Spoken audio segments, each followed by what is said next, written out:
A good It's just example. there. When you're playing the guitar, you know when your guitar is resonating with resonance and harmonics. But to the person Oh who yeah, that's doesn't a play good the one. guitar, they don't know about the resonance. How That's a about the good people one. that read it and don't feel that thing that you're describing? That's a really good one. I'm gonna remember that. What was the last question? Sorry.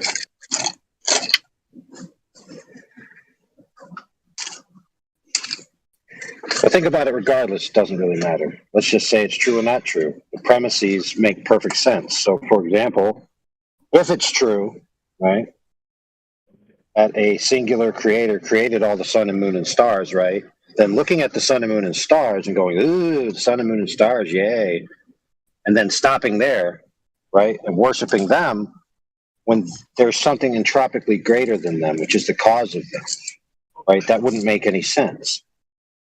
So even if whether it's true or not, it's extremely coherent in its logic. Mankind has a tendency to love the creation rather than the creator. It's always Right. been our. That's true. I mean, that's honestly something I see a lot. People love to talk about the created things, but they really do not want to honor the one who has created all things, including themselves, right? The only reason because we can talk, breathe, eat, live is because we do not have made any work in order to create that, since he has created everything.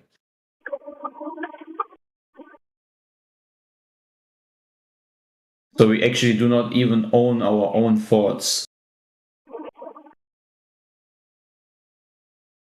It's all his. So we don't need to be angry if he decides what is, so to say.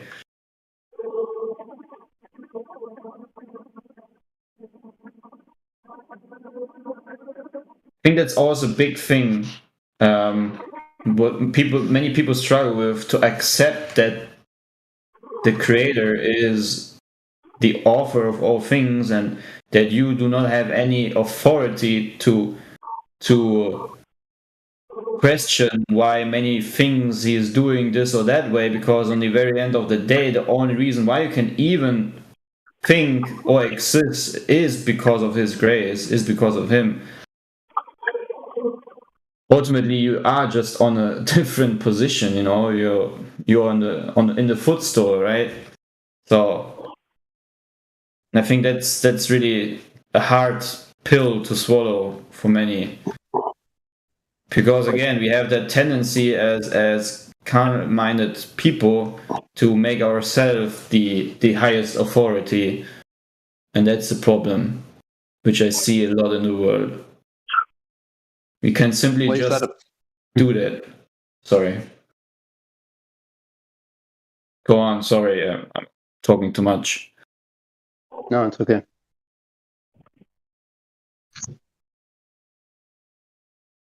This has been cool. I'm going to go back to work, but I'm going to put y'all in my earbuds and listen along. Thank you. Right, I man. love you Have fun. guys. I love you all too. Y'all make my day go by so much faster. Yeah, take care. Yeah, we'll talk to you soon, Dig. So back to creation, to the flat stationary realm. Diggy, is there anything specific you yourself are already looking into, maybe, or question? I mean, there must be something, right? Gosh, I don't know, man. Like when you read the first page of the Flat Earth book. I'm just joking, but it's just, it's just so obvious that it's talking about a stationary plane. Right. No, not even obvious. It's literally doing that. Okay, sorry, go on. I don't. Yeah, I don't have any questions. Gosh, I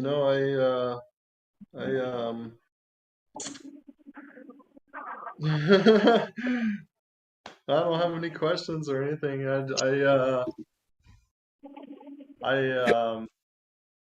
Gosh, I just, I try to think, um, uh, man, I don't know. I just, honestly, I like, uh, you know, whatever it is, I just try to, honestly, I just try to walk in the spirit. I try to do everything in faith with God and everything every day. Mhm. And I have my problems. I still have my sins and Oh, stuff. everyone, I die spoiler, everyone, So, everyone. it's The like, you're a soldier, so you're gonna have a lot of scars throughout the battle. This is a battleground, you know. This is not a walk in the park, you know. We're in a spiritual war, which means if you don't have any war or fights going on regarding the flesh or anything in your life, then you maybe should, um, be a little bit worried, because the more you're gonna try to grow closer, the more there's gonna be attacks. It's just how it is. yeah, dude, I get attacked hard, man. They've gone up. I've had spirits, I'd say the devil himself come after my heart and have actually made me palpitations with voices and all kinds of craziness. When I wake up in the morning, sometimes I just see tons of eyes when I wake up in the morning just looking at me, like in my closed eye vision. But it's Mhm. like, you know, and when I concentrate in faith on God and stuff, I can actually, I feel things physically in my body and stuff, actually happen when I'm praying and stuff. I try to focus. I really try to focus on that. For me, it's always like a vibration when I feel the spirit moving. Yeah, it's like a warm, fuzzy feeling, a very beautiful thing. Like if someone is, when someone is like uh, massaging your head maybe, and you get this tingle feeling all over your body. Yeah, This this kind of way, I get but in my from the inside. I get in my feet a lot and praying. I've actually had like zap kind of feelings, come out of my feet, when I've been praying hard and stuff, and I know it's spirits actually like fleeing, you know, from Mm. from praying and whatnot. It's Have like you the have you spirits puked? near me to like cleanse the temple and stuff when I Right. Have you also puked sometimes? puke. Did you say puke? Yeah, like. Vomit.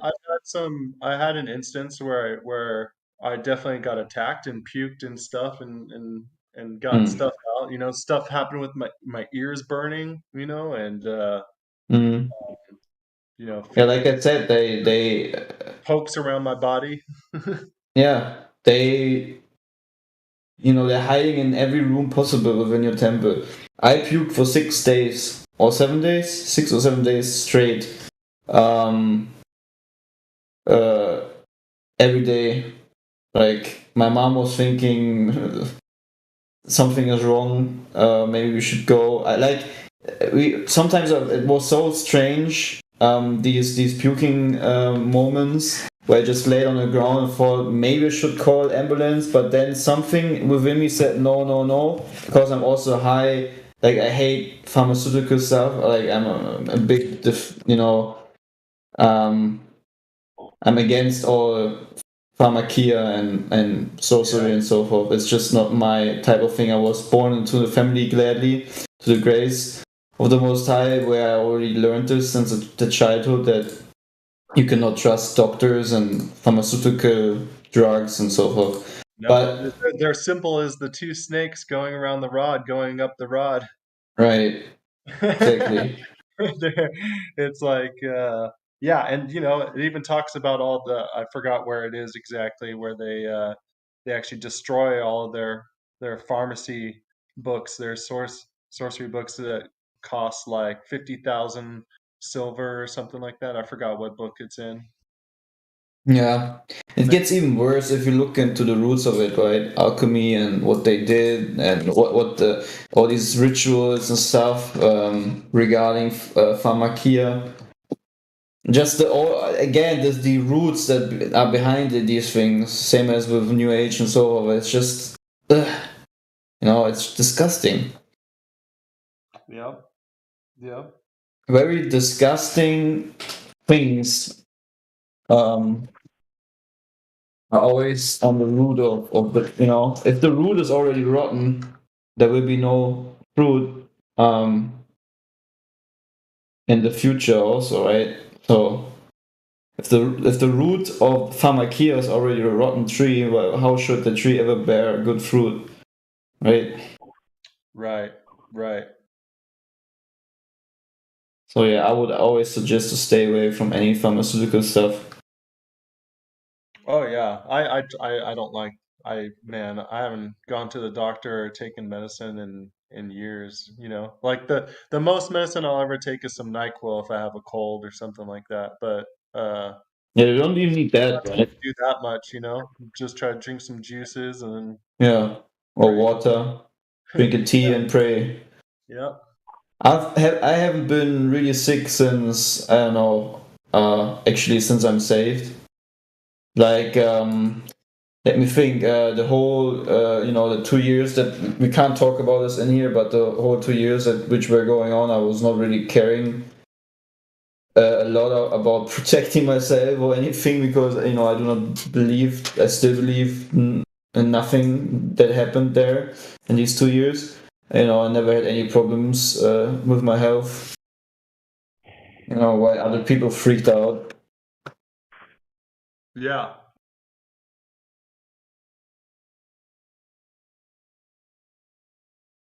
I'll be right back. I'm gonna go AFK for a sec. Yeah, I'm gonna take a shot because I need to soon go to sleep. Well, have a good night if I don't talk to you again, Clay. Yeah, you too, man. Stay blessed. Yeah, yeah. God bless you, man. God bless you.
Words.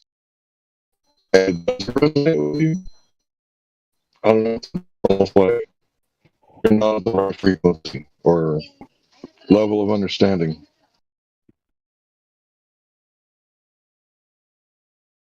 You were cutting out. So, okay, never mind.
No drinking in the server, please, guys.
Anybody there? Hello? Yeah, I was wondering the same thing. Hello. Some people. Hello? Hello, What's up? world? What's up, Flat Earth community?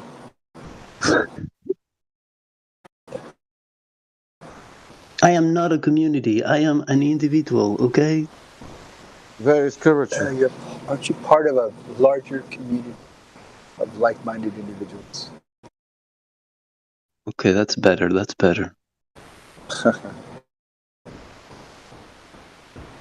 I guess everybody's just chilling over here and not much going on, huh?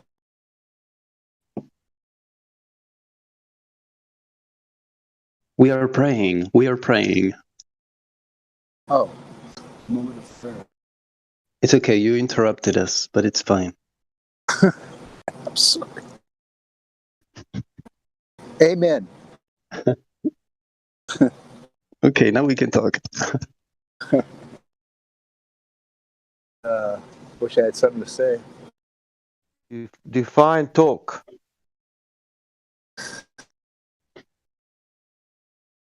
Do you understand the words coming out of my mouth? No inglés.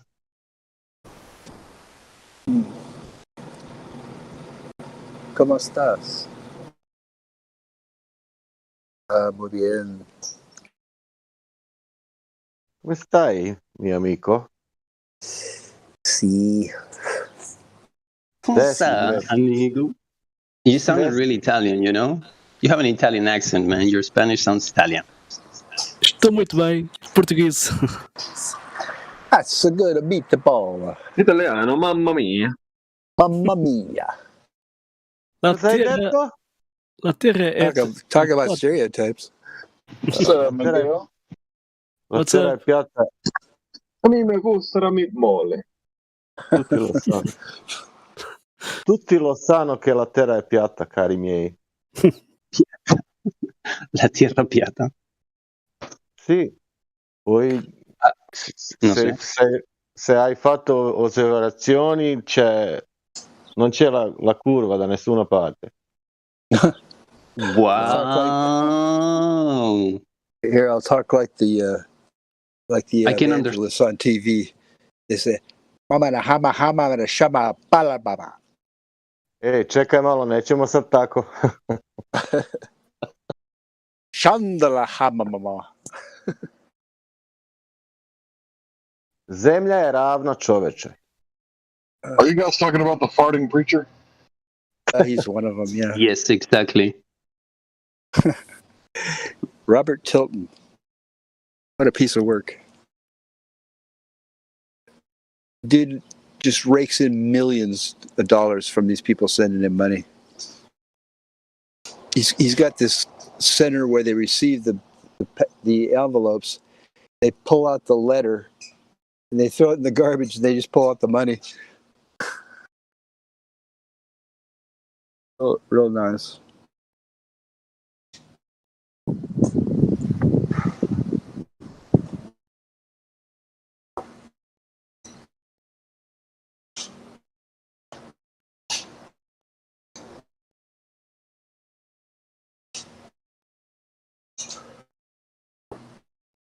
And if you don't get healed, it's your fault because you didn't have enough faith. Who said that? Or money. Well, that's what, if you send money to a faith healer and you come back later and say,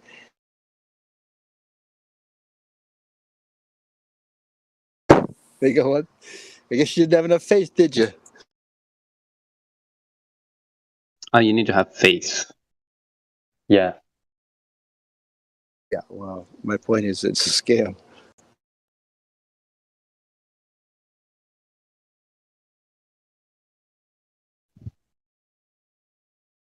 But that is a whole different topic. Well, I guess it would be nice if I could touch a garment. Nobody's got a garment exactly like thee.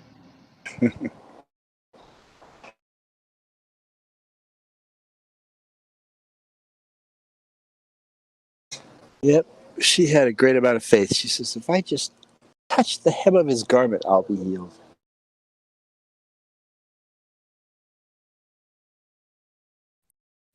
I like what his disciples said. They were like, "Bruh, we're in a mosh pit, and you're asking who touched you." I know. It's like, hey, who touched me? But dude, you're in the middle of a throng.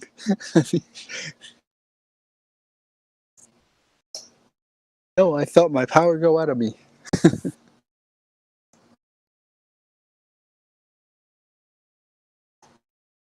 Oh, yes.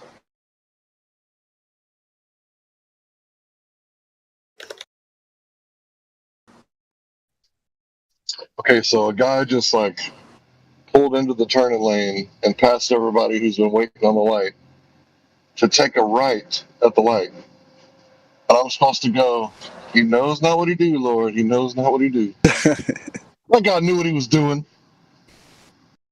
Driving like a fool.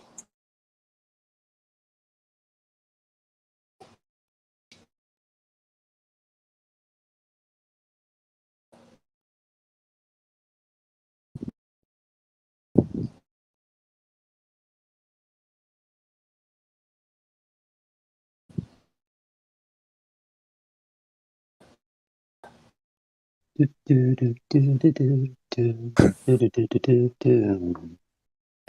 from Ipanema goes walking when she walks. Ba, ba, ba, ba, ba, ba, ba, ba, ba.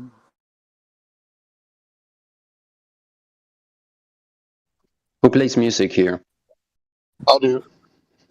What you got? What you got? What you got, man? What you got? I'm a bass player. Don't play so much these days. Like to No, fiddle too around bad. with What a the. shame. What a shame.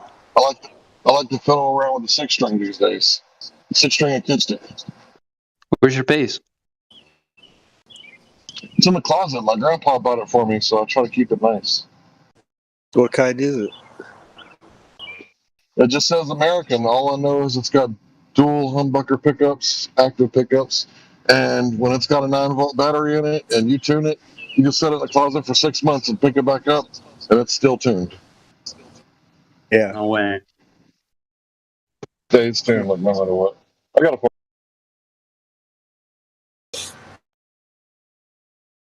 You play the bass on your own or with other people too?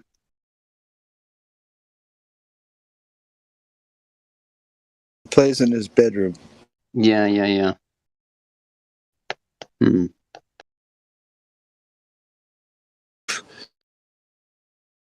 Man, it's so bright outside. It's so dark here. Man, I was just on the porch. Can't even see my screen. It's so bright out there. Why is dark during the night?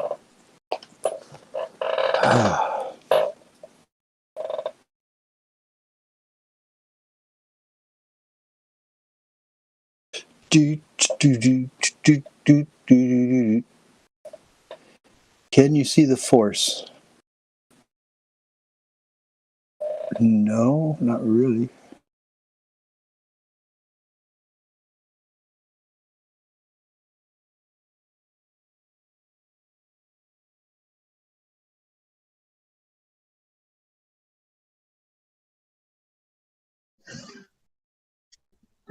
Yeah, it's a good question. Why is it dark at night? Makes no sense. Why is it dark at night? Yeah, exactly. Yeah. Because you need darkness for sleeping, my friend. But why is not Yeah, you close your eyes. Close your eyes. Let it dark.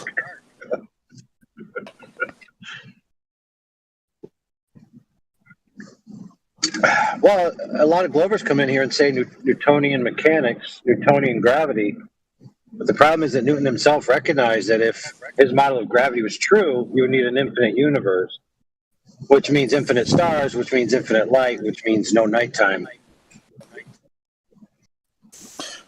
I mean, there's stars at the nighttime. I mean, I don't get it. No, it's called Olber's paradox. It would be daylight 24 hours a day. It's amazing how we have darkness, and then we have complete brightness. It's amazing.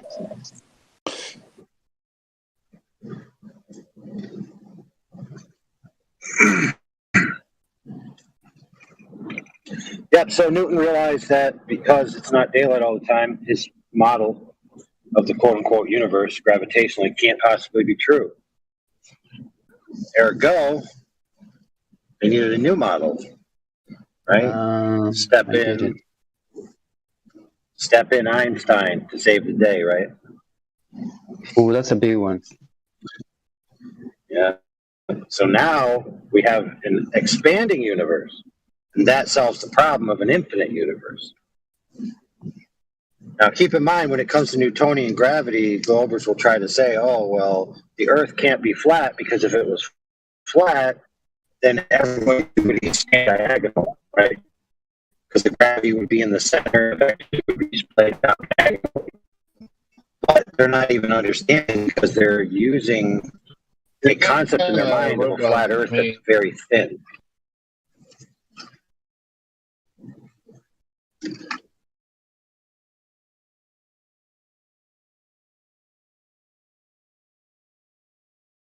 Could you repeat the last part? Yeah.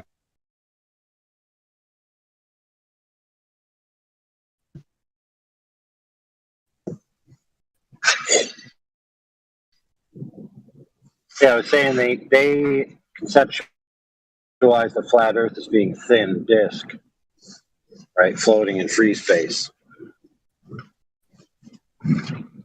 which is why they apply the Newtonian math to it, and they get these vectors. What's that?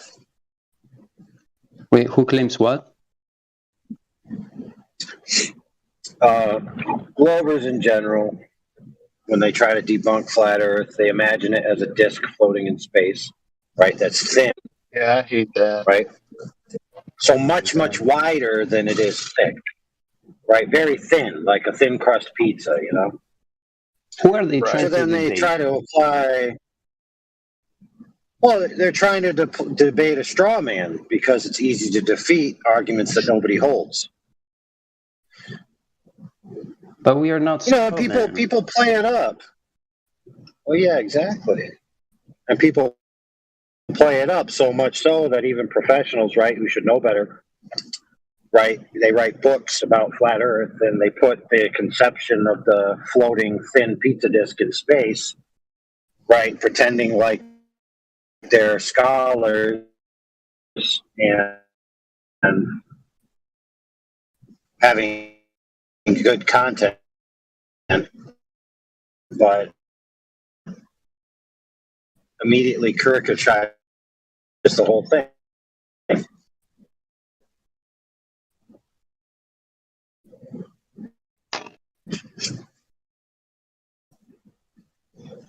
Unbelievable. So why did they apply that gravity to the flat? AI, you're breaking up, bro. In that way, and then they say, "Oh, it's not going to work." But so you see, go back and forth.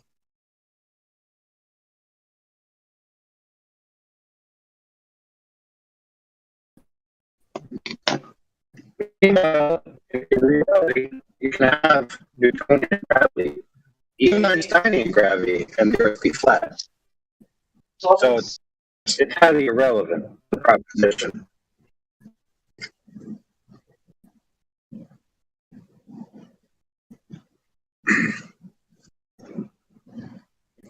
So yeah, these little things, like every time you look out into the night sky and it's dark, just remember that Newton couldn't hack it, and so Einstein had to whack it.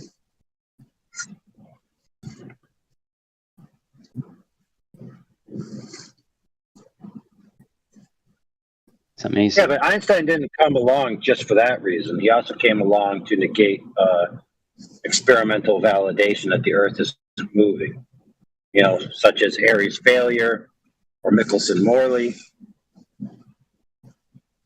and other such, tests of whether it's moving or not, all show that the Earth isn't moving in any way, even close to what's necessary, right, for their model to even exist. So rather than accept that, experimentally validated results, they just made up some post hoc math to literally change the size of the apparatus. So you have a meter stick, right? And so rather than it being a meter stick, it now shrinks. And therefore, we get to keep the Earth moving through space rather than just accept the results. Falsify it, you can't, because everything shrinks equally. It's all relative, right?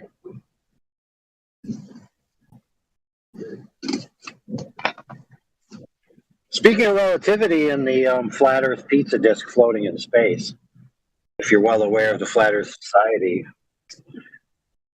there'll always be this idea that people will posit that the flat earthers believe that the Earth is accelerating upwards at 9.8 meters per second to give the effect of gravity, right? And then they laugh at flat earthers and say, oh, flat earthers are stupid because they believe the stupidity. Well, the idea of the Earth or things below you accelerating upwards at 9.8 meters per second didn't come from the flat earthers. It came from Einsteinian relativity. Funny enough, think about it. If an object accelerating downwards at 9.8 meters per second and force is mass times acceleration, right, then in order to have anything standing still, like let's say a cup on your table, okay, the table must be inputting a force in the equal and opposite direction of 9.8 meters per second squared, right? In order to counteract the acceleration that would constantly increase and break right through the table. So even within relativity, the table is accelerating upwards at 9.8 meters per second to counteract the cup accelerating downwards at 9.8 meters per second, while they're both standing still. Okay? But lo and behold, they'll put it on the Flat Earth Society website and make people think that it's flat earthers that believe such nonsense. Let them play with that, you know.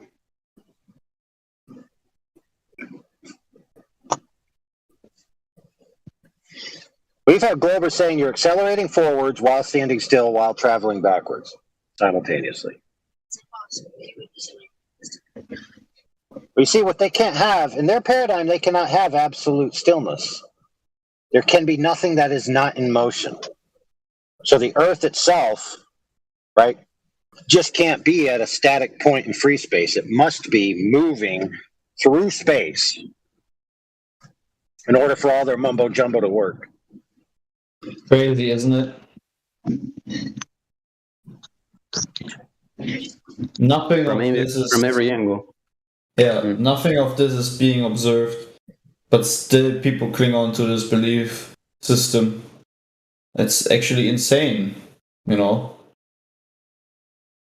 You cannot measure it, you cannot feel it, you can't experience it, but you sure can believe it.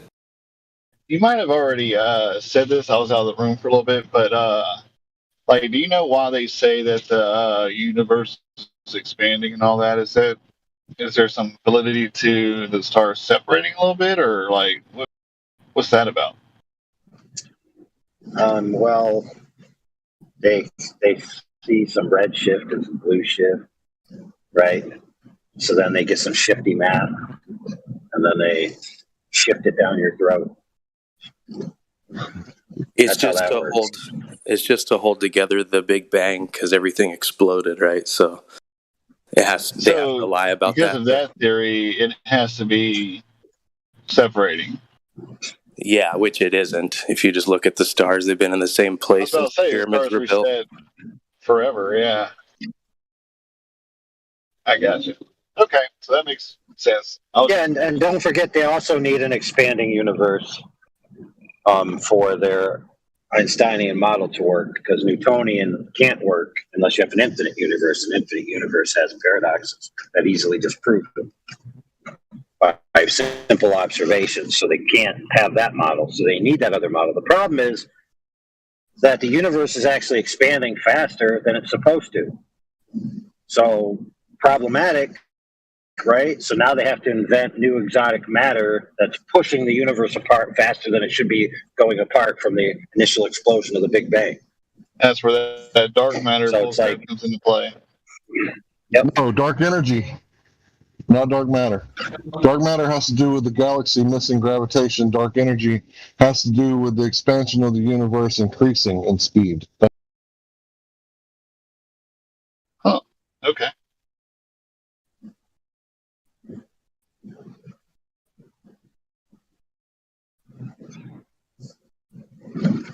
Interestingly enough, I was listening to an interview.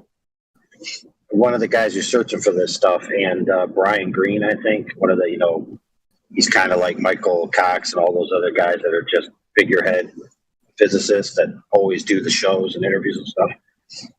And they kept on referring to it as the dark matter. They would talk about everything as just, the table, a couch, a car.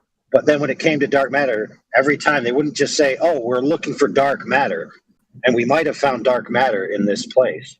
They say, we are looking for the dark matter. And I was like, dude, why every time you say dark matter, you say the in front of it? It's so weird. It's like it has an official title. It's not just any dark matter, it's the dark matter. Esquire. The mystery. This video earlier of Lawrence Krauss, he's that cheeky guy who's always, making shit up to make his model fix, to make it work. So he's like the opposite of Michio Kaku. He won't tell you the truth. So yeah, I'll put that up there just so people can hear, what the cheeky bastard's saying.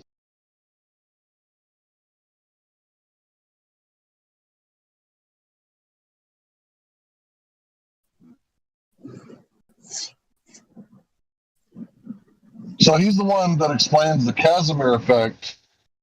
That's where we get the dark matter from, and the number with 120 zeros. Right? He explains it as virtual particles popping in and out of existence. And that's why you have 0 point energy.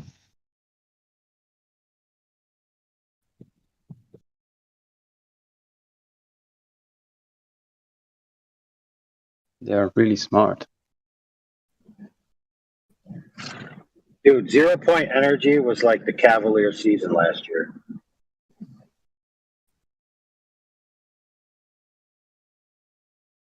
They are so smart that you can't understand anything. Experts at deception. So if I were to explain, like, instead of the way they explain it, if I were to just explain, like, what's actually going on, if you take everything out of a container and you got a vacuum, right, you would expect there to be no static charge, right, no electromagnetic charge, nothing in there. Well, there's still just a little bit, half a volt of energy in there. So they always say 0 point energy because it's like 0.5. So if you have like a 2 volt battery, right, it's going to be like 2.5. Or sometimes they'll give you like a 1.5 volt battery and then it registers like 1.8. And it's because there's always that point energy in every system. But in a vacuum, it's a catastrophe for their model. And it's where we get that number where they're off by a factor of 1 to the 120th power. And he just, hand wave dismisses it and says, oh, it's virtual particles. It's the quantum foam. So Lawrence Krauss, man, I do not like that guy. Yeah, I'm pretty sure he's the guy that quoted, if you take all the positive numbers and all the negative numbers and add them together, you get 0. And so within 0 is an infinity of numbers. And therefore, because of a force called gravity, something can come from nothing.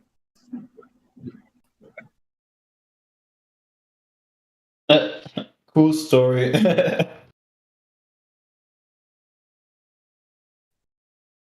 Yeah, he's, as far as I can tell, he's like the shaman guy who's smoking like way too much peyote and like interpreting, the stars for everybody at the village. But everybody at the village is like, this dude's smoking way too much peyote. He can't even understand what he's talking about.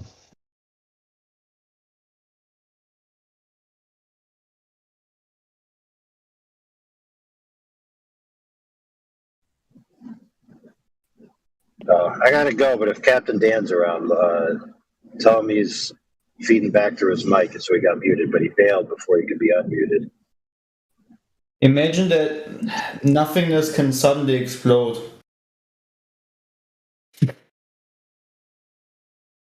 So I have nothing and suddenly I have everything. Isn't that a cool story? What?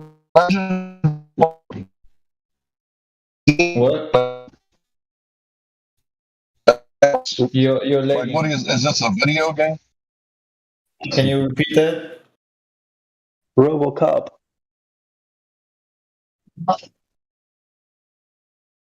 Can you repeat what you said? For me, you were lagging.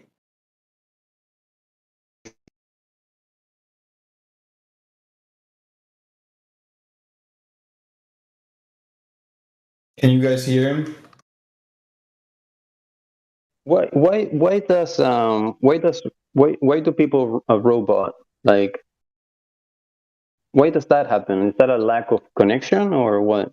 Yeah, probably. Yeah. Can you hear me okay now? Yeah. Yeah, perfectly. So most cell phones, they have a 10-to-1 download ratio, which means that I'm downloading 10 times faster than I'm uploading. So I can hear you guys talking perfectly, but when I start losing signal, it's like... It's like, location, right?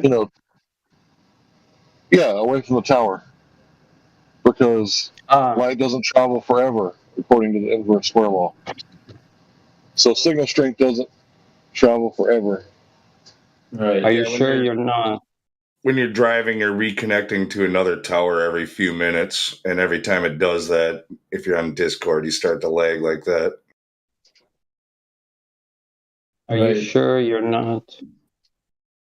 Yeah. Yeah, I'm sure I'm not using a robot voice. Yeah, right now it's good. Maybe.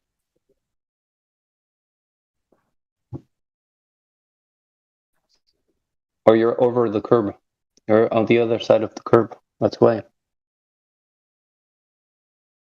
Maybe. Get out of here with that Top Gun bullshit.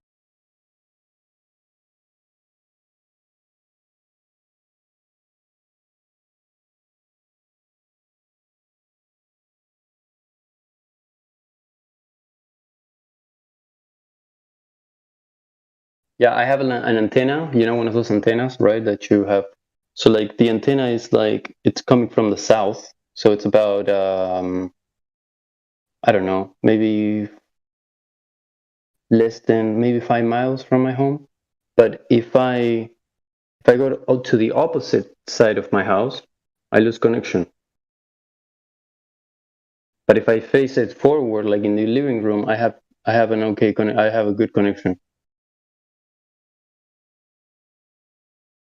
Crazy.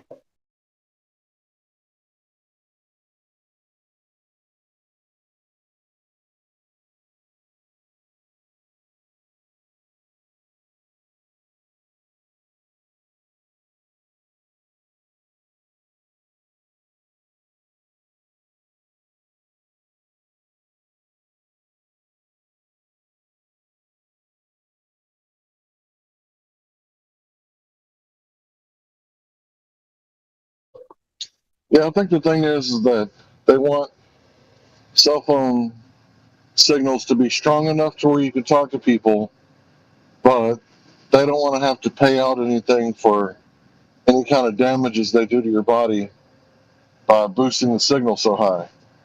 So I think it's like they're trying to balance it.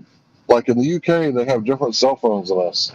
They have different drones than us because the amount of radiation that they can put out compared to ours is totally different. So if you compare drones that are like made at the same factory from the UK and the United States on how far they can fly, it's a huge difference. Why? How far can theirs go?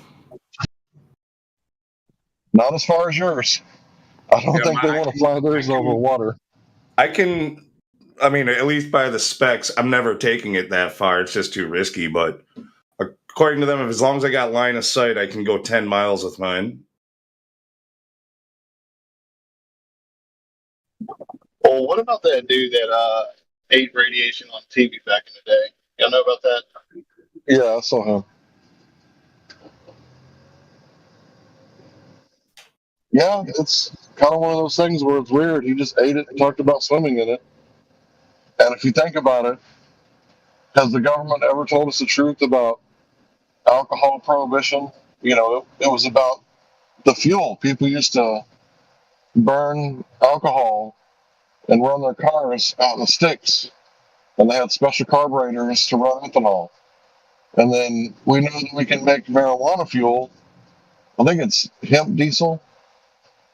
And, you know, marijuana was illegal. And imagine if iridium or plutonium or whatever, imagine if it's, you know, not really harmful like they say, and everybody could have their own steam engine in their backyard.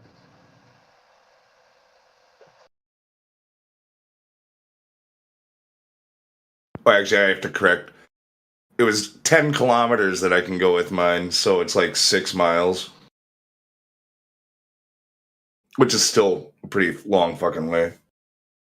Yeah, I would say in the UK, if they have that exact same model, their radio signal will probably take them 2-3 kilometers tops.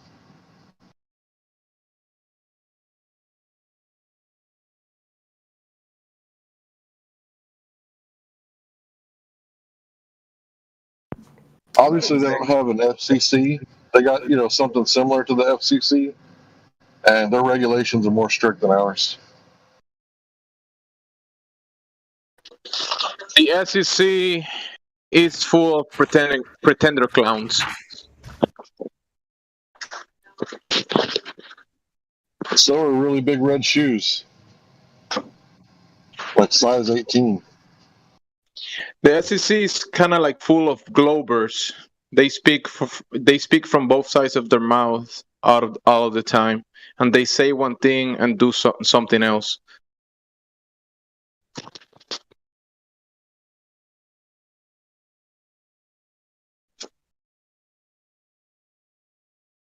But do they speak for the trees like the Lorax? We're here to protect the consumer, and they do things to hurt the consumer.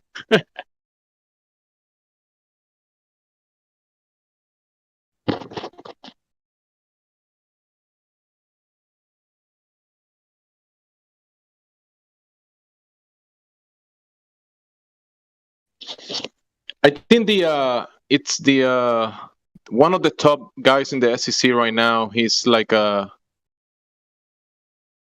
he used to work for what was JP Morgan or one of these big institutions. So many of these people, they finish their work in the SEC and then go to work for, you know, the big guys. So they many times make decisions that are going to benefit them in the long term, for sure. I mean, like all politicians, basically. But the only thing is that the SEC, they're not, how do you say, elected or any of that. They're not elected officials. I think they're kind of put in there by other elected officials. Yeah, it's part of the revolving door that these lifelong politicians get. They're just appointed for a little while here, then they get appointed for a little while there. And they spend their whole life in government never doing anything of value.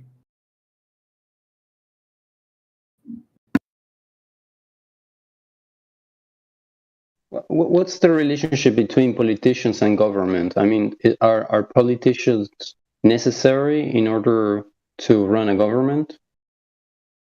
Like, why do always why do I always hear people like why like do we always criticize politicians? I mean, do they play an important role, or are they not Absolutely. necessary? No, we could get rid of all of them, and life would only be better immediately. But like, can we still have a government without politicians? Yeah, I'm sure you could. You could probably have a government run by an AI. That's probably what's doing it right now.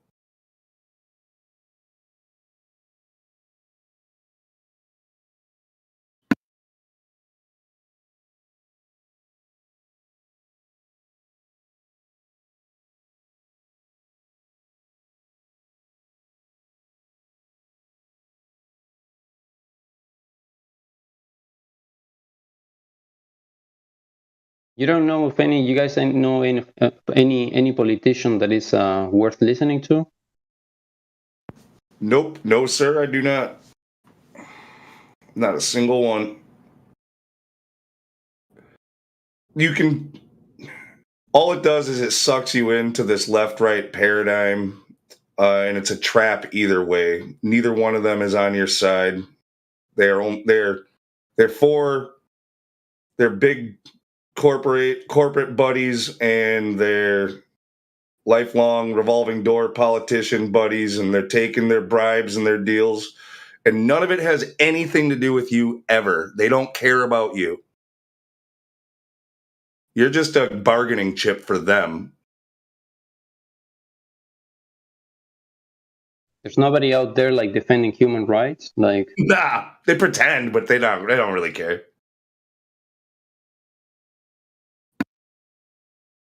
By nobody, he asked nobody. We're gonna generalize and say nobody, but we don't know all the politicians, so I don't know. Look, when it comes to like lower levels of government locally and stuff, I think a lot of people do get in there with good intentions, but it doesn't take long to corrupt. Anybody who makes it high up has long been vetted by other corrupt politicians. They're never going to put somebody in a powerful position that is going to threaten their very jobs. Okay, so it's just a brotherhood where they protect themselves, and they make more and more laws to give themselves more and more power.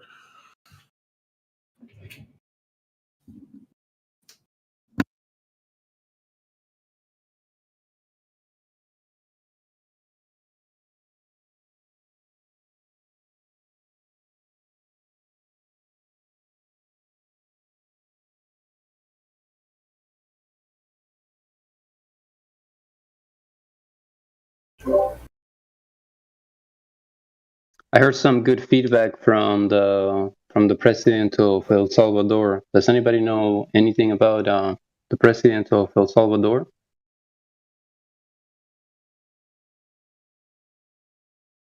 He's probably the only good one. No, I know nothing about him. There's a few of them that seem to be decent. The leader of Venezuela, he seems to be pretty cool. Syria, that dude seems to be all right.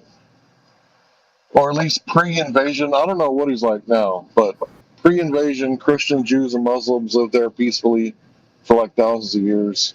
Iran hasn't attacked anybody in over like 250 years. Only their people. Well, they did shoot down a jet airliner, but the United States did the same thing like 20 years ago. So it's not like we're any better. Bro, Iran will kill you if you're a Christian.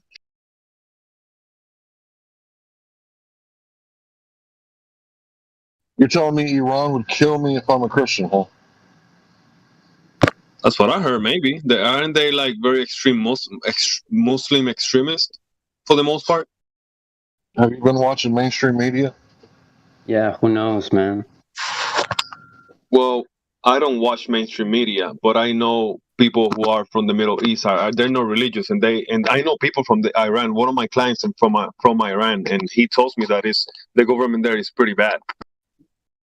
That may be true.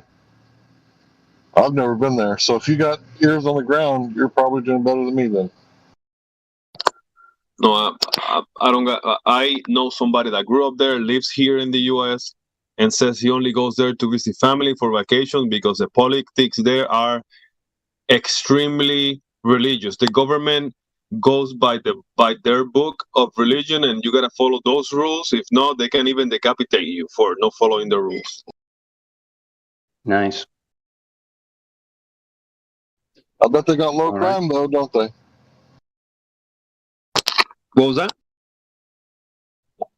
I bet they have a real low crime rate then, don't they?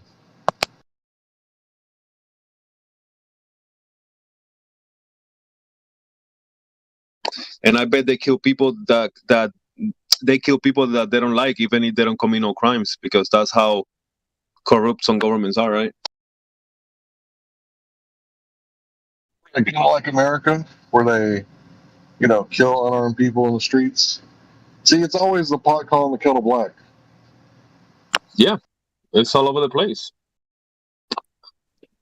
So I think government-sponsored genocide was the #1 killer in the past 100 years. They've killed over 100 million people, and that's an estimate. We don't actually know how many they killed.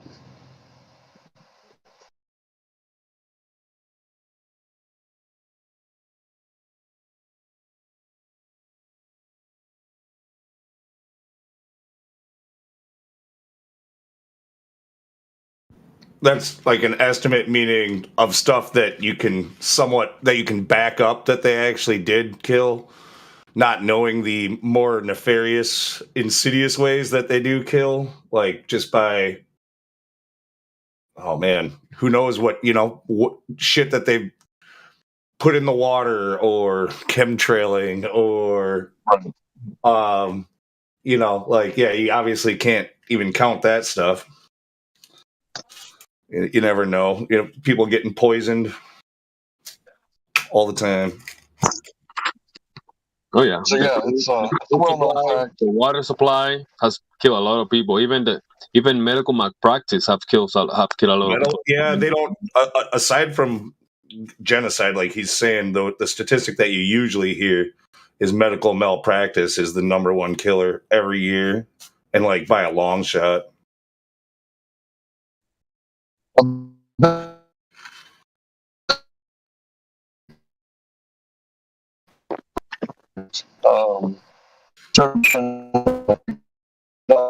At the correct time. We cannot hear you. You sound like a robot.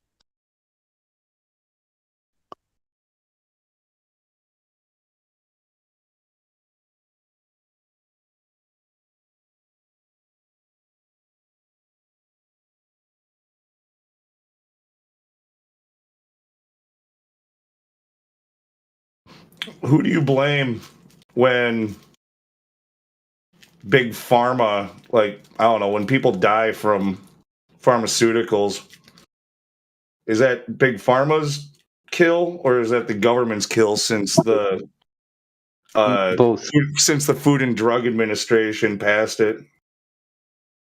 Both. Yeah, it's a monopoly created by the government and insurance companies. Literally, it's just a circle of a bunch of companies that control the whole thing. Yeah, I'm sure the insurance companies get some of the blame there too. Some, bro, like it's a big part of it because the money that runs through there, and they deny so many people for care, and there's a lot of money that goes through the insurance. Yeah, that's a big racket. All insurance is another big racket.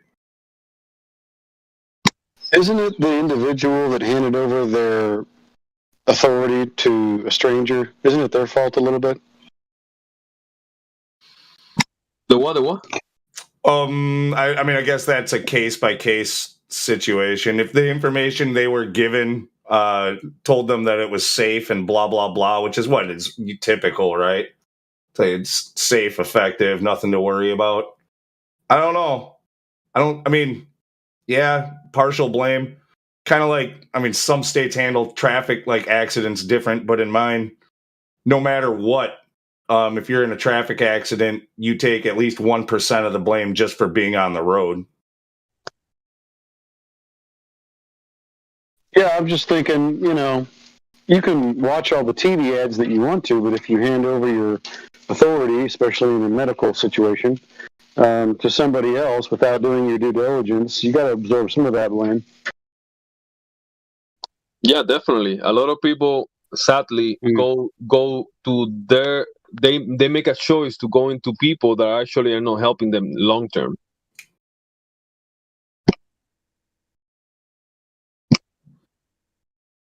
Eating bad diets, they go to McDonald's, they smoke cigarettes, and then they go to the doctor to get fixed, quote unquote fix, and give me the quick fix. Yeah, if I eat trash every day, I'm not gonna sue McDonald's because I went in there every day. Like I got to absorb some of that blame. Yeah, well, that's a little bit different though than, again, like stuff that your doctor is telling you this is going to be good for you, and like you're supposed to be able to trust that person to have your best interest in mind. You're supposed to. But how can you trust doctors when they want to do surgery and they get in their pockets per surgery? Let's say they're gonna do your knee, and to their pockets go $15,000 for fixing your knee. Yeah, no, clearly they don't. It's another one of those. Healthcare is not about curing anybody or making any people more healthy. It's a business like anything else. So it's unfortunate, really. Yeah, but that's what I'm saying. There's actually a lot of alternatives out there, and doctors. Do you guys know the story of the medical industry? How the Rockefellers they funded their bodies and the people that were prescribing the drug.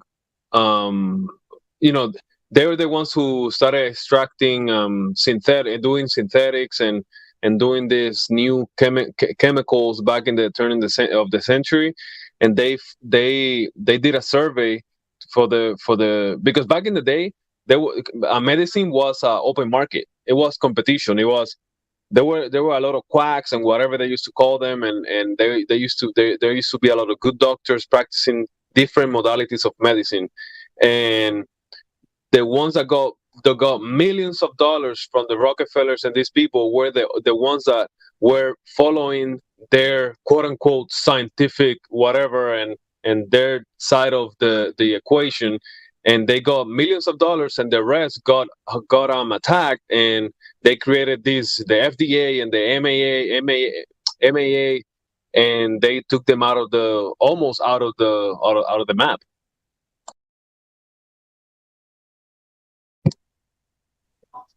Yeah, I know what you're talking about. Yeah, basically they took over the educational system. Yeah, so when you got everybody teaching everybody to be compartmentalized idiots, right? Yeah, so exactly. if you got a problem, right? Well, you say you have a neurological disorder, okay? Is the gastrointestinal doctor, the gastroenterologist, is he talking to the neurologist? Are they like working side by side to figure out what's wrong with you? Like, no, you go to the gastroenterologist and then you go to the neurologist. And the only thing they ask about the other side is, what kind of medication are you on? Right? So they want to make sure, that they don't kill you by giving you, chemicals that don't belong together. But they want you on chemicals. Like, that's the whole thing. It's like, yeah, doctor, my hair keeps growing. Why don't you take some methotrexate? We'll get rid of that hair for you. Oh, methotrexate, what's that? Oh, don't ask no questions. I won't tell you no lies. Just a little kind of a heads up with what they're pushing in a lot of countries, and expect it everywhere eventually. Like these new government IDs, like world, like where it's got all of your information and might end up being on a biometric chip and stuff like that, like in your body. That'll be one of those tools that they use, what you just mentioned, Hank, to try to sell it to you. It's going to be how much better health care will be, because all of your information will be tracked along and shared with the next doctor. Yeah, that'll be one of the selling points for pushing that.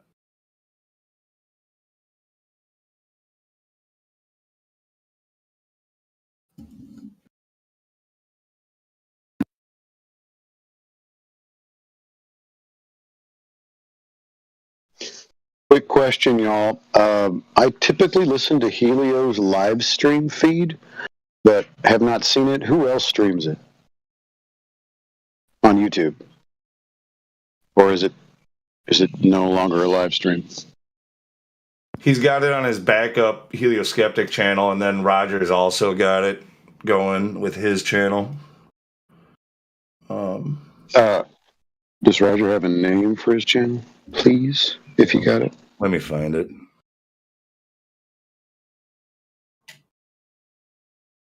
So is it because he cannot stream on YouTube anymore? Was there a strike or something? Yeah, you got it. You got a 7-day. Oh, What? That sucks. Are we Oh. responsible? Somebody is.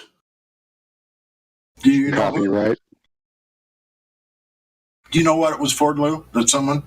I mean, I'm No, not really. asked you for what. I think I heard it had something to do with elections. That's like one of the big things they're still censoring, and yeah. So don't talk about that.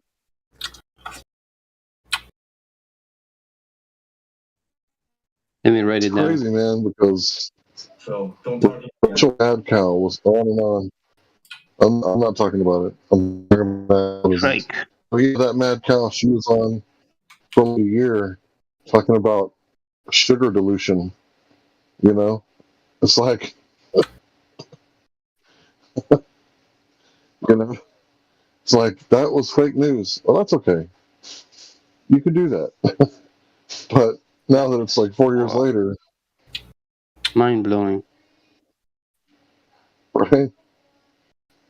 Well, I think I heard on the news this morning, getting ready for work, that they're just, is it the Congress or the Senate, whatever? They're just going to start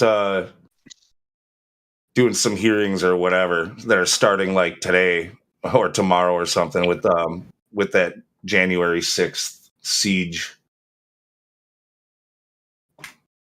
So, seeing as how that's coming up again now, you know, makes kind of sense why they're censoring us about it now.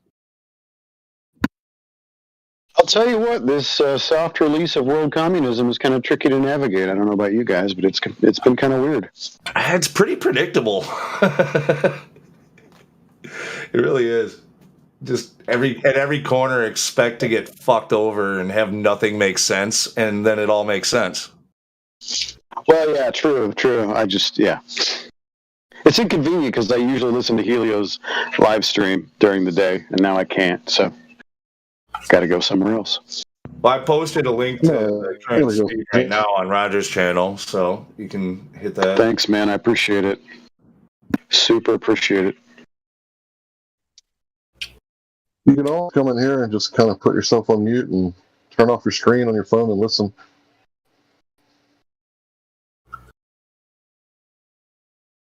Discord's kind of a battery drain, though.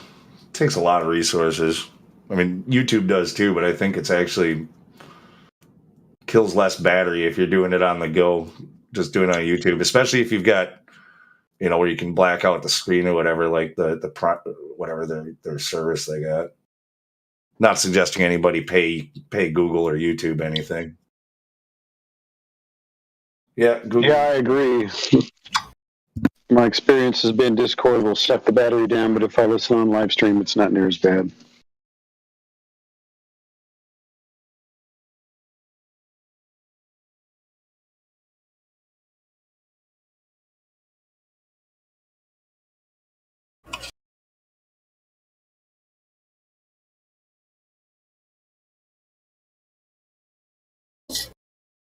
Any of you guys are content creators? Every one of us here, you included, you're a content creator right now. Oh man. Oh man.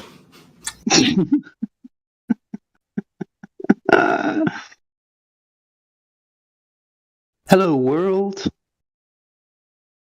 It's gonna be okay. Yeah, you don't want to be a content creator. Like the only thing you can talk about is like cute kitten videos and celebrities like Johnny Depp and his divorce court or whatever. You can't talk about anything else. It seems like, oh, you're talking about white shoes past Labor Day? That's racist. Can't talk about that.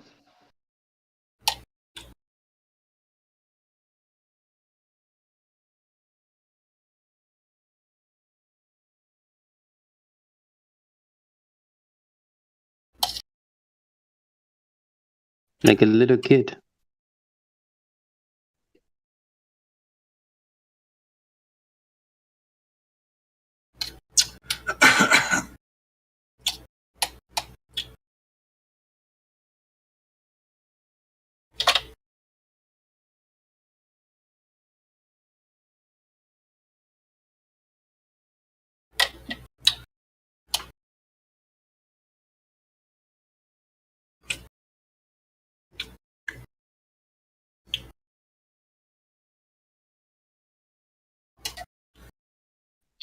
So the other day I saw some lights in the sky when I was waiting for the meteor showers.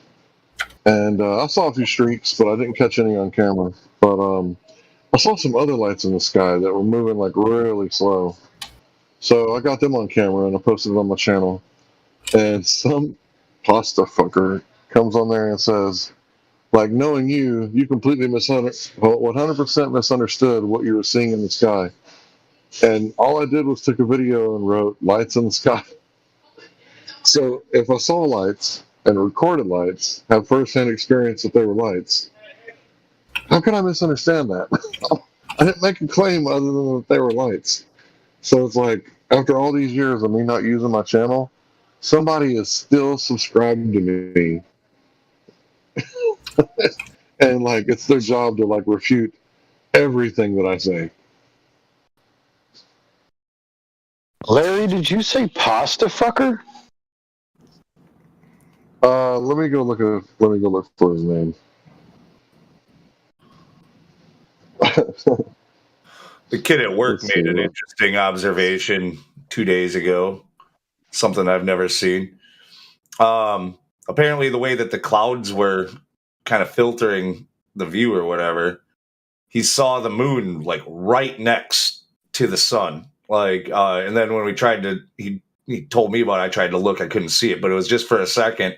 And he was like, he said that he saw all the details, the craters and everything, which is intriguing. Like how if the sun's behind it by millions and millions and millions and millions of miles, it would all be backlit, which means like that would just be what Earth. What do they call that? Like Earth glow or something? That would be shining on the moon. Unless it's translucent and it's coming through the backside. Yeah, but I'm just saying, like, usually when you see the moon during the day, it's got to be on like opposite sides of the sky, pretty much, right? Like, or they can only get so close before you don't see the moon anymore during the day. But just because of the way that the clouds were or whatever, he was able to see it like right next to the sun.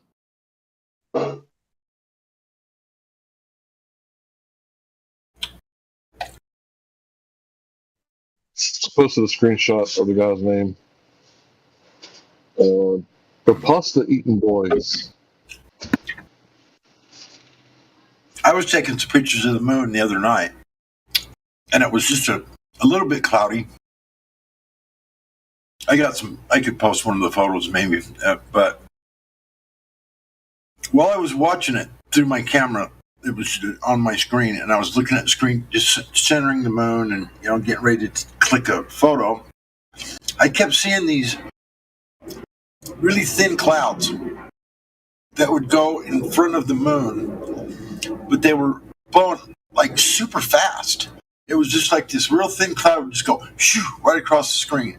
And then a few seconds later, another one would come across the screen from a little bit, not right at the top or a little bit lower, whatever. Like they were like real thin, wispy clouds, but they were going really fast. And it was super calm out. And there was quite a bit of clouds out. I mean, it was really strange. I mean, I have no idea what that could have been traveling across across the screen or in front of the moon, and they were just going super fast. And I kept seeing them, just one after another. Juice, juice, juice. Just these real thin clouds. And I'm, holy shit.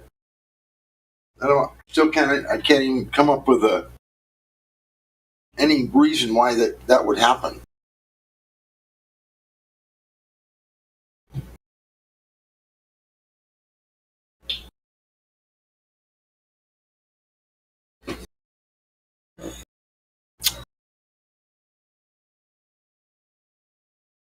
Can you make videos with your camera? Yeah. Yeah. I could, but I wasn't doing it at that point in time. I didn't think of it. That would have been a good idea to have it taken video. This guy's quite strange. Yeah.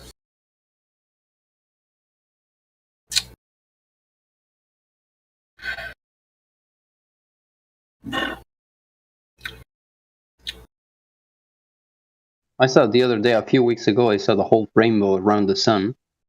Like rainbow. You could actually see the different, like a rainbow, with the different colors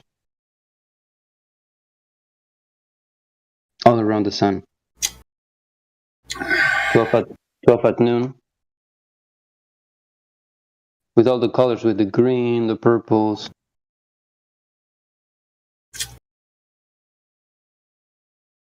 A 360 degree angle. A 360 full circle rainbow around the sun. Have you ever had photos show up on your screen that you didn't take on your camera?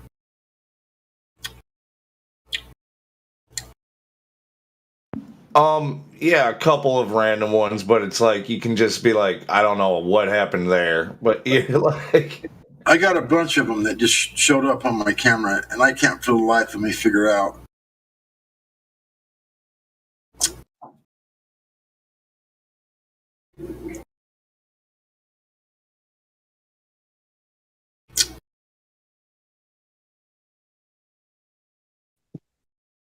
that's when the CIA broke into your house, grabbed your camera, and just started taking pictures and left it there to fuck with you. Yeah. Okie dokie. They're gaslighting you.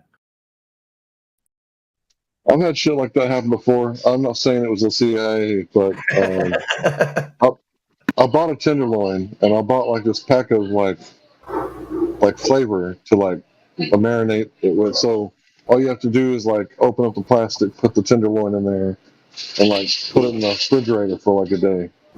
So I have the receipt. I put it on top of the fridge. My wife saw me get it because I was like, "Hey, I'm gonna try this out. What do you think?" And normally I would just put a rub on it, but this was like a liquid teriyaki. So I was like, "Okay, we'll try this. $3, no big deal." Like I come back a couple days, I'm like, "Okay, I got the pork thawing out. I'm gonna go ahead and get the paper so I can read it, the seasoning." And I couldn't find it anywhere. Like I pulled out the refrigerator, looked behind it, looked under it. Like it wasn't anywhere to find. And my wife was like, "Why are you upset?" I'm like, "I'm upset because I know that I bought it. I got the receipt for it. I know I took it home because I set it on top of the refrigerator. It's like it's gone." So it's like the renter, the landlord, is he like in our house going, "Oh, that looks nice. I'll take one of these." Yeah. So it's like when shit disappears from your house. Like I had a Gladius machete. So it's just a machete, right? But it's springy and it's shaped like a gladius. So I love short swords. And recently that motherfucker went missing. I'm like, oh man, we got some thieves around here. And I know it wasn't my children. They know better. They know I'm like an investigator. Shit. Yeah, but when kids are around, don't ever say you know. But they know I get all investigative. And they do not like investigative dad because I'll be getting to the bottom of shit. They're like, oh no, he's in his investigative mode. Oh my god.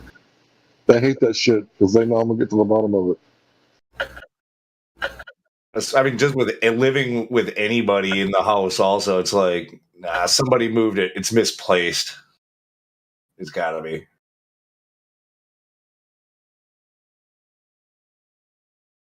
Or you might have even moved it and don't remember. How do you misplace a sword? I don't know. You sound like you got a lot of swords. It might be easy. Man.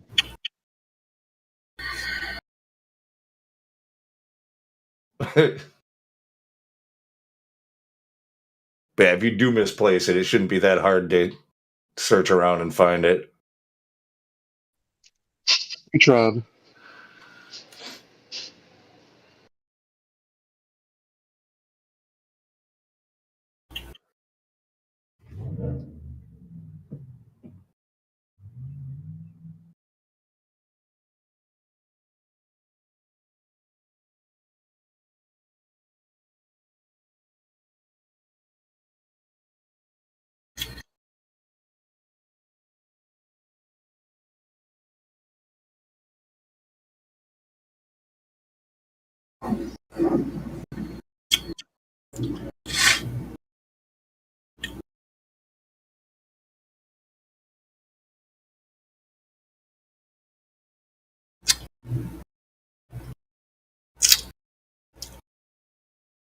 You know what's my favorite thing about nature?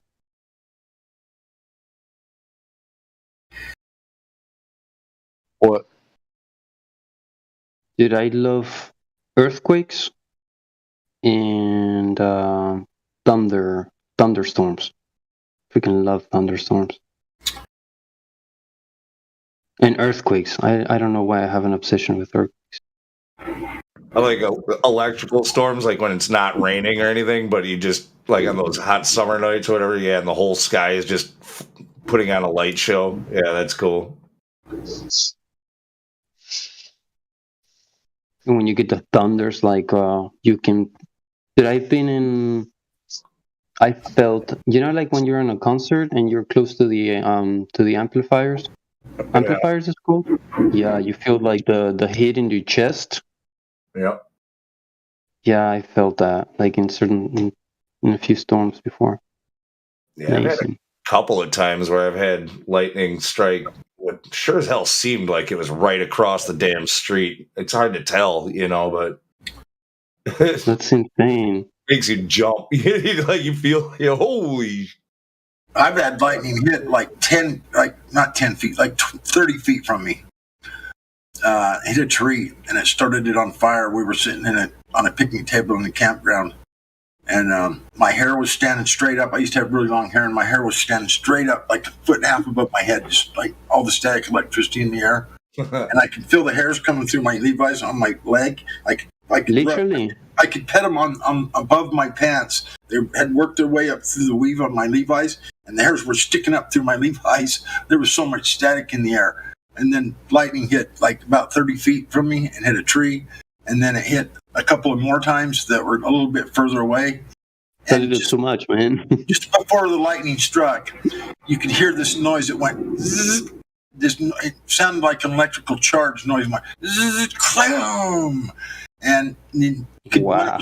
when it was making that zzz noise, you could feel the air shift. It's like the air moved 2 feet to the left, just whoosh, moved over, and then boom. Dude, my dad got That's insane, man. My dad got chased by lightning like a year ago. Freaking like he's too ashamed to even tell people about it. Like when I heard him, I just looked at him I'm like, what the fuck? He's like, yeah, God hates me. Like, but yeah, but yeah, he was like just nearly missed. He went running. He was out by his pool. He went running into the little like pump house thing that he's got down there. And lightning struck it like as soon as he got in there, and he got thrown against the wall. And he get like 2 strikes. Yeah, 2 strikes within like seconds.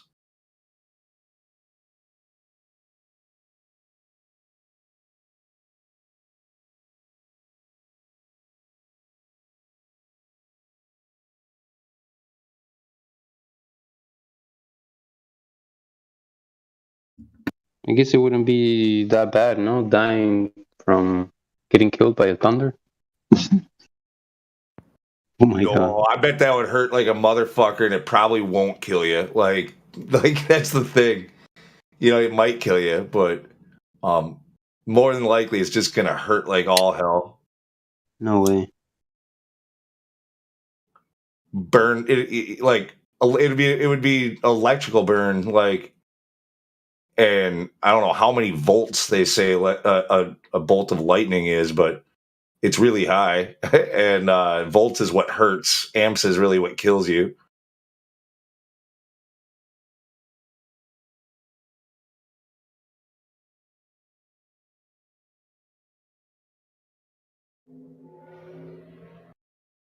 That's kind of like the principle, like how tasers work, right? They can shock the shit out of you and be pretty sure they're not going to kill you.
Mic check.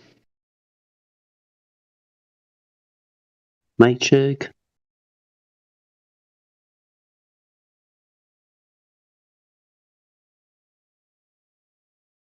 Yep.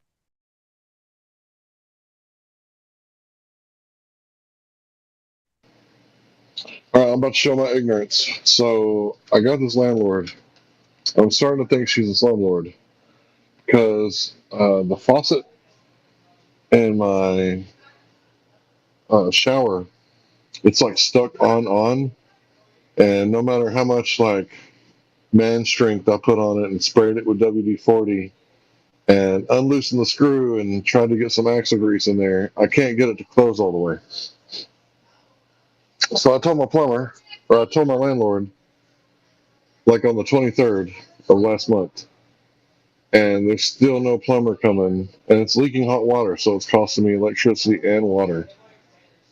So, like, is there a way that I can get her to pay for my next water bill or a portion of it?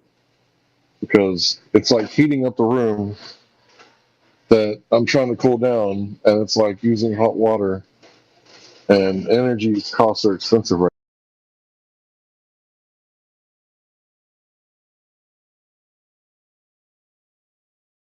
What did he say about it?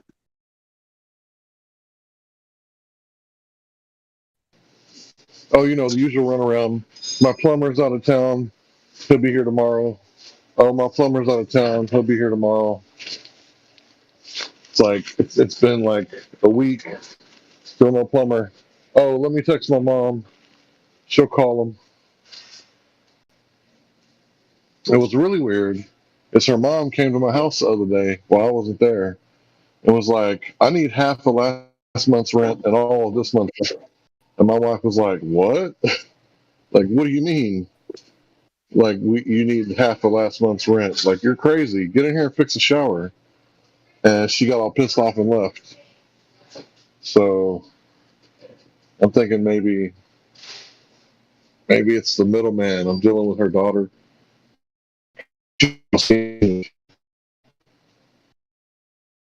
My wife today fixed the shower.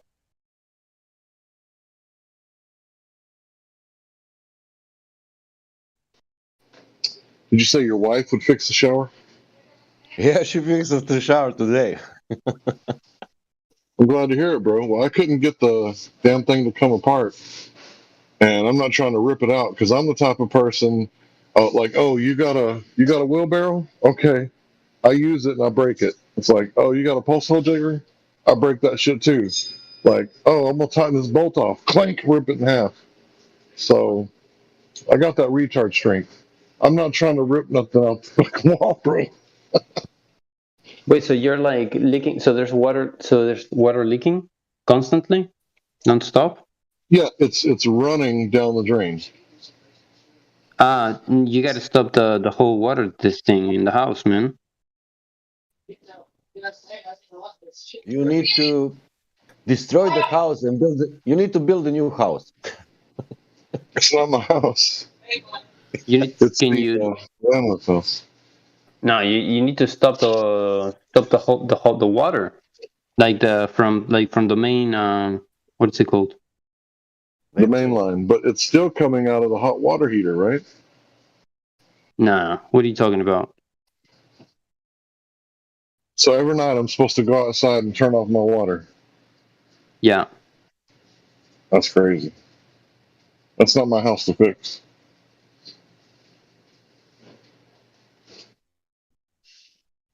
But I'm telling you, though, I am the type of person that I will rip the lug nuts right off of a car. Are you renting? Yeah, I'm renting. You're renting. Yeah. Well, that's called the landlord comes fix the fucking plumbing, bro. Come on, what? Yeah, that's what I told her, but her mom comes over and thinks that we're like a month and a half behind on rent. But I got that shit paid like electronically. I got electronic receipts. Right. You're not behind on your rent. Hell no. No. What are you talking about? Well, you know how much I work. Well, even if you were, even if it doesn't matter. Right. They should fix the plumbing. Doesn't matter. That's my point. I mean, I could be wrong, but Something's wrong with your plumbing, and they're not fixing it, and you're renting. Right. Like, what's wrong with it? It's leaking. It's running hot water. It's not dripping. It's running. Running from where? From the sink bathtub. faucet? The bathtub faucet. It's just running down the drain. Okay. Wow. Maybe it's only how you call. I don't know in English, but it's. Well, can't you just like go buy a new faucet? Or I mean, a shower? Is it a bathtub? Like a spout? Dude, I do not know how to do that. I tried to take it apart. I took the screw out of it. I was gently pulling on it. I sprayed the what is that stuff called? It gets in between the screws so you can pull it out. The what's this shit called? Loctite. Yeah, to get the Loctite out. Larry, make a photo and send it in the chat. What did you squirt in there? WD-40 or something to loosen it up? I tried WD-40 after I tried what's that? Penetrating oil. Yeah, penetrating oil. Okay. Well, I guess you don't. Was it copper? All of it copper in the walls? Do you know? I don't know, bro. I couldn't get it apart. Oh. Like, I'm notorious for breaking shit. Like, literally just ripping shit apart. I wish I was there for you, brother. I'd just come over and fix it. Yeah, me too, man. Hank, you're stronger than you think you are, man. And that's the problem. My wife says that to me all the time. Like, you do it so roughly. I'm like, well, no, I just do it at my own strength, and sometimes things fail, you know? You gotta call a professional, ask for prices, and then tell the owner, hey, this is how much it's gonna cost. Like, what are we gonna do? You know, and just. There you go. Yeah, I would just turn off the water main, and take the cover off of it. Get exposed. Is it tiled over the thing, or is it just plastic, or is it one of those like inserts for a tub? Is it on the sheetrock wall? Where's it at? Where's the valve located? I think it's all tiled up. It's all tiled up? Yeah. Okay, well, then there's just no access to it from behind? Is there an access panel on the back of it? No. We got two options. You can either cut a hole in the sheet. Can you cut a hole in the sheetrock behind it, or you can't get to it that way? Man, I'm telling you, I know how to work on cars. I don't know how to work on houses. Okay. I do not know shit. I'll be honest with you. Hey guys, It could be expensive. Yeah. Hey guys, I think there's some Indian tribes who are known to be flat earthers who are also very good at plumbing. I think the Navajo, the Sioux, and the Blackfeet are known for their plumbing skills as well as their knowledge of flat Earth. So give them a call. I think it's Blackfeet, www.blackfeet.com, and see if you direct that way. Well, thanks for bringing it back to the flat Earth. Hey, that's what I'm here for. Blackfoot plumber, Flatfoot. Blackfoot on the Flatfoot, man. The Flatfoot Indians. We must have some plumber flat earther, Puck. Some plumber flat earther. Flat earther plumber. Yeah. To help, Puck. Water's always level, cockheads. I would hand him your gas bill. I would hand him your gas bill and your electric bill for the heat for wasting all the hot water. Take it off the rent for a month, and say, here's the rest of your rent money after you pay for all this hot water. Water's always level, plumbing company. Larry, I can help you with the bread, Larry, but with the plumbing, no. Water's always fuck. How about Bendy Water Plumbing Company? Bendy Water Plumbing. Woo, that's good. Hey, there's a truck in the fast lane, man. 18-wheeler in the fast lane. What the hell are you doing in the fucking fast? What the hell's wrong with this guy? Think how much it cost him to fill up with gasoline today. Oh, fuck. $942, you know. Yeah, thanks, asshole. Fucking. And you wonder why milk has doubled in price in the last year, huh? Yeah. Gas just went up to $5 a gallon here in Utah. I stand with Ukraine. I'm not going to stop until gas is $20 a gallon. 40. I'm going 40, Hank. I'm going $40.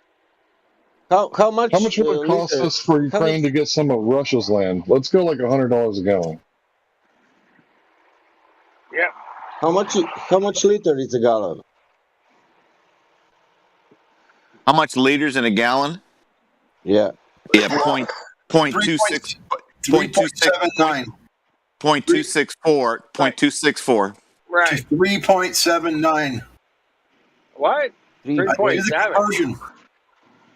Or 4 point, wait a minute. Excuse me. Liters are bigger than quarts. Yeah, it's 0.264 liters per gallon. Right. No, And it's it's How much is it in liter? 0.78. In I'll do dollar. the In dollars. $10. $10 per liter, per gallon. Don't tell.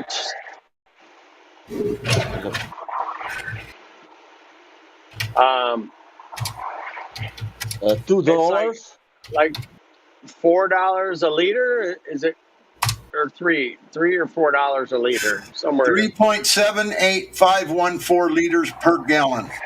It's on my screen conversion. Well, where did I get 0.264? I gotta look that up. I gotta look that up. I apologize. And how much is it's a gallon? $10. See, I had it memorized. I said 3.78. I was fucking close. You were close. You were close. Okay. I have But on. how much is a gallon? I want to understand. $6. I got on Google. Google's always right. 1 liter equal 0.264 U.S. liquid gallon. Right. Okay. That's 1 liter. 2.6 less than 1/4 of a gallon.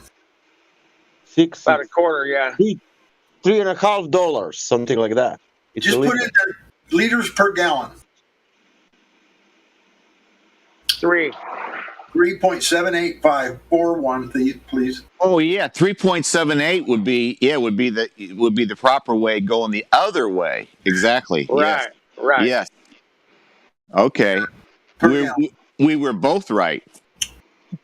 Right, I got some good news for you Europeans. Okay, so I heard today on the news that America is going to allow Venezuela to sell Europe oil. Isn't that nice of us to allow another country?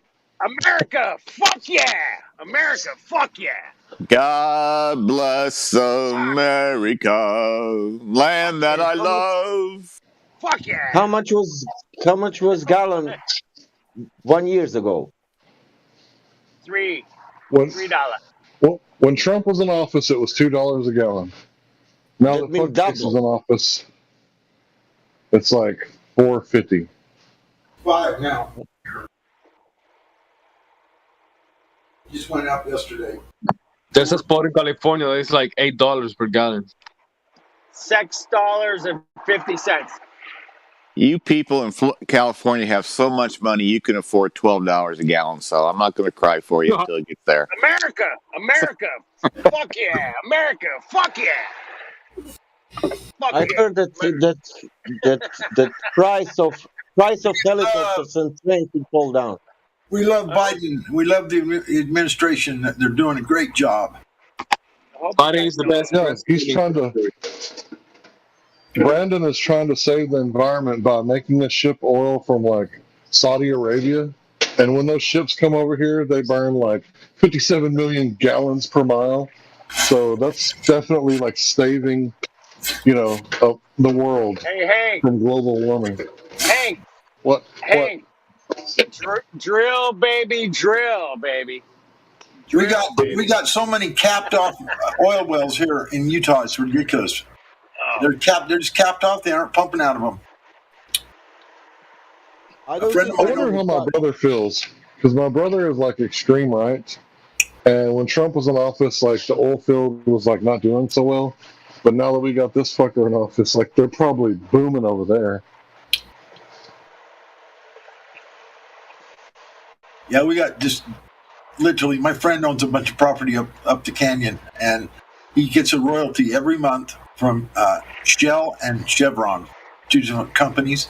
They give him a check every month because he's got these oil wells, and they're just capped off. They're sitting up there with a concrete pad and a metal cap with a Chevron cap on it or a Shell cap on it. And he's still. And they're paying him not to have it pumped out. You're paying him not to pump it out. Yes. Fucking A. Fuck! I know. Oh shit, man. I hope that pisses somebody else off besides me, man. Fuck. They're paying him not to pump it. Yeah, Yep. that's Royalties for oil wells that are capped off and not even just capped not off. even. We'll pay you X amount a month. And then if we decide to ever start pumping out of them, of course your royalties will go up. But That's right. for now, we're just going to pay you this much Yeah. Just for paying not this much. to For not pump. just. Leave them capped off for now, please. Hey, Flat Earth dude. Yeah.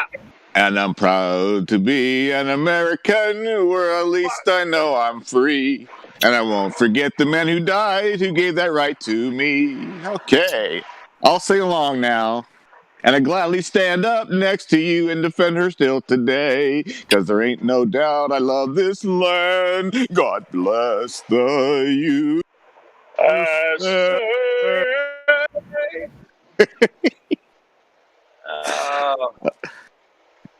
God bless. God bless. World, man. God bless $12 gasoline per gallon gasoline. The new Babylon, USA. I've been saying that for 3 decades. God rocking. I've been saying that. I was like, this is modern day Rome, man. This is it. This is where we live. Yep. Babylon, here we are. Here we are. We're in fucking Babylon, man. Living lives of luxury, driving air-conditioned stereo cars, man. Come on, you know. And paying out the ass to do it. Paying out the ass. Yep. Yep. But it's been a fun ride for a lot of people, man. I mean, nobody's going hungry. Not yet. Not yet. Not yet. That's the point, man. Not yet. But things are looking really weird, man. There's a lot of food production places that maybe have had some arson or some kind of industrial fire or something, man. And there's also some that have had ransomware attacks that they claim they can't operate their elevators and whatnot to deliver their products because of a ransomware attack. That's a new one that just happened. Those cogs. I made the math. I made the math. In USA, the diesel costs like a $1.5 per liter. Yes. In UK, do you know how much cost in UK? I made a count. $3.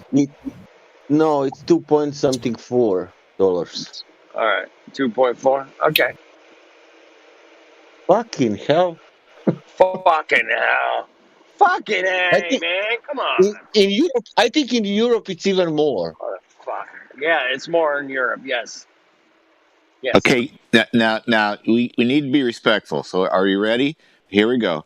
I pledge allegiance to the flag of the United States of America and to the republic to which it stands, one nation under God, indivisible, and liberty and justice for all. Amen. Yes. Amen. Woo! So be it.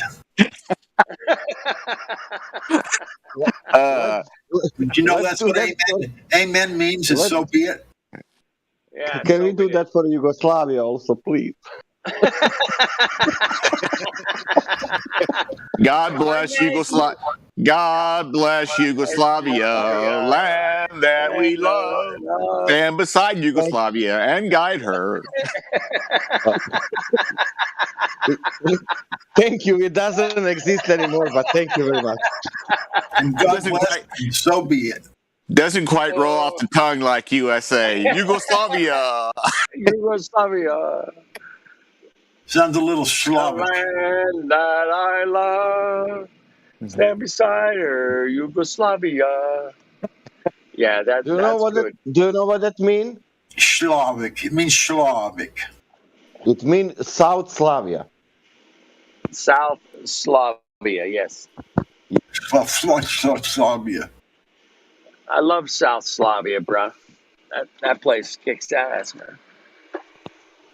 We were peaceful till 91. And then boom. 32 years ago. Fuck yes. Damn. I need me some Yugoslavia. What do you think? I need me some Yugoslavia. That's right. I'm gonna have Yugoslavia for dinner. It's so tasty. It's amazing. You never had president like we had. Never, Do you say ever. pasties? They're Tasty. Slavic pasties? Yugoslavia for dinner. Oh. I'm hungry. Guys are making me hungry. I thought we were going to have pasties for dinner. I was going, yippee. No. Okay, what's Man, if you come to eat, You know what a pasty is, right? Yeah, like a Danish or whatever. Like No, it's what the strippers wear over their nipples.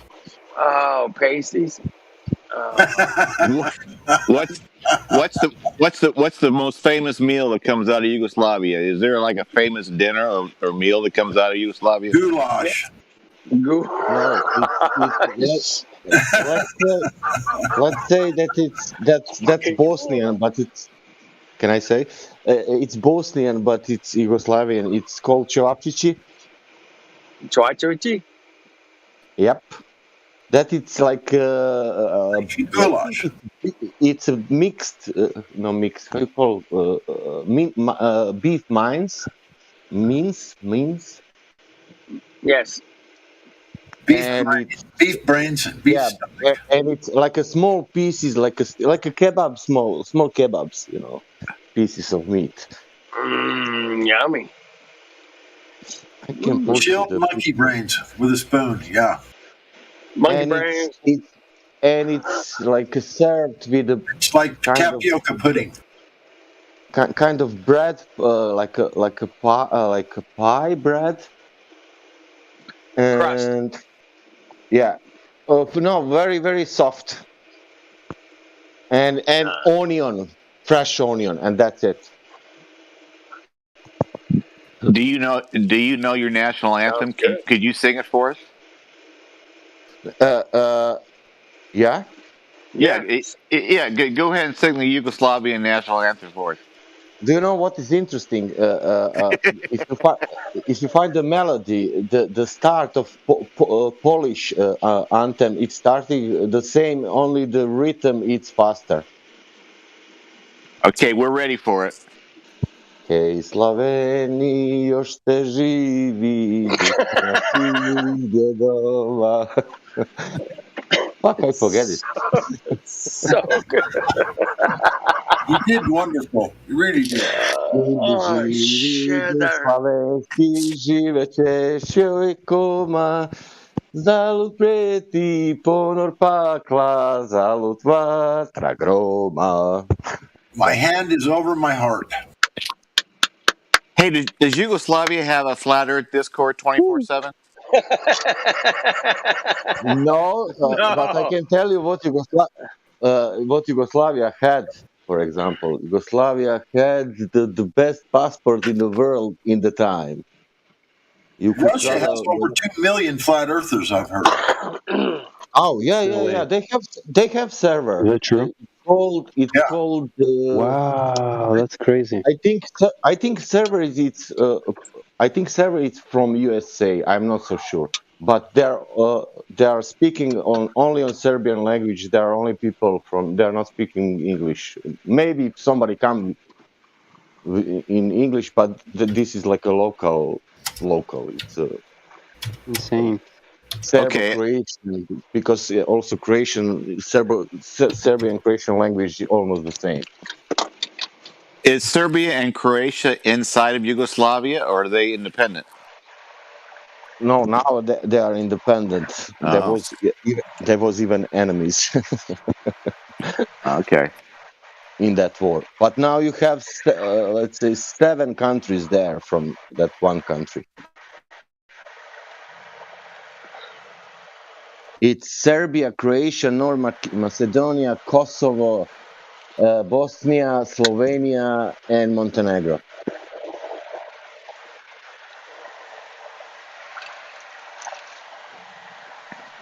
And that makes up modern day Yugoslavia, or that's entirely different. Yeah, that was all of them. That was one country. Now it's Okay. 7 countries, and they're all small. We And got Yugoslavia was like a little bit bigger than UK. We got a political lesson, a geography lesson, and we got a song. I like it. I like it. Oh, do you want to know? Do you want to know how was the system inside of that? Because we were living in, let's say, in that time you were calling us communists. Commie bastards. I wasn't calling you communist. I wasn't. I mean, not me. I mean, if you make a claim, you got to back it up. No. I'm saying mainstream. I'm saying mainstream West. Okay. Mainstream. Yes. I mean, flat earthers weren't calling you commies. No, commie bastards. That was the term I always heard growing up. The commie bastards. I'm like, oh. Honestly, I was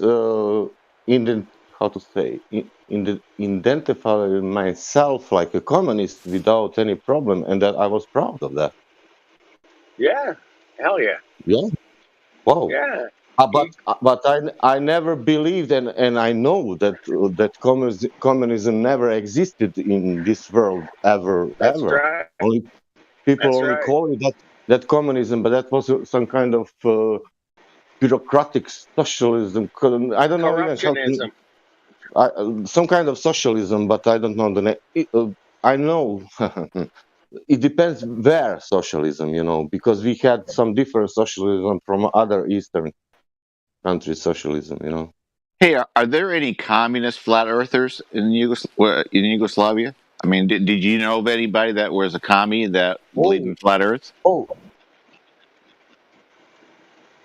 Yeah. I don't know what you mean. What is communist for you?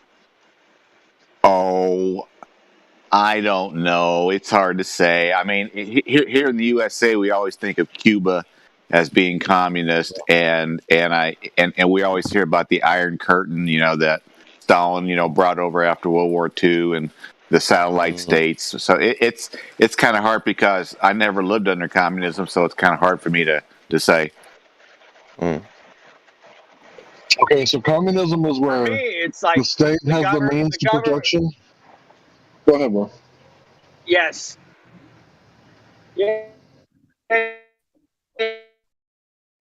Yeah, that's it. Go ahead. You're Robert. Hank, go ahead. Hank. Okay, yeah. The state has the means to production, so the state controls the corporations. Now, capitalism, a lot like that, is where eventually, the corporations control the state.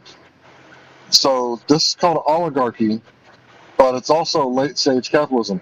So the way that capitalism is supposed to work, because we're not under a free market. This is not free market capitalism. I'm sure most of you know that. This is like a oligopoly capitalism, to where the oligarchy isn't a singular noun, it's a plural noun. So big pharma, big oil, you know what I'm talking about. They are just about absolutely 100% in complete control of the government. Big globe Earth, NASA. Yeah, you got it. So yeah, what we're looking at is the opposite side of the coin. Both are deadly doctrines, but this one is the least deadly. The first one, communism, they throw out God, right? And then betray God. And then capitalism, they betray man. And how they do that in capitalism is they sell out their neighbors for cheaper labor from across the border. Right. So neither one of them are perfect, but like I said, I'm a lot happier under capitalism. What capitalists do is make up a war in Vietnam by having two phony attacks, have the Congress do the Gulf of Tonkin 3 days later, and then go kill 3 million Vietnamese as well as 58,000 Americans and call it freedom. So it's cool. It's cool. America, fuck America, land of the free, home of the brave. But America. I can tell you some things, some strange things in socialism. Like when people think, oh, there was because it is one kind of regime, let's say. But I didn't live that life. That's strange, I didn't feel any kind of pressure. Here's a breathtaking post for y'all. It's time to stop caring what flat earthers think and ignore them altogether. They lie, they misrepresent the evidence, and they are all breathtakingly ignorant. This is from Rusty Walker. I heard that about Flat Earth, dude. I heard that. Yeah, that's good, man. They nailed it. They totally nailed it, man. I mean, breathtakingly ignorant. Oh my gosh. Breathtakingly ignorant. Breathtaking. because you're using your senses, and because you're using your common sense, because you're using your logic, because you're using your eyes. Logic? My God. No. I mean, hopefully all this breathtakingly ignorance will have them all suffocate. Because you're thinking and you have some questions, and because after you have also some question after question, and still after that you want more to be shown, and it's not shown, but there are stories, and you're so ignorant because you don't want to listen to stories. I like and the you story. you don't understand, and what else? You didn't go to school. Yeah, you are not on that level that you can even understand. You need to finish, I don't know what to understand. All I know is we got to keep flat earthers from procreating. We cannot have them having kids. Nope. Jim, back in the day, they'd be like, I wish all the flat earthers would just drink some bleach. Yeah. That's how bad it was. So bad, man. It was so bad. This is not medical advice, okay? Anyone? Or nutrition? we're not in the White House telling people what to do, right? Right. Yeah. Shine up and get your Coco Poco over here. Come on, get your Coco Poco. Was that actually real? He said people should drink chlorine. Bleach. Drink bleach. Bleach. There's a video of them saying we're gonna give people bleach. Yeah. Drink bleach, I mean, it was so bad, man. We were like under. Joe, Flat Earth dude, he's referencing to people in the past telling, like in the debates here during conversations, some people who tell that to Flat Earthers, saying, "Oh, Flat Earthers do this," what he said. Yeah. I really doubt most most of these flat earthers really believe the Earth is flat. I think most of them like to spread conspiracy theories just for the fun of it. I've heard it is fun. But I've heard flat earthers. I hear flat earthers love their meth. They just can't get enough of it. I mean, they're meth filled. They're filled with meth. Math. Yeah. I love to do maths. What? Maths? Maths. Yeah, I love maths. With the S. Maths. It's called Godspeed. Yeah, they just summed up with Godspeed. Maths. I heard that flat earthers are science deniers. No, not true. Not true. We are science. Listen this, and then I heard that what they are denying, you know. No. That cannot prove anything. But that's in context to the conversation at hand, because when am I roboting?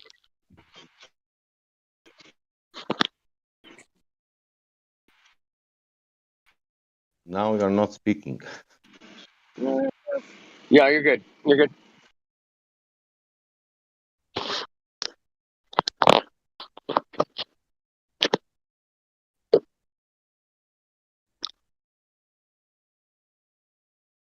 Thank you for singing the.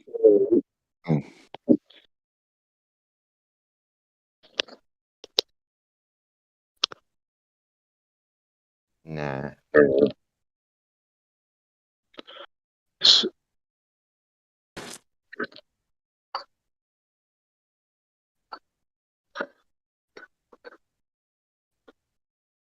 In reference to the conversation, and when some people label some people, all of you, flat earthers, whatever, right? The two words, the term, and the weaponized language that is used following such terms, you're not two words on a piece of paper. You are not a label. So when you wear a hat saying, "Yeah, I'm a flat earther at this moment because we're having a conversation about this," right? But that's not our, like, the mechanic is not the mechanic. He's doing a job wearing a hat. Hey, but when he goes home, he's not talking about the gas pressure that is needed to make the engine work, right? Yeah. James, I have a question for you. Good one. Go ahead. In which country sea level it's called different name? Globe country. No, I didn't say about Earth. In which country? For sea level, it's another name. I don't know, whatever. Hey, I'm gonna hit you guys with this, man. Then I gotta go. But hey, I'm a non-ball believer. Of course. A non-ball believer. That's Non-ball enough. believer. Yeah, you don't participate on the religion of the globe. You don't agree with the church sentiment. The ground you're spinning, the ground you're standing on is curving and spinning and uncontained. You don't subscribe to Non-believer. that. A non-believer. I'm a non-believer. Yeah, because you know that it's not. You know it's an impossible. It's impossible. So I'm a non-believer. Believer. All right, I'll leave you guys to that. I will make now. Next time we get a concaver, can we call him a non-binary earther? Yeah, that's a good one. Triggering.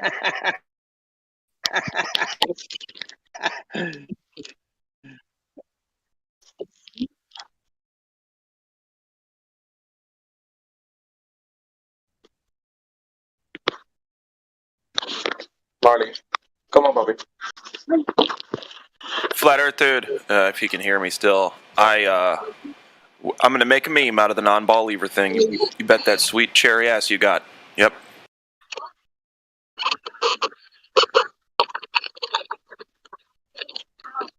Also, Jamsey, I can hear you eating a popsicle, and I don't want to envision that anymore.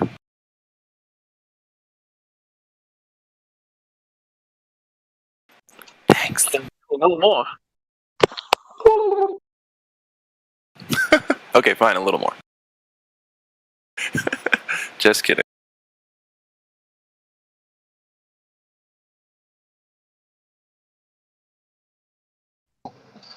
Last night, I was watching Scooby-Doo with my children, like you do, you know. And I just happened to be messing with my camera, trying some stuff out. And I zoomed in and got this. I'm sitting there watching it with my kid, like, what are they doing in that van? That's not just weed, partner. There's something else going on. I would guess opioids. Especially for Scoob. Look at him. No, not for Scoob, for Shaggy. Gosh. It looks like he just wasted his whole life and he got in a car and started talking to the dog about it and they both did heroin. You know, them Great Danes, they got dodgy hearts, man. He better slow his roll. I mean, cartoon world drugs are probably so much better than the real ones here, you know? You guys ever seen Cool World? Brad Pitt movie? It's all animated world. It was a darn good flick, in my opinion.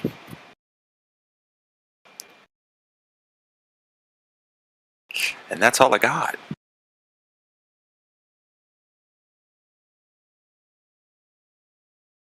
Yeah, wow. So, Larry, is that... So you took those pictures last night, like screenshots, or what was that? Yeah, I was zooming in on my big screen TV, kind of playing with my camera, getting used to it. And I made a little GIF of what I was actually doing. Let's see if I can get that in there. Yeah. So...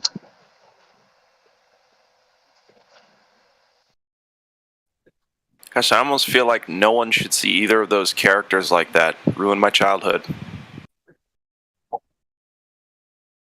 Scoob looks terrible. Shaggy looks like I do this every day, but Scooby looks like I took too much, man.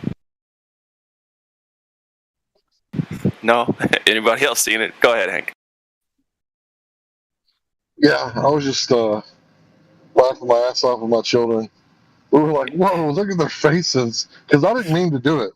Like, I was just playing with my camera. And then when I reviewed the footage, I was like, whoa. Yeah, wow. You caught something pretty... that probably most people, like 99% of people, have not caught. At least in, shared like this. They're like, look at their faces, and they probably just went past it. But you, sir, you've captured it. So, and they were just driving from one place to another, no big deal? Or was there a reason? Did they, get in a fight? No, they were sitting there just chilling. This is before they laid their eyes on the bad guy. So this is their normal look. Oh, wow. Like seconds later, they laid their eyes on the bad guy, and their eyes got real big and surprised. Shaggy, are you too fucked up to do this? I'll do it for some doobie snacks. I can't do it anyway. Well, we all knew Shaggy was up to something, but is that animal abuse at that point? Bro, dogs love weed. Dogs love smoking weed. Yeah, after Scooby asked Shaggy that, Shaggy replied, "You gotta do what you gotta do." Right? Like, whoa, Scoob, we gotta do what we gotta do.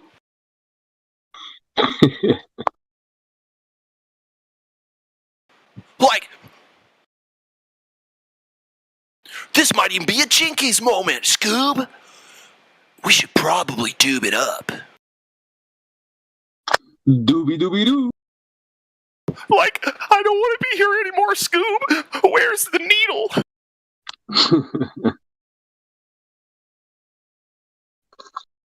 Was the lady with the blonde hair or the glasses? Veronica says yoinks, or jinkies, doesn't she? No, so Shaggy says yoinks, Veronica says jinkies. I don't know the rest. But I think, is Veronica the... No, who says jinkies? Veronica's the pretty one. Who's the other one? They're both pretty, come on. Okay, who's the pretty one with glasses?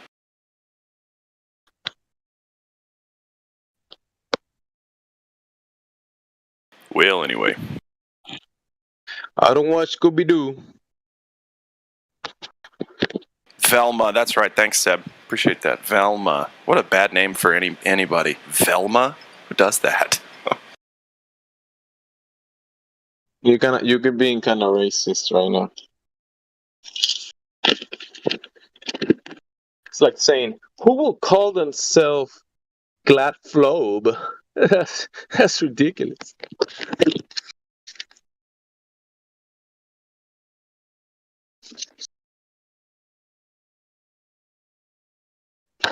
Film. It's like a Phil dressing with a wig and glasses.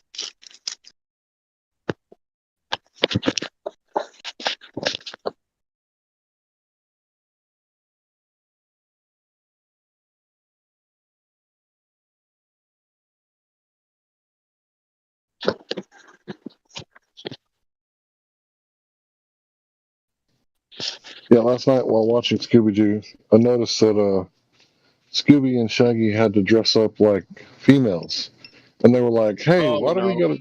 What's that? Is that it for you? Yeah, they were like, "Why do we gotta dress up like females when there's two females right over there?" You know how they always split up, you know? Because you gotta be inclusive. Or the letter. But never mind.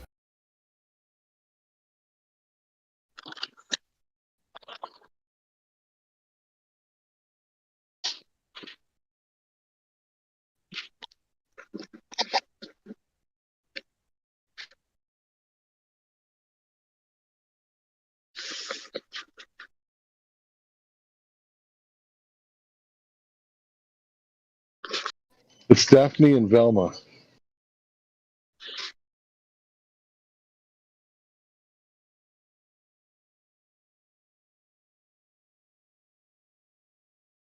It's always like, let's split up. Velma and the Chad looking dude, we're gonna go hang out behind the dumpster. You guys go find the killer.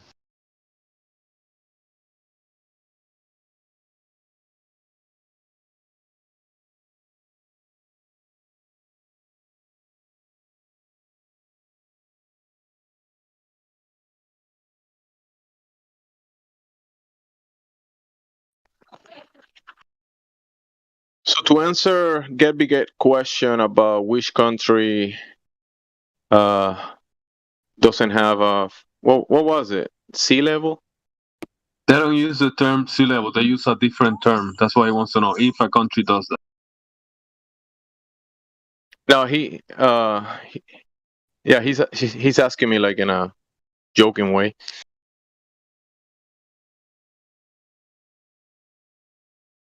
So I guess there is all countries say sea level, and that means what? Get Biget. What means that?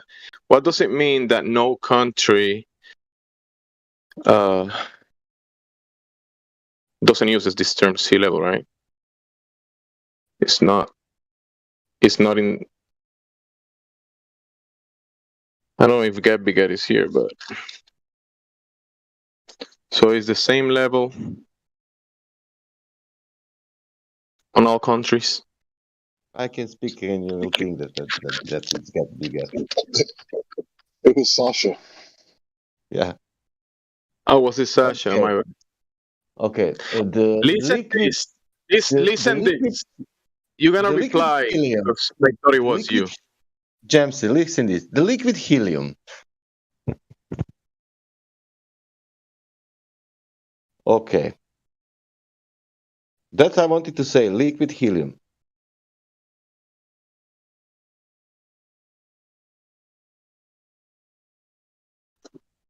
What? I'm sorry. I'm sorry. I didn't hear it. One more time, please, if you could. He said liquid helium. Oh, superfluid liquid helium. Right. What happens with liquid helium in Russia? So, what happens there with liquid helium? It's Soviet Russia. Liquid helium. Not what. I don't Why? know what it would do to you. Inhale you. Superfluid make you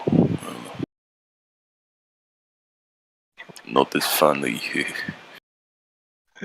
Say what Larry said. Helium inhales you. In Soviet Russia, helium inhales you.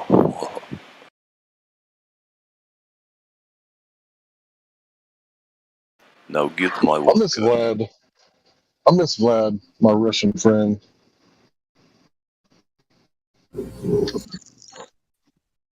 What is glad about? You cut out.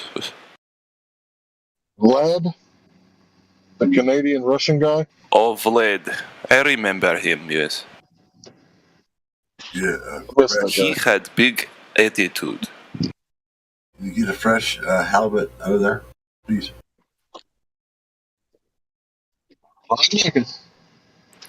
I was okay talking to him on internet, but would not like to have him in circle of real life friends, if you do know what I mean. I could understand you. Ooh, that sounded good. Who was that? Oh, that was probably Sasha. That's why it sounded good. Yeah. I saw Larry's name light up and I was like, no way. No way. Been hiding this accent stuff from us the whole time, Hank? Come on. Sasha, can you expand on the liquid helium comment that you made and do it in a real Russian accent? I know you're not Russian, you're Romanian, right? It's nearly the same thing, yeah. I'd like to hear it too. Well, I like to know anything about that also. Right? Yes, that I can say something about that. Yeah.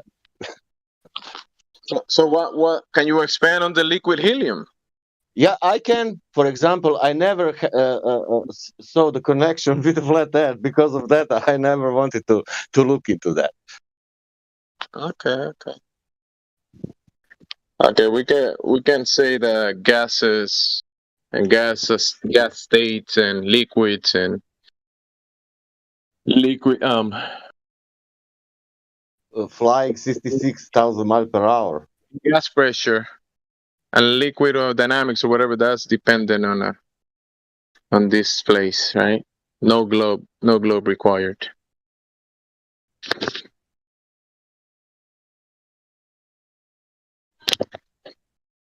Things do what they do, Scooby-Doo. Scooby-Doo.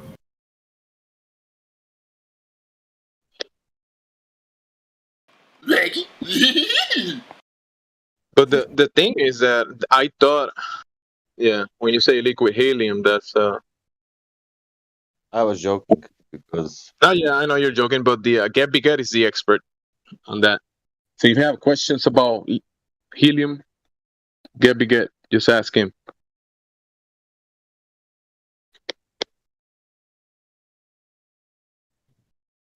So there's this YouTube channel that I watch, Eric Lerner. He's kind of one of the OG people to go, wait a minute, this isn't science. This is all math magician shit. So his channel is LPP Fusion. And Eric Lerner, because of the amount of helium in the universe, there's way too much helium for it to be all in one spot.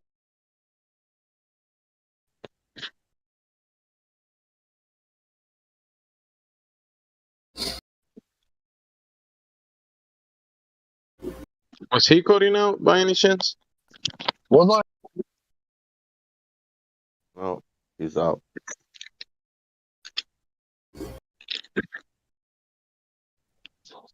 Was I cutting out? No. Yep. No. Okay, well, like I was saying, LPP Fusion YouTube channel. You might want to check it out. The guy works for NASA, like I admit, but he's I think he's trying to build engines, LPP fusion engines. So, I don't necessarily agree with everything the guy says, but the way that he talks about the Big Bang Theory being a whole bunch of bullshit, like I can understand what he's saying because helium isn't it the one element that doesn't go into a solid state? It can be liquid, it can be gas, but it can't be solid. So how could it be like all in one spot?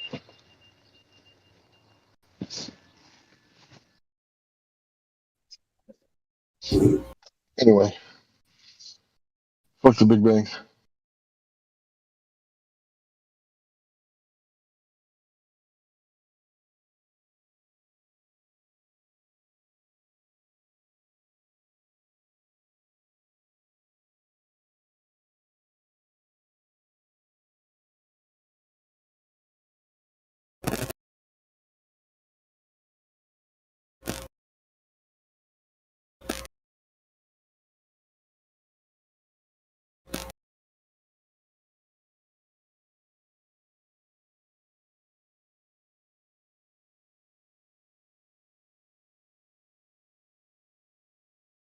Did I kill the chat with Eric Lerner? No. Wow. I'm listening while I cook myself dinner. Good. I was hoping you were turning on some Scooby-Doo reruns. No, I quit that.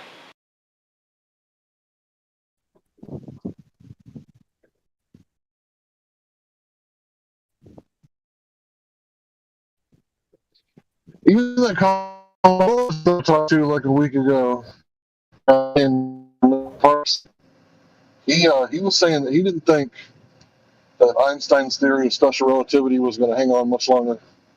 He thought that there was going to be something new. But he was still a gravity cook.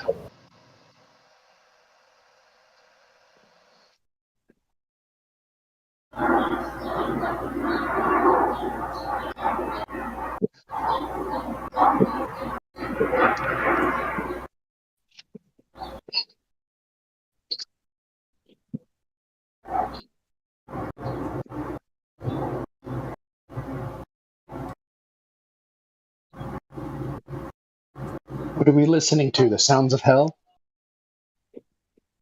Tom Michael. Yep.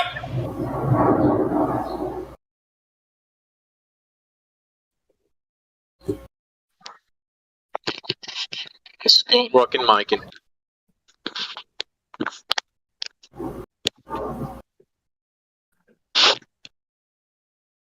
Last thing I heard him say, I think he asked for a fish.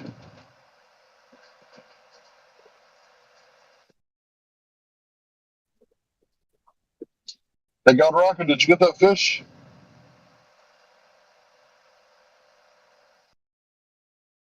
I muted him.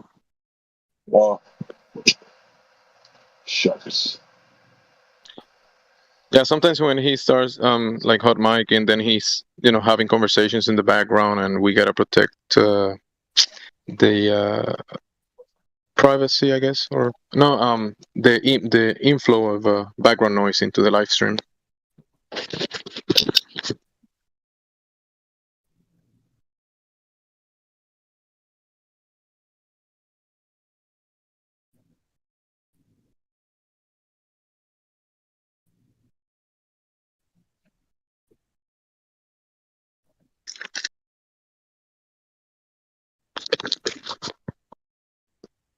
Heard Biden say we're gonna go green or we're gonna go homeless.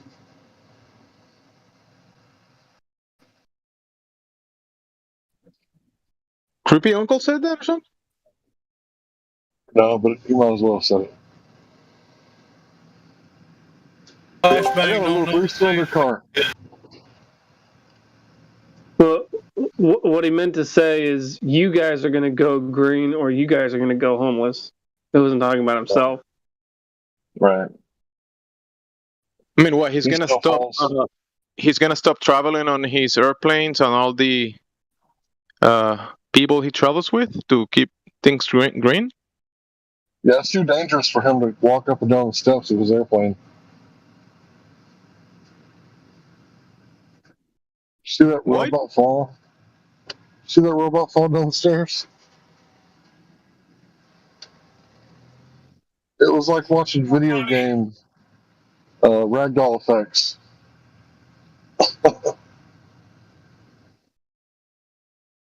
Did you know how in video games they don't try to like brace their fall by putting their arm down? Yeah, it's funny, the people who think that there's going to be a robot takeover. Oh, I'm not being serious. I'm joking. But I would say that these events that are happening, like on your calendar that keep popping up, I would say that they're probably done by artificial intelligence.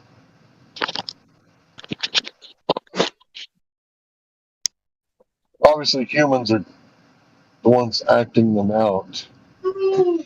Yeah.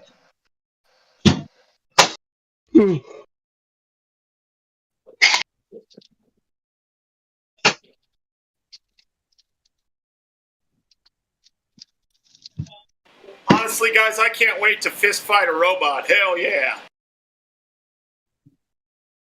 Shit, I'm gonna tell you that. Make sure you live stream it or share it in the YouTube so we can watch it. Or at least Well, no, you'll be fighting them too. They're going to take over, didn't you hear? Yeah, they'll call that game Rock'em Sock'em Human. I'm not fighting any robots.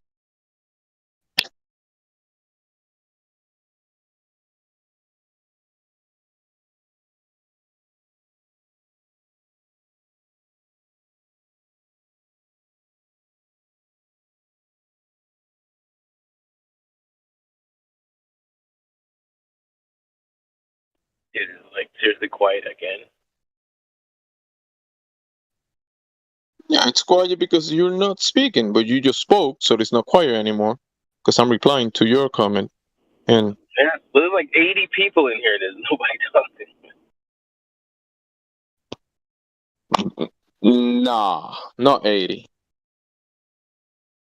If you count the live stream, maybe, possibly, the YouTube, there might be some people listening. It might add up closer to that area, but Somebody's name is Stormfire. That's cool.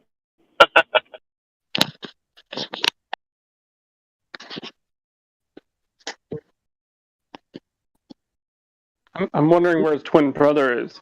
Firestorm.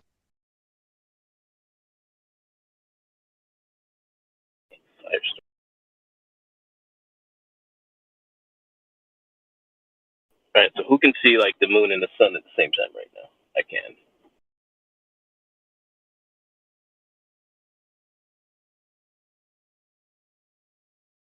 It's raining here.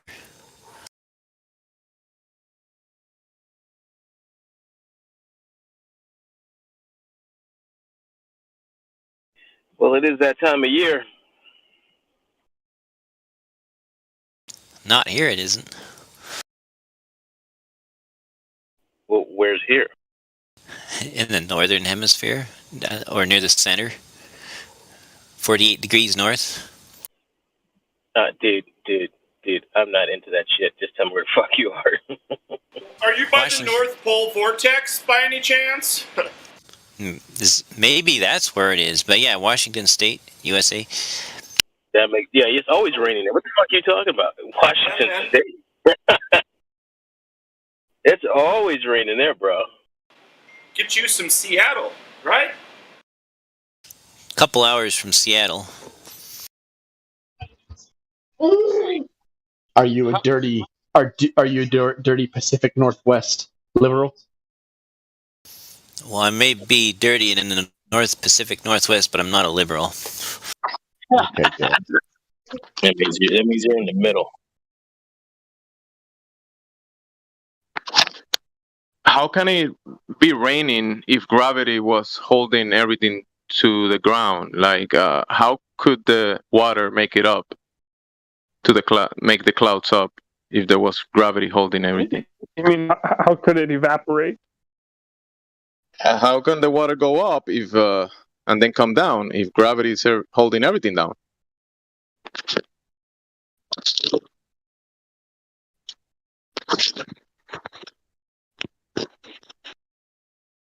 Gravity explains everything until you don't want it to explain everything. So, you know, that's the answer.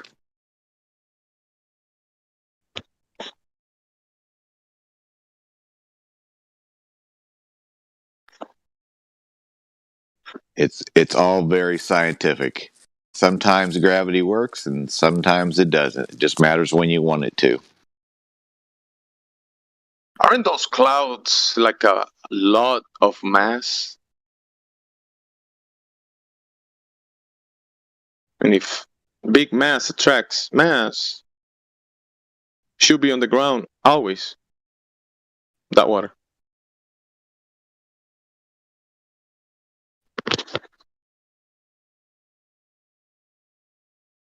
There will be no rain. I get really offended when you make me think. I don't like to think, so don't ask me tough questions. Yeah, he's a retired police officer. Don't make him think. Might hurt the guy. Don't make him do stuff. No, I'm just joking, bro. You're not a cop. I know better than that.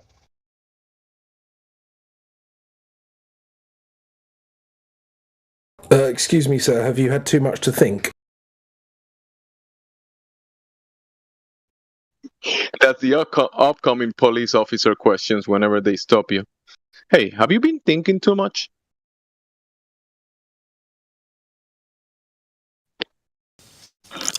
Office honester, I haven't thunk a thought all night.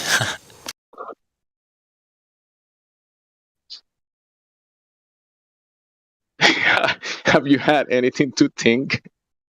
That's a good one, Crypto.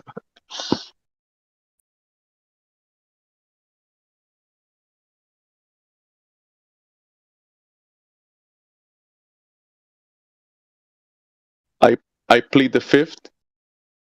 What will be your reply, Hank, if the officer asks you that question? Ask him. Ask. Larry. Well, surely you'd be pleading the fifth of vodka, right?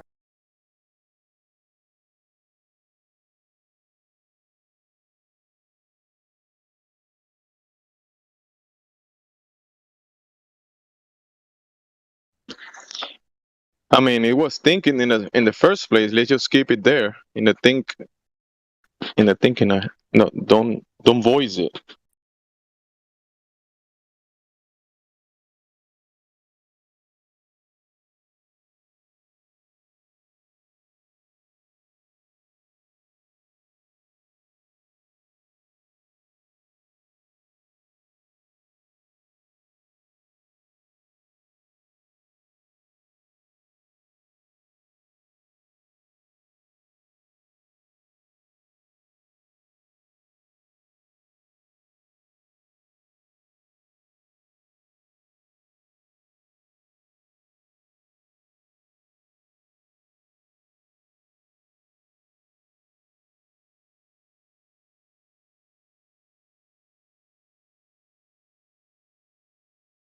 Yeah, I've never heard the plead the fifth one before. I've heard the. Have you had anything to drink? Too much to drink? Too much to think? Heard that.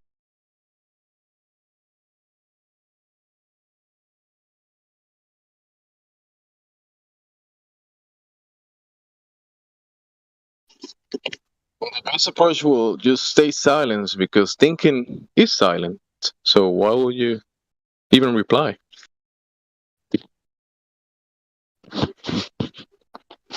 I'm still thinking.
You guys talking? I cannot hear anything. No, it's quiet. I thought somebody was gonna play some ODD Chocolate Sand or something on the radio. Somebody stop singing about the Earth. We have a special guest. His name is Python. Welcome, Python. Nice name. Hey, I wonder why they call me that.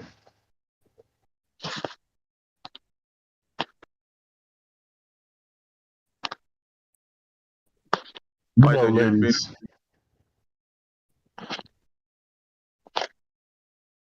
You can reply.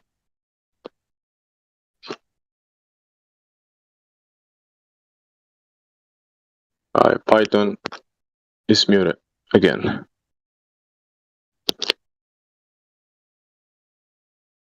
Go ahead. But Sasha is here. Sasha 2.0.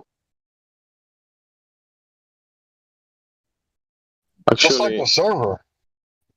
Have you spoken to Jesse, Larry? No? Who? Jesse James? Jesse, he's been looking into Flat Earth since 2018, he said, and he's been here for, I think, less than 24 hours. Because I checked him in, what was it, like 20 hours ago, Jesse? I think so. Yeah. How's it going, Jesse? Good. How are you doing? Good, bro. So you're looking into the Flat Earth thing, huh? Yes, sir. What do you think so far? Well, it's very interesting, and well, it's very interesting. Let me put it at that. What is it specifically that you find interesting?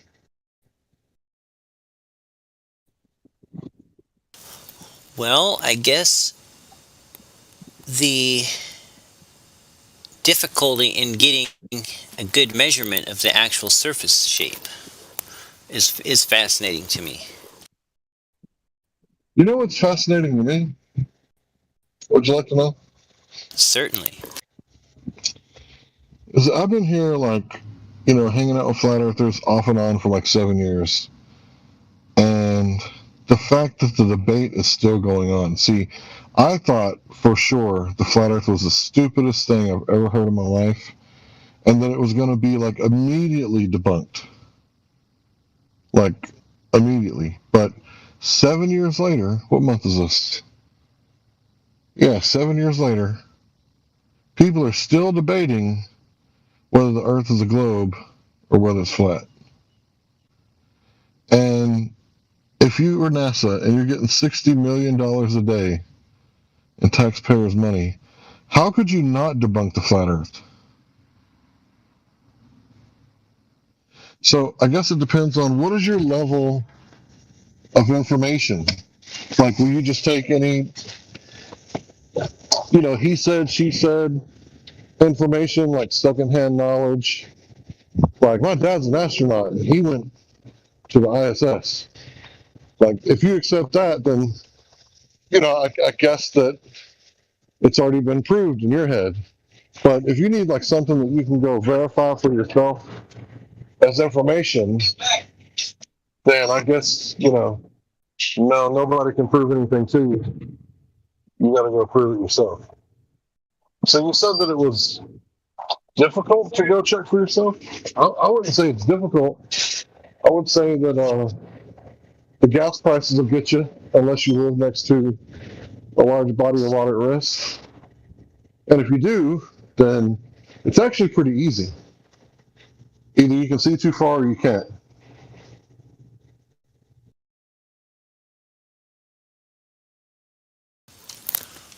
But what I've found is that sometimes I can see too far and sometimes I can't see too far. Is the spherical Earth like inflating and deflating like lungs?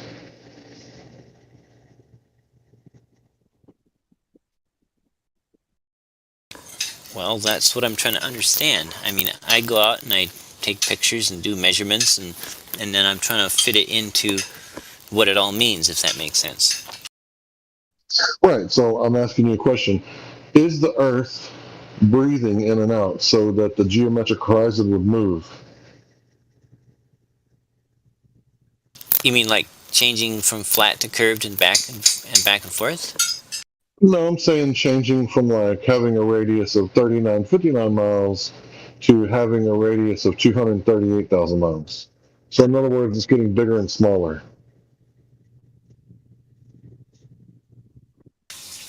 Well, I don't know. My measurements range from concave to convex. What measurements? Like angle measurements and line of sight, and horizon. On Earth? Wait, is the horizon a real place? Well, it's just a term that is used in geometry. Does that hold on? Yeah, but when practically applied to reality rather than mathematically, the horizon is the horizon in the same place ever? The apparent horizon moves depending on moves. something. So you can't use it. So you can't use it to measure anything because it's a rubber ruler, isn't it? Right. Yeah. Okay. Using the horizon. So it doesn't matter. It doesn't matter what you've measured because that's not going to tell you anything, is it? Well, I do non-horizon measurements too. Okay. That's adorable. So Jesse, if someone were to make the claim that all swans are white, wouldn't you only need to find one black swan to prove that claim wrong? Absolutely. All right. And if someone were to make the claim that all horizons are no further than 1.22 miles away at 1 foot observer height, wouldn't you need only one observation showing the horizon to be further to prove that claim wrong?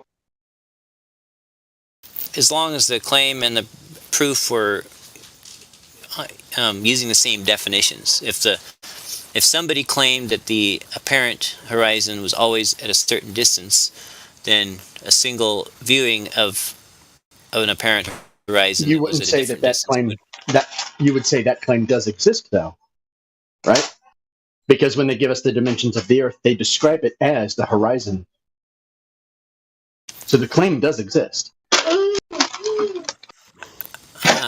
I think they describe different horizons, like the geometric horizon.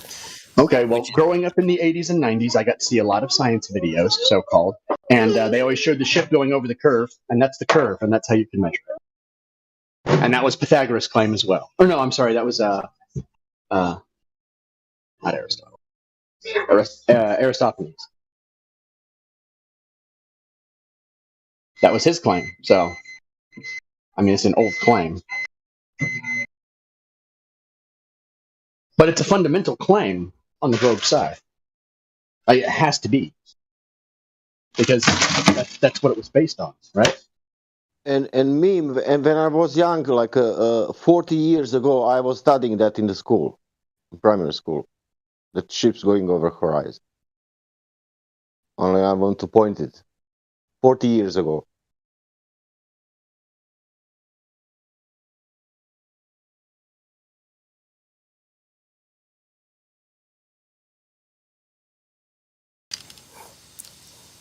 So I guess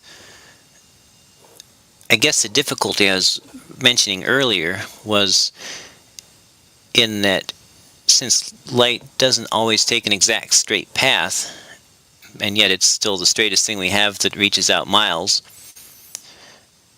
when we measure the angle to a distant object, we don't know particularly what actual path the light is taking, if that makes sense. Like, if you look at that atmospheric... I would say it's taking... I would say it's really easy.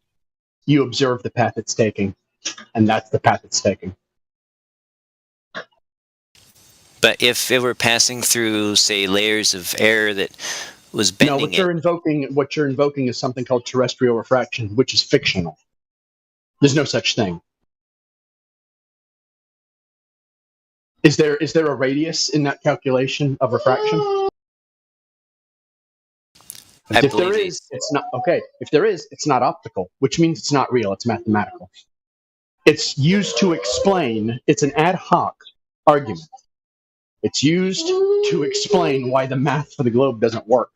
Hey, why can we see too far? Well, because there's this phenomenon that we don't know and can't quantify where the light bends, so you'd always see it as straight.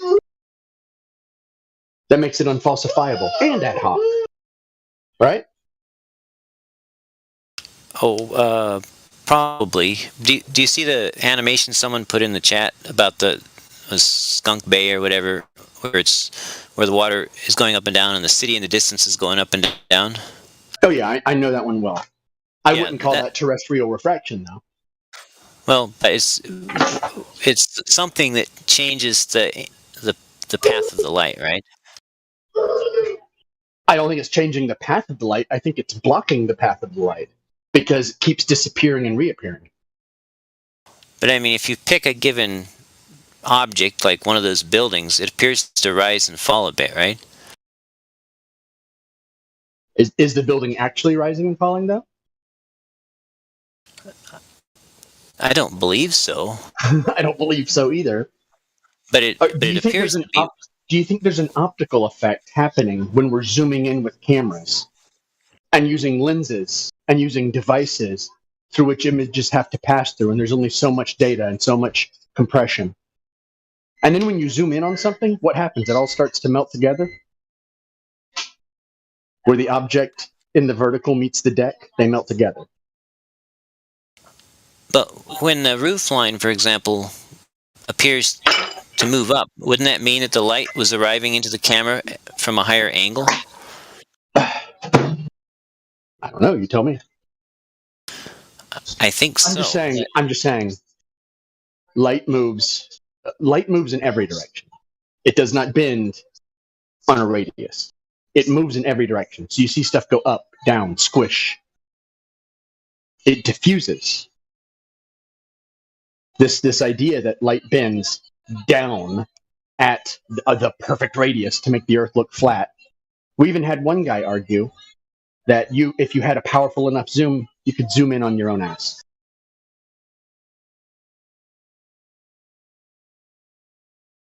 Because he understood that refraction is mathematical.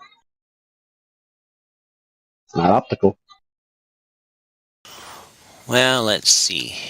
And it's also not related to actual refraction. Actual refraction that we can test is light passing from one medium into the next. So from gas to through solid through liquid or something like that. And it changes direction each time.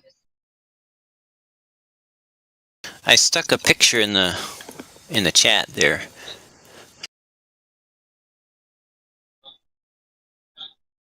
Yeah, that's a transit. All right. Now, let me ask you something. How far away is that boat? That ship? I don't know. It's at least a few miles out because the shipping lanes are several miles out from the beach. My guess is it's like 8 or 9 miles out. The channel What's the level operational range of a transit? I don't know. I don't have one. It's on a radius. The maximum is roughly 900 feet. So you're going to get about a 2,000 foot diameter. And I know this because I do surveying. I put down 1 million square foot warehouses. That transit, once you get outside that 1,000 foot radius, that 900,000 foot radius, what happens is the fidelity of your level does what? Because your frame of reference for setting level is only the breadth of the transit. The level in there is only about 4 inches wide. Do you think you can make a level line from a 4-inch frame of reference extend out 3 miles? This isn't a transit. That is a geodetic robotic unit. It's not robotic neither, my friend. It's just a total station. No, it's a total station, but it's not robotic. Okay. What's the frame of reference for the level? I'm not sure what you mean. I'm not sure what you mean by frame. How wide is the level? Oh, the tube level. How long is it? Yeah. About an inch, maybe an inch and a half. So, are you running a straight line 3 miles out off of an inch and a half frame of reference? For real? Well, the answer's no. The answer's no, because in surveying you don't do it. So are you saying my angular accuracy is? I'm not It's sure. garbage. It's garbage because you ever use a torpedo level? I don't think so. Torpedo level is a tiny little level. You get it and you level the pictures in your house. Okay. Okay, that's essentially what that is. It's a torpedo level. It's a tiny little level that you could stick in your pocket. So could we look at the manual? Hold on. Do you think you could level an entire building with a torpedo level? I don't know anything about torpedo levels. If only y'all built something every once in a while, you'd understand why a mason who's laying an 8-inch block uses a 4-foot level over the block. The block is only 8 inches, or 16 inches, I'm sorry, but he uses a 4-foot level on top of it. Do you know why that is? Why is that? Because the larger frame of reference for your level, the more fidelity the line along the entire building will have. So if you have just, like when we would set up the geodetic unit, we'd put an 8-foot level just on the top of the tripod, and then we would set it up there, and then we would level it. It levels itself. And then when we would go out and put on the reflectors, we never went out 550, 600 foot. For that, you set up a new station. So are you saying that my instrument that I used was inadequate for measuring? No instrument is adequate for that. There is none. Well, what's the angular accuracy of my machine here? You tell me. Let's you see. have that machine. You have that machine. Yeah, it's a Nikon DTM-420. Yep.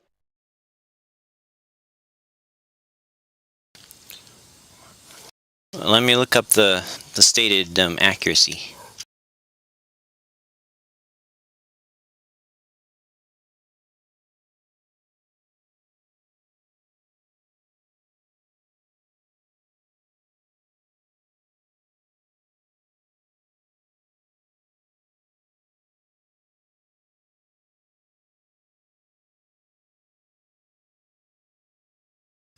It says it has a 1 arcsecond minimum display and a 4 arcsecond accuracy.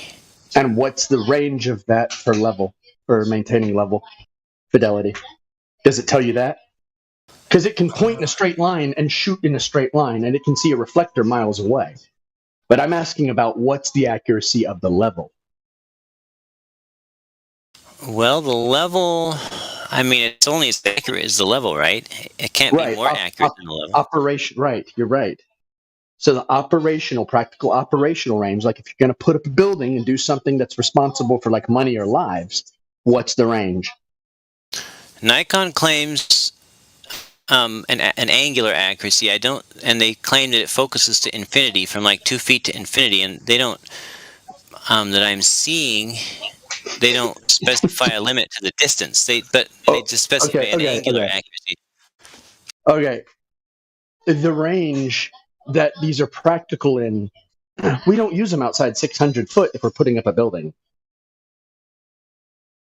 And to measure something, okay, that's a transit. What you're looking at is a transit. I don't know why you keep calling it a total station. It's part of a transit. Can you put the number into Google? It's a Nikon DTM 430. There's the electronic total station.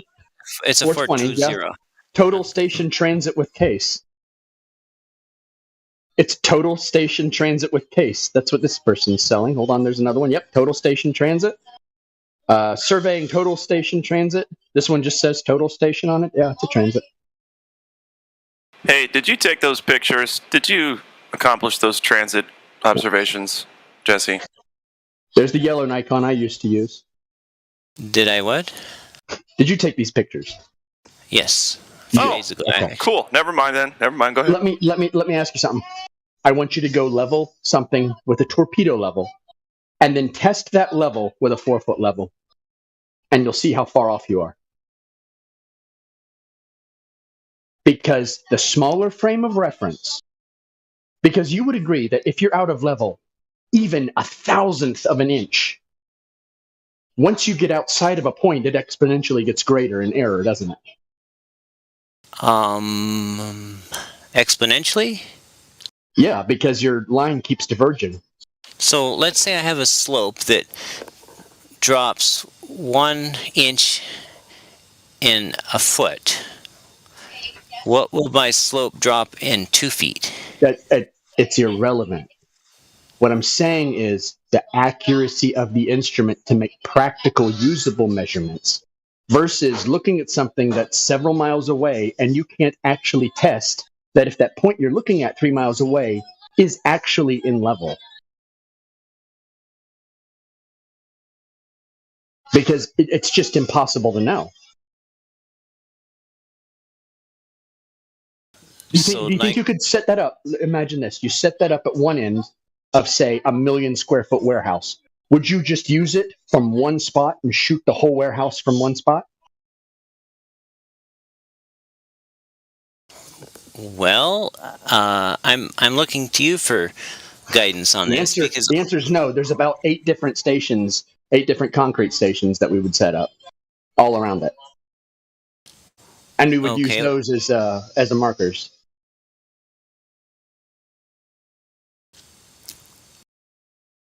So help me understand, since you use these things, what does Nikon mean when they say it's got a 4 arcsecond accuracy?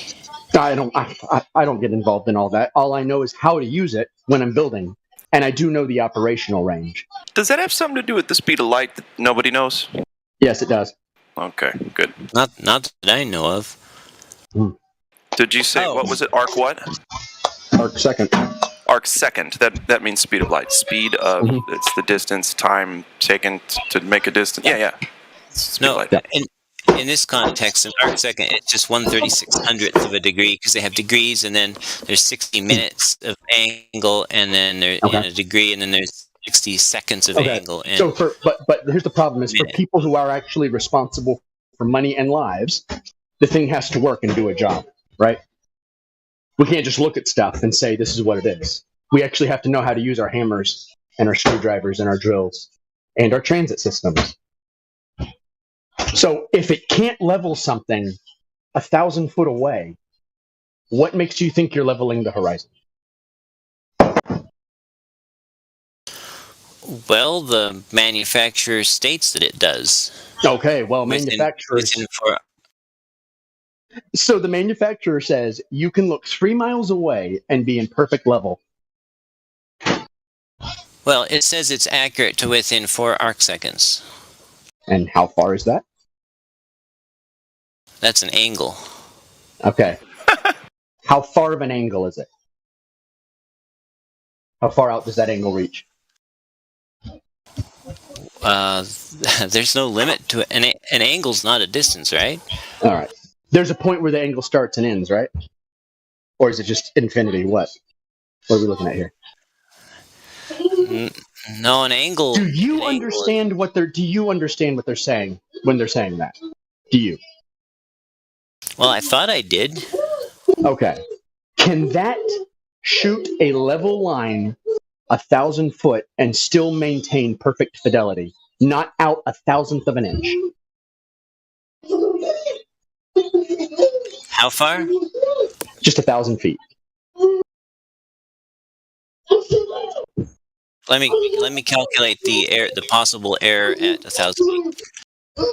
Calculate it? No, I'm asking if anyone does it. Nobody does it. If you do that, you'll get fired pretty fast.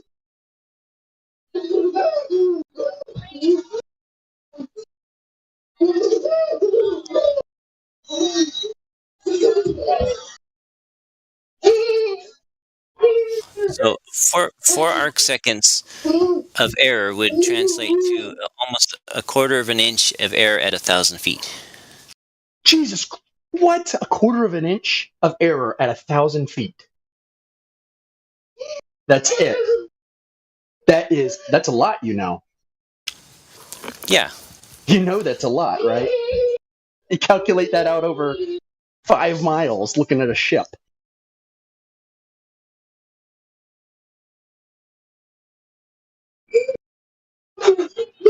Because that doesn't maintain just a quarter of an inch. From that point on, it's just getting wider and wider and wider. Right, and so 4 arc seconds at 10 miles is a foot. A foot. I think you might be wrong about that, but it doesn't matter. Well, I just put 4 arc seconds into tangent, and then I multiplied that times 10 miles, and then I converted it to inches. Isn't that right?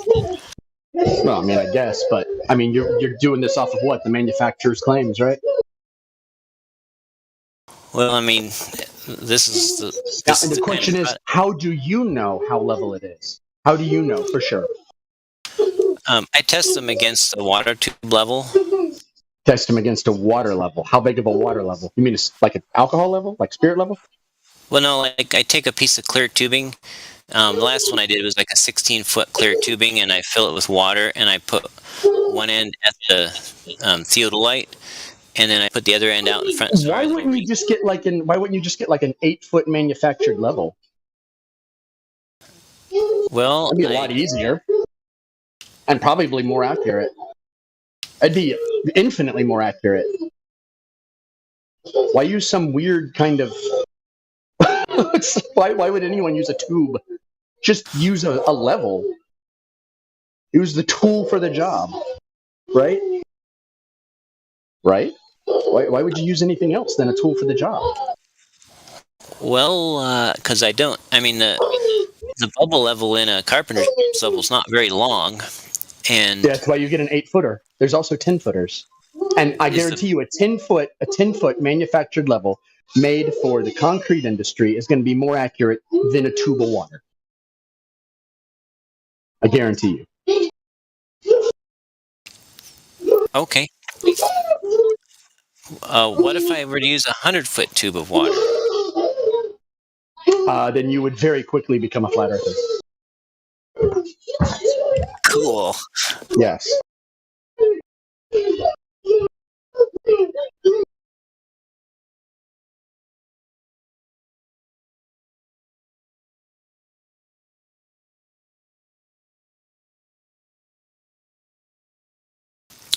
So, if you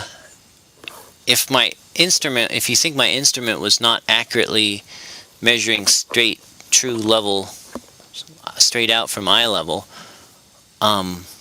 what would be a better way for me to determine what is true straight level, eye level? You have a mathematical model, right, of the Earth? That's 24,901 miles in circumference, right? I would say if you see things that you shouldn't see according to that model, you've debunked your model, period. You can't see things that are behind stuff. Well, the difficulty is I can go to a certain point. It's not difficult. It's difficult to find the opposite. Like, you really got to look for it. You're like, oh, well, I found a really, really warpy day where there was like all these different temperatures and things were wavy out in the distance. And so, yeah, there's curve. It's a lot easier to just stand like on Myrtle Beach and look 23 miles south and see hotel buildings that you shouldn't be able to see. And then say that it's a mirage every single time, that you can see them day after day, week after week, right? So in my area, the air is usually not very warm, and so things are different here. And a lot of times when I actually go to the beach and look out, I literally don't see what's just beyond that I should be seeing if the Earth were flat. Some days I This is do. the problem. I'm on the East Coast, and I grew up with lighthouses. And so we see them 60 miles away sometimes, 30 miles away on the regular, which should be completely impossible, which I never thought about. For 35 years, I didn't think about it at all. Like, why can't I see the lighthouse? Never thought about it. When the air is colder, there's less moisture in it, and it should be much clearer, by the way. And only when it's hot, there's a lot of moisture in the air. When it's cold, there's very little moisture in the air. So you are living in an area where ideally you could observe flatness without any interruption in the light because there's no humidity in the air. It's cold. You don't get humidity in the air when it's cold. You get just the opposite. I posted another picture, and it shows 3 or 4 different pictures of the same city 20 miles away, taken from different elevations. And this is very typical for this area, basically. I'm impressed, though. You're putting a lot of work into this. Most Globers don't. Okay, continue. Sorry. Well, at the top picture... What was the swell? What was the swell? What was the elevation of the bottom one? Let me see. What's that? Down near the water. No, a single bit. Down near the water. Oh, so down near the water. So there are waves in the way. Okay. I hope that now look at it. Look at it. Look at it. Zoom in on that. You can actually see the chop at the top of the water. It's waves. But Meme, now will be data. You know, now you will have now a first picture. It's distance that, elevation that, drop that. Second picture, elevation that, distance that, drop that. Is that true? I don't know. I'm gonna be honest. I don't understand what you're saying. I'm saying that all 4 pictures will have the data. You know, what is elevation, what is distance, and what is the drop of the curvature. Well, here's the number one problem: is you can see the swells of waves in the water. You can see them. Look at this picture where it says view of towers. It's the second from the bottom. Look at the top of that. Is that a horizon line? Is that a line of water that's being compressed? No, that's wave chop. Like you can see it. It's actual wave chop. Yeah. Okay. So, yeah. I was 60. My eyes were about 6 feet, or the camera was about 6 feet above the water.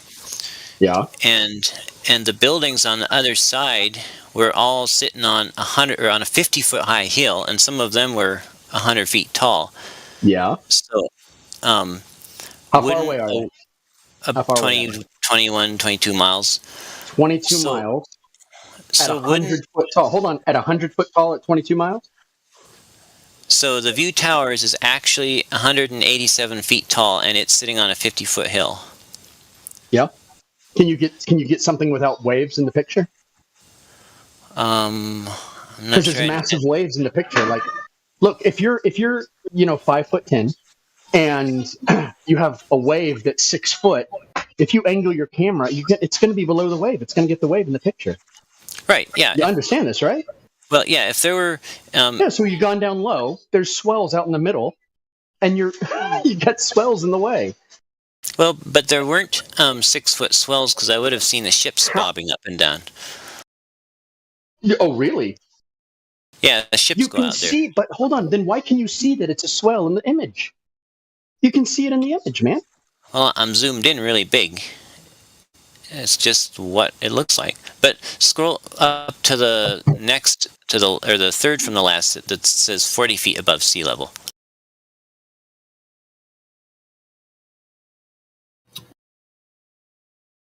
So at that point, the observer camera was 40 feet above sea level. The base of that tall building, 50 feet above sea level. So wouldn't that have required like a 40-foot wave?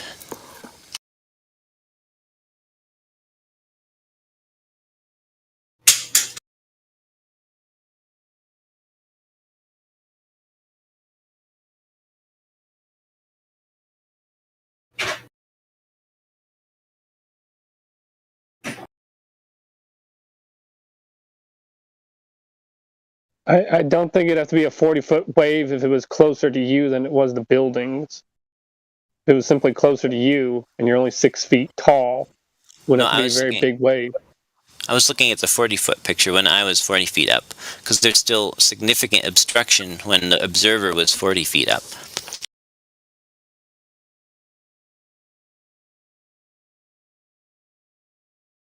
So is this the Pacific Ocean? No, sir, it's the Strait of Onfuka. And that's Victoria, BC, Canada, and the View Towers is in there. And I'm in Sequim, Washington.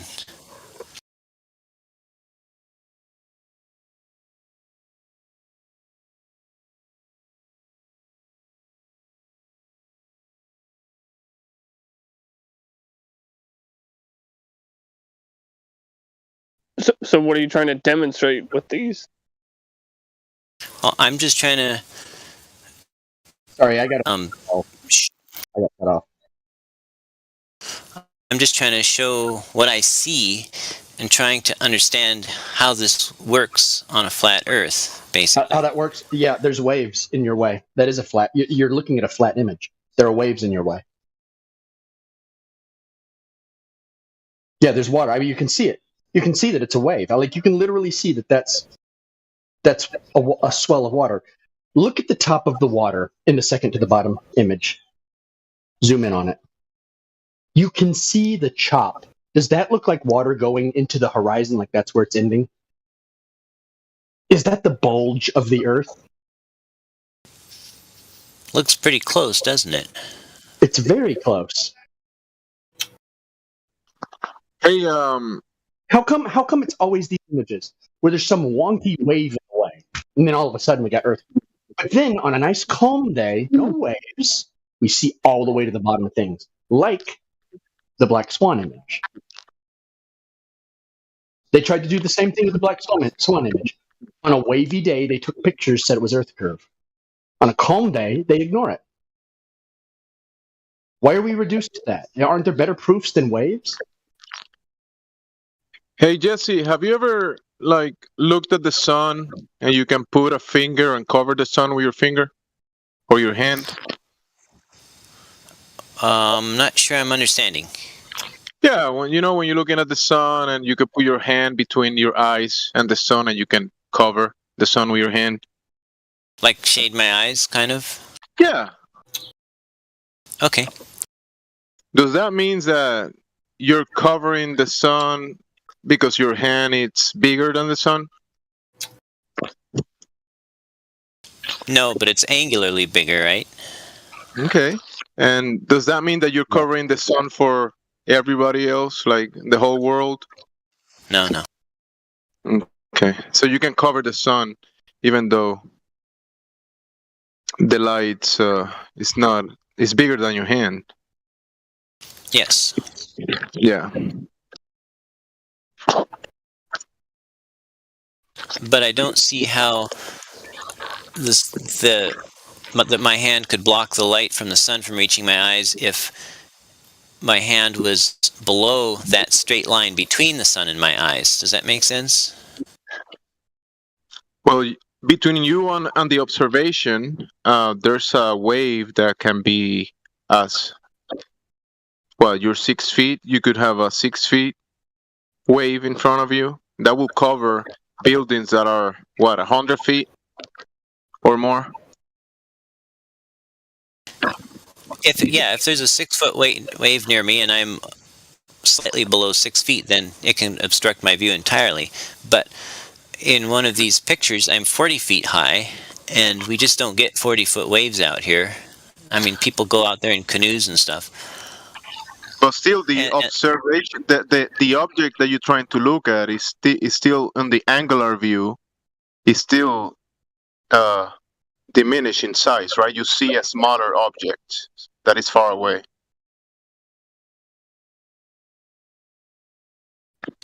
Yeah, it's smaller. I mean, it appears smaller.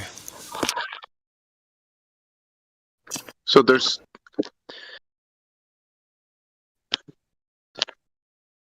is an obstruction between you, the observer, and the observation. Right. Obviously. And when you're looking through the air, there's water, particles, humidity, and that's why with a changing day, a different day, it will look different, right? One day you're going to be able to see most of the building, and another day you're going to see maybe a tiny bit of the building because the conditions are different. That's the theory. I haven't actually seen it where I can see the buildings when I shouldn't be able to, but that boat picture I showed earlier, I could definitely see clear down to the water on that boat that was 8 or 9 or 10 miles away.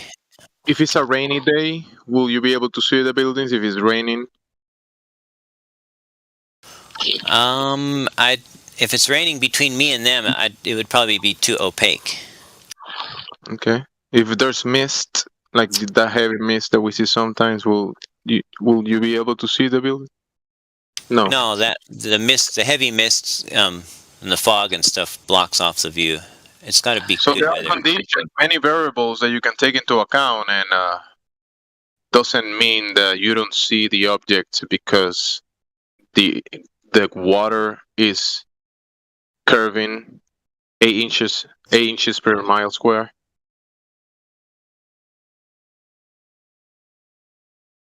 What was that? Is the only reason that you don't see the objects. That's not the only reason that you're saying that this might be the bulge of the Earth. I think Mimus asked you, is this bulge of water that you see between you and the buildings, is that the bulge of the Earth, the curvature? I mean, it mathematically fits, but obviously I wouldn't be here if I just was. That's what I was going to say. Mathematically fits. It mathematically fits. No, I mean, if you it matches the Globies claimed model. Does? Okay. Does it? How much of Yeah. that building should be obstructed? Well, let's see. Because weren't we just talking about how the horizon is apparent? Is the claim that the horizon is the top of that wave? Because that's the claim, if that's what you're saying. That the horizon is actually the top of that wave. Are you sure about that? Am I sure about which? In your image, if something's obstructing them, your claim would be that the horizon is obstructing them, meaning those little chops at the top of that wave are obstructing the building. Is that your claim, that that wave is the horizon? Because in the globe model, that's the horizon. That's what's defined as the horizon. Well, I'm looking at the whole series of the 4 pictures. Yeah, the whole series of the 4 pictures is some mongrel with a camera taking pictures from something at different levels. And then as they go down, it's compressing. The image is compressing where the vertical is meeting the horizontal. What happens when you zoom way in on something? Do you maintain visual fidelity? What happens to things perpendicular to the deck when you zoom in on them? Where it meets the deck, as you zoom in on them, it loses information, data compresses. I'm not sure I'm following. Okay. But I have a P1000, and I would be delighted to do an experiment that you described next time I'm out there. Sure, about one that's not over UV area. Or do it on a calm day. No wind. You see the little boat? You see the little boat I just posted? Oh, yeah. Oh. You see how the waves are like chopping up? The bottom of it is shrinking up and down and up and down. Oh, let me play it. I just saw the thumbnail. Yeah. Which, by the way, that's on a flat table. Perfectly flat table. Yeah. Why is it doing that? Why is it all wavy and distorted, losing information in the image?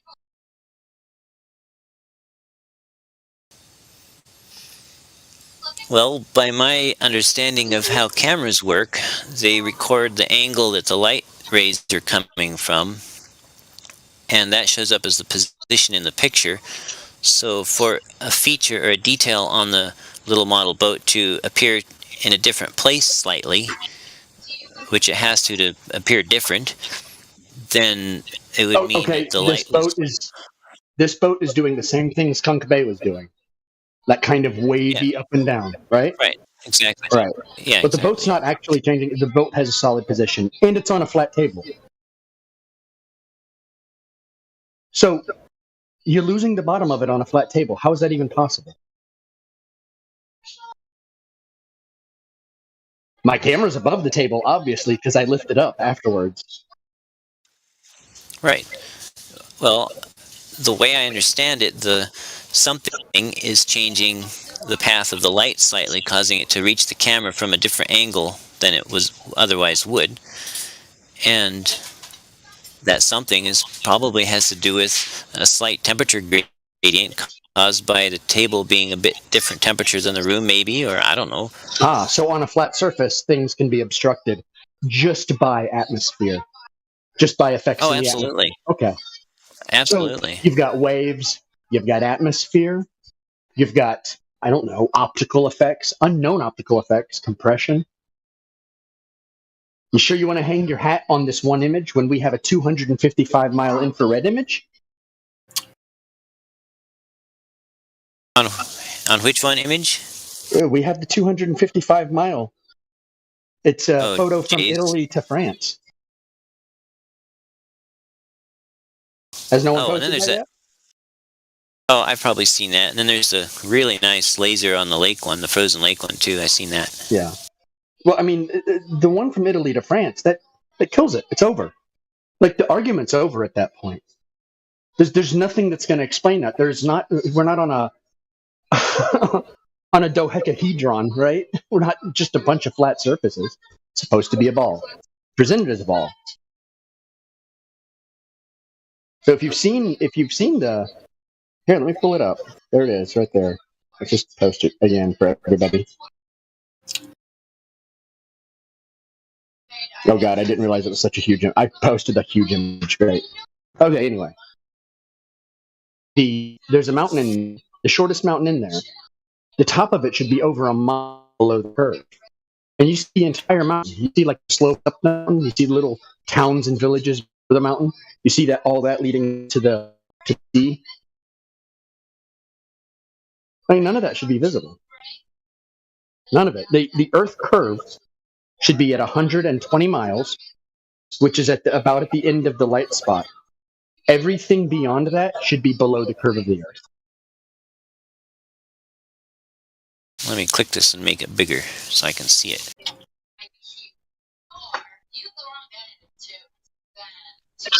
I'm gonna post one.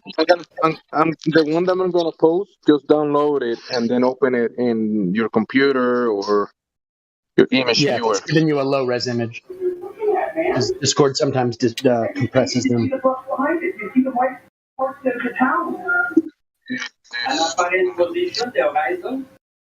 But now there's also a picture from the other direction. Somebody's hot micing real bad. Who's hot micing? Who's hot micing? Who's hot micing? Is it God Rockin'? Who's hot micing? I think it was. Jeez. Okay.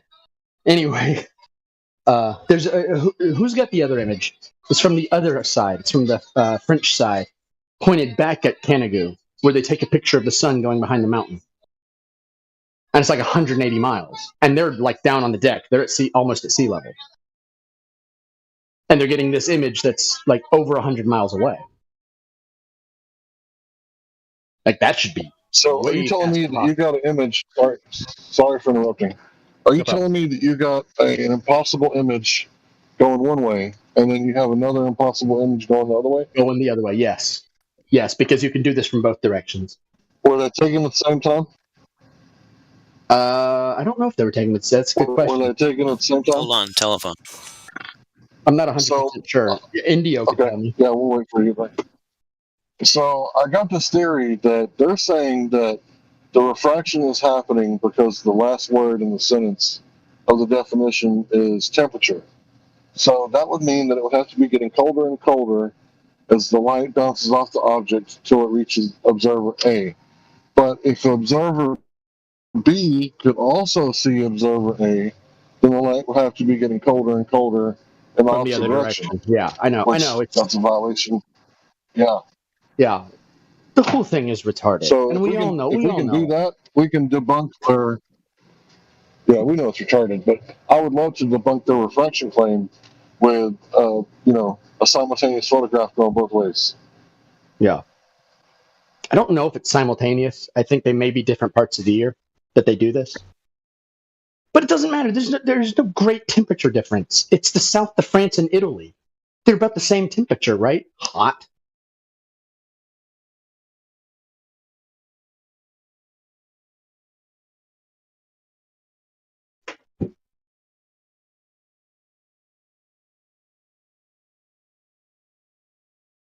Oh yeah. Oh, nice spot, India.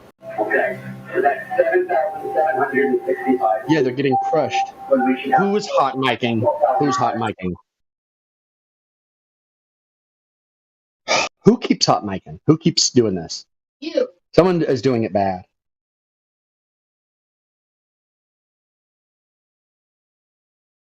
Yeah, we need to point that out to him when he gets back. Is that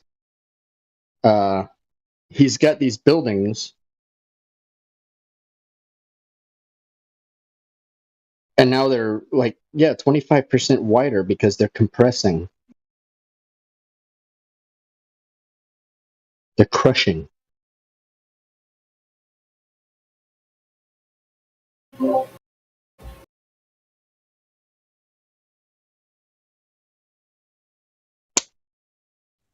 I like the way that. Oh, am I roboting? No. Okay, I like the way that Lemon says it, and I'm not using exact words, but this is basically what he means. So if you take the middle of the object you're looking at from a distance, and you go down to the ocean or to the ground, like there's not a whole lot of angle there, right? So that angle is going to compress. But if you take the angle from the middle of the object to the sky, well, the sky is the limit. So if you were to do that upside down, right, where you're in a hallway, you turn the camera upside down, and you're taking a picture on the other side of the hallway, it's going to do the same thing. It's going to cut it off because down is the ceiling to the first camera, and the angle halfway down is going to be a very small angle, but halfway up, the floor is the limit. If you get what I'm saying, when he says that, it's like, oh, that makes so much sense that the sky's the limit, so it's not going to be compressed like the bottom half is of the image. It's going to be extremely compressed because the water is the limit.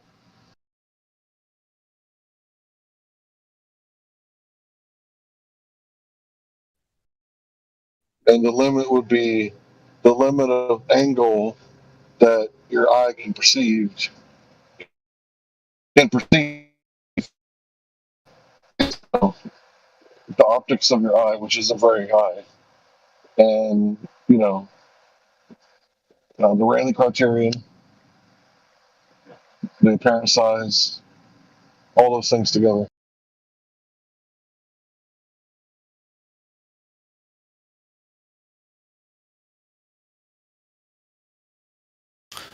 I'm back.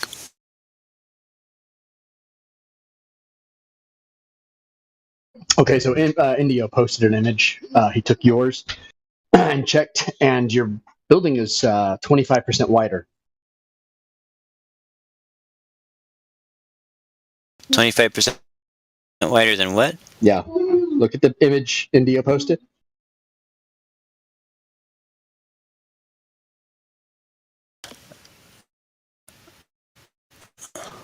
Oh, the darker building? Yeah. That one is square, and we're looking at kind of the corner of it. No, it's and in the left-hand photo, the sun. Other one.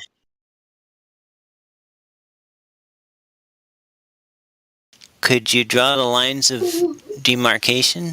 Well, let me ask. Do you have a video of this?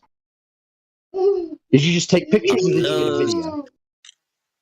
Those were just stills on my because I was using my Nikon, my Canon. When someone did the Black Swan, they got video. That's why it can't be debunked, because they got video showing there were no waves and no other interference, and they were able to show their height with the video. And no Photoshop either. Yeah. And no Photoshop either. Photoshop and cropping, because a lot of people will take these images and they'll crop them to match. And they're not intentionally trying to be dishonest. It's just how you work. You're like, okay, let me get the data that matches me. So we really need video. Yeah. So I still want to understand this question of the 25% wider. That's a isn't that a camera issue? Like the lower you got, the more distorted the building has got. As you zoomed in. There was a lot of there was a surface mirroring vertically, but Yeah. I'm not sure I But doesn't that understand kind of the invalidate 25. the observation? If it's warping the image because your angle of resolution is crap, like everybody's is at that distance, then Freya, baby. Let's see. It, Enjoy your kids while you got them. They grow up fast. Yeah, I'll enjoy it when they're gone. So who did the width, or who determined the 25% missing or wider? Here, let's just look at it like this. Does the building look the same? Is it distorted? It's much more blurry. There's obviously there's some optical effects interfering with the image, right? yes. Okay. That's why we need video. We're not saying anything other than the image is clearly distorted. You need video. Because video we could rule out waves, couldn't we? Oh, I see. Oh, yeah.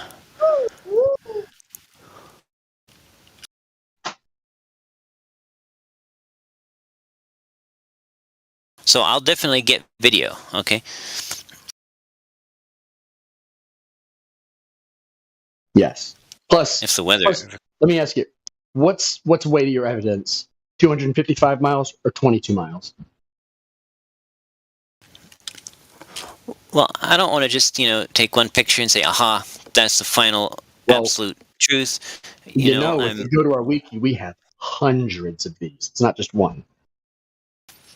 Hundreds. Right, but I still need to reconcile it with what I see in my neighborhood, What are you talking about, dude? All of a sudden, your neighborhood is the twilight zone of everywhere else? Fuck out of here. No, but it's also real.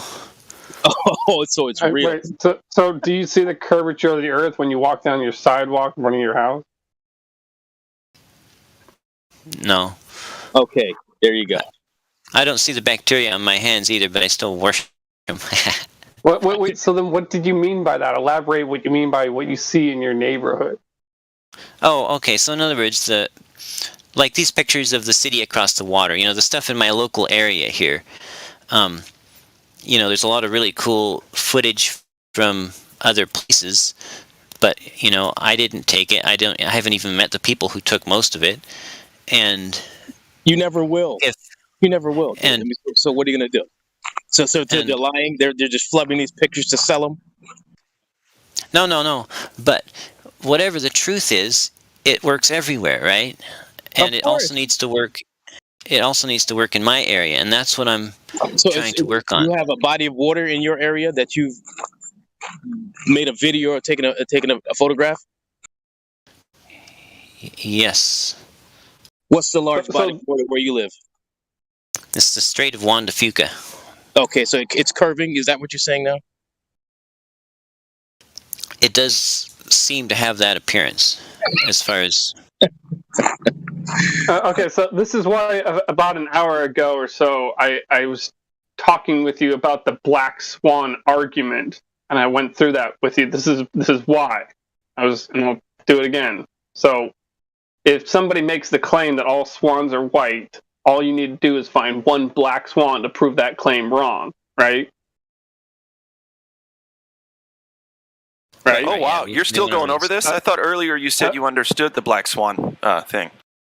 Well, let's just talk this through. I'm talking to Jesse, but yeah, okay. If somebody makes the claim that the horizon can be no further than 1.22 miles away at 1 foot observer height, can be no further than that distance away at that observer's height, then all you would need to do is make one observation of the horizon being further than that to prove that claim wrong, right?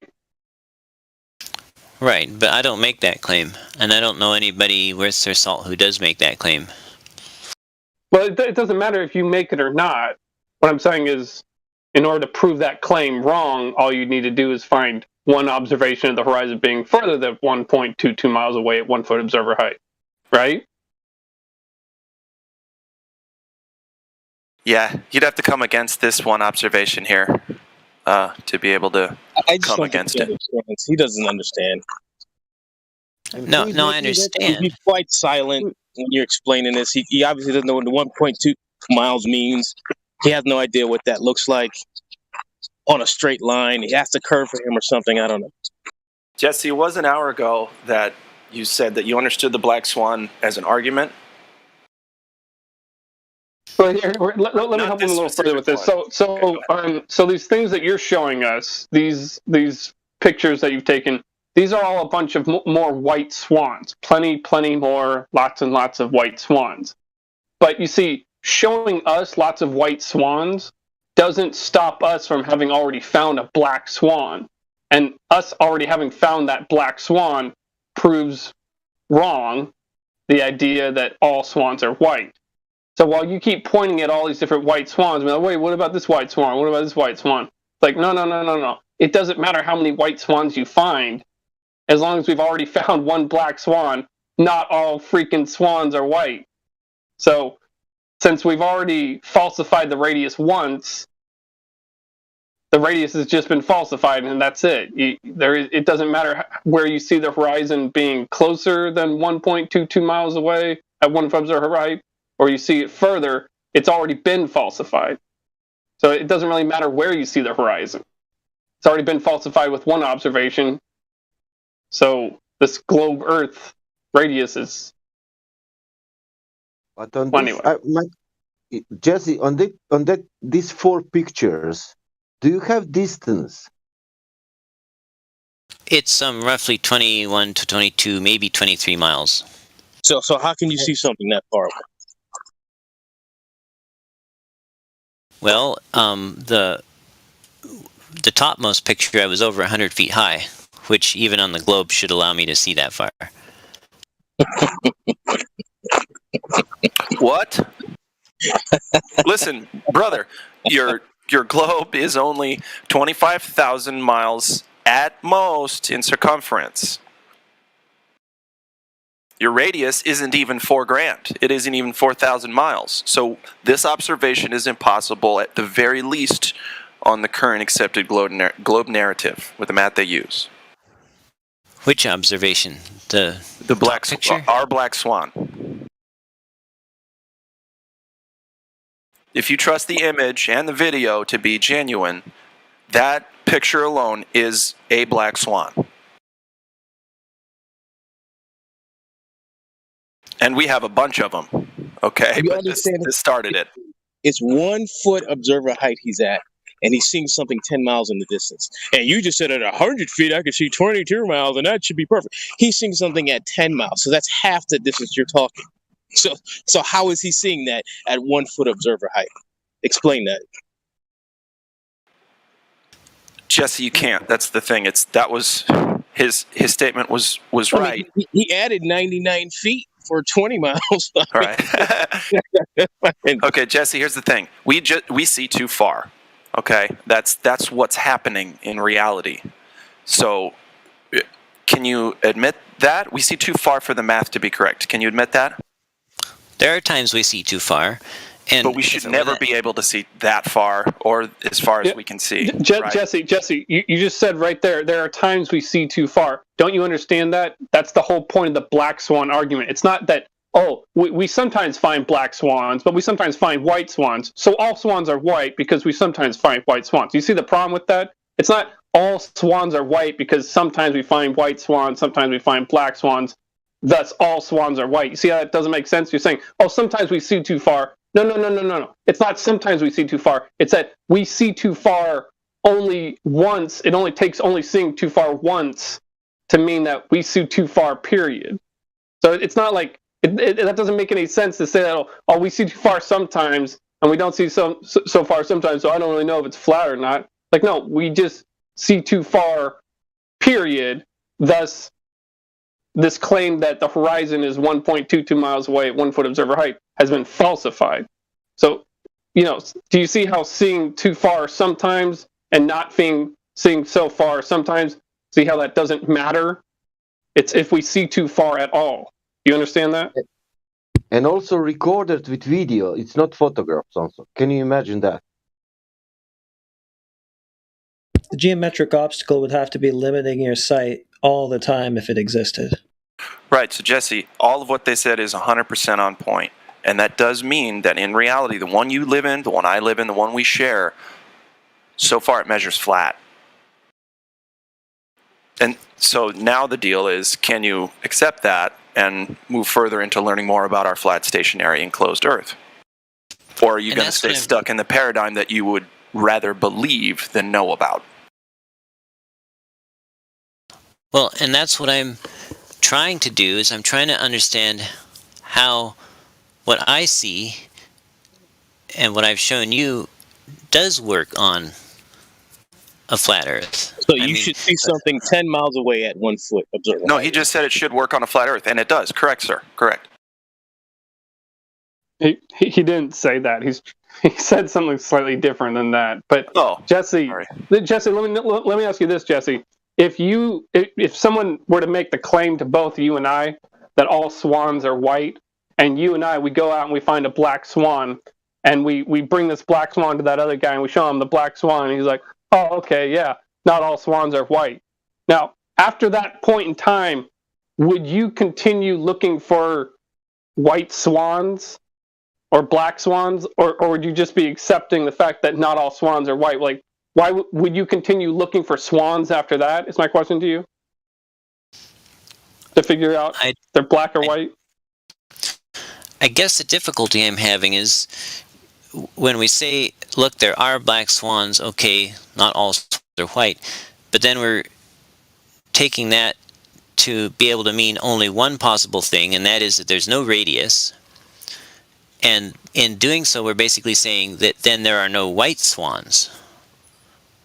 You know, I don't have a problem saying, yeah, look, No. We're not saying there's no white swans. We're saying not all swans are white. So what we're saying to you is because of turbulence, because of conditions in the air, you can see the horizon closer than 1.22 miles away at 1 foot observer height. You can see it as closer to you.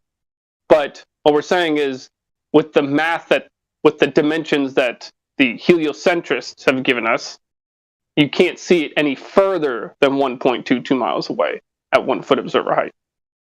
And we're not saying you can't see it closer. You can see it closer, but you can't see it further than 1.22 miles away at 1 foot observer height. So I guess I've got no problem with saying, yeah, there are cases where we can see too far. What I'm struggling with is us then taking on a conclusion that is proof that the Earth is flat, because we don't know whether the light bends or not. And in fact, that Skunk Bay video literally shows things appearing to rise and fall, as does Joshua Nowicki's time lapses of Chicago over the Lake Michigan. So to me, it's not just clear cut as to whether. Here, I can help you with this, Jesse. So okay. You're saying you're unsure of whether or not the light is conforming to the shape of a sphere and just bending downwards, making it appear flat when it's not, right? You're saying you think that might be happening, right? Well, obviously, when we look at the same scenery and something can be up above where it should be or down below where it should be at different times, we know they both can't be right because they're contradictory, right? No, it's just turbulence. You're just talking about turbulence, I think, as far as I can tell. I don't know what you mean by turbulence. Okay, I'm Jesse, you said that you understand the black swan example. Can you tell me how much time how much time we see more? How much of the time do we see more than we should? Yeah, because that's the point. Like a black swan, we don't need to speak black swan. It's 1.2 miles on 1 foot height. That means how much we see on that example? 10 miles for sure. If it's 1.2, you know, how much is that? It's almost 10 times. Yeah, in order for the second rig to be, the bottom of the second rig to be seen, your Earth would let's have say, to be yes, the size of, it's all it had to have with that mass. Only it 250,000 is 10 miles. miles. Yeah, it's almost 10 times. Is that a lot, or that's not a lot? Could someone bring that up for me? I like to say it like this. For that horizon in that picture to be geometric, the Earth would have to be 6 times the size that the globers say Jupiter is.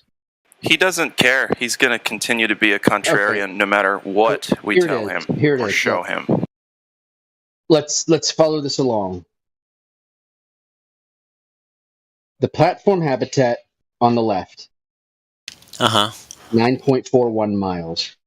Observer height 1 foot. Distance to the geometric horizon if you're on a sphere of 24,901 miles is 1.22 miles. That should be where your curve is at 1.22 miles. So help me understand what's going on with the boom there on the left. It looks like part of it's raised No. up. Why do we see the bottom of habitat? He just goes to Narnia every fucking time. Well, hold on. I want to know why we see the bottom of habitat.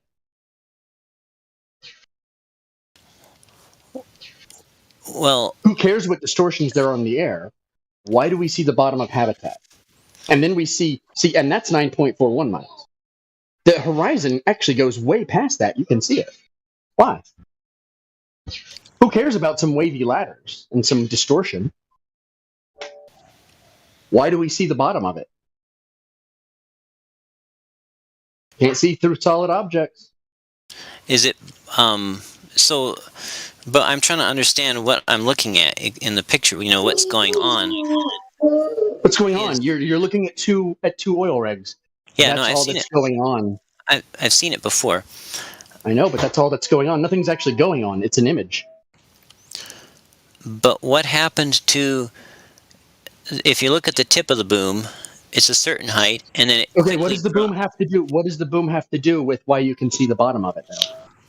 Why do we see the bottom of it? Answer me that, and then I'll answer you. Why do we see the bottom?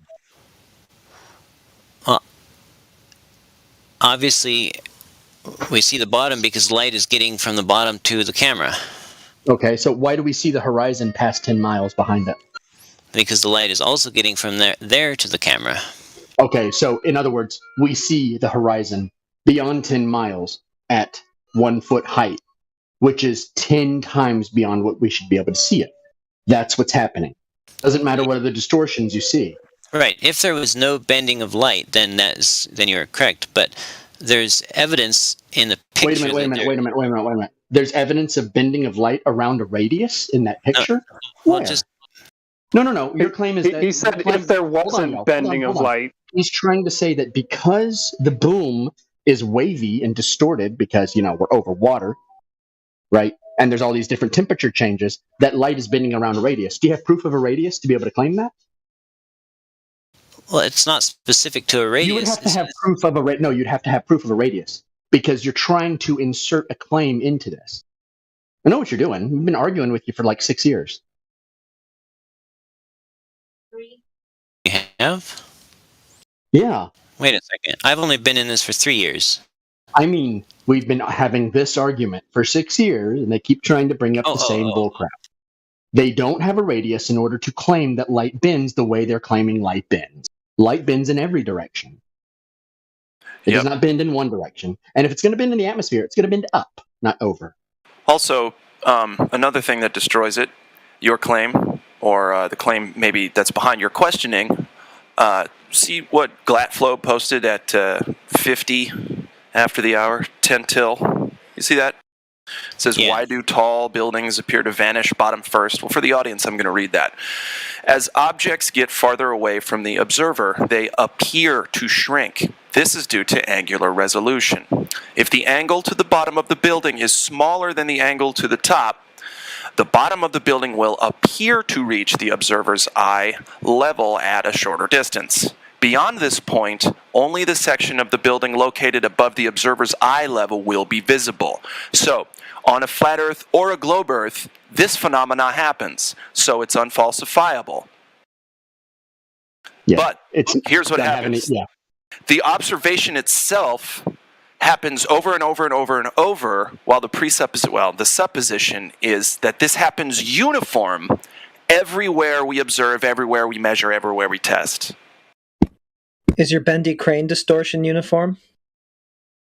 Right. Here's the thing. It's a wacky distortion, right? It's a whack-a-mole distortion. It doesn't make any sense how it's distorting. I thought we were because talking it's about the just horizon. Yeah, that's what we should be talking about. But I'm going to address the cranes for just a second. Is the claim that the waves, the wavy-looking distortions, are uniform radius? Is that what they're claiming? Sorry, that don't make a lick of sense to me. Are you asking me? I am asking you. Oh, I don't understand the question. Okay. So what do you think the wavy cranes mean when we have a horizon that's 10 miles out? Well, I mean, I guess I would liken it to, let's say we zoomed in on a power line that was horizontal. No, I'm asking what you think they mean. Don't give me an analogy. Just tell me what you think they mean. Well, my experimentation with cameras leads me to believe that cameras record the angle that light reaches them at. So the position, so the position in the picture is related directly to the angle that the light arrives from. So if it right at it. So it's looking at it and arriving at it, right? Yeah, straight at it. And so you're looking at it and it's arriving at it. Okay. And so if what justification would you have to infer that it's doing anything but that? What justification would you have to say it's coming around a radius? Well, I'm not saying anything about a radius in the picture. Well, you're trying to say it's the angle that it comes into the camera, and I know that's coded language for it's traveling around a radius, and then the angle comes into the camera, and so it's getting an image from around the radius. That is religious bullshit. Well, may I try to explain? You're saying you can see around a ball. Think about if I said I could see around corners. You just locked me up in a sanitarium. I made a prism. See around corners, man. I use prisms to look around corners. Well, you might as well be saying yellow sky, therefore I can see around corners for all the sense this makes. Yeah. But like, how is it? So are you saying you live in a prism? Well, prism, that's refraction, by the way, and that's actual refraction. That is not terrestrial refraction, which doesn't exist.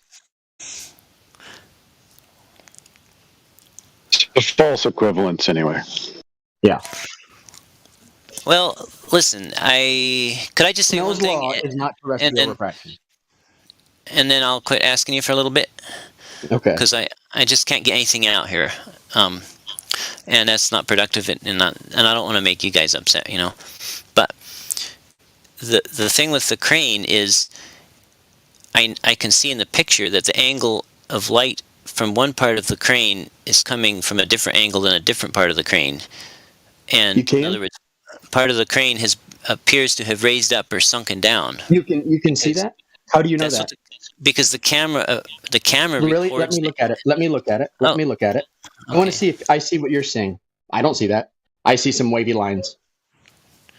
How does that? I don't have. I'm not a Borg, so I don't have this like eye that can like determine, what something is doing, and you don't either. Do you see that? Don't pretend you can. Don't pretend you can. Okay, don't pretend you can look at those wavy lines and say that's light coming from around a curve. Do you have any idea how retarded that is?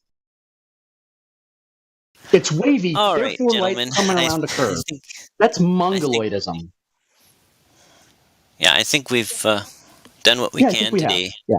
But thank you all so much. Yeah. Oh, that sucks. I came in on the tail end.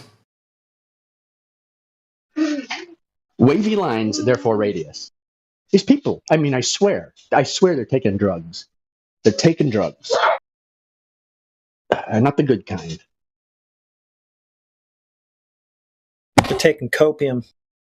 Copious amounts. I don't think so. I think that belief it's stronger than that drugs. Belief is one hell of a drug. Yeah, it's called mainstream religion. That's their drug. Yeah, they don't want to just get rid of their mainstream reality that they had all their life. It's understandable. It's okay. I mean, wavy crane, therefore radius. Hell of an argument, right? But yeah, the denial of proof, like that's hard. I can't do it. I don't understand how you can see the horizon and then they want to go to the wavy crane. Someone is roboting really bad. That guy was kind of funny just because, you know, I almost got him to admit, like, oh yeah, you know, if we go and find a black swan, you can keep looking at that black swan, but me, I'm going to keep looking for white swans. Yeah. Well, yeah, that's the thing. It's like he didn't understand. It's not like he didn't understand. He didn't understand. Plus, that was not his Nikon. That was not his transit. And that wasn't his picture. He didn't take these pictures. How could I prove it to you? How about film it? Film your Nikon. Okay. Film the unit. Can I live stream it? You want me to live stream What picture was he just take a picture showing? of it. Just take a picture of it in the in like the corner of your house or something. Let me get on But you Discord. didn't know it was called a transit either. You tried to argue with me. Well, it's not. You were looking at a thing from an eBay seller that doesn't know what they're called. Look in the calls them manual transit. from Nikon, and it's not called a transit, I don't think. Okay, here's what It's we're going called to a do. total station. If you said you were going to leave, why are you back? No, I said I wasn't talking about that crane thing anymore. Okay. Well, if you're here, you're going to talk about the crane. Because you're not allowed to talk until you address why you think that crane means you have a radius. Yeah, but no one would allow me to finish the sentence. So No, that's because that's the only answer I want from you. Crane equals radius. Go ahead. Come on. May I really? Yeah, go ahead. Tell me. Okay. Crane equals radius. How? Who said crane equals radius? That's you. You are. I don't remember saying that. You don't have to say it outright. That's what you're trying to imply. Because that's what all of you imply, because you're reading from the same script as Dave and all the other guys. Oh, I don't even like They Dave. all try and say, it doesn't matter. They all try and say the same thing. Well, the crane is wavy, therefore the earth is a ball. I'm sorry, if you try and do that, I'm just going to ban you. If you try and make that argument, I'm just going to ban you because it's worthless. Because we've been arguing this point for years. Well, do you understand how stupid it is to say that, oh, the cranes are wavy, therefore it's a ball? What? Well, listen. How do you see the horizon? No. How do you see the horizon 10 miles away? Answer me that. I need to think about that for a while. Is that okay? No, you don't need to think about it. No, you're going to answer. Why do we see the horizon 10 miles away? I don't know. You don't know. But you know why the crane is wavy. Well, I know that the light from the crane boom is arriving from different angles than it would if it wasn't wavy, because that's how cameras record it, right?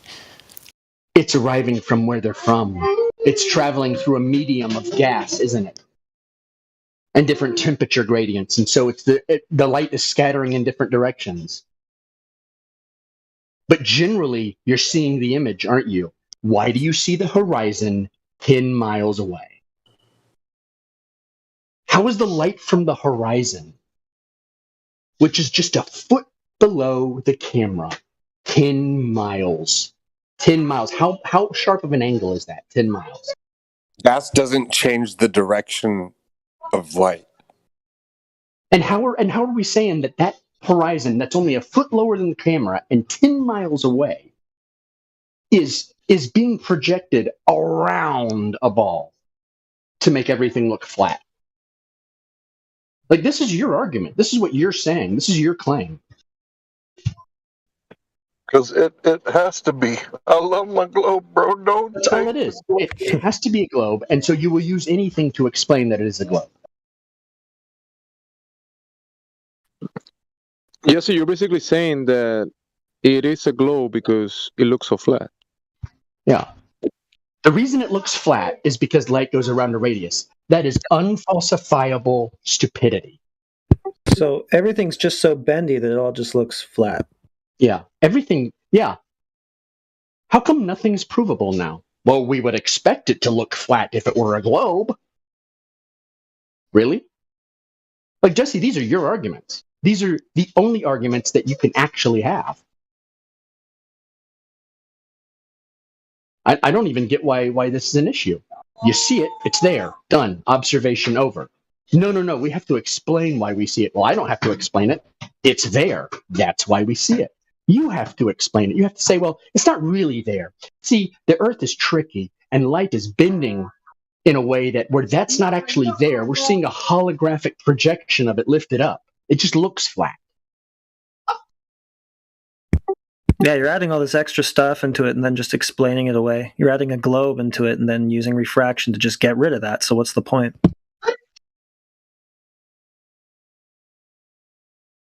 Earth is some kind of malevolent trickster god or something. It's a globe, but I want all y'all to see it flat. What?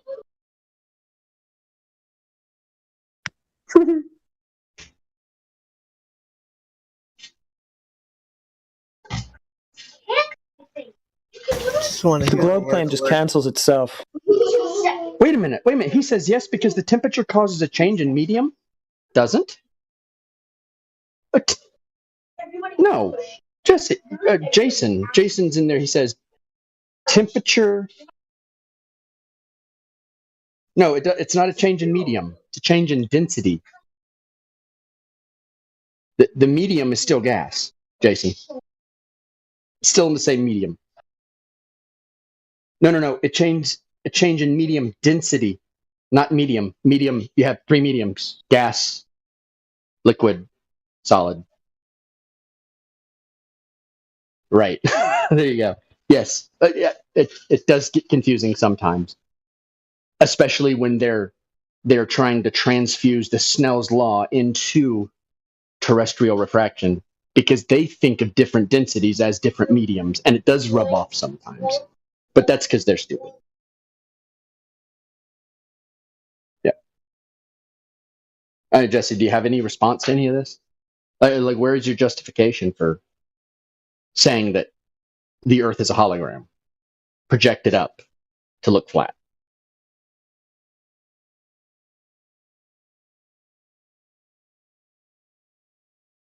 No answer? No answer, I guess. Okay. Hey, sorry, I just came in. Was that the actual claim? What you do? Is that what you? No, it's when they say Bindi Crane on the Black Swan. That's what they're trying to say. That light is going around a ball, and that's why there's distortion, because light's going around a ball. So their claim is the Earth is a hologram, and everything you see is just a holographic projection. Maybe it's simulation theory. Maybe it's like the ultimate end of it. Jesus Christ. That's boring too. Yeah. Anyway, thank you. I didn't mean to interrupt. Yeah. Is he still in here? Yeah, he's still in here. Jesse's still in here. He said that he needed a moment to think about it. Something like that a few minutes ago. He's probably just AFK. Yeah, he's going to get a picture of his transit, I'm sure. I'm sorry, his total station transit, whatever. Same thing. Am I allowed to video screen share? No. Oh, okay. How is you showing? I believe you with your Nikon. I believe you have it. I don't care. I'm asking you how we can see 10 miles. I need to think about that for a day. Maybe we can talk about it tomorrow, if that's okay. Can I ask, what is there to think about? Well, I don't think as fast as most people. Okay. If you see a naked woman, you say, that's a naked woman, right? Do you need to explain it? I need to think about it. No, you just understand. Well, you might need to think about it. But you understand what you're seeing. When you see a Ferrari, you see that's a Ferrari. When you see a house, it's a house. When I see a horizon, that's the horizon. But you're like, all of a sudden you stop. No, that's not really the horizon. You could be asking someone that's only seen a picture of a naked woman, so that might make a difference. Yeah. You don't actually see that horizon. You see the Ferrari, you see the naked woman, you see the house. But you don't see that horizon. You see an image of it being lifted up. That's the only thing there is to think about. When you take something simple, I see it, and turn it into, I don't really see it. I'm being tricked. That's not really there.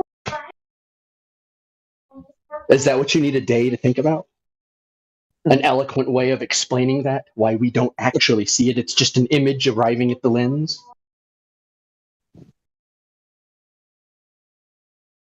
And that's like when you're driving through the mountains and you're looking at these nice scenic places 50 miles away. The Grand Canyon is 120 miles across, and everything looks perfect. No refraction, no nothing. You can see for 100, 200 miles of the Grand Canyon if you look down it. And it just comes in perfectly clear for some reason.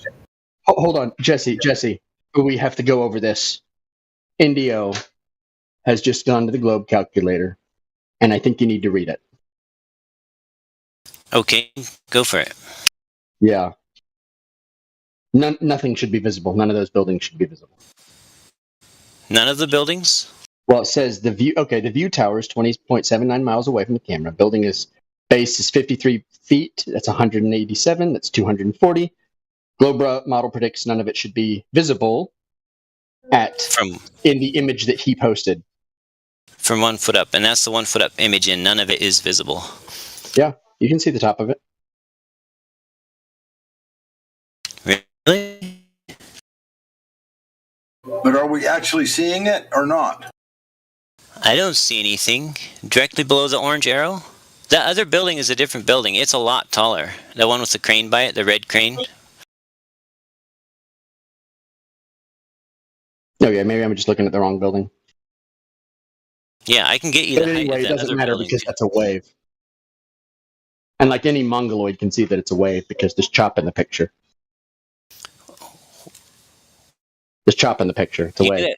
You do have my word. The waves were just like a couple inches. They're just like little ripples coming. You were a foot. No, I'm not going to take your word for it. You weren't out there. It's 20 miles across. Dude, you can No, I mean at the shore. At the shore. Waves. Are you saying that's the globe horizon? The top of that wave is the globe horizon. Do the waves get bigger or smaller Is the when top they? of that wave the globe horizon? Man, I just took the picture. I'm asking Is you. the top of that wave? You're claiming that works out, that checks out, that's right. Is the top of that wave the globe horizon? I don't believe it's the globe horizon. It's you do. Well, let me get the height of that other building. Actually, that other building wasn't finished at the time. That's why there's still a red crane by it. So the height, it might be high, it might not be quite as high as it's listed on Wikipedia. What did you set the camera in? Did you set it in a leveling gimbal, or did you just set it on the sand? No, I just held it in my hands. I just kneeled down and held it in my hand. Well, it doesn't matter. If it's a straight line shot, it's a straight line shot. The only problem is, there's no way he can tell what the sea was like that day, or the lake or whatever. Do waves get bigger or smaller when they come to the shore? Depends on the underwater terrain. Let's say the underwater terrain gets shallower. Yeah, let me think. In Hawaii, the waves get bigger when they get close to shore. And where I am at on the beach, the waves curl up when they get close to the shore, and that gives them the appearance of more mass. They get lower though. If there's white water, that white water is jumping up, and it's white because it's thin. It's like you're saying, it's curling. It's at the top of the wave. You don't see white water unless the waves are quite high and choppy. Yeah, you actually see the chop at the top of the water. Like why are we even arguing about this? It's a wave. If there's white water, that's way more than 2 inches, my friend. Way more. Where's the white water? On the tops of the waves. Yeah, there may be some spray up there. I don't see a lot of it though. Well, wait, over on the right, there's a little bit of chop. Yeah, over on the very right. Of course, that may just be color data being lost. I don't know. It doesn't matter because, look at it. Look at it. Are you saying there's 1, 2, 3, 4, 5, 6, 7, 8 dimples of waves from the top of the words to the horizon? Come on. Are we serious? Are we serious, man? That's the edge of the globe.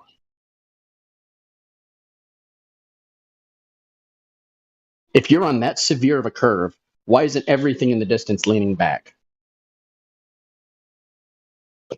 Who do you want, a beach ball?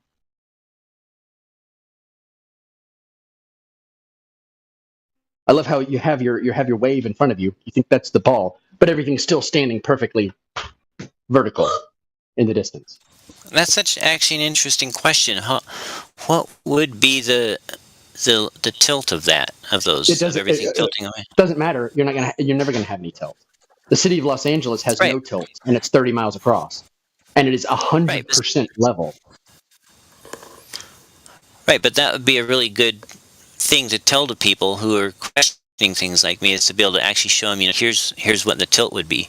Look, if you have a ball and there's a claim that it's a certain size and observations don't match that, like 255 miles, 100 miles, 80 miles, 30 miles, 60 miles, then it's not. It's that easy. Those waves are 4 feet tall at the least. I'm looking at them right now. They're at least 4 feet tall. That would change the angle of your view so severely. Because you're at 1 foot with the camera, that means the only thing you're going to see is an angle upwards from the wave on. Yeah. How about my long distance observation that doesn't involve waves at all? And what does it show? Lookout Mountain. I finally made a graphic for it. Lookout Mountain, the actual distance from the Lookout Mountain. There you go. I have all the math right in the graphic. You can check it out yourself.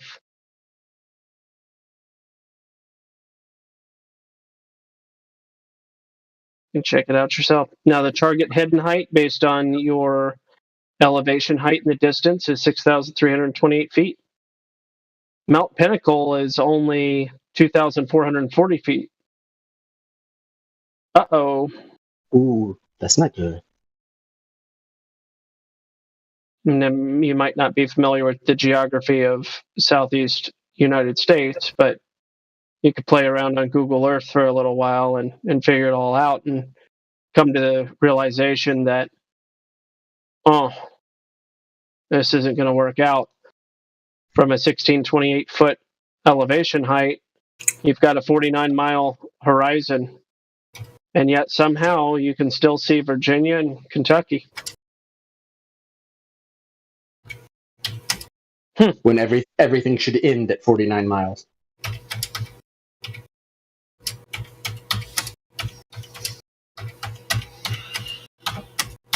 Which image are y'all looking at?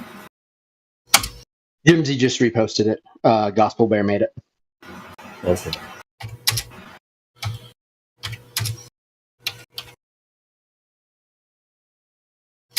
Speechless? I mean, I know it was good, but I didn't think it was like that good. I mean,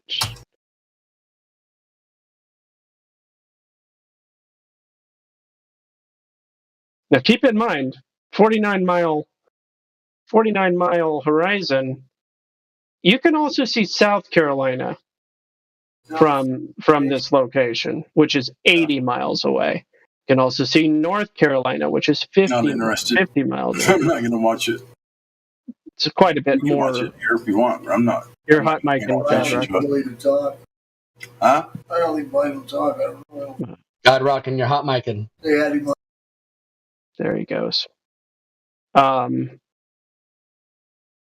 Now they actually they don't inflate the numbers; they actually deflate the numbers. If you look at the stone, you'll notice that they say it's 120 miles from this spot, and that is not a fact. But even if it were, you're still talking about thousand. The peak of Mount Pinnacle is still thousands of feet below the hidden value. And yes, play with refraction all you like, you'll never make it work.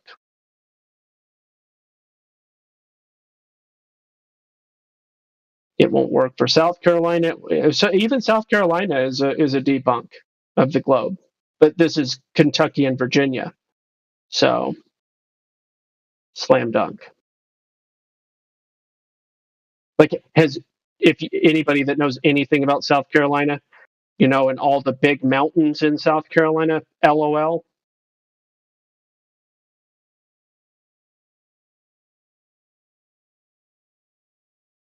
Just to be clear, there's not big mountains in South Carolina. We have no big mountains down here in the southeast. Yeah, well, I mean, even moderately sized, like South Carolina is very flat. Well, guys, Jesse joined about 20 plus hours ago, and he's been having a conversation here and there with many people. Very polite guy, and he finally built the courage to post his, I guess, his observations that he's claiming. But he did it at the wrong time. Meme was here, so too bad. Yeah, I know. It wouldn't be so bad if he didn't instantly pick up the exact talking point from 3 years ago. Exact, like to the letter. Did he get banned? No, he's not banned. He's just silent. No. He was warned, though. I think that it will be this argument that he's bringing about, these observations that he brought up, and we're discussing this here. This is just one of the topics that we can discuss. But he says he owns these theodolites and he's doing these observations, but he doesn't know how they work. Doesn't know how to use them. Yeah, he didn't claim they're for building things. Anything else, you're just pointing and shooting. Like you can point anything out at a horizon.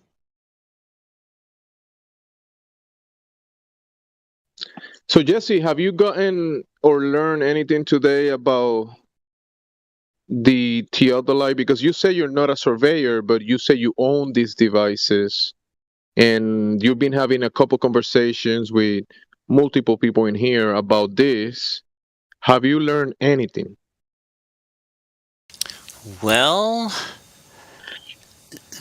they explained that or they told me I was using it beyond its rated capabilities.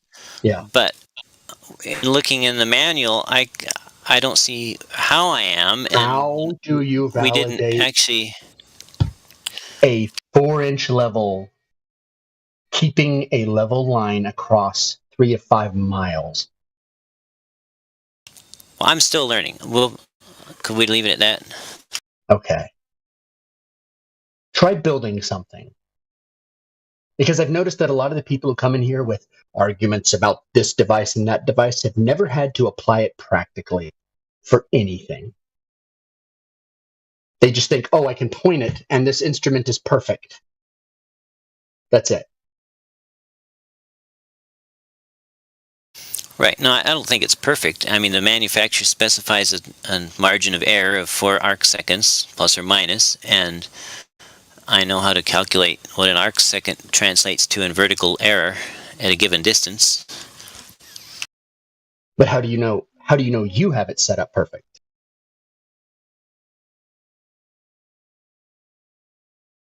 Well, it's almost not certainly absolutely perfect. But if you set it up, would you bet $150,000 that you had it set perfect? I don't bet on electronics. They can die at any moment. Oh, that is a brilliant attitude. I promise you, because that's what would have happened. Is we would be out a lot of money if we set it up even out of 1,000th of an inch. And from my experience in setting them up, they've been out before. Like the wrong technician sets it up, or one technician will set it up, it'd be perfect. The other technician sets it up, they're like, we need to do some adjustments. What model do you work with? This was I forget what it was. I think it was a Nikon. It was just the GTR or GRT. It was a geodetic robotic unit. It was one that you could set up. You set up all your reflectors, and then you program the terrain into the bulldozer. Cool. With an auto leveler on the blade. And that's how we put down foundations and stuff. It was a $130,000 system. So. But then I just use regular transits for foundations. No robotic units. And when I say robotic, I mean it knows what to do. Yeah, those are cool. I've never used one of those, but I've seen them. You know, they have a. It took a solid 3 months to really learn how to use it, so it's got a. It does have a learning curve to it, but I mean, it's also a really expensive piece of equipment too, and it's really delicate. But we would be out there. We would spend 2 hours setting this thing up and getting it absolutely dead on balls perfect, and then we didn't go outside 600 foot when we set up the reflectors. And the reflectors are what marked out your terrain. So you got this perfectly flat elevation area, and then it just marks the deviations up and down with the reflectors. And then you program that data into the bulldozer. Yeah, I've seen videos of that. It's really cool. Yes, it is.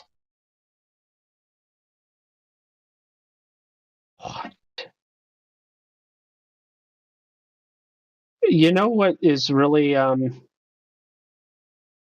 for anybody that cares about this topic, I know I probably care the most because I grew up in the area and I went there and all that stuff, but it says South Carolina is 80 miles away. South Carolina is 120 miles away. And it's just like their deflation of the numbers, and as opposed to inflation of the numbers, is almost. Are you talking about that mountain view?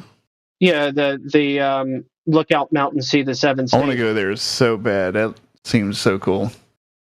Yeah, it is. It's a neat view for sure.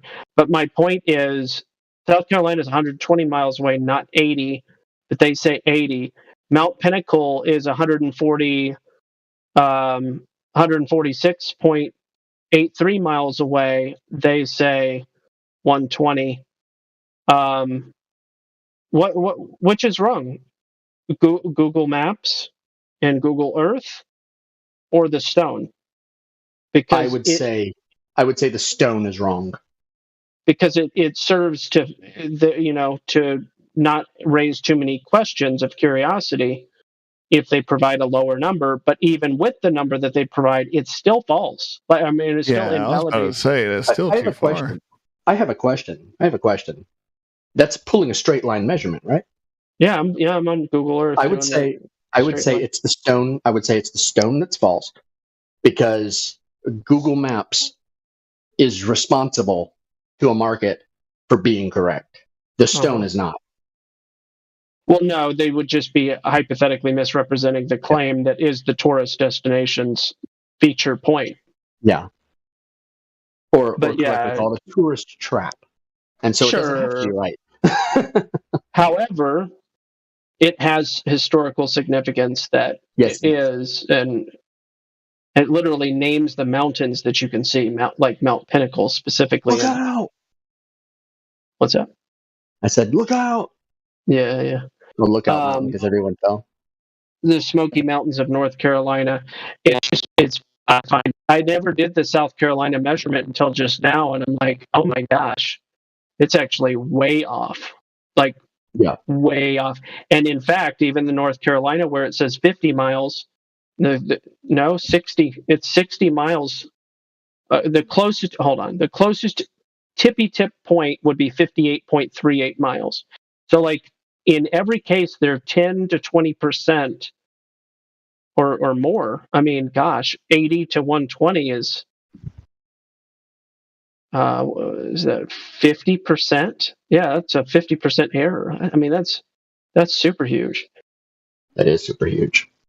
And then 20% error, and then another 20% error on the other one. They're like majorly deflating the numbers. It's very peculiar. How long do you think it would take you to look up how they did the straight line measurements? How much you want to bet they used a theodolite and just line of sight and did an angle measurement to get their miles? Like, whenever they did that, how long ago did they put that rock there? Oh, I mean, that's a good question. I know that the observation was made in the mid 1800s, but yeah, they did some Al-Biruni nonsense. That's what they did. They did a calculation instead of an actual measurement. They did a calculation. That's what happened. I guarantee you that's what happened. Which is weird, though. Yeah, because they would have exact measurements back then in the 19th century. I would expect. Yeah. But yeah, anyway, I figured I'd point out all those details for everybody's benefit. If anybody chooses to talk about the Lookout Mountain, you can point out a little chuckle funniness of them misrepresenting the numbers. But yeah, it is a globe invalidator. Yes. So. Even more when you use the Google numbers, right? Yeah. Yeah. Absolutely. Well, like I said, once you're responsible to a market or you're responsible for lives, all of a sudden nothing's theoretical and you can only apply reality. I need to save this Rayleigh criterion. Thanks, Drace, for posting that. I bring that up from time to time.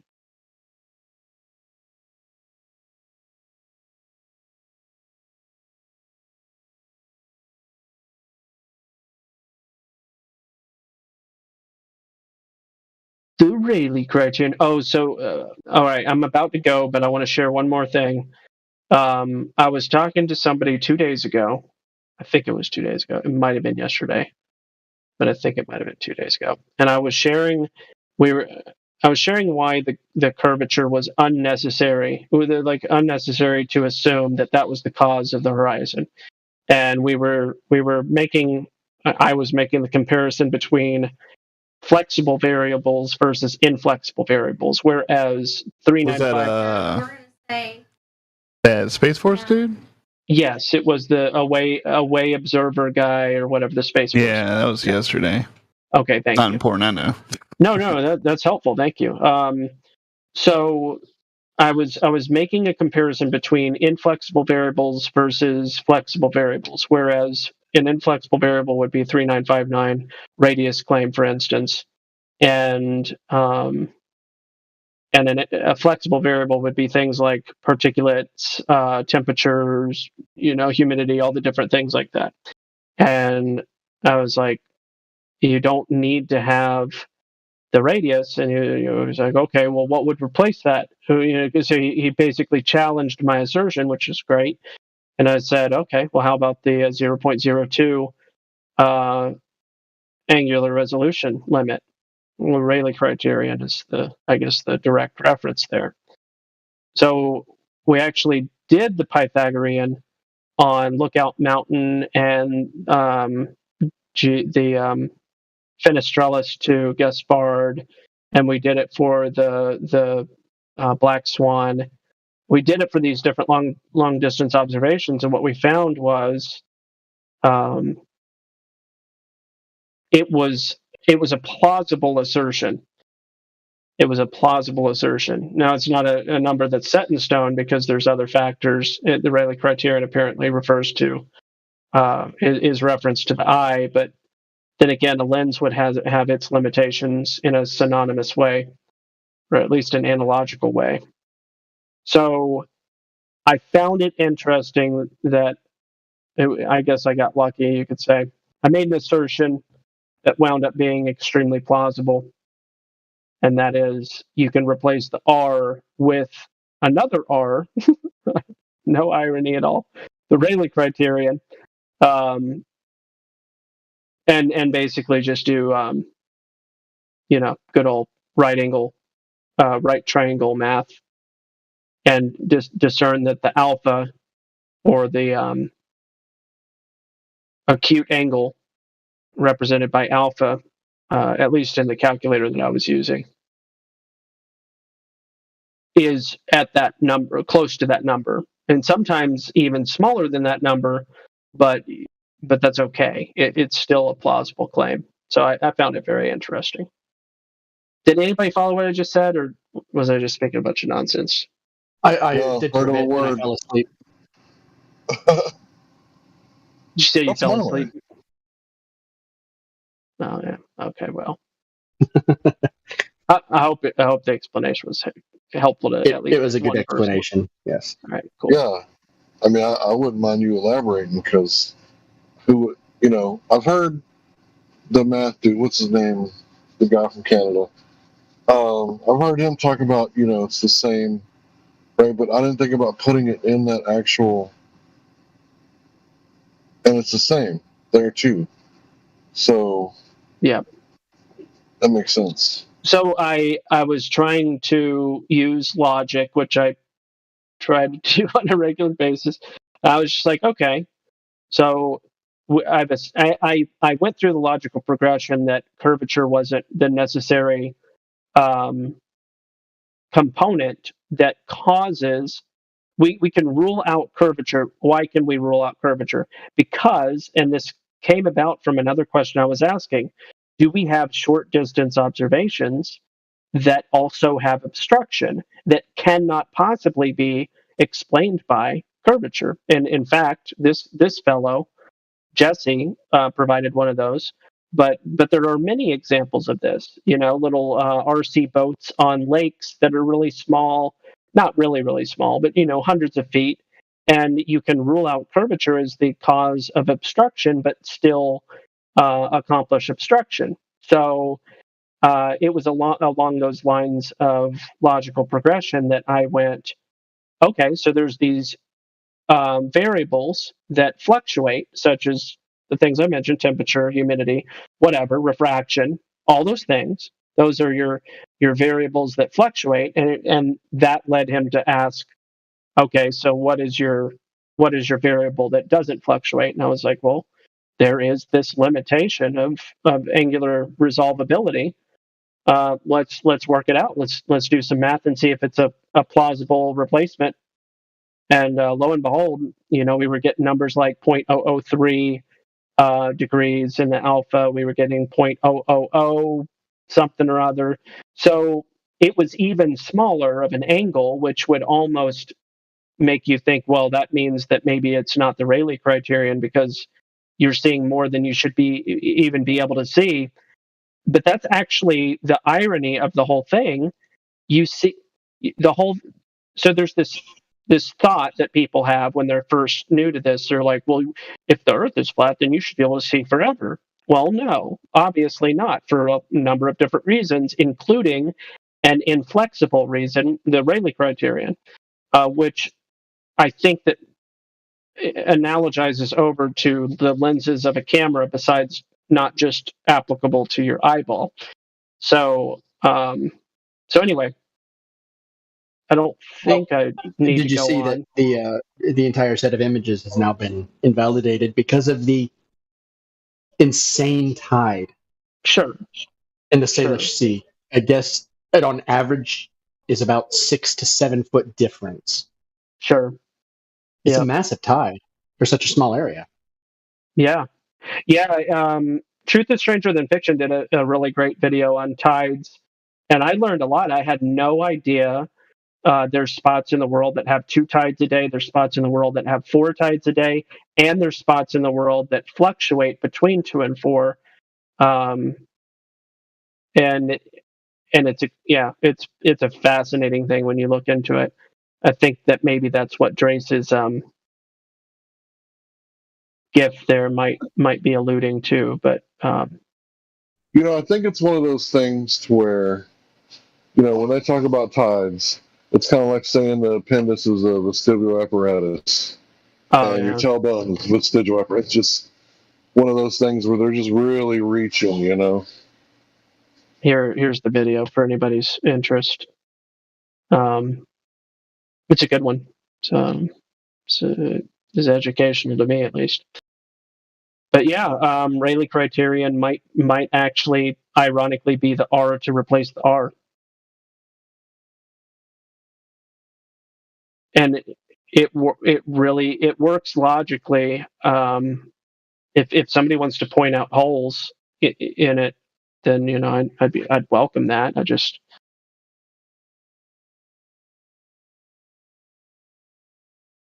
Oh yeah.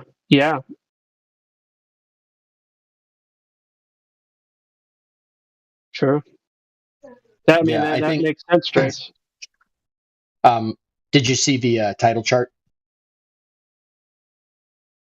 for the Salish Sea? Yeah. It's extreme. It is an extreme tide. So I'd like Jesse to at least concede for now that the pictures aren't going to prove anything one way or the other because of this extreme tide. and that a different location would be preferable or different conditions. Doesn't the fact that they've always taught in school that the moon pulls the tides, and it's like they forgot to mention that there's 2 tides here, 4 tides there, where all this other stuff, they just conveniently leave that out. It's part of the programming. God rockin'. You look around. They changed it, my dude. It's now ocean slosh. The moon causes the ocean movement, but the tides are the back and forth ocean slosh. I'm dead serious. Well, regardless of what it is, there's bulges and movement in the ocean that causes humps that we weren't told about, or nobody was. That's new to me too. I heard it the other day. Some places have 4 tides. I never knew that. I mean, they keep that kind of stuff secretly hid. Well, that video exposes that there's not a direct relationship between the moon, and there's not an inverse relationship between the moon. Well, that's good. Yeah, it's interesting. Because what he does in that video is he points out the time of the tides versus the time of the moon precession. And, I mean, I don't know whoever even started that story in the first place, except to maybe just have a story to justify the whole gravity thing. You know, the stars come out every time it gets dark. I bet the stars cause darkness. There we go. I have just made a correlative fact. The stars cause darkness. Oh, they're light suckers, bro. They're light suckers. Yeah, see? That's why they're so shiny. Now we can come up with all sorts of dumb explanations. See, the stars suck the light out of the day that was there, and then they shine. Shake and bake. Yeah. But it's the same thing with, there's a relationship between the moon and the tides. It is not. Yeah, it's the people, they're all moonstruck. Yeah. Literally.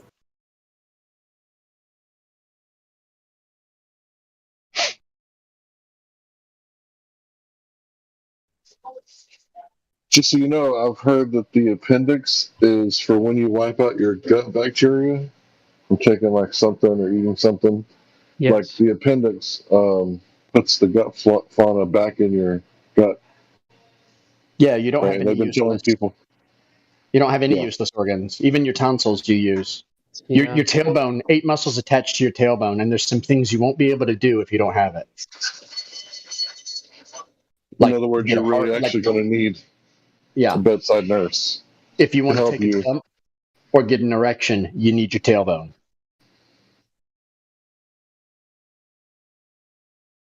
So what, they're starting to remove tailbones on all children? No, they say it's a vestigial. Not yet.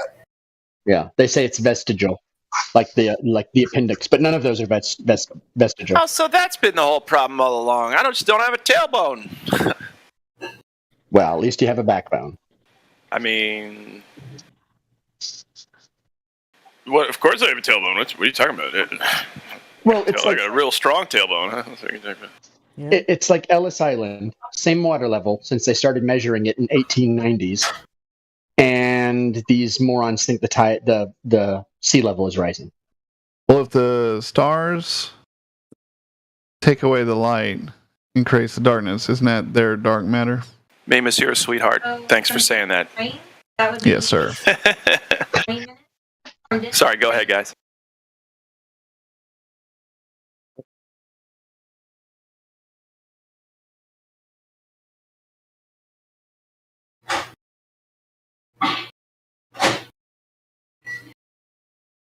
Alrighty. Yeah, you killed it, huh? I did not mean to. Legendary Delo. You may have to change that name because I keep seeing it. Oh, yeah. Yeah. And it's like, are you a gay dinosaur dildo? Because those colors are everything's a little like too close. Jamaica's colors. They look like Jamaica's colors. Yeah. But Like I just see DILO next to what could be a rainbow flag, and I'm like, it's all the tropes are coming into my brain. There's too much correlation going on there, Legendary, There's for too it much to be correlation, just correlation. Legendary. Yeah. Just saying. The funny part is that the first time I saw him joining, I gave him listening pass and welcome him, and I was like, when I read the name, my first thought was that like I thought dildo, but it's Dillo. Yeah, as in Dilophosaurus, which is a twin-crested small dinosaur, purported to be dinosaur.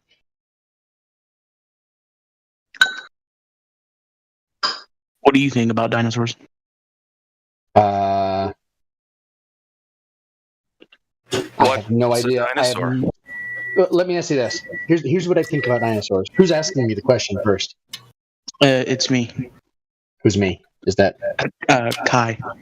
Kai. KY. I'm just going to call you KY because that's funnier. Go ahead. Got him. Yeah, sure. No, it's like like if they found a baleen whale fossil and baleen whales weren't alive, they would draw this ridiculous like shape of a creature around it and pretend that's what it was. I have no idea. And like 80% of these things aren't even found. Most of them are like made up. I mean, I don't doubt there were giant lizards and giant sea monsters and giant stuff in the past. But like the stuff they make up all these different kinds, and like they have all the answers, and it's like you're really finding pieces of things in the dirt and extrapolating out a lot of speculative stuff. Like you find a leg bone and say, this is the leg bone to something called an Ultrasaurus. No, we didn't find the rest of the skeleton. We just found a leg. And I know, because that was my favorite dinosaur growing up, was the Ultrasaurus, because it was the biggest. But I also knew that they only found the leg bone. And they built this whole dinosaur out of the leg bone. And I was fine with that when I was little. I was like, oh, cool. So you do believe that dinosaurs are real? They were real? Dude, look. They were real? There's one in the chat right now. I just posted a real-life dinosaur that's still alive. Check it out. Is it Joe Biden? Okay, yeah. No, it's a bearded lizard. It's a bearded lizard. Dinosaur just means terrible lizard, right? So, I mean, is a Komodo dragon? Is that a dinosaur? Is a crocodile? That a dinosaur? And I'm sure there have been big animals in the past, but like, yeah, dinosaurs as they are presented by the scam artists. I mean, paleontologist. Nah, I don't really buy into those. They change them every few years. They like revamp them, like modernize them. Yeah, now they have feathers. Yeah, now every single one of them now has feathers. All of them were feathered. Every single one. They give feathers to the four-legged ones too, like the big herbivores. Well, now they can be related to chickens, and that's evolution. Guys, whenever you see a chicken, that's a dinosaur. It is. It is a dinosaur. It's proof of evolution and dinosaurs and big bangs. But anyway, what was I going to say? Oh yeah. Hey, can a crocodile fuck an ostrich and get a T-Rex? Yes. I don't think so. What you have to do is you got to use the DNA from frogs, and then to use the DNA in the frogs to put it into the blood we got from the amber. How did it go in Jurassic Park? Yeah, the amber contained the mosquito that bit the thing back millions of years ago, and then now they got the DNA from the amber in the little mosquito, and check this out, they built animals from it. That's crazy, dude. But it's real. It's totally real. No one answer the question that was just posed until we define evolution. I think a T-Rex and a deer had sex and made kangaroos. Because are we talking about the evolution where everything came from a rock, or that there are white rabbits and brown rabbits, and there are 200 types of dog. I wouldn't consider genetics like that to be evolution. All right, I'm going to do the duck-billed platypus. You see, there was this duck, and he could only do one thing, but he could do it well. So what he did was, he got pregnant by all these different animals and then laid an egg. That was the first evolution of the duck-billed platypus. Now, who did that platypus fuck? You might want to ask. I don't know, sir. Don't ask questions when talking about evolution. Well, how was a platypus a mammal? Hey, if I put a bunch of metal in a pile and wait 1,000,000 years, will it turn into a car? Thanks. No, here's what you got. Here's the thing. When bacteria changes, is it still bacteria? Yes. When a dog changes, is it still a dog? Yes. When a cat speciates, and there's now an ocelot and a bobcat, they're still felines. Like, there is no change when it comes to what they call microevolution. There's no change. It's just speciation. They're still felines. They're still canines. That's not change. And you can't extrapolate that past speciation. You can't say, well, because this cat is a different kind of cat than the cat it came from, therefore zebras and roses have a common ancestor. That's where they make their leap.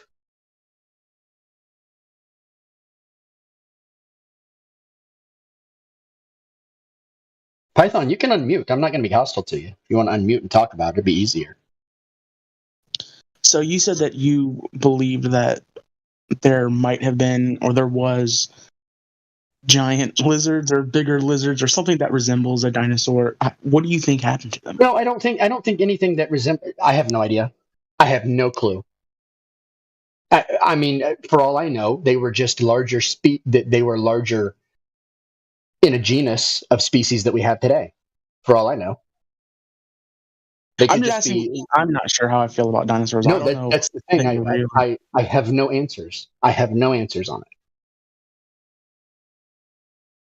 I do believe that there are big bones found, but you can't find a bone and say it was, part of the Pachycephalosaurus species or the Tanystropheus or the Dilophosaurus or the completely made up one, Velociraptor.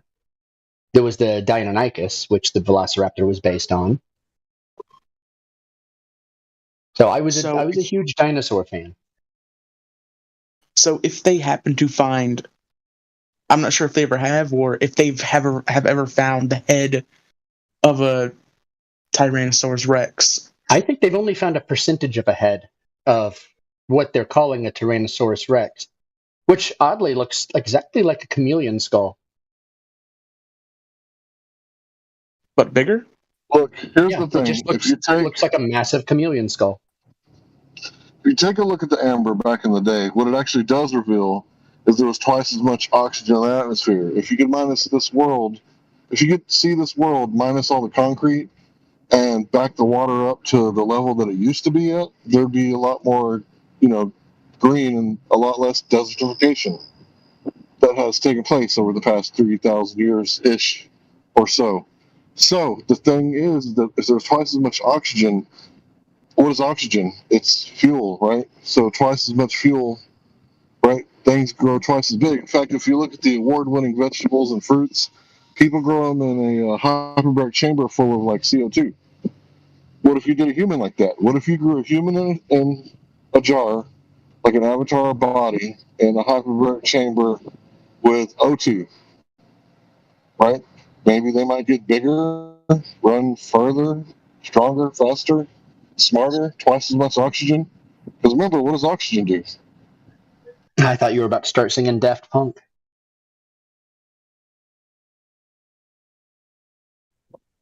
No, not the thing.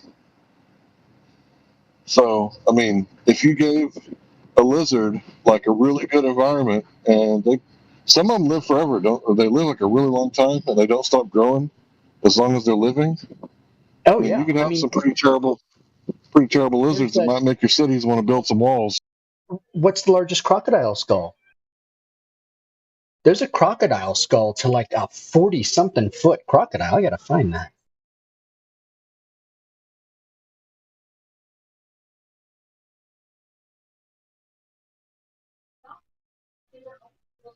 So I'm not saying that dinosaurs exist or don't exist, because what I'm saying is, how do you know everything that everybody has ever said about dinosaurs is true?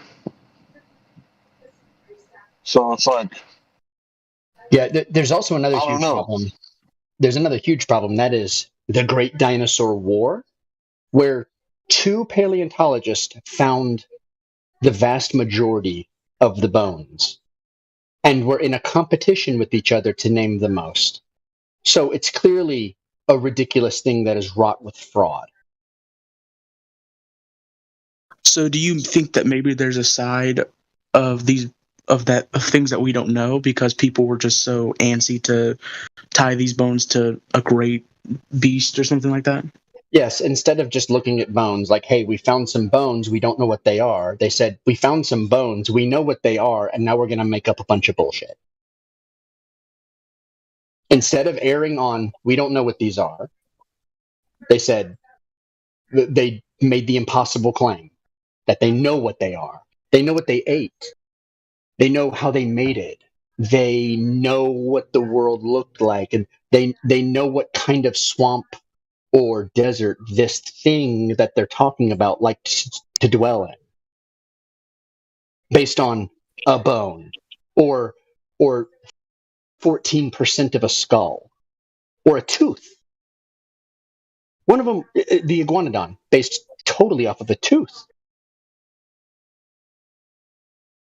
Yeah, they know what happened before the world was. Yeah. Yeah, you don't know what your great grandfather's favorite color was, but we know T-Rex's mating habits and how they had their babies. Sure.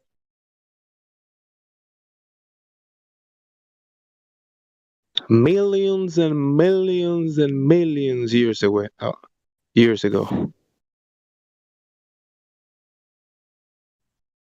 Yeah, so the thing is, this isn't like a hard-nosed science. There's no scientific method involved. So basically, whenever they find bones and shit, they just find bones. But they say that they date the bones by the layer of which they find them in.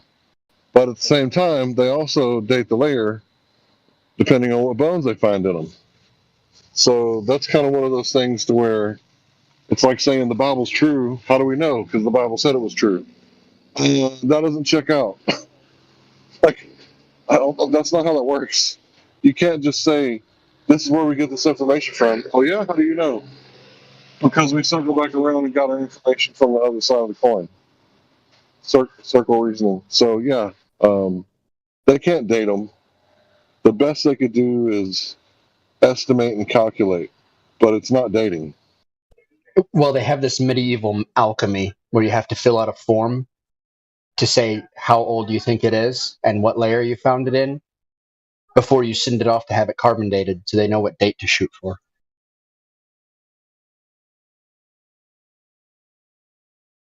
Because, you know, when they blind test all this medieval alchemy, when they just blind date things, nothing turns out right.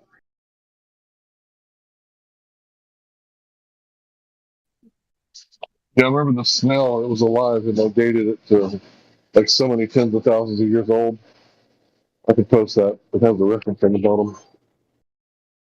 I think there was a mammoth, and the head was 38,000 years older than the ass.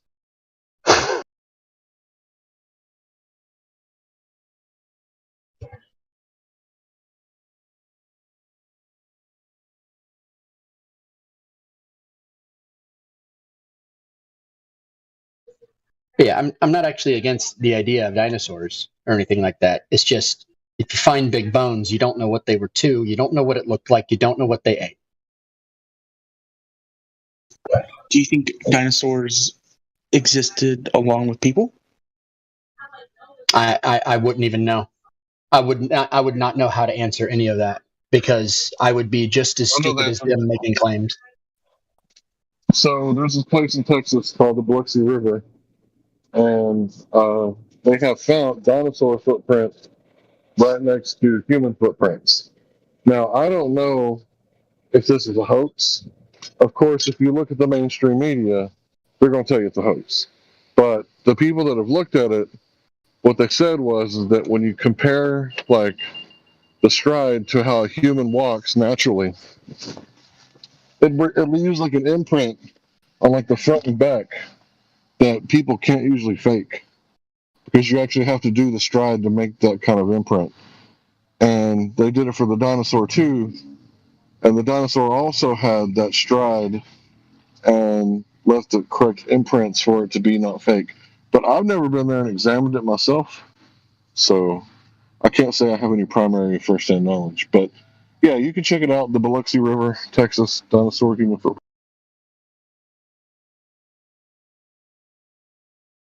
Yeah, there's a lot of garbage that goes on. Dinosaurs were invented in 1850 to back evolution. Now, one dinosaur was found before the 18th century. Oh no, I mean you're right, and that's the thing is, we've had civilizations that have been quarrying and quarrying and quarrying and quarrying, and what there was some lonely broad on a cliffside beach who found a plesiosaur. Isn't that the first dinosaur?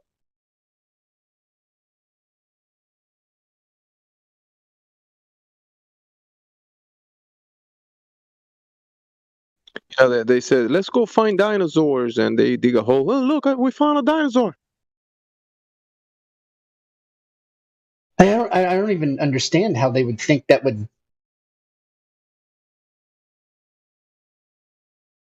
The 19th century, let me tell you something. The 19th century was the wackiest time to be alive.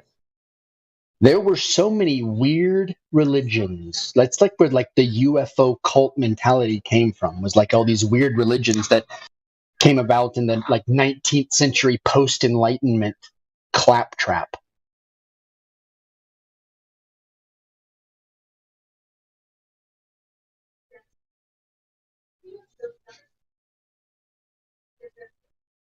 It's the century that gave us theosophy.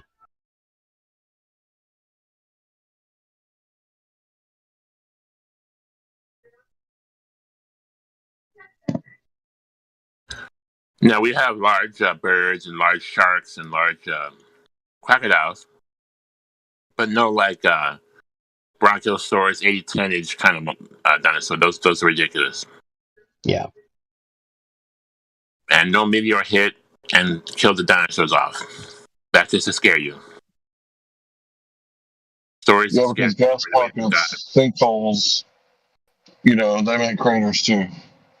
So I was going to say that if you were to be so inclined to really want to get to the bottom of this whole dinosaur thing, I would urge you to go to chroniclingamerica.gov.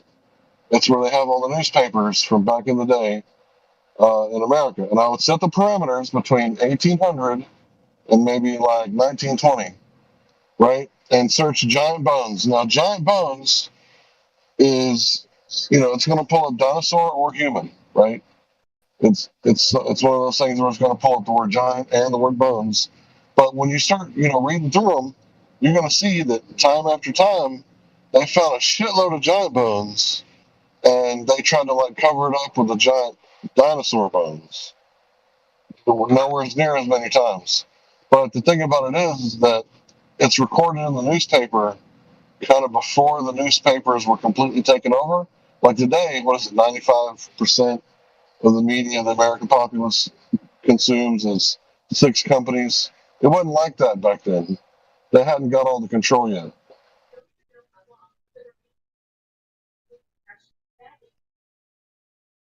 That is a 20-foot croc named Lolong, the largest modern crocodile recorded. You got to think too that who knows how? I don't know how old Lolong was. Let me see if someone says they do. Long age. It took him 50 years to get there.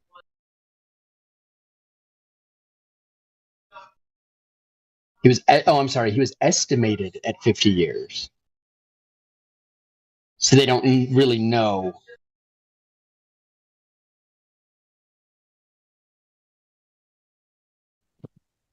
Another thing to do research if you haven't done it before. Piltdown Man, they paraded them all over the United States for like 50 years, and then it turned out to be a fraud with a connection to the church. Imagine that. World's deepest dinosaur finding. Let's see. Let's look at this. I'm going to read it. Somewhat rough uncovering of Norway's first dinosaur happened in the North Sea.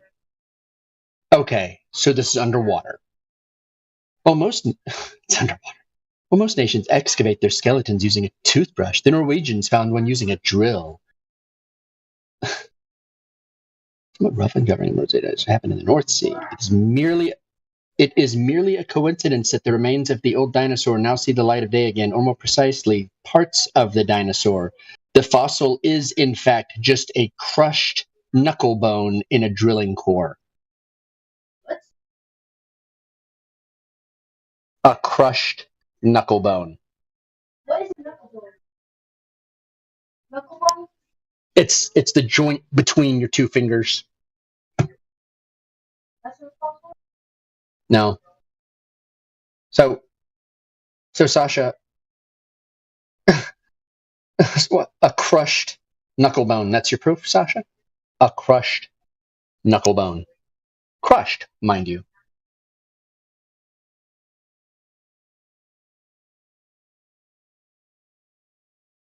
So the drill, what happened is this drill pulverized a knuckle bone. What they think was a knuckle bone. But they wouldn't know. Hey, Sasha. No, go ahead. Sorry.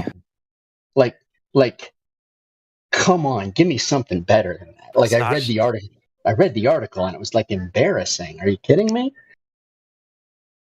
Man, we're just so good at looking at bones now. We can tell what crushed pieces would have looked like put together, and then what that would have looked like as a whole body of stuff. It's crazy. Pulverize it.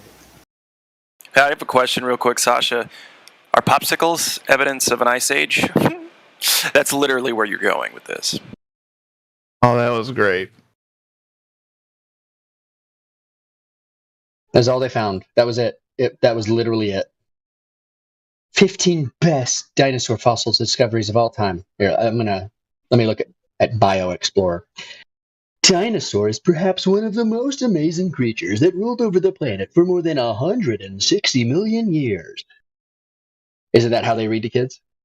On like educational videos? Yep. In some instances, these fossils tend to be preserved in the most bizarre ways in the most unusual locations. You got it. That's the way. Yep. All right. Femur. Okay, hold on. Femur of a megalosaurus. Femur. That's between the knee and the hip. It's a single bone. There's no way you know what that is. How do you know it's part of it's a megalosaurus?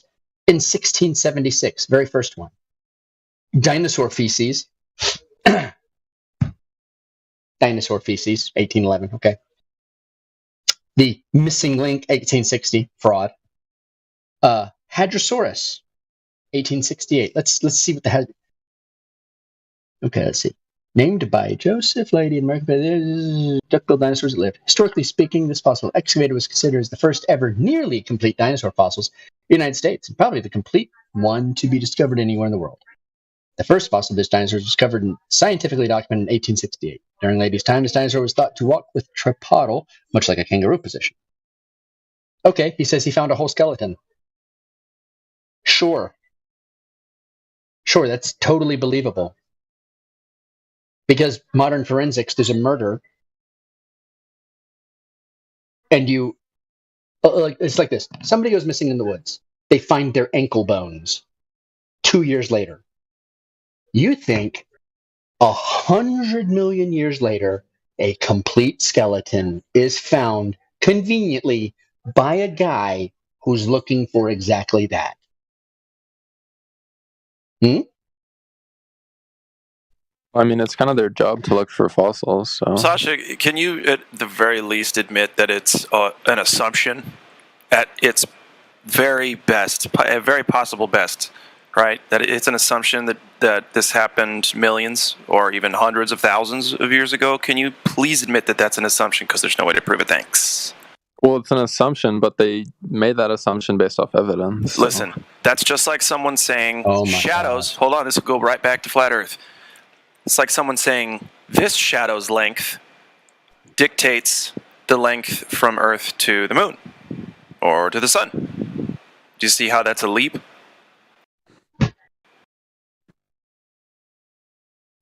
I mean, I guess, but like, if it's not a dinosaur, what else would it be? Like, Oh, so you're just Not going a- to accept not a the dinosaur. first story told to you? Do you have proof it's a dinosaur? I'm not saying I have proof. I'm just saying like it's their job to like Then why are come you up with an presenting? idea. So Why I are you probably trust presenting? No, it's them. not their. It's nobody's How job do to you come up with an know? idea. How do you know it's a dinosaur shit? Why are we still putting up with Sasha? I It think could be he's like fun, a but you're mammoth right. shit or like an elephant He is. shit. This is so Sasha is so obviously a troll. Has nobody figured this out yet? I'm Oh, not I even trying have. to I like draw. to I'll play just with go him. back on. Sasha, Oh, I figured it out. nobody's this dumb. Nobody's this dumb. Not even The you, buddy. statement, the statement you made, you did not make that on purpose, or you made that on purpose, knowing that no one would ever make such a statement. Nobody, not the most government ball sucking bootlicker would ever make that statement. Even like there is no way that you actually believe what you just said. You are trolling. You need to knock it off. Welcome back to the Lion's Den. Jesus.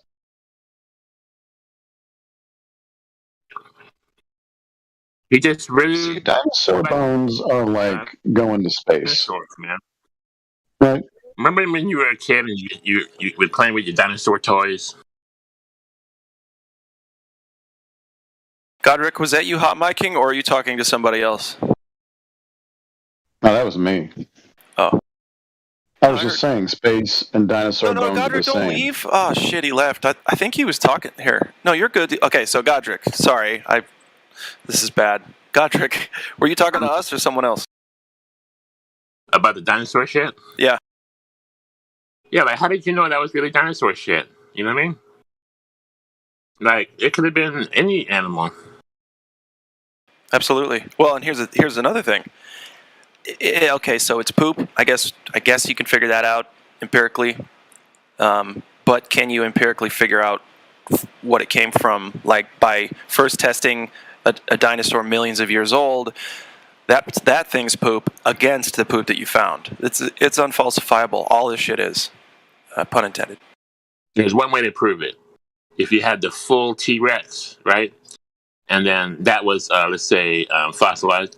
And then the shit was coming out. Wow, he died, fossilized. And it was as big as like an orange tree, you know? Do you know the story? Like a tree, like a tree log. Do you know the story of the most complete T-Rex? Do you know the story of the most complete T-Rex? Tell me. Okay, so there were these two paleontologists, and their funding was about to run out. And on the last day of their dig, they'd sent everybody home. It was just the lead and his assistant. And after everyone had left, they were backing up their Jeep, and the assistant stopped them and said, "Look." And they found the most complete T-Rex skeleton underneath the Jeep. It's a true story. Dude, lucky them, because they would have been like fired after So that. lucky. So, like, good find. Oh my God, so lucky, guys. So Like a straight flush. sent everybody home. Yeah, they sent everybody home and then found the most complete T-Rex skeleton ever. Oh my God, guys. Totally true. It's like when I got a straight flush in poker, man. It's very rare, but it happens.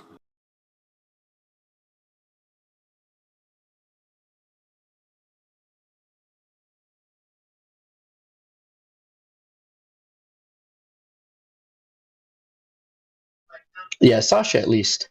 Yeah. Oh, I'm being told to go to bed. Okay. All right. Good night, y'all.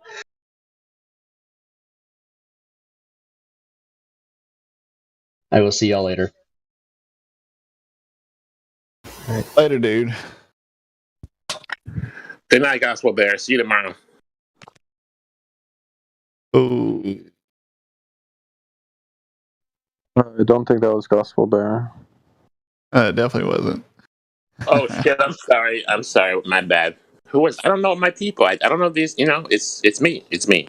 Later, man. Did Mimas go? No. He Oh, he people are saying went goodnight. he went to bed. He gone. Okay, that's what I asked. My bad. Who was that? You guys want to talk to I Want Waffle Fries? I really do. I really do want waffle fries. Yes, let's do it. Let's do that. Glad, can you lead with this one? I think this is your type of Glober, this one. Okay. Nick the Noble, or who is it? Oh, Waffle Fries. Yeah. You sound like, they're gone. Already dropped. Okay. Dang it, they knew what was coming. They knew right away. They saw us coming. Levelist, come on down.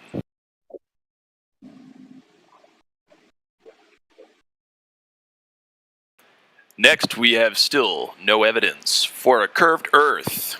If you think you've got what it takes to come against us, bring it on. Step on down. You guys have to be more welcoming. Okay, how about this? Ladies and gentlemen, the purpose of us being here is simply to try to inform you that you've been lied to, and it's okay. And we'd like to tell you a little bit of truth about your world, inform you about the things that truly matter. We aren't going to lie to you, and that's why we're here. Spank! We're the only ones who care about you that much. I care about you more than your mother and father. How can I prove that? Because your mother and father lied to you about Santa Claus. Case in point. We'd never do that. Why am I being bullied? What did I do? Who said that? Who? Nick the Noble. Hey, here's what I'd like you to do. I'd like you to clean the peanut butter off of your microphone. Come on back to us. Be great. Matthew Learn's in the house. I got a crappy mic, so my bad. Yeah, we can hardly understand you, Nick. I'm going to turn you up just to make sure it's not me. Hey, good evening. I got a bad mic, so I'm just gonna stay muted. You're good, Nick. Oh, no, now you're good, Nick. You're okay. Cool. So why was I getting bullied? Why did you call me out, bro? Who was bullying you? You just said my name like 2 minutes ago. Oh, I'm bullied. Good Lord. I was just saying. No, I'm not. I was kidding. Jeez. All right. Well, develop a little more thick skin, Nick, with that was sarcasm. Jesus. Okay. Well, so was mine. All right. I'll say Glad Flow is nothing but sarcasm. Yeah, we both know sarcasm. Perfect. Yay! Okay, so what's going on? Are you a Glober? Are you stuck thinking the incorrect stuff? I'm not a Glober. Cool. Well, tell me why. Tell me how. Tell me, yeah. Like, what do you want to know exactly? I mean, well, if you were going to try to discuss this topic with somebody and they were genuinely curious and you were to give them your best piece of information regarding why the Earth measures flat, or at the very least, why the Earth presents itself as flat to go against the official globe narrative, right? How would you... yeah, sorry, go ahead. Probably link them to this Discord, because there's people who are a lot more articulate than I am about this kind of stuff. Okay. Would you say that telling someone Earth measures flat and here's how, or just Earth measures flat, would you say that to somebody? Wait, what? Would you tell someone that the Earth measures flat? The Earth measures flat? Yeah. No, I don't think I would say that in that. Oh, why not? Exactly. I tell everybody. You tell everyone that the Earth measures flat. Yeah. So you're not a glober, right? Does that mean you're a flat earther, or does that mean you're somewhere on the non-existent fence? I mean, I can't say I've particularly cared for either or. Did you grow up thinking that Earth was a spinning water ball at that, in outer space, zipping around planets and such? Yes, because that's how I was taught. Okay. And now are you questioning that? Questioning, yeah. Okay, nice. Well, you are in the right spot, I'll tell you that. And regardless of how sarcastic I sound, because I don't know if I can even control it at this point. I'm here out of love because I want people to understand they've been duped big time, and they are better than that. And here's how, and here's why. And that's why I usually listen rather than talk. Cool. Yeah. Well, we're all here to chat at you. I don't want to take up the mic space. We got you and Matthew Learns in here, both interesting folks. So, but yeah, I mean, you're the what is it they say in certain groups? The newbie is the most important person in the thing. So yeah, Nick, ask us questions if you got them. Anybody else want to talk to Nick the Noble? He says he's somewhere in between belief systems. He's not sure yet, and I think, are you here to learn then, Nick? Yes, that's accurate. Cool. Okay. Thanks for letting me bark your ear off. Guys, take it away.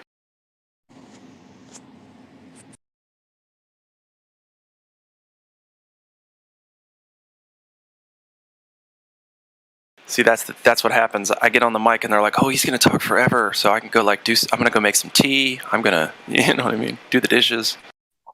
I got you. Can I be heard? Yep, you're there. We hear you. Awesome. So, didn't catch a whole lot just now. I was on a rescue mission. But anyway, yeah. So, new guy. You're here to learn. You want to learn what other people think? Are you talking about me or anyone?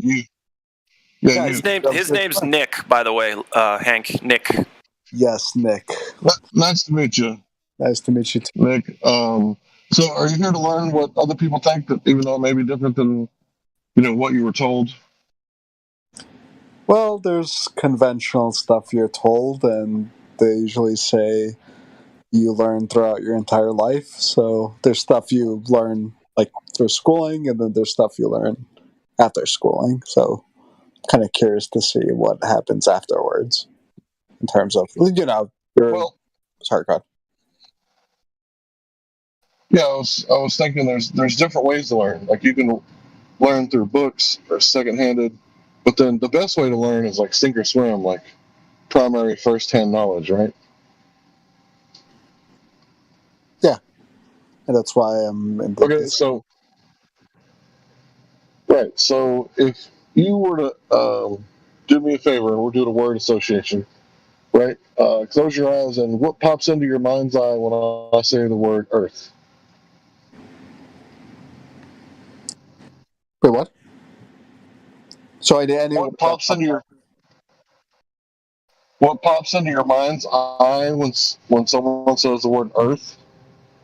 I would say people, actually. That's cool. That's definitely unique, because where do people get their meat suits from? Their mom writes it from the food that she eats from the earth. So the nutrients in the food and the DNA code and the womb write the meat suit. So, yeah, I think it's also in the legal dictionary that the people and the land are synonymous. But anyway, back to the earth. So, have you ever seen it as a sphere, like floating in space, or have you always experienced the earth as the dirt between your toes? What do you mean by have I seen it? Like through like Google Images, like Google Earth, that kind of stuff, or? Right, but I'm that's like TV and stuff, right? I'm sure you've seen Bigfoot and Unicorn on TV. I'm saying, have you ever experienced the Earth as a sphere floating in space, or have you always experienced the Earth as the dirt that gets between your toes? Me personally, by my toes, but even people who see it as a sphere, I don't think they necessarily experience their spinning whatever miles it is spinning at, like according to their belief system. I don't know. You go like 100 miles in a car or something like that. You feel pretty nauseous or nervous or whatever at that speed. And if you're spinning, if the globe's spinning the certain miles it is spinning at, you're not exactly going to experience that. I don't know. Either if you're on one side or the other, you don't experience that necessarily, in my opinion. So I would say that no one has experienced it this way, except for the people who have been, like to the moon. Like even the people at the ISS claim that. Well, I've heard mathematicians say that they can't see the curvature from up there. So, if you believe in the moon landing, that's the only place we've ever seen the Earth as a moon. Excuse me, sorry. The Earth as a sphere. So, you saw that on TV, right? Like, it's pretty much one of those things where it doesn't hold up in court where he said, she said stuff, right? It's like hearsay. So, you have no primary first-hand knowledge on the Earth as a sphere, do you? Yeah, that's fair to say.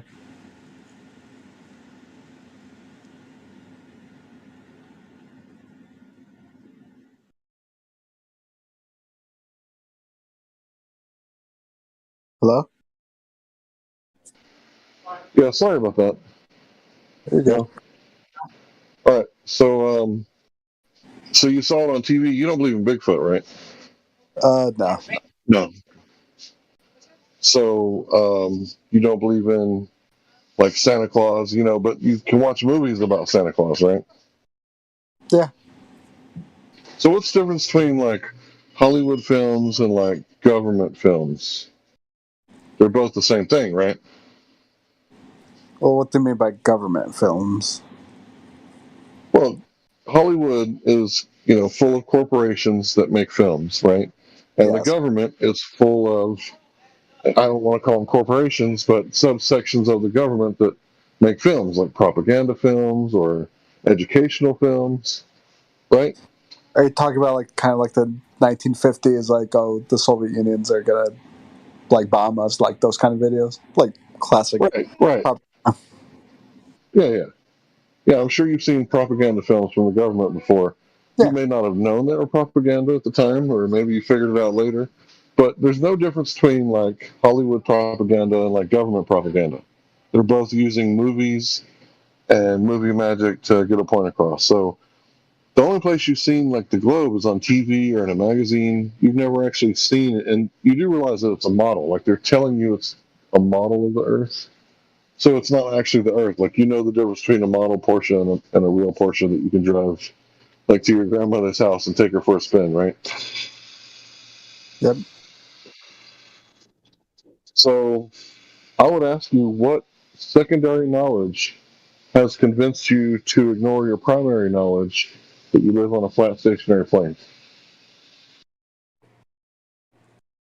I mean, I feel like I was just generally like that in terms of like, okay, you're exposed to certain information. You kind of think that, like as you're growing up and everything like that, you just assume that's right your entire life.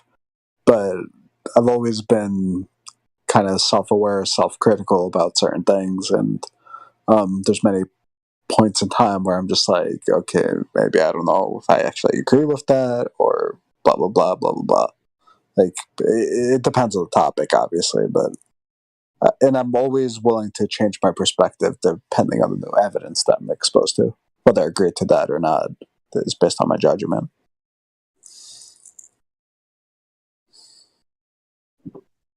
Well, here's the thing. The Earth has the best kind of evidence there is. First-hand primary knowledge. So you can go out to a large body of water at rest, and this is what I want you to remember, so pay attention to this part. Large body of water at rest, about 5 to 10 miles, and you should be able to detect at 10 miles 66.6 feet of curvature. Now, if you find a bay, it's like 5 or 10 miles, you can actually see it if it's actually there. But the thing about it is what you're going to find out, and I don't think any of the anti-flat earthers disagree with me at this point, that we can see too far. So you're not going to believe that until you see it, right? You're going to think, oh, there's a geometric horizon there. It's always there because we live on a globe, right? So they taught me since I was, 4 or 5 years old. Look, Timmy, you live here, and they pointed at a ball, right, with a map painted on it, right? And you were like, oh yeah, I live there. Thanks. So the thing about it is that you can go check it out for yourself. And what you're going to see is the horizon moves all over the place due to the atmospheric conditions of the day. And this is basically just because, the gas that we live in, all the gases, they're not transparent, they're translucent, right? Okay. So we can't see forever.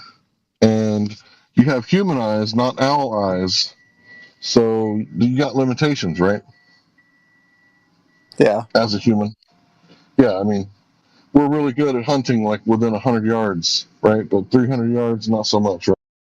Yeah, we're just good at inventing tools that help us. Whether Right. Exactly. not whatever. Right, exactly. So we can shoot, deer with a camera or with a rifle, 300 yards. Maybe there's a BAMFer somewhere that can shoot them with a spear or a bow and arrow or something somewhere. But yeah, you get the point. We can only see so far, and what I think they've done is they've hijacked our perspective and our distance limitations, angular resolution limitations, the limitations of our natural eyes, and they've backwards engineered the globe to match this math. And you're going to think that sounds crazy, but I dare you to look at, the Earth curve calculator, like pull it up right now, and it's going to show you like where the horizon should be, right? If you pull it up and you type in, 1 foot observation height, it'll give you the horizon distance, 1.22 miles.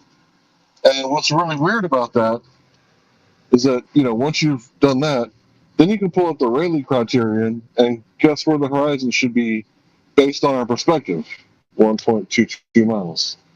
Like those two things just happen to be like the exact same. Like the Earth just happens to be the same size as your eyes can resolve the horizon. Like, does that make sense? To a degree, I guess. I'd probably need to know a little bit about that to fully understand. You can rewatch the video, go back and write down what I said. Earth curve calculator, 1 foot observation height, horizon distance, and it'll tell you right there.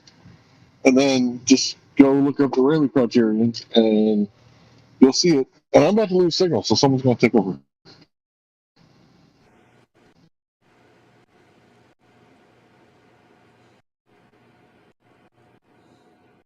Yeah, so it seems like they reverse engineered their geometric claim about the size of the Earth and where the horizon would be from the limit of human sight. To put it simply.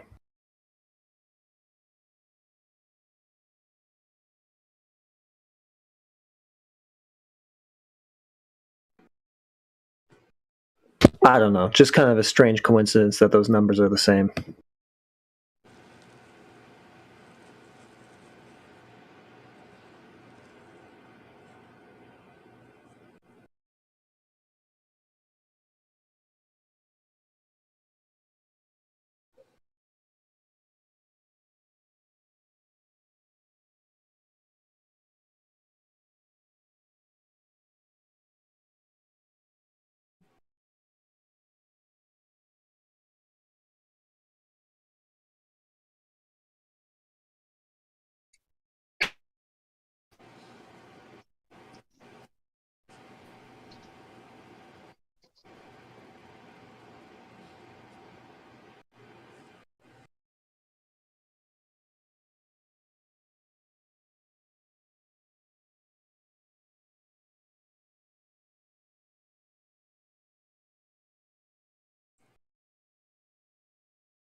So how do you guys answer the question about like the edges to the world?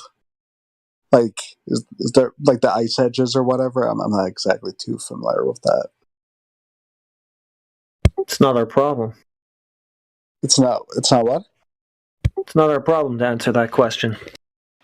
I got a question for you on that. Do you think anything to do with ice has to do with the Earth measuring flat all over the place? Do I think? Wait, can you repeat that again? Okay, Sorry. so Earth measuring flat is one thing, right? Okay. Does ice have anything to do with that? Right, you say ice walls, ice this, ice that. Where's the edge? Does any of that have to do with where we live measuring flat everywhere? The two are mutually exclusive, aren't they? I think so. Yeah, like what are they getting at? It can't measure flat if you can't show me the outer limits of this place. There we go. There we go. Yeah, mine was shitty. Thank you for saying that. Yep. So I would say yes, I guess, in that case. Oh, it can't measure flat? So listen, what does ice have to do with that? Do you see what I'm saying? Ice or ends of the Earth or any of that. We've demonstrated that Earth measures flat. Okay. Right, so what does ice or ice walls or anything like that have to do with that? Earth measuring flat. No, that wasn't really my question. My question more was like, how to explain like what's like, is there a point past that, or is Oh, I see. Well, see, what I like to do is stay on topic. So Earth measures flat. That's the topic. Can you demonstrate on Earth otherwise? I suppose you're probably talking about the A word, Antarctica, right? It's a 4-letter word around here, but you know what? People even help with that one. Help you beg the question until you hopefully see that it has nothing to do with the Earth measuring flat. It's some kind of claim that's unfalsifiable, and it's not a topic. Yeah, and it'd all be speculation anyway, because none of us have ever been there. All right, if it's out of topic, my bad. Then no. Well, but do you see why? I don't want to, I know I sound like a dick, but do you see why it's not on topic? Because literally the topic here is as easy as it can get. The Earth does measure flat. There's no curvature yet to be seen. So we don't have to talk about Antarctica or the North Pole or anything, right? We just focus on we can't measure curvature just yet, and we're going to tell you about that, and then we're both going to go, okay, so crazy, right? It's flat, yeah. Yeah, I feel like It's just a weak excuse that Globers use to deny the measurements. Yeah, and I do get it. They're like, oh, well, if Antarctica is a circle, that's the first if, right? We're supposing if Antarctica is a circle around it, the barrier to the Earth, I can talk to them about that instead of all their other stuff, and I can go down this adventuresome, well, what's beyond Antarctica, and, life is a video game, and let's explore and have adventures. No, it just measures flat, and we'd like to talk about that.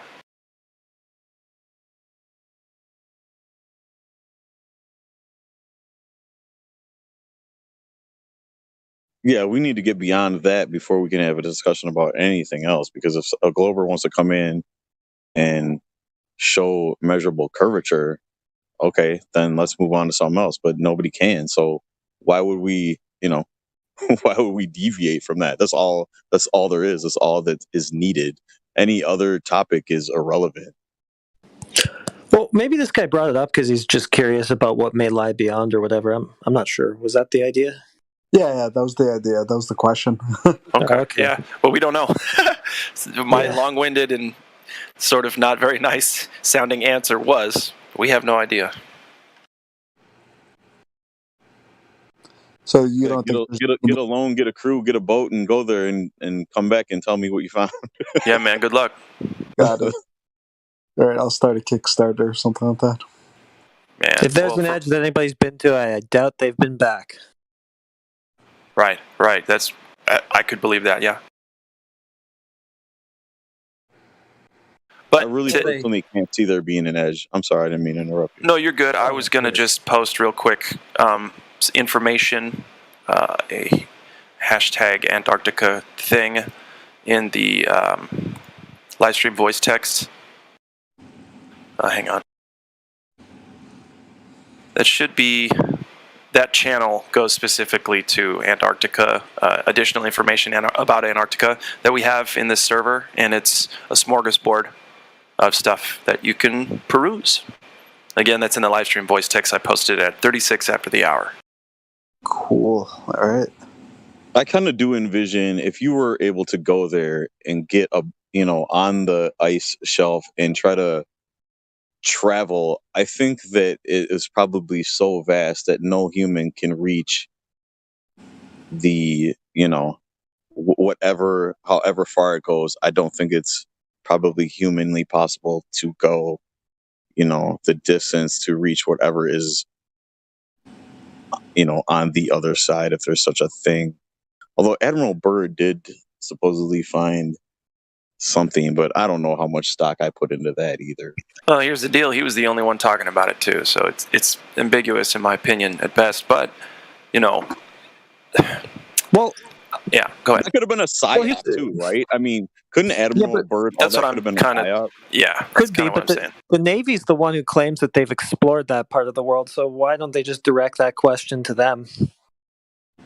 Ask them about an edge. Ask the Navy about an edge. They're the ones who say they've been out there to the extremities. So that's true. Yeah, I mean, yeah. Wouldn't that kind of be like asking the CIA who killed Kennedy, though? Yeah, sure. Just freedom of information request them. I don't know. Try it out. I don't know. There's ways to ask for it. Whether or not they're going to give it to you is another thing. But yeah, exactly. I'm just saying, why are you asking me? I haven't been out there.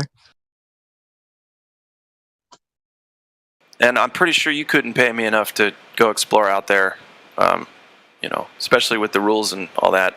But even if I were able to take all my camping gear and my supplies and dogs and fuel and everything that I would need, I still wouldn't go do it, guys. It's that's just me. Well, that's though. the interesting thing about the age we live in today, because with technology and robots and drones and stuff, it could be done, I believe, in a way, if you had the funds and you had the approval of all the governments that are going to stop you from doing it. But I think it could be possible with technology, but a human themselves trying to traverse that span, I don't think. That's a good point. Yeah, because we can send devices and craft and such to the bottom of the ocean. The thing about that is I would be very interested to see genuine drone footage from Antarctica show up on YouTube someday. I just don't think that's going to happen. No, I don't think it will either. But it is interesting to think about, and also I don't think a human can do it, because I think it's just like the myth of space and trying to escape this planet. Either way you go, up or down, left or right, I don't think that we can escape. Probably not in these physical bodies. But what I think is interesting. Yeah, hold on. I had a point. I really swear I did.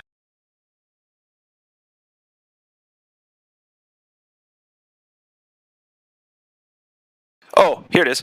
They promote space so much more than anything about Antarctica. And Antarctica is supposedly right here on the ground with us. Why are they doing that? That's so weird, right? Space is apparently harder to get to, right, than just, down the street to some ice. Yeah, put a coat on, get a boat, don't be a pussy. You go to space, well, it's a little different. It's harder, right? But all they're doing is space compared to Antarctica. And doesn't science want to explore, try to get things going, get things right? It's so much land, even if you believe the globe narrative, it's so much land that nobody's down there going, man, yeah, what is overpopulation? You can't build a place where 1,000 people can live right next to the shore that's warm enough. You can't build 10 of those. Are you kidding me? I don't know. Yeah, overpopulation. Jaw flapping. There is so much land that is. I mean, if anybody's traveled, if you've ever been in an airplane and traveled anywhere, and you look down, there is so much land that is not, nobody's living at, that the government owns and bought up. If you drive from Nebraska to Texas, you'll see a certain way, especially, you'll hardly see any cities, anybody. It's ridiculous, and that's overpopulation. 1,000 miles. Yeah. Yeah, it's complete horseshit. I mean, there is cities that are probably overpopulated, but that's not the world itself is not overpopulated. I don't think you can overpopulate the world, because I believe it says, and I don't want to get preachy or biblical, but I think that's part of our purpose here on earth is to go forth and procreate, right? Fill the earth with, us. I don't believe it ever said don't create too many humans. It said just go out and fill the whole earth with as many people as possible. I don't think it's Well, and related to that, so say there is a barrier, an Antarctic ice wall barrier that we can't get past. They can still lie to us about resource scarcity, right? Yeah, absolutely. So that's a thing. I don't know what it means, but yeah, crazy. Well, and they create scarcity by paying farmers to, they subsidize farmers to not produce certain crops and to just throw their crops away that they produced instead of putting them out there for circulation. They do that all the time to manipulate prices of certain, commodities and to make shortages, and they do that stuff all the time. Yep, gas prices are highest that I've ever seen them in my entire life. I'm 40. Not from 40. Anyway, so yeah. And how long have we been hearing about water-powered cars? Like it's not a thing. It's a thing. You can fucking do it. You can build it. You try to sell, you get killed. But whatever. Like that's what I'm saying. So when I look at gas prices, I'm like, nope, that's completely incorrect. Not because gas itself isn't that scarce or whatever, but there's different forms of energy. So I look at it and I go, we don't even fucking need these prices for anything that can fuel us. But here we go, letting them do it to us. Yeah, and I think I've been hearing about like water powered cars and stuff. I think probably since the 70s. I mean, I was born in 79, but I know probably even before I was born, there was people working on that and probably came up with something. But they did, and you've got your hemp cars too from even further before that. I think there was a water powered car in the early 1900s. There's all this. See, the thing is, where there's smoke, there's fire. So if there's only one or two or even five people, or instances of perhaps a water-powered car having been built and used in the last 100 years, I don't know if I believe it, but there's countless. And there's countless stories of we know that people were disappeared and killed because they had this technology, and they made it so that a layman could build it, right? Mm-hmm. So anyway, and I'm not even against. I got a water-powered car, guys. I'm not against the hybrid cars and all this stuff. What I don't like is how they're trying to force it on everyone, and because that seems odd. And not only that, my dad bought a hybrid car, and every time he renews his tags, he gets taxed like crazy because he has a hybrid. So the cost that he saves on gas, he ends up paying back at the end of the year, because they give him, there's like a gas tax because, okay, you didn't pay enough and buy enough gas, so we're going to charge you an extra fee to make up for the gas you didn't purchase because you have a hybrid. So weird, dude. So weird. Oh, Ryan, go ahead. I got to do some stuff. So I have a water-powered car. So I have a plug-in hybrid that runs off gas and electricity. Plug it in the wall, but also fill the gas tank. And since I live here in Oregon, 70% of our electricity comes from hydroelectric dams. So I have a water-powered car. What kind of water-powered cars are you guys talking about? Yeah, there you go. I mean, that makes sense.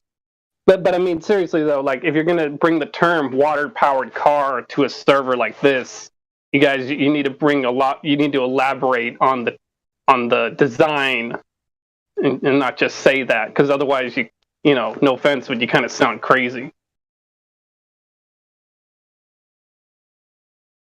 I mean, are you guys talking about hydrogen fuel cell powered cars, or are you talking about water powered cars? Because I know what a hydrogen fuel cell powered car is, but I don't know what a water powered car is. All right, so here's the deal. Basically, some people say that it can be done without gasoline, but from what I've seen, you want to supplement your gasoline with a hydrogen fuel cell on demand, right? And the reason hydrogen gets such a bad rap is because the Hindenburg blew up. Oh, the humanity. But it didn't pop like hydrogen pops. It was a slow burning candle, like an earwax candle. But anyway, forget about all that. So the whole point is to make it on demand, and then you buy the thing that you would buy if you're like trying to tune your car, to where you can like plug in the OBD sensor to your cell phone and like decrease or increase the amount of fuel that you're putting in your car. And when you do that, you can supplement the gasoline with the HHO or the hydrogen, and it'll increase your efficiency to the point to where when the exhaust comes out, there's so little hydrocarbons coming out the backside. In other words, bad stuff that we don't want in the environment, that the O2 sensors can't sense it, and the computer will shove more gasoline back through the line. That's why you have to tune your car to keep it from doing that, because you'll lose your Isn't it all a gains. mute point anyway, though? Because we're never gonna run out of oil, right? That's all a scam, and there's nothing wrong with cars the way they are now. That's all bullshit, right? That's the other thing that bothers me about it is there's no oil shortage.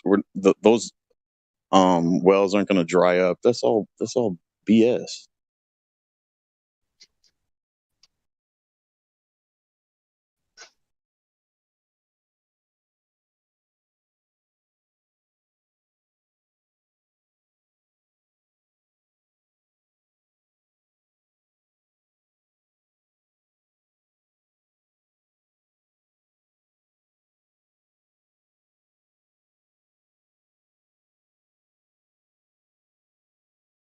I'm sorry, I didn't mean to shut the conversation down.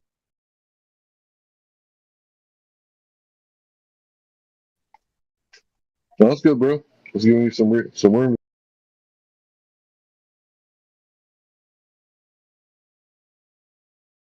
Okay, I got something cool, but y'all, right now it's an Instagram video. I'm gonna share the link. So I shared the link in the live stream voice text. No, I didn't. Hang on a sec.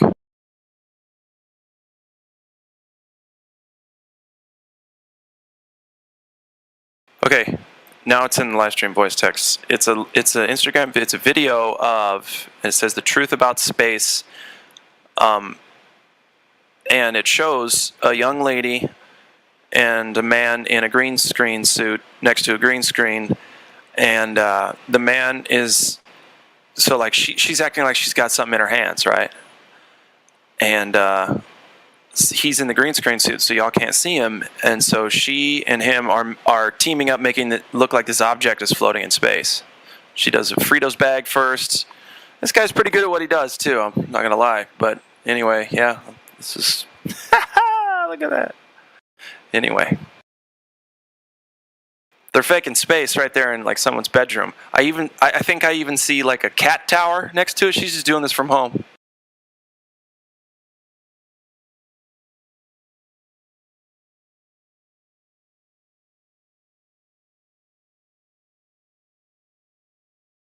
I'm trying to find the original video so I can post it.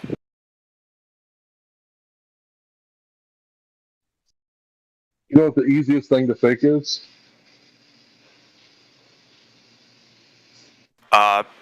No.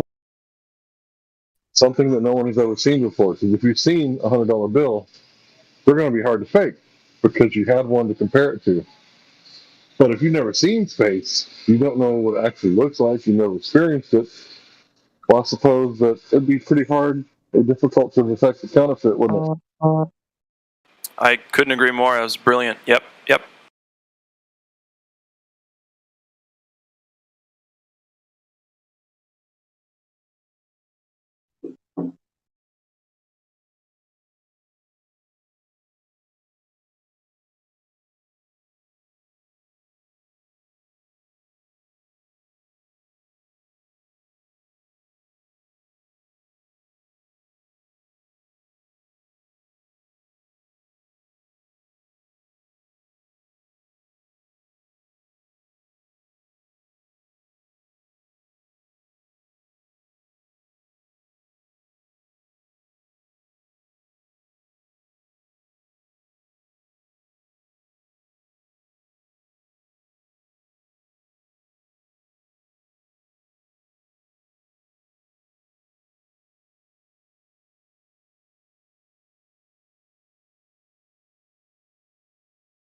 Hello.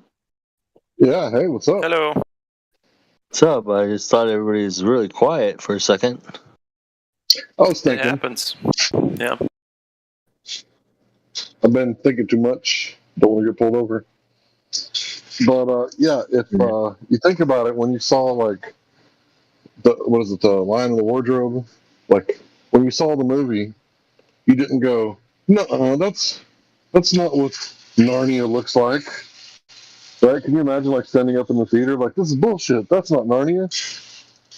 So it makes sense because they had a book before the movie, right? So you can compare it to the book, right? But if they've been writing, all these space fiction, science fiction movies and books for years, we wouldn't know what it looks like.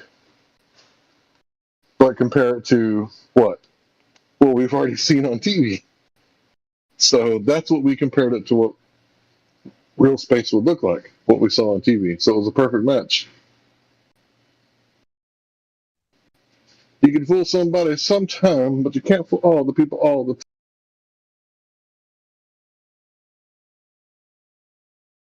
Yeah, and I'm now just looking at a picture of a rocket being launched, and going where it always goes, up and to the left or right or whatever. But if one hadn't seen, that's why it's easy to lie to people about it and say that it's going to space, because we've actually never seen a rocket go up and out of space. All anyone's seen is a rocket take off and go somewhere, and that's all they got to do, right? That's it. Nothing to compare it against. That's great, Hank.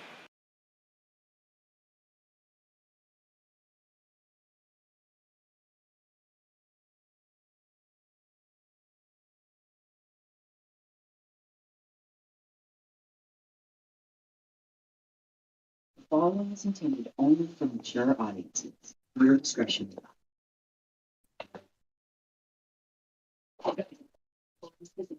Every episode now streaming on Hulu.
All right, so here's a perfect example.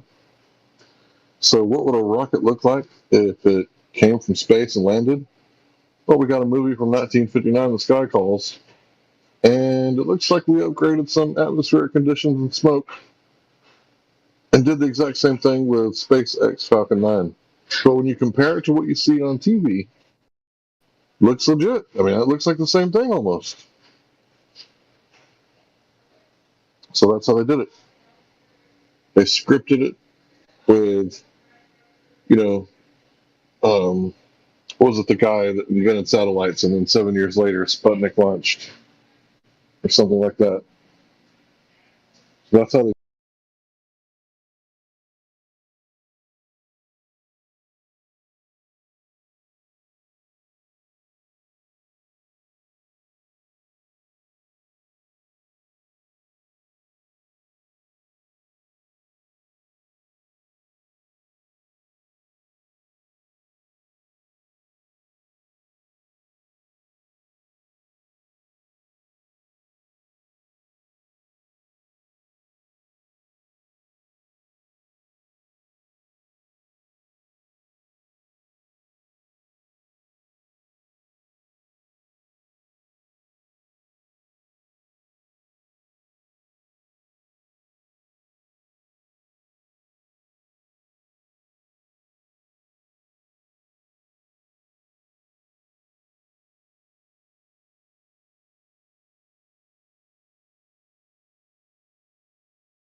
Do you guys have any questions you want to ask a globe earther?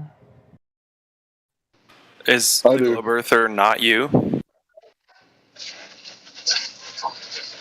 What do you have to ask, Larry? What causes you to reject your first-hand primary knowledge and accept secondary knowledge to be more valid than that? What first-hand primary knowledge are you talking about? The fact that everyone experiences a flat stationary plane, that's the only thing they've ever had first-hand primary knowledge experience from.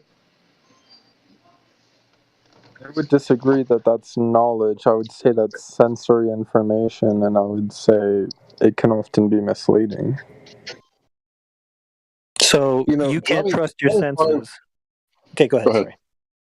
Well, I just thought it's kind of funny. You can't trust your senses, so why should we trust anything you have to say? Because logic is more empirical than sensory data. So you're senseless and you don't know where you are, but listen to me. Dude, listen to what you just said. So empiricism is based off of sensors, sensory stuff, human senses, you know, right? Stuff we observe, we feel, we smell, we touch. Does that make sense to you? That's what empiricism is. No, empiricism is based off measurements.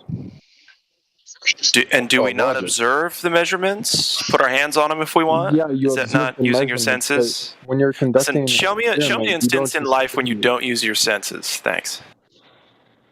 Obviously, you need to use your senses to get the data, but you don't use your senses to record the data. Okay. To So measure the data. you're just going to muddy the waters, and that's it? You don't understand that we all use our senses all the time for everything, so you can usually trust them?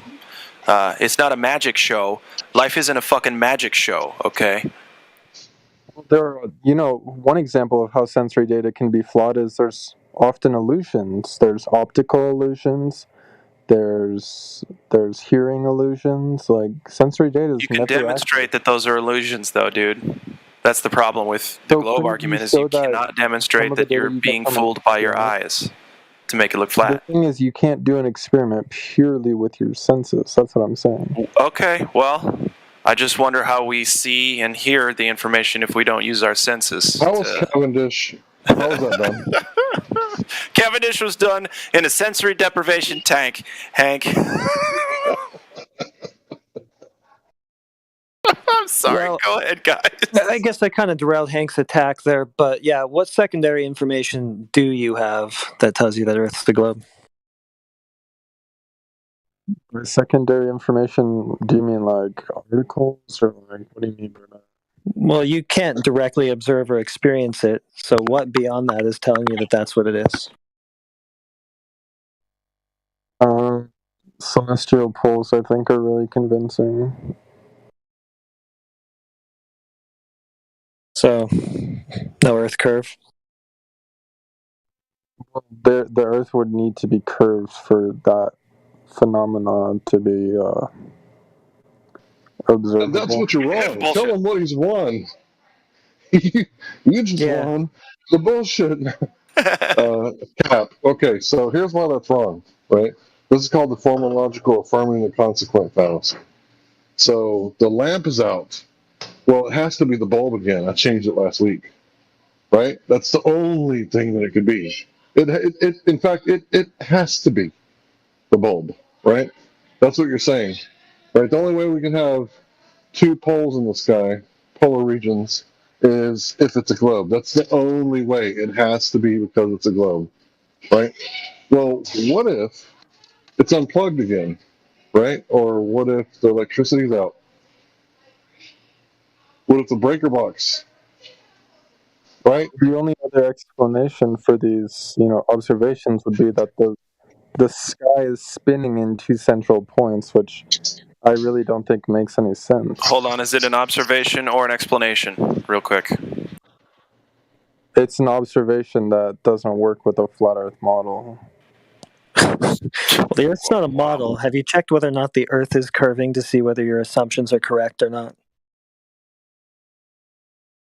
How do you propose I do that? I could give you NASA Well, footage, but you don't believe that. we've given you all sorts of ways that you can do that, so I don't think that you're glib about the question. Well, I don't think the black swan is a really good way to do that. It's a horizon measurement, and it's way too far for Earth to be a globe. Wait a minute. Let me check this. Let me check this real fast. Okay, so hold on. First, you just said that you don't think measuring the Earth directly is a good way to find out if there's curvature. You think we should look at the stars? I'm saying there's other variables that can impact that measurement. I think a better way would be to go to space, but you guys don't believe in space, so that's the next best way. Dude, can you take me? Can we go next week? Bro, let's go tonight. Me and I'll you. go We're right going to now. space. I'm coming. Yep, let's go. Well, NASA's done that, got but like you guys don't believe that. So then why don't you do so it? we have to go really to your make high sure. priest. We have to go to your high priest. So if me and you go to NASA and we ask real nicely, will your high priest take us to space? Right, because it's so Sure. safe now. I don't Anyone feel why with the you money think can do it. NASA's lying. Like, it's such a weird belief to think NASA's lying to you. So okay, it comes down to a belief system for you. So you're saying that we have to do this thing that you haven't done to know what you claim to know. Well, you guys want like 100% proof. I'm just saying this is a way to 100% prove it. Otherwise, you're going to have some uncertainty. So we go to Neverland to 100% prove Neverland. You'd have to do that to prove that it exists. You would, yep. You'd have to go there at least once. I agree. Anybody going to Neverland? So, like, what about all those videos? Like, Mimas had a good point the other day. Go ahead. Mimas had a good point the other day about how there are maybe two handfuls of people that have claimed to have gone to the moon or left Earth that way, and so because I was trying to use the China thing, right? I've actually never been to China, so I can't sit here and say I know China exists, right? But there's a massive, hundreds of millions of people at least, agreement that has been come to that China is a place, and China's a place you can go to. Whereas with the moon, you only have a couple handfuls of people making that claim. Now, I'm not going to say I believe either one, but what I am going to say is it's more compelling that hundreds of millions of people say China exists because they've been back and forth than 11 to 15 dudes. You know what I mean? We might need a little bit more people than just 11 to 15, call it 20 people saying, yeah, the moon can be gone to, right? That makes sense? Let me help you out with that argument. So the thing is that there's a claim out there that there's this place that you can go on the Earth where there's more Earth, like more dirt. And you're like, dirt? Oh, I know what that is. Like, I'm real familiar with that. I used to eat that stuff and make mud pies out of it when I was a child. So there's a place where there's more of that? That's believable. But you're telling us that you can take us to a place where there's no dirt?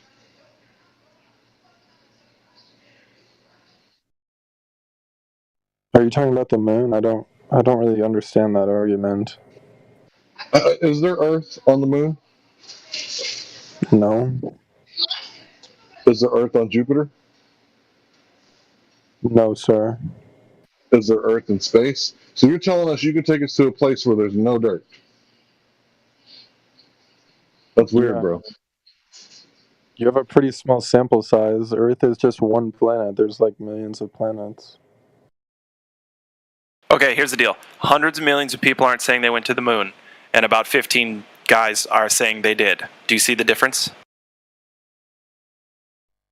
Right, well, that's because it's very expensive to go to the moon, and it's literally outside It doesn't matter of Earth's why. orbit. Your sample size, listen, you got hundreds of millions of people, and billions, believing in the globe, but they've never been believing that the moon is somewhere you can go to, but they've never been to the moon. So that's hundreds of millions of null and void, opinions.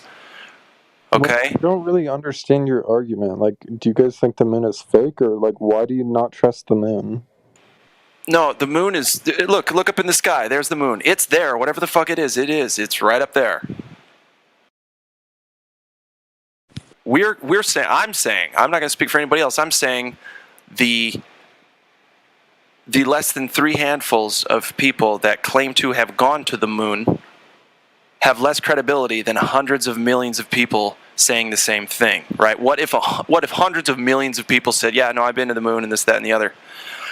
I mean, well, I think in the future, hundreds of millions of people will go to the moon. No. Listen, is there. It's one thing to believe in the ability to go to the moon. It's another thing to say you've done it. Those are two different things, right? So you could have 100 million people believe someone can go to the moon, but that doesn't mean anybody has. But if 100 million people say they've gone to the moon, there's probably some evidence in there that they did, right? I'm leaning more towards that.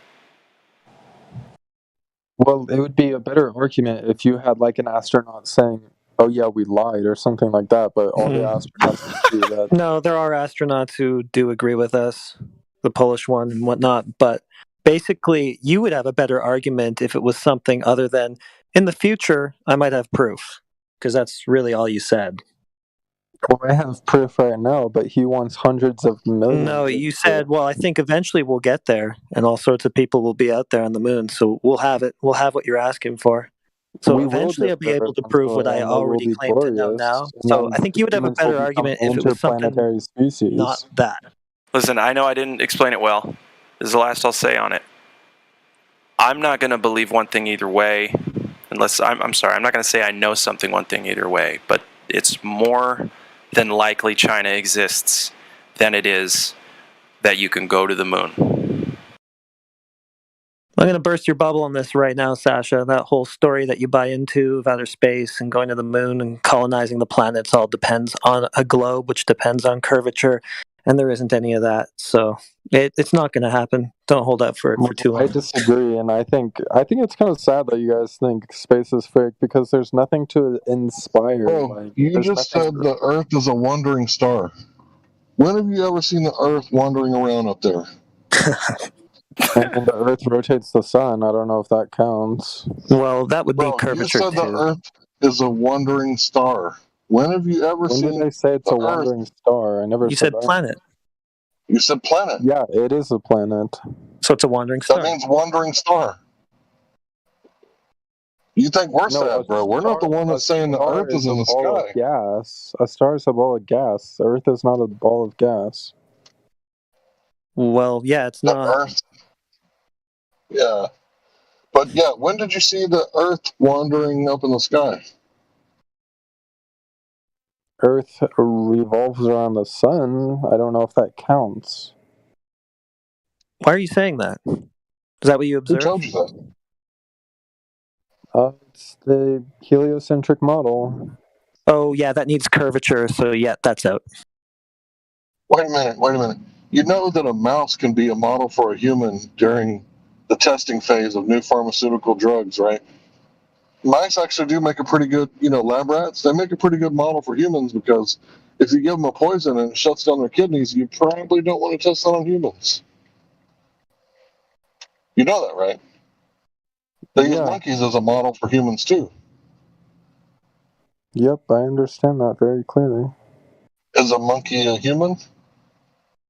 No, but they share many similarities.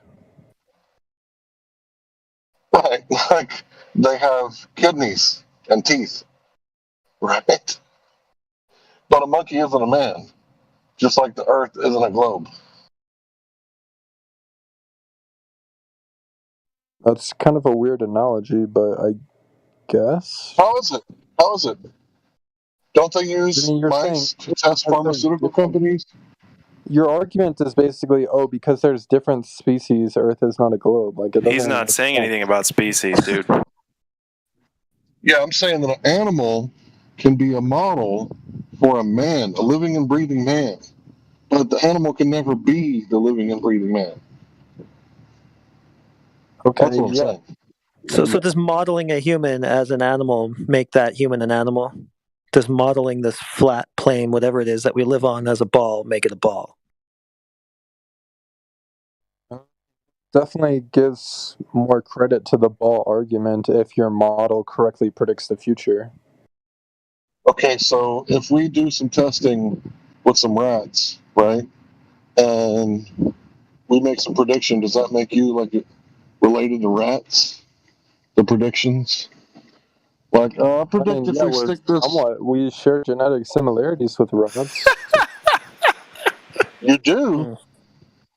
You do? Your family's like related didn't to you rats? just admit that both rats and humans have intestines? He was Like, being sarcastic, but yeah. You don't know sarcasm very well, Sasha, or you've been trained on this live stream not to acknowledge it. Go ahead, Larry. Yeah, the whole model thing. So you think like every girlfriend you have is going to be like between 5'8" and 5'10", and she's going to weigh like 100 pounds, just like all the runway models? Do you think that's what all women look like? That I date will look like that, yes. He's just doing it for laughs. This is for shits and giggles for him, Larry. Well, I mean, when you ask silly questions, I'm going to give silly answers. I don't even get the purpose of that question. Let me simplify. Trying to help you. Yeah. Hold on, just I got a real quick question. Sorry. Go for it. It's I've asked this a lot before, Sasha, and it is just a yes or no question. Please try to do that, and don't say anything else after your yes or your no. We've been looking for something like that for years now. So, if I don't have a toy car model of a Ferrari, does that mean Ferraris don't exist? Yes or no? No.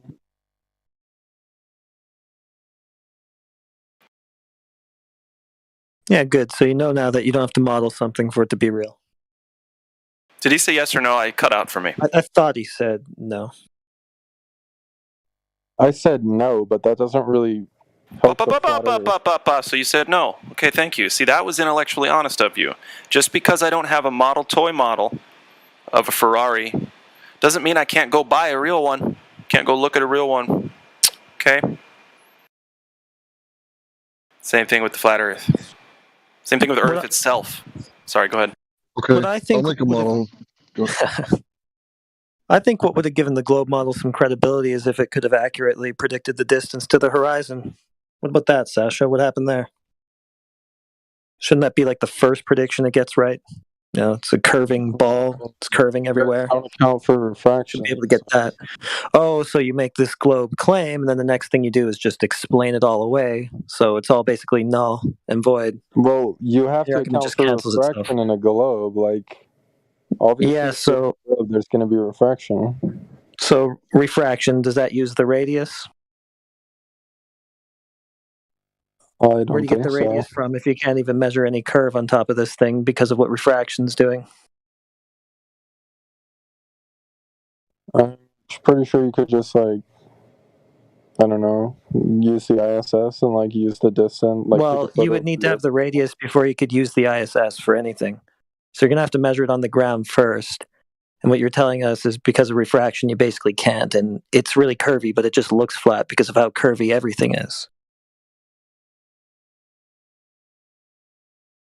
You know, the ground is really curvy and the light above it is really curvy, and it all just looks so curvy that it just ends up looking flat. So basically, you invoke this whole useless explanation of what observably seems to be a flat world, of it actually being a globe, but then the next thing you say just cancels that. So you're just adding all this extra stuff into what we observe that ultimately amounts to nothing. I think the first very basic globe Earth proof was like when people saw ships going over the horizon and they're like, why is that happening? Like, that probably wouldn't happen on a flat Earth. Yeah, okay, so is the horizon where it would have to be geometrically for ships going over the horizon to be the effect of Earth curve blocking them? I think that you already just admitted that it's not by using refraction. What? That's what. Yeah, as soon as you say refraction, you're going, well, yeah, we don't see the geometric Earth curve where it actually is. We don't see the horizon where it geometrically is because of refraction. So you just canceled your boats going over the horizon argument yourself. I'll have to destroy your own do arguments, you bro. think that because like refraction exists, that you should be able to see like the whole globe and like you should be able to see No, it back? no, not at all. I think that if the globe exists, that you should be able to see the physical obstruction of curvature basically everywhere on it. And Why the would physical ships go? obstruction Why would should be. ships go bottom down when they reach the horizon? Like that Well, doesn't we make can test sense. whether or not that the reason they're doing that is Earth curve by finding out whether there is this geometric horizon that would go along with that Earth curve. But you just kind of admitted that Keep there saying isn't. geometric horizon, but you You forget just that admitted that refraction we don't exists. observe any. You basically just explained it away because I had just brought to you that we're not observing any geometric horizon. So before you even went to boats over the horizon, you already canceled your own argument. Yeah, and don't forget your Professor Dave. He said the only way you could see the globe is from space. So it doesn't matter if you're Richard Branson rich or if you own Amazon rich. You can't see the curvature of the Earth. Only the government can. I mean, Jeff Bezos definitely could have went to space if he wanted to. I think he just thought it was too dangerous, so he stayed in What do you low mean Earth. if you wanted to? He definitely You're has saying the he didn't funds want to to go go? to space if he wanted to, yeah. Well, wouldn't Really? it have to exist? You don't think he could go to space if he wanted to? Well, not if it doesn't exist. Wouldn't it have to exist first? I think Jeff Bezos was just worried about dying in space, so he's like, that's too much risk for me. Okay, so we got another excuse from you as to why you can't demonstrate anything you believe in. I'm sure when you were given the opportunity to go to space, you'd probably have a little bit of anxiety as well. But what if it's just not a place that you can go to and you're just making excuses for that? Because you haven't demonstrated in any way that it's possible. You just keep giving us explainaways as to why. How am I supposed to demonstrate? claim. You guys think the ISS is fake? Yeah, well, that would require the radius, which you basically just admitted could never be measured from the ground. So I guess that's out. See, here's the problem. I'll lay it out for you, Sasha. It's real simple. If you make a claim and it's unfalsifiable, then we can just like take your claim and throw it in the trash, right? Like if I claimed that you had sex with my great great great great great great great great grandmother, right? And you owe me because she was a prostitute. Like, you think that's going to hold up in court? I can't prove that. So what's the court going to do? They're going to dismiss it. It's just going to go in the trash, right? Because it's unfalsifiable. You can't prove it. So every time you say the Earth is a globe, trust me, you can go to this place where there's no dirt, and you can see that the Earth is a wandering star, and no dirt place where there's no dirt. Come on, bro. Can you And do then the better next, than that? yeah, and then the next thing you say is, "But here's why we're not doing that." And trust me, it's all good. It's all on the up and up. Like, we don't even really have to argue with you. You don't bring anything to argue with. I mean, how could I disprove the flat Earth? Like, I don't think Find a curve. That's it. But you guys don't think space is fake, so how am I supposed to take a picture of the curve? Don't think space is fake. Real. You guys think the ISS is like, you guys don't think we can go to space, and the only way you can take a picture of Earth's curve is from space, so how am I supposed to do that? Well, why would that be the case? There should be quite a noticeable curve at 8 inches per mile squared. That adds up to quite a drop over just a few miles. So why would I mean, have to I don't go all even the know way out where to you're getting space? that formula I from. should be. because Well, a that's straight circle- from. I guess you don't know your religion that well because it's straight Well, from no, the globe actually, a circle, I radius. don't think you know the geometry of a circle, because a circle doesn't have consistent rise over run. It goes It's not rise over run. not Dude. It's not linear. slope. You're saying if you go 1 mile, you should. If you run 1 mile, you should and it's go down squared. 8 inches, right? That's Yeah. rise over run. No, that's what you guys claim. We're saying that doesn't actually happen.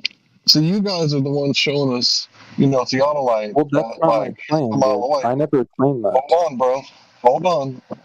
Your people, the anti-flat earthers, are claiming that you can see curvature half a mile away. And you're saying we're claiming that you can see curvature at 8 inches per mile, or 8 inches a mile away. No, bro, we never claimed that you can see curvature. What we're claiming is there is no curvature. And if you want a model, here's the model. There is water, and in between the water, there's earth, right? And above the water and the earth, there's gas, right? That's our model. And guess what it predicts? That I would be able to breathe if I lived there. Guess what I'm doing right now? I'm breathing. So it has to be, a flat puddle of water with dirt sticking out in between. Because my prediction came true, right? Isn't that how you got science? Isn't that how you do it?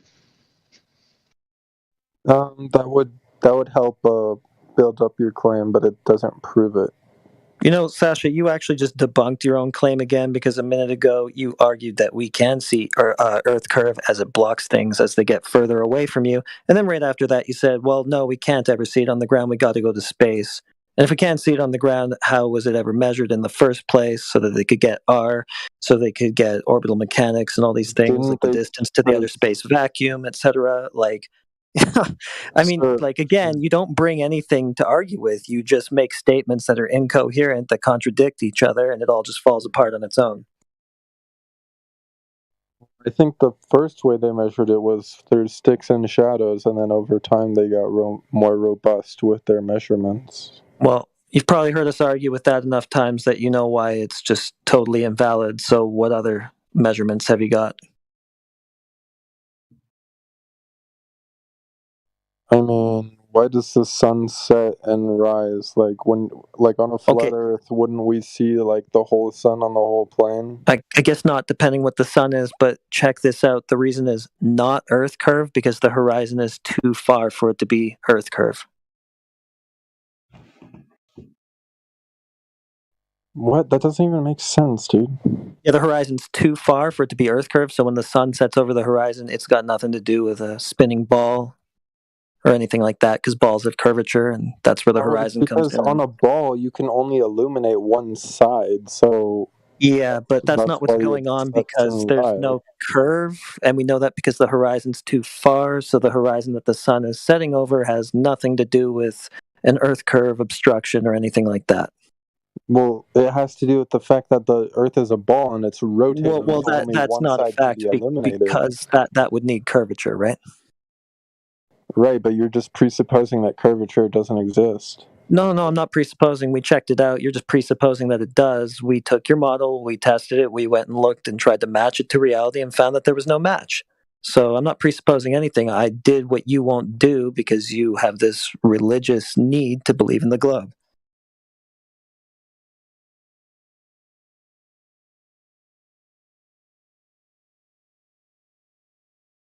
Hey, Sasha, remember I said that I could make a model?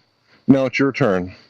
Make a vacuum, put some dirt in the middle, wrap some water around it, and then some atmosphere, but don't let the gas pressure touch the walls of the container, because there has to be a vacuum on top of all that, or surrounding all of that, because I know you don't understand what top means. What top means? Yeah, so surround Earth partially with water, so get some dirt, right? Make it in a ball, wrap it with water, and then wrap that water ball with gas pressure, but don't let it touch the edge of the containers, because there has to be space surrounding that where there's no atmos. Can you do that, buddy? It'll be just like the model that I just made, right? Except for it'll be real. Hey, I might be wrong about this, but just so you know, I think you mean to say Atmo. I think there's no S, it's just Atmo. Yeah, sorry, there's a gas company here. I get confused sometimes.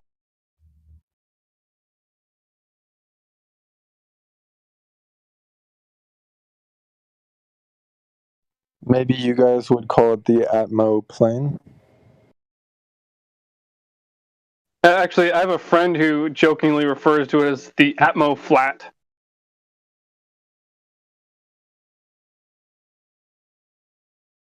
He says that he'll stop calling it that once everyone else stops calling it the atmosphere. Then he'll just say Atmo.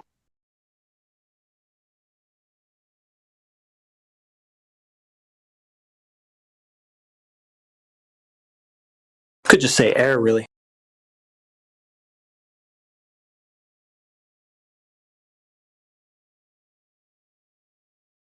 But yeah, it's the same as saying Atmo, as far as meaning goes.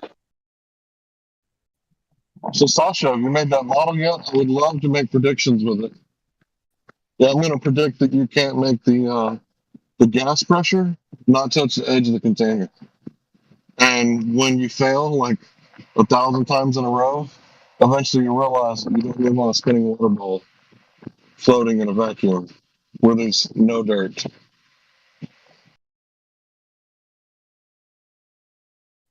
So are you expecting him to use his hands to hold the gas in place?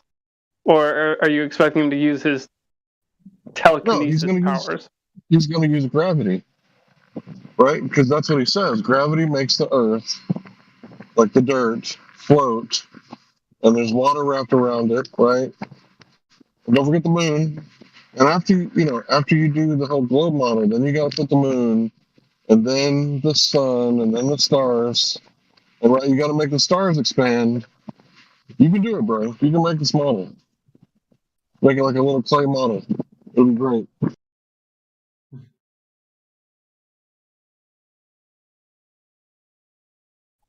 Oh wait, you can't do it. That's right, but we can. We can make a puddle and throw some dirt in the middle to separate the water, right? Then you put the gas on top, right? We can do that because water always finds its level. We're a witness. Don't you guys always complain that we don't give you a model? There's our model, bro. I just tell them to ask their globe priests at NASA for the model. They got it. You have the paperwork.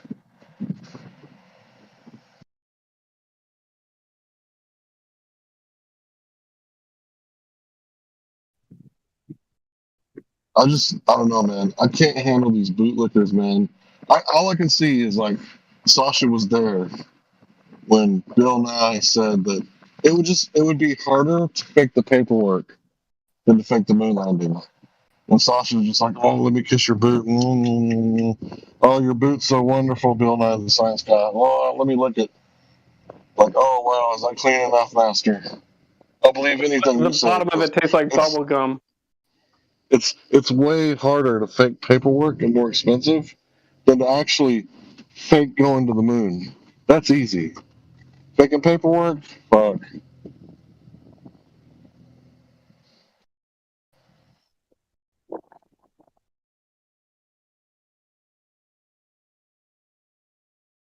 That is the worst use of Occam's razor probably ever.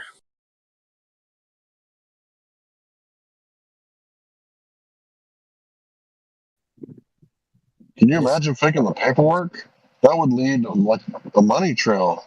That should have got you popped. Don't do that. Destroy the telemetry data. What are you trying to get convicted of fraud? Come on.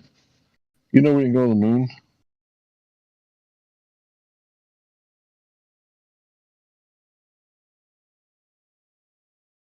Yeah, it would be way too hard to fake all that telemetry data that they destroyed.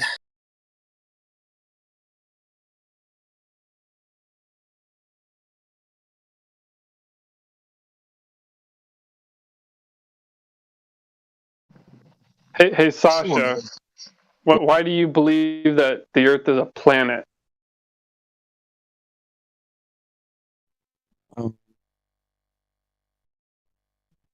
I don't know. You guys have like this weird definition of planet. So by planet, do you mean wandering star? What do you mean by that?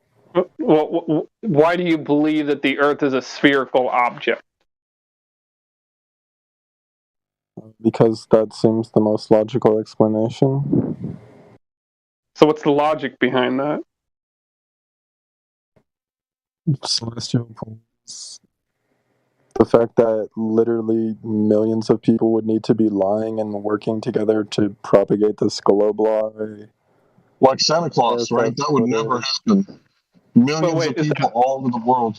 They wouldn't like get together and say, "Hey, let's lie to the children and tell them that there's this guy that goes everywhere in one night." So by that same logic, you believe in Santa Claus, right? Because there's no way millions of people all around the world would lie to their children Right, about but Saint Nick, eventually right? people naturally come to the conclusion that, okay, this is just like a cultural lie that we tell for fun. Like, I think there's a difference between that and like a scientific lie.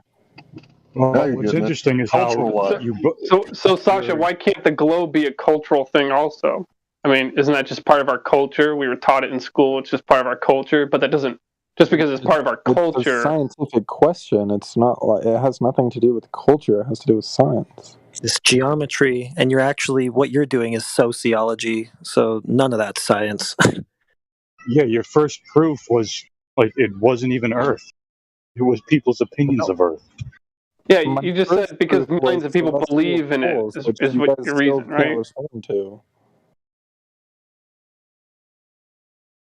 And then the confirmation of that proof was the fact that so many people would be lying from so many different geopolitical backgrounds. It just doesn't make sense for that many people to be in on one lie. Well, you're kind of stretching a little far there, Sasha, because keep in mind, a lot of these people you're talking about are more than likely repeating a lie that they themselves believe. So they're not actually intentionally deceiving someone if they themselves believe it. So, careful not to get ahead of yourself there.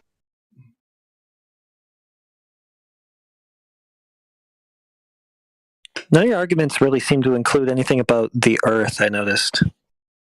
It's all just about, like... Well, you guys say the ISS is fake, so if I say, the ISS footage, you guys would say, well, that doesn't count. Well, it can't count because we're not measuring any curvature on the ground, so whatever they're showing you in those cool movies, it's just that. So, Sasha, let me ask the question again. Why do you believe the Earth is a spherical object?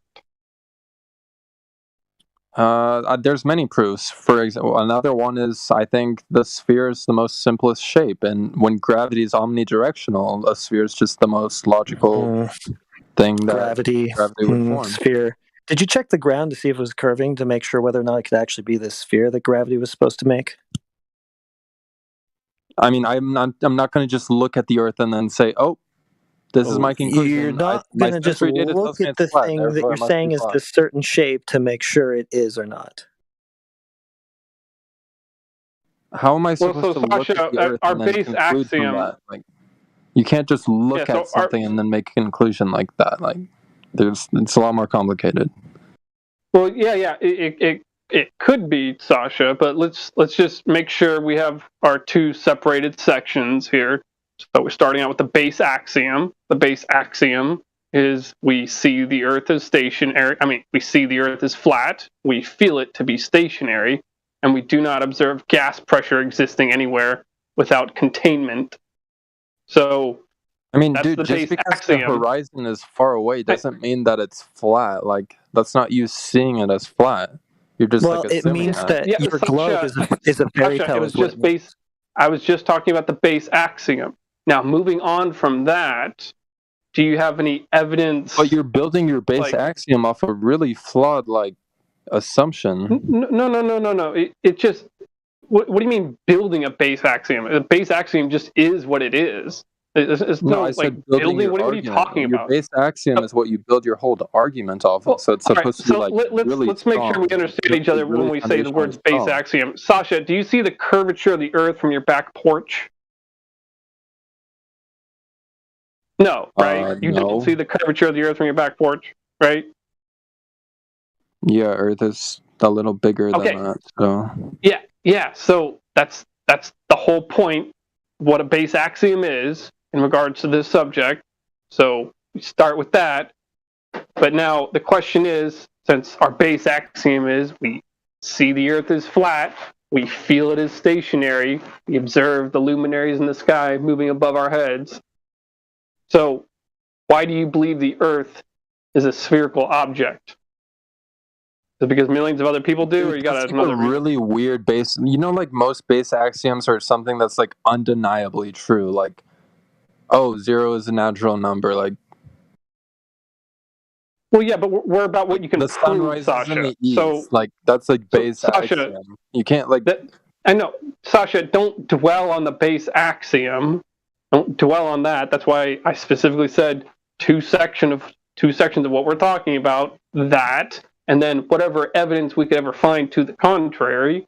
That's what I'm asking you for. So again, why do you believe that the Earth is a spherical object?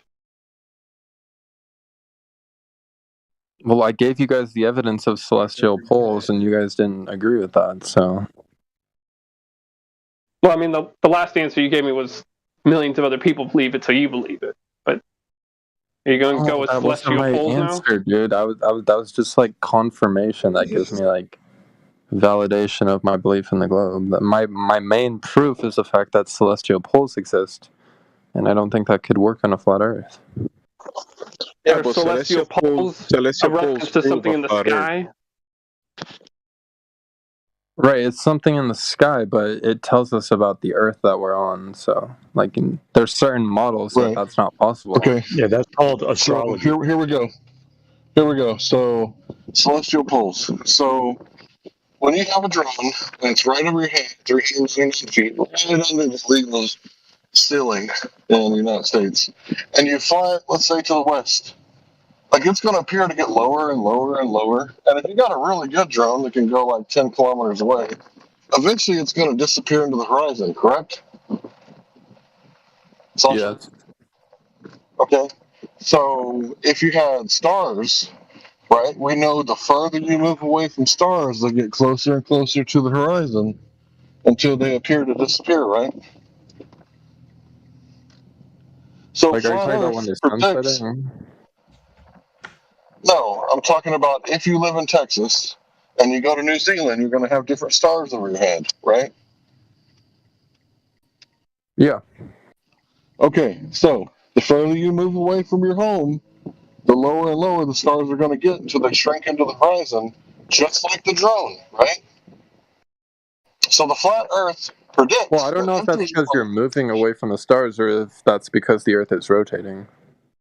Yeah, I know that, but it's a fact either way, right? Yeah, but correlation doesn't equal causation. I'm not saying this is the cause of anything. Can you just follow along? Okay, sure. Can you? Okay, so the further you get away from your home where you were born, the stars will appear to get lower and lower and shrink into the horizon just like the drone because of perspective. That's what I'm claiming. And the flat Earth predicts that if the Earth is flat and there's more land to the north and to the south, like we all think there is, then that would cause a effect where it's like a long corridor hallway. So if you had the stars all spinning like a long corridor hallway, and you're right in the middle, the furthest point there's going to be like a polar region where the stars are going to be appearing to spiral around like a polar region, like a center point to the left and to the right on both ends of the hallway. Now the hallway is pretty fucking flat, but you still get two polar regions because of perspective and what the stars look like. The further you get away from them, the closer they get to the horizon. But in this case, the closer they get to the center. So that's what the flat Earth predicts. And guess what? That's what we actually see. So according to your science, prediction is truth, right? If I predict something and it comes true, even if it's a post-diction, then it has to be a flat Earth, bro. Yeah, but I'm pretty sure the globe Earth would predict that also. So it doesn't prove anything. Now you get it, bro. I'm so glad you're graduating to it doesn't prove anything. You got it, bro. You got it. I'm so glad. You're never going to say that same stupid shit again because you just admitted that it doesn't prove anything. Right, but there are certain things that you would predict on a globe Earth that you wouldn't predict on the flat Earth that do come true.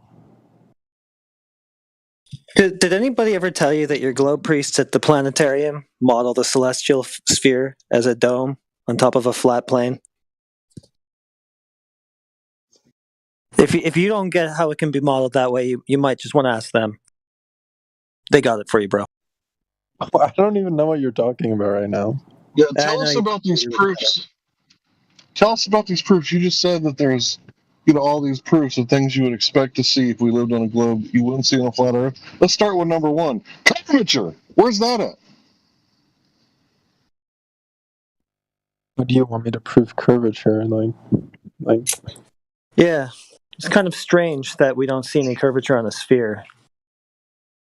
I would expect to see that. Yeah, when as you increase the radius of the sphere, like the rate of curvature is gonna go Okay, down. well, I guess you're claiming a new sphere then, because the one that they claimed has a pretty noticeable curvature rate of 8 inches per mile squared. So I guess you've got a whole new globe that you want to claim here for us. How big is that one? Well, on average, that's if it's a perfect sphere. The Earth is Yeah, a it ball doesn't. spinning It in doesn't space. matter, because to get the horizon measurements and stuff that we're getting, you've got to have irregularities on that would land, make it's the more Earth in likely to that be section look straight. like it's about 6 times the size you guys say Jupiter is. Sometimes it looks about 3 times the size you say the Sun is. So, yeah, that's beyond a little bit of an irregularity. Theoretically, if you had a circle with an infinite radius, theoretically every part of the circle would be flat. Okay, infinite globe. So then it's just flat. No, okay, sure. I'm just giving you an example. Like the bigger the ball is, like the less curvature you're gonna see. Okay, And the Earth is you're really just big. telling us basically that your globe is flat theoretically. All right. No, I was giving you an example. Like I just think that's a cool thing in math. Yeah, but it just means the same thing that we're observing, flat. So it's like you're just taking the same thing that we're all saying and just adding extra steps to it. You just have to add this globe into it somehow, but like it's unnecessary. Okay, dude.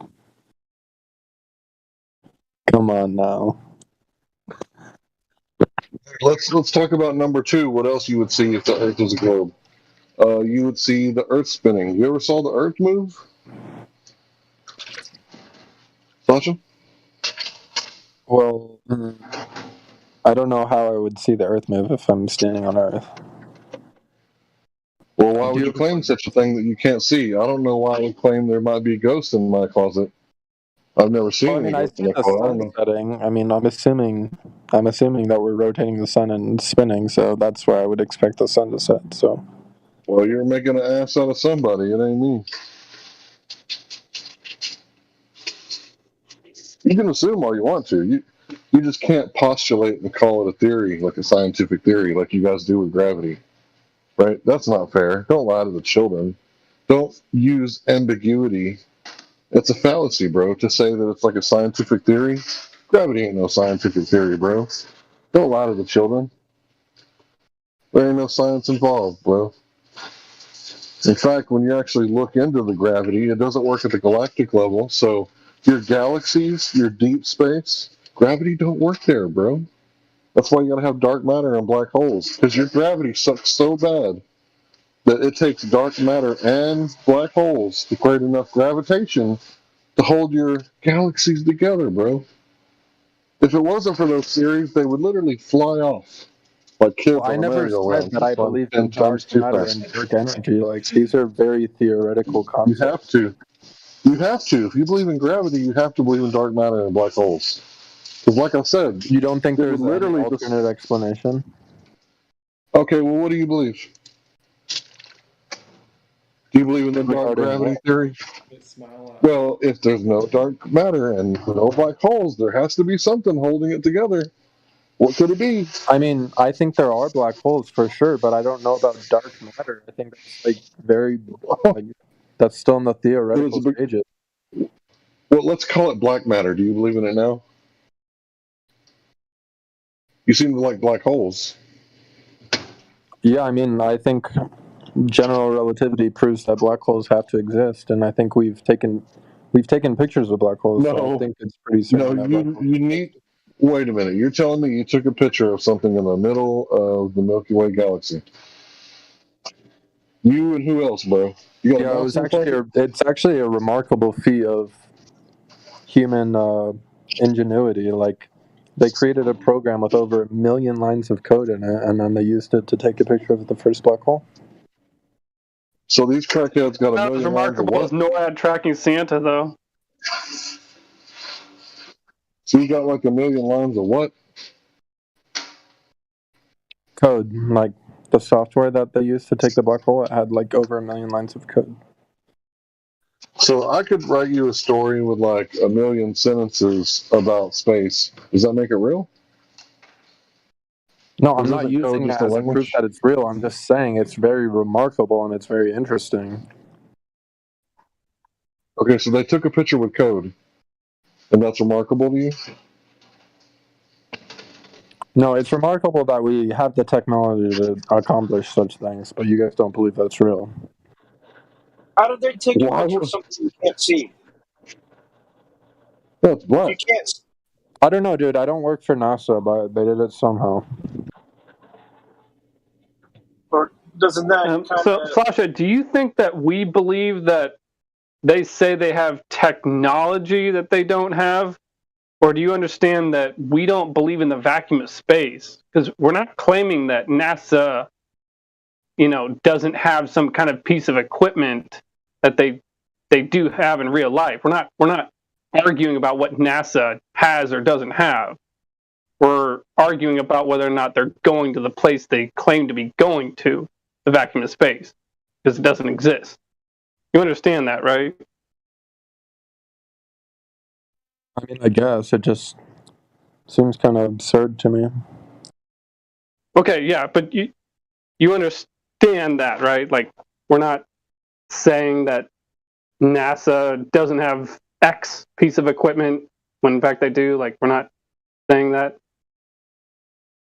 You just implied Well, I mean, that you a second guys ago. didn't believe that we took the picture, so I mean, if we have the equipment, how did we get the picture? Dude, I What's gotta the tell you, picture of? I've taken You got lots to be of a little more specific when you say pictures. Hold on. I just want to say I took lots of pictures in my life. I didn't need 1 million lines worth of code to make it appear. Everything that the eye saw on the camera went through and came out on the chip or the film. Because I'm old enough to have Dude, I shot with think your both. camera definitely has some code in there that you're unaware of. Bro, I've been operating Polaroid since the 80s and VHS tape. There's zero code involved. I really want to I know. mean, I don't know that much about Polaroid, but I know your iPhone camera has tons of code in it. How do you take a picture of something that can't be seen? It doesn't make sense. Well, actually, black holes are theorized to be some of the brightest objects in the universe because the gravity is so strong it attracts so much light to them. So it would kind of look similar It's to a called a star in black some ways. hole. It's called a black hole. That means you can't see it. Dude, How do you take? so How do you take a wait, photo hold on. you can't see? Hold on. What do you mean by gravity?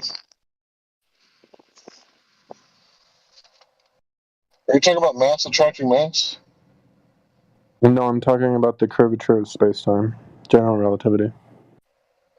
Okay, so what causes something to get sucked into the warping of space-time? I mean, when you have a supermassive object, it's going to bend space-time towards it.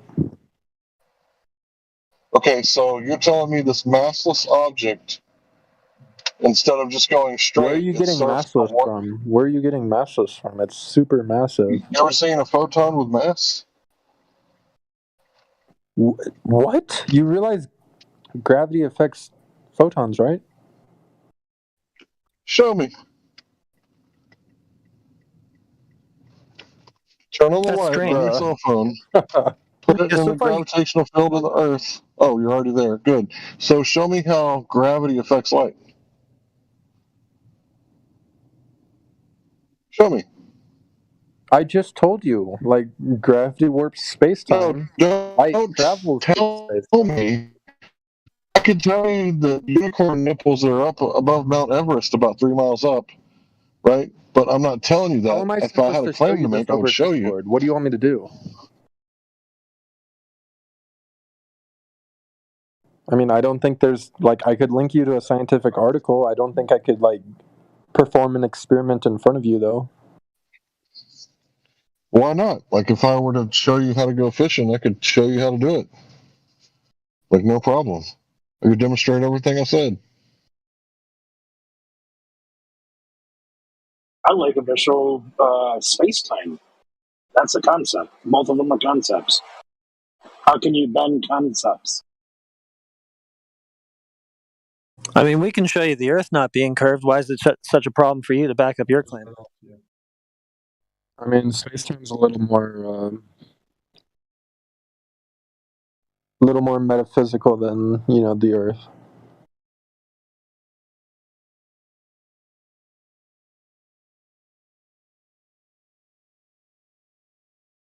You know what I mean? So I'm just a little curious to see what his response is to this. Sasha, do you know of any time that anyone's ever proven axial rotation of the Earth or measured axial rotation of the Earth, proven that the Earth is spinning and the sun is relatively stationary? Sure, it's been done somehow. I don't know off the top of my head. Yeah, he already talked about that a few minutes ago.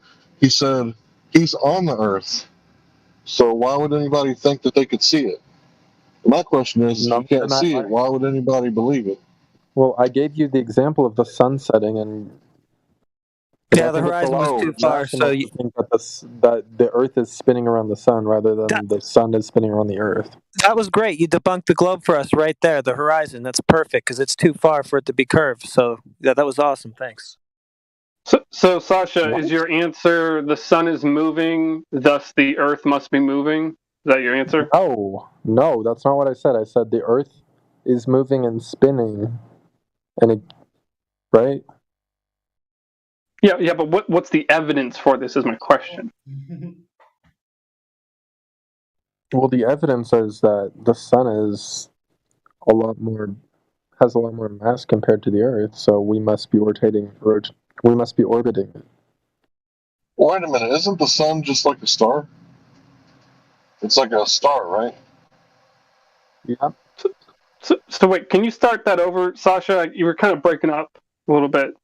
So the sun proves that the Earth is rotating? Is that what you're saying? The sun is way bigger than the Earth, so it's more logical that the Earth is rotating the sun rather than the Earth. How do you know that? You're getting rotation and orbit confused. I wasn't asking about orbit. I was just asking about rotation of the Earth, not the orbit around the sun. That's a whole separate question. He made a claim. He said the sun's larger than the Earth. Who told you that? They used a solar telescope, so NASA did. Yeah, so did anybody prove that the sun was larger than the Earth? How did anyone ever prove that to be the case? I think for them, it just has to be.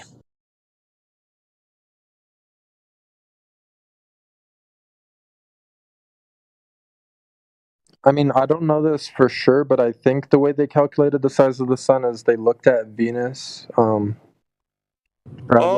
Wait a sec. good. So they How used did the they know? radius. How did they know how big Venus was? Like I said, I don't know this 100%. This is just the theory. I can't remember. They think Venus is about the size the Earth is, right?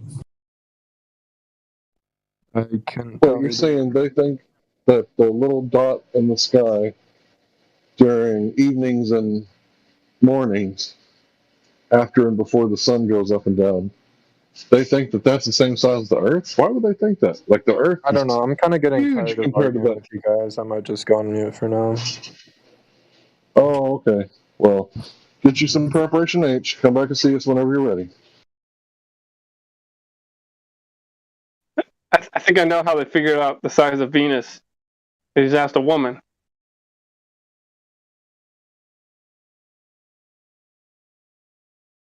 Women are from Venus, men are from Mars. They didn't figure out the size. They just automatically assumed it was the same size as Earth. Yeah, they just stacked one assumption on top of another on top of another. They assume that the Earth is a certain size, then they assume that Venus is that size, and so on. That's really logical, Sasha. And then they teach it in science class to the children, and they tell children that science means knowledge. So they teach it as if it were knowledge. It's one hell of a religion right there. Look, I would actually look into how they determine the size of the sun rather than you're the one that's assuming that they're assuming, which is kind of ironic. Well, Dude, you're it's your assuming they only claim. did it once. You're assuming they only did it once. It used to be 3,000 miles away, then it was like 100 million miles away. It's changed several times, but they forgot to measure it each time they changed it. So it's only based on calculation. And see, the thing is that you don't believe any other of their guesses, right? I mean, postulations, right? But for some reason, you believe the last one because they told you. So I'm just like you. I don't believe all the other ones that came before this one. But the only place that me and you differ is I don't believe in the last one, and you still do. Yeah, the reason I believe in the last one is because I have trust in technology. So Trust in technology. yeah, I mean, as technology progresses, usually science progresses with it. It's kind of like a relationship. You know, Okay, science and that's a very technology is a Babylonian thing to say, isn't it? Yeah, can you tie technology to the distance to the sun for me, please? Just let me know how you connected those two. Yeah, it's called the Hubble telescope. You should look into it. Okay, but that requires Earth curve. So I guess it's just a cool story. Okay, yeah, like I'm done with this. Like you're just like you think the Hubble telescope is fake. It's just ridiculous. Well, yeah, they can send back. Have you looked at any of the? You're talking about light bending through space. You're talking about growfraction, like refraction caused by gravity. So if you're looking at the sun through space, isn't there going to be growfraction happening because of the black hole? And if there's growfraction happening, how are you going to measure the size and the distance of it? You know how refraction works? No, I'm talking about growfraction, gravity causing light to bend. That's what I call it. You can call it whatever you like. I think you guys call it something like what gravitational lensing, right? That's what you guys call it when the gravity bends the light. I call it growfraction because it's funnier that way, right? So you're claiming that growfraction is happening because there's a black hole, but you can see the sun over yonder, right? And because you can see the sun through all the growfraction, you know exactly how big it is, exactly where it is, where it's going. You know all this stuff by looking through muddy ass growfraction. Not to mention the atmosphere. I would look into the methodology they use. Bro, ever since I was in the first grade, I felt the books on the bottom of the shelf in the library that said space. You think I haven't looked into it? I mean, I don't know. I mean, I feel like if you looked into it more, you maybe wouldn't be a flat earther. You haven't looked into it, so why aren't you? It's the opposite, dude. If you actually looked into it, you wouldn't be a globie. Yeah, you haven't even looked into your own claim. We know your model a lot better than you do. Every single time you make a claim within it, you just go, geez, I don't know. I guess somebody Dude, did you it. think I'm not space sure. is I fake. trust I don't know what to technology. tell you. You don't have anything. Hold on, guys. He challenged me, so let's go with this real fast. What is the inflationary period? The inflationary period. Do you know off the top of your head? A period of inflation. Right after the Big Bang, which made space spread out thin and flat, even though it came from a bang. Now you ask me one, see if I know, because I knew that off the top of my head, and I can't cheat because my hands are busy because I'm at work. So you ask me one, see if I know. Go ahead. Oh wait. Ask me about a theory, because you're claiming I don't know your model. And if I didn't know your model, I wouldn't be a flat earther. So go ahead, ask me a question about your model. Okay.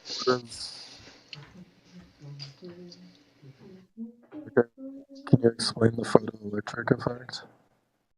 Dude, I can't hear you. Speak up.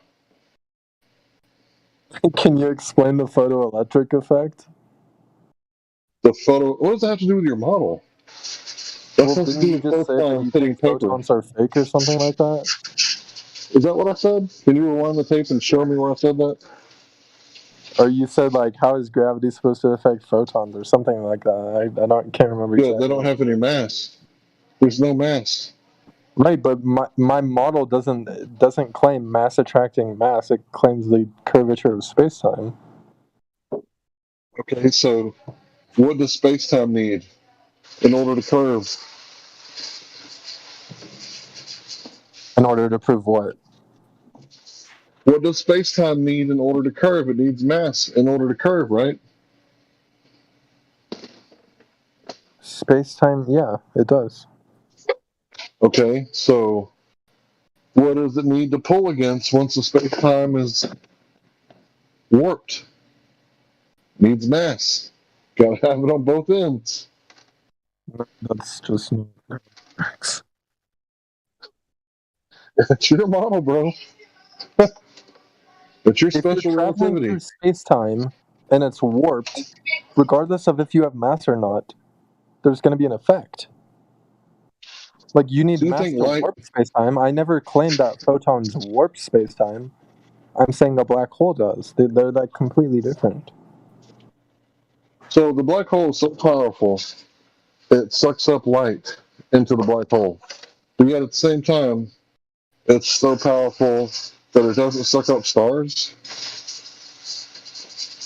I think it does suck up.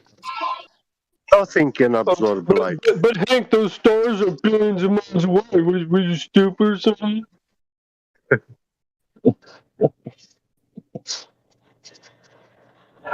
Yeah, bro. I know your model better Like than you. brilliance of years, so He's not really sure how they got the size of the sun, but it's really logical that it's the size that he says it is. Yeah, and the size of the sun proves that the Earth is rotating, apparently. Yeah, and there's no curve on it anywhere, but it's a sphere, and that's logic. It's just like really natural logic. Like, if something Sasha, how bigger, fast is the sun going around You the don't galaxy? know what logic is. if How something's fast is the What sun is going around? natural about the sun? the big thing does not orbit the small thing. It's the other way around. Why do you think the moon rotates around the Earth? Okay, well maybe the sun's the small thing then. The big thing does not orbit the small thing. Give yourself a star. Yeah, it has to do with mass, not volume. I thought you knew your model, bro.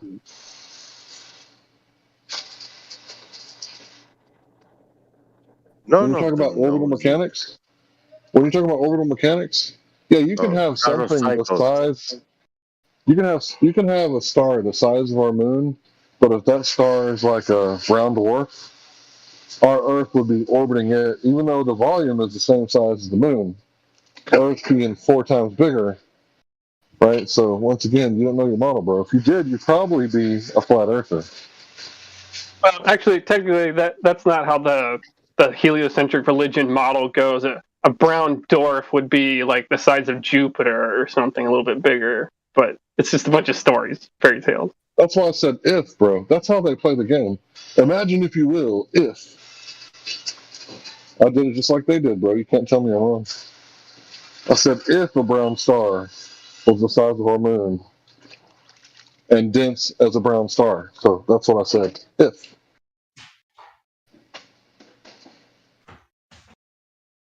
So, Sasha, back to the question you didn't answer.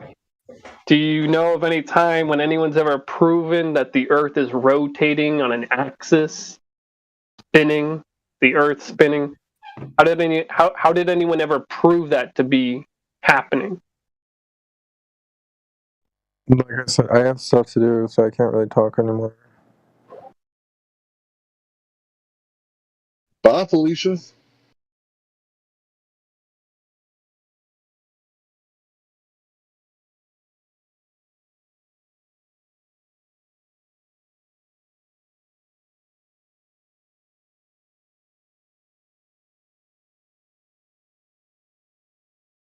Can barely answer a single question about his own model, but if only you knew it as well as he did, you'd believe it too.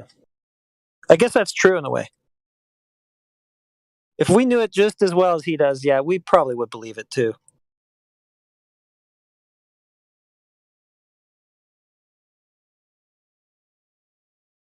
If only we could drink enough antifreeze to have the same level of logic as he has. I'd be right there with him.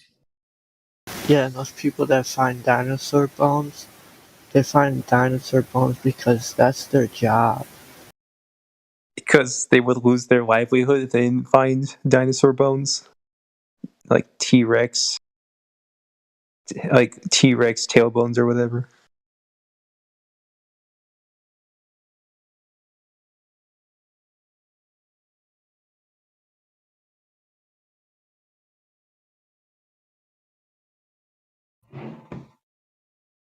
I just need to downgrade my knowledge on his model, and then I'll believe it.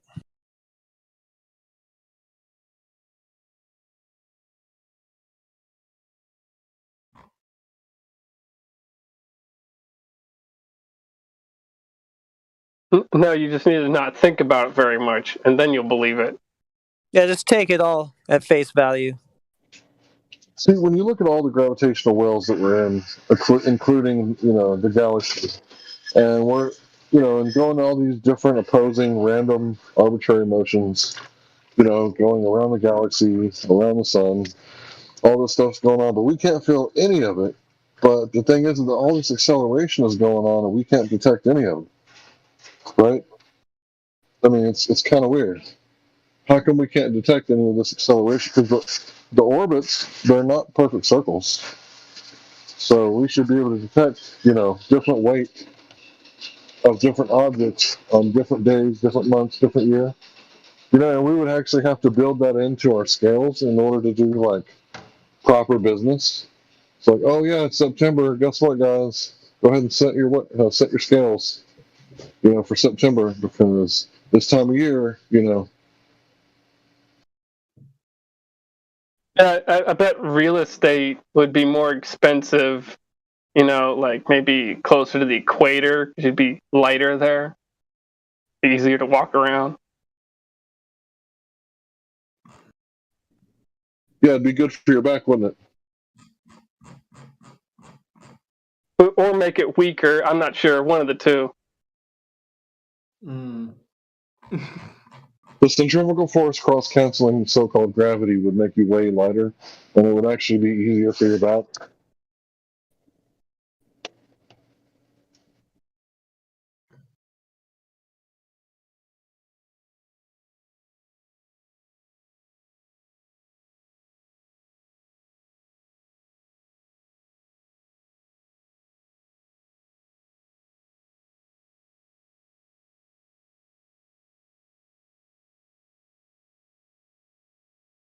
So I watched Lawrence Krauss today talk to Jordan Peterson, not because of Peterson talking, because I don't really listen to him that much anymore these days. But yeah, when I heard Lawrence Krauss was on there, I was like, okay, I'm going to see what he's talking about. See what this little mongrel's saying these days. And basically, it's the same old shit. He doesn't really got anything new. He's talking about virtual particles popping in and out of existence. Like this motherfucker thinks we're in a video game. Virtual particles? Really?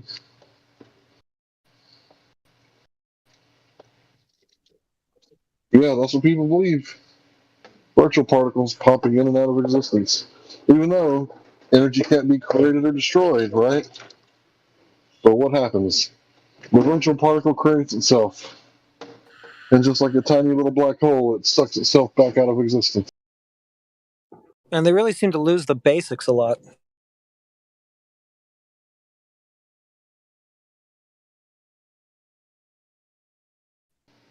Oh, they love making people think they can violate natural law with their theories and bullshit, man. Yeah, they love making people think that natural law doesn't matter. Because they know that it's, like, extremely important that you keep it, so they don't want you to keep it.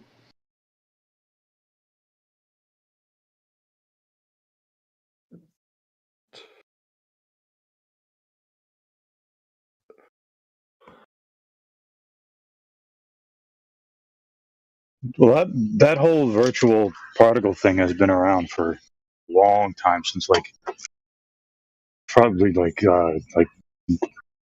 Niels Bohr, because he said everything we call real is made of things that cannot be regarded as real. If quantum mechanics hasn't profoundly shocked you, you haven't understood it yet. So, like, they knew about this shit. It's all nonsense, man. For a long time.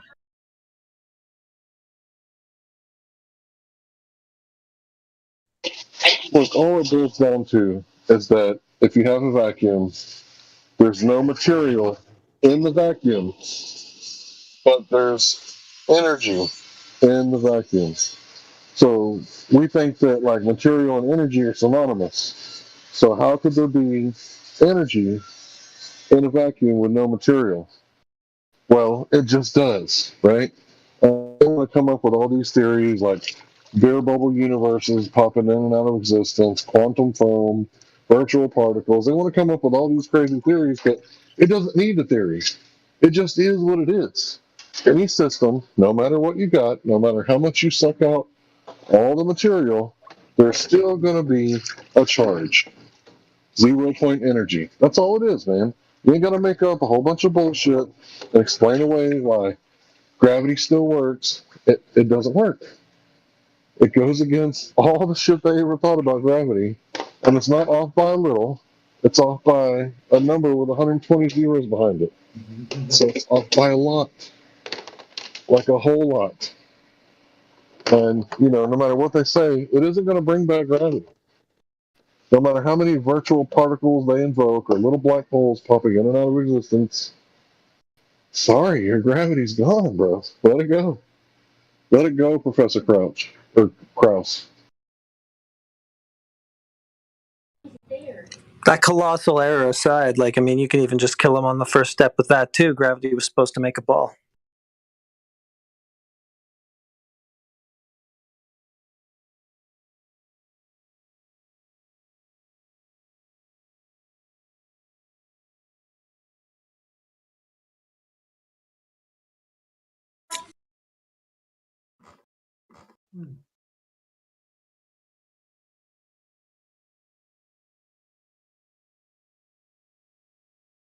I just really love that one. It ties their heads in knots. I just say, well, okay, gravity's doing something. Okay, first thing it was supposed to do was make the Earth into a ball. Show me where that's at. Oh, no ball to show for your gravity. Weird.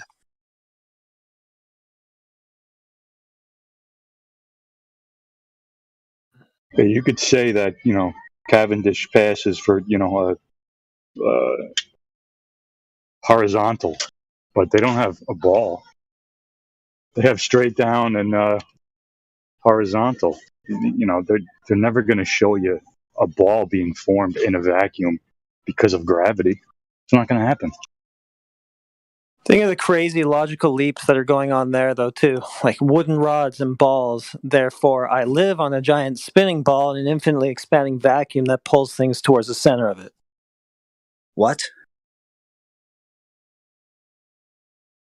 No, it's being pushed, right? Being pushed towards the center because the big mass is, bending the space-time, so space is pushing it into the bigger mass. Yeah. Right? Big masses are in space-time, and we know all this from balls and wooden rods and balls in a tool shed from the 1700s.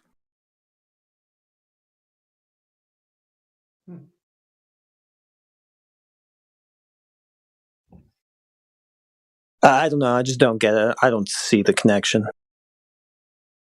Okay, I got a service announcement. This is for anybody listening, especially ballers. The breaking news, this just came across my desk. It turns out that humans tell lies.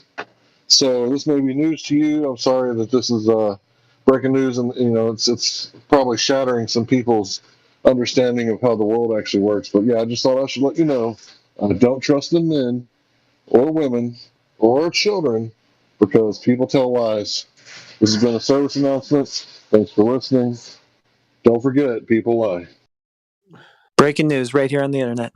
Yeah, man, listen. The kids are the worst part about it. They lie all the time, man. They're trying to get that second cookie. Say they only had to, haven't had one yet. Come on, kids be lying. Sorry. And how many, people are just like little children trying to get their second cookie even though they don't deserve it. So they'll tell you lies about space so that they can spend money on weapons so that they can go take someone else's land. And you think they're going to space when really they're going to, some place with the name Stan on the last part of it. And they're going to take all their minerals out of the ground and kill people. And you think they're going to space. It's like taking candy from a baby.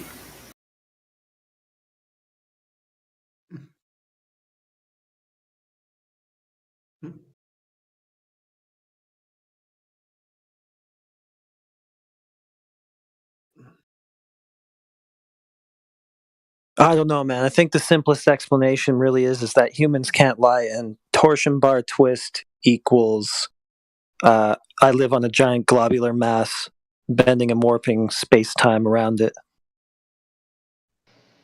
You're one of I the mean, it only makes coincidence sense, you know. theorists. Catch up with the times here, fella. That's exactly what it means.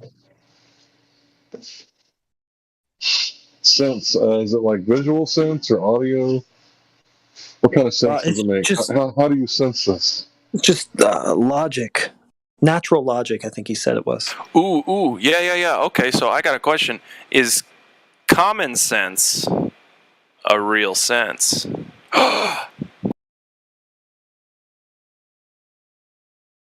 Yeah, I mean, we have to Answer is qualify it yes. like that. I don't know, man. Senses are, you know, eyes, ears, nose, mouth, touch, etc. Common You got a sense sense of balance. is a conception. Is it a conception? Yeah. Just like love. So I would like to think I have common sense. Me too. Especially when it. Thanks. Sorry, go ahead. About you. Okay, yeah.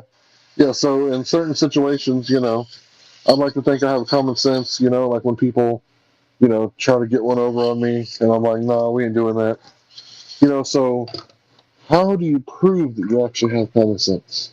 It's a conception, but it's provable, right?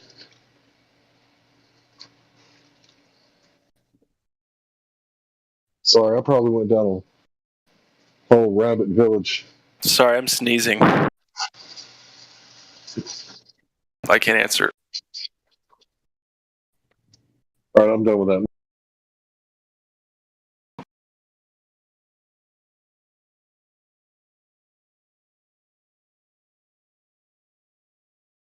I'm sorry, I can't stop sneezing.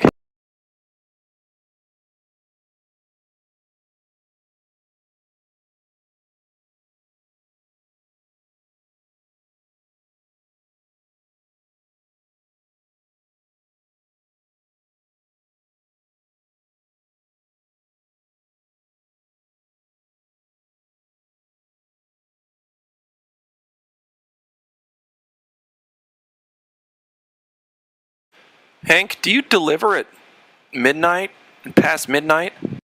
No, I do dishes past midnight. Except on Fridays and Saturdays. Then I do deliver past midnight. Okay. But doing the dishes, is that a job, a paid job, professionalism? Are you a professional, or is that what you do at home because everybody makes such a mess? Well, I do it at home, but not as much as my wife. Gotta hand it to her. She's a trooper. Yes. But she don't fix the brakes very often or change the oil, so I gotta hand it to me. I'm a trooper. Yep.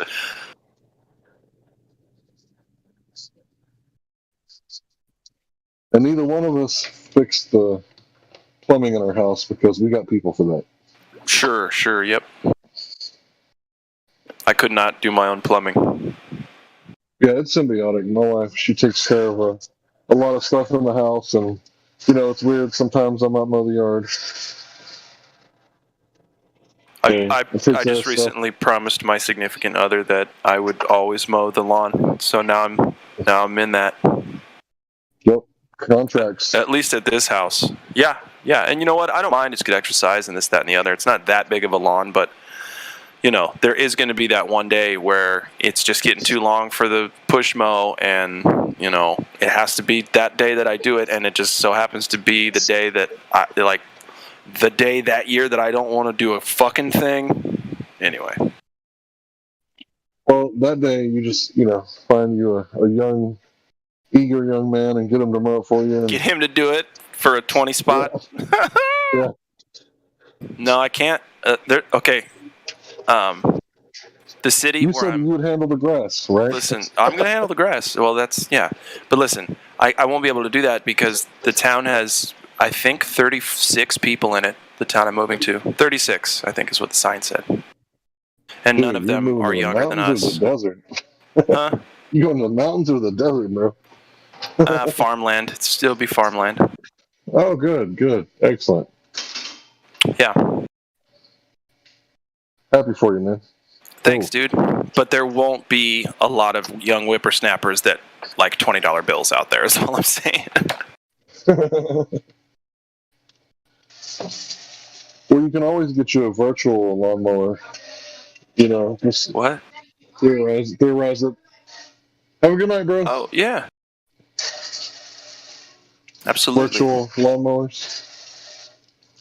Right. I mean, I don't even have to prove that it exists physically. I can just believe that the lawnmower exists and that it's mowing my lawn for me, and all of a sudden, that's all correct. Because that's how things work in Globerland. Psychosis land. It's so easy. Life's so easy. Like, I can just assume that I know how to do heart surgery, and then do it, and it'll come out just fine. Yeah, if you're a Glober, you can just automatically assume that flat earthers have no idea what they're talking about, and then when they do, if they do know what they're talking about, just say over and over again that they don't understand, and that's how you win. Yep.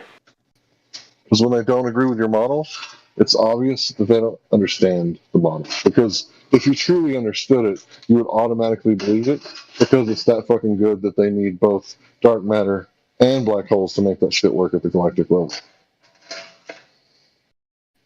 That's racist. That's how good it is, though. What if I told you that my engine in my car works fine, but I had two engines on the side, right, that I use to drive around with? And you said, "Bro, why does your car have 3 engines?" I would say because it has to. But I thought your first engine worked really good. Well, it does. It does work really good. Well, why do you need the 2 electrical motors on your wheels here? Oh, it just has to. Yep. Yeah. Earlier we were talking evolution, and someone was like, well, how else would it work other than evolution? It's like, well, hold on now. Can you at least admit that you're just trusting the first story you ever heard about it? And that's all you're doing, right? What if growing up they presented you with an evolution story, some other kind of story, to, 2 or 3 stories, then you had to pick one and then grow up thinking that one? It would have been a way different scenario than, well, here's how the fuck it is, and if you have any questions, go to the principal's office, you little shit. I know I rambled, but I feel like you guys understood some of it. No, I completely got it. There's plenty of times the bell's about to ring and the teacher's talking and I'm asking questions, and the teachers and the students are looking at me like, why is this motherfucker asking questions? Why am I getting in trouble? You're supposed to be my teacher. Ain't I supposed to ask questions? The last thing you should be doing is getting mad at me or punishing me for doing the thing I was sent here to do, i.e., learn stuff. Also, your breath is terrible. I was sent to the principal's office a couple times for saying that. It's just these ladies, they just some of them let themselves go, and I didn't know why, and I was just telling them that maybe, well, anyway. Dude, I remember, they would get so pissed off because I would be like, no, I don't want detention. Give me licks. And then I would just take the licks and go. A true badass. Buy the ticket, take the ride. Shit. I would never take detention. Time is money. I gotta go. Right. What I always liked was getting detention for eating candy in class, and then getting another detention in detention because of eating candy in detention. Oh, so much fun. Feedback loop. I was like, you guys think this is going to stop me from eating candy when I want to eat candy? You're ridiculous. I'll see you the next time. I'm going to bring some Starburst. Do you want some? It's like detenception. Detenception. Whenever the teachers would assign me detention, I wouldn't go. I just wouldn't go. Oof. I wasn't that How'd that work out badass. for you? Yeah, like in 8th grade, they tried giving me detention and shit, and I hated my school so much. Like I didn't You really have that hid? many friends. Wait, what? Did you say you hid in your school? You were hiding? No, hated it. I hated my school. Oh, got it. So I just didn't go to detention at all, and like the teachers couldn't do jack shit because I didn't even care about my grades because it was middle school. So Exactly. Yeah. Well, how did you get away with that? Because if I wouldn't have went to detention, I would have got like in more trouble. well, yeah, they tried giving me even more detentions, and I just wouldn't go to those either. Yeah. That shit wouldn't have worked well. I mean, my parents were pretty chill. Like my parents understood that, like, I don't know, they just didn't. They understood that it was like a dumb rule, so they didn't really care. That's awesome. My parents didn't understand that.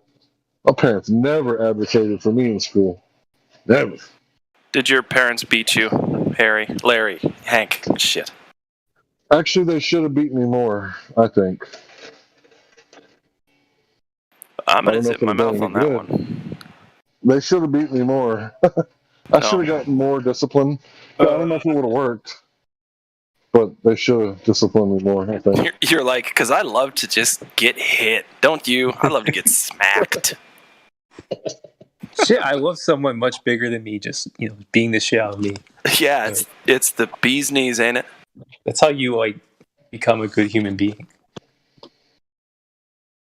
Yeah, to be fair, I don't think anyone in my family ever hit me anywhere but on my backside, and at most with a belt. So. Shit, they didn't break out the mace? No, well, my little brother did, I'm going to tell you. You guys didn't have, a whipping mace hanging on the wall? No, we had my dad's belt. And for the most part, the symbology of the belt and the threat enough was, enough alone to make me change my mind. So I was like, yeah, I don't want to cross that dude. I better just go ahead and chill.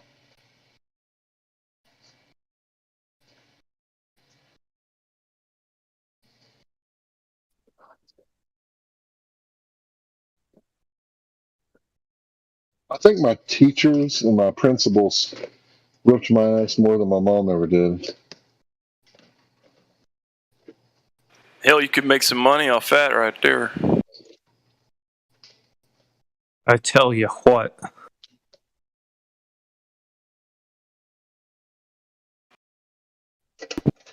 I'm listening. Damn it, Bobby. That boy ain't right. Damn it, Bobby. That boy ain't right. 6 a.m. and the boy already ain't right.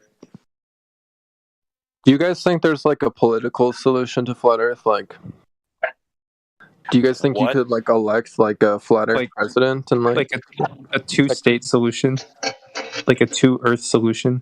Yeah, Dude, something like that. You guys can be on the globe and we can be on the flat Earth. How does the Earth itself need a solution?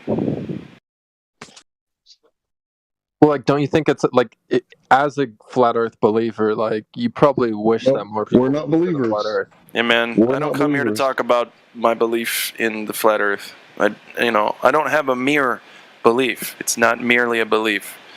The reason I'm so adamant, I'm up late, I'm talking to y'all about it, I care, I give a fuck, is because it's the truth. Plain and simple. Yeah, why do you think we deal with hordes of troll orcs every night? You think we for free? Sorry, go on. But No, you're good. You're good. That's a good rhetorical question. Why would we do that? Because you guys are truth seekers and you're seeking the seekers. Gosh, that was so sarcastic, man. damn, we're truth-seeking missiles. Wait, what? That wasn't even sarcastic. Whatever. Now you're smiling even bigger. Anyway, the point is, you're actually right. We are seeking the seekers. Yeah, we're seeking the truth, etc. But the thing about it is, I'm not here to poke fun at anybody. Even if I sound like an asshole to Globers, that's just me having fun telling someone the truth. I'm not here to poke fun. If it were just about making fun of people like the Globers do to us only, that's all they do is try to make fun of us. They don't have evidence to back up their claims. I'd probably be pretty bad at it. I'd get in trouble. I'd get outed. I might go too far if I was just making fun of somebody. But since it's the truth, I don't want to fuck up and, lie about the truth. So here I am.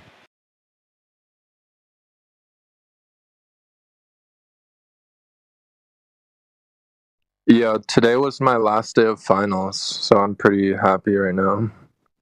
Oh, now you understand. Freedom, right? Liberty? Oh, so you get it, right? Like you want to be left alone by your government. You don't want them making you do all these menial tasks. Like for what? You want me to repeat what you told me so that I know what to think and not how to think? Okay, I'll just do it just to get it over with. So did you get like an A? I got an A in the classes I care about.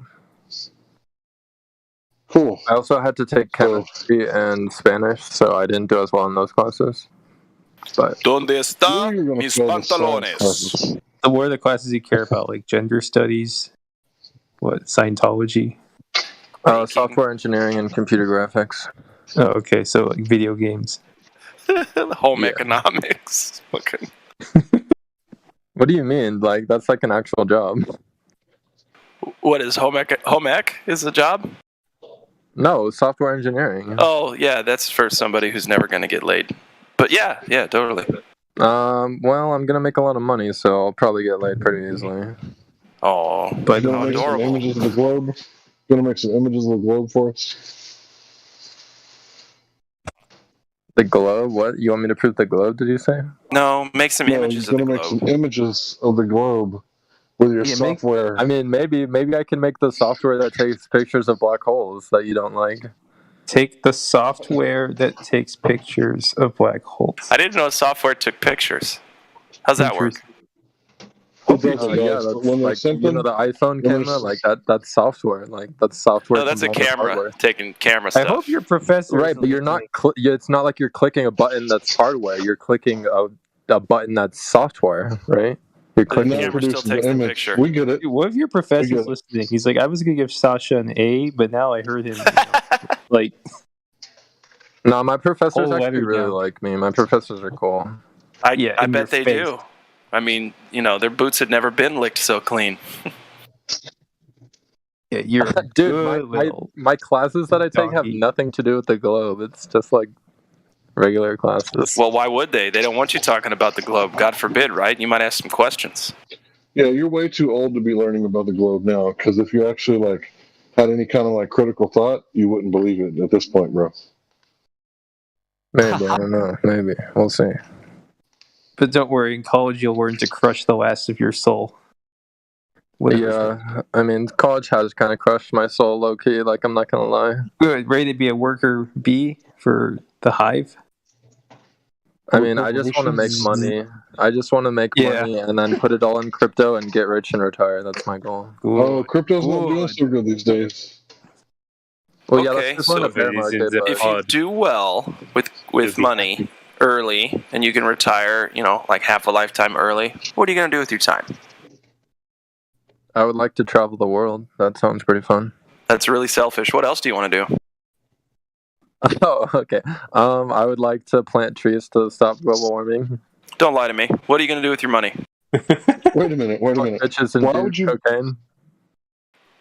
plant trees to stop global warming? Isn't there already trees here?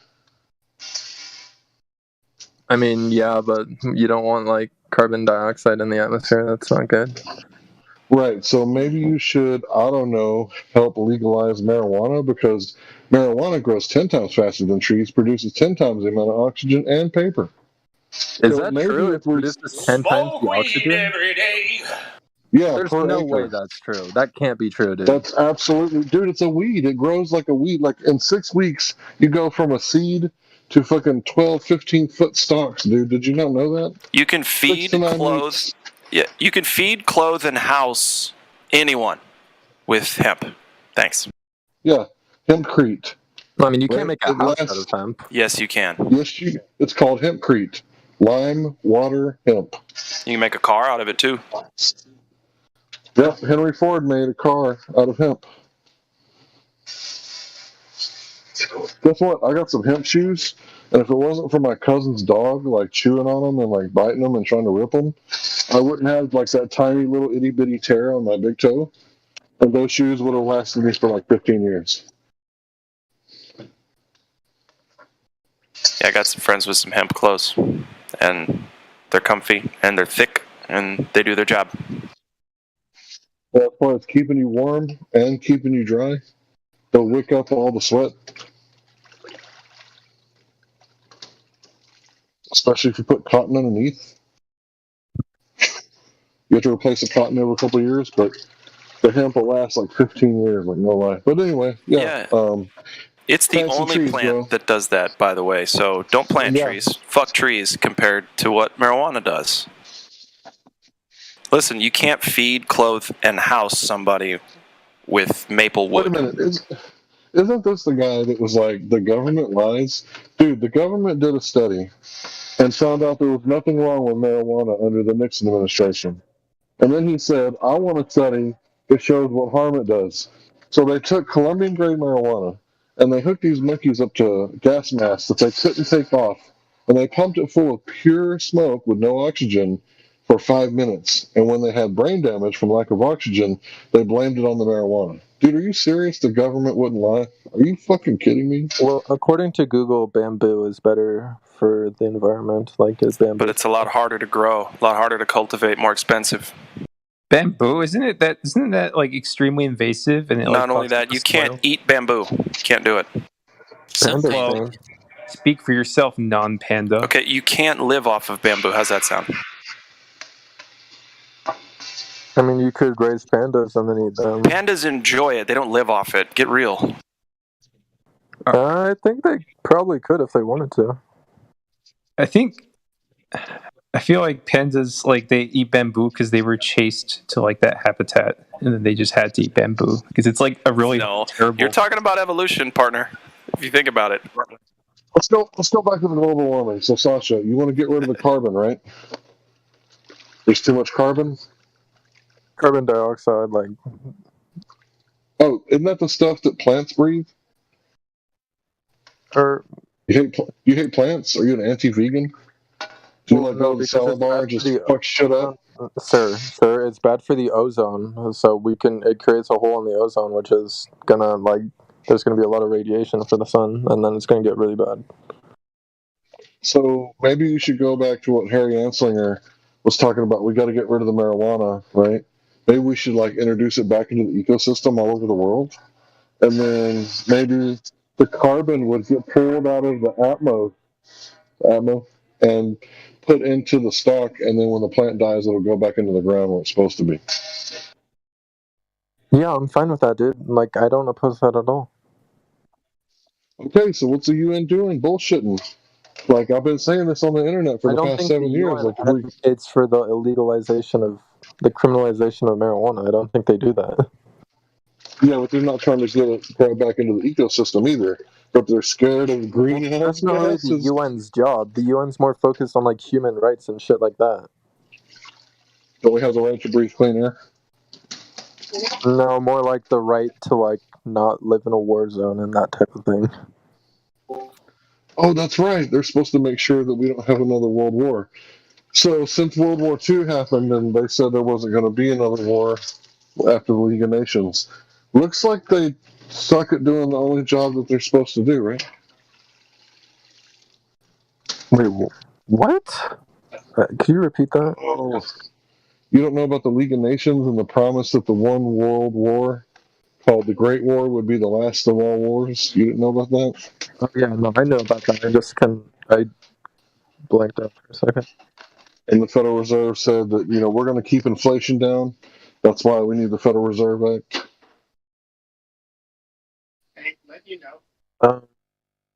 Yeah, obviously the Fed's lying. The Fed's evil.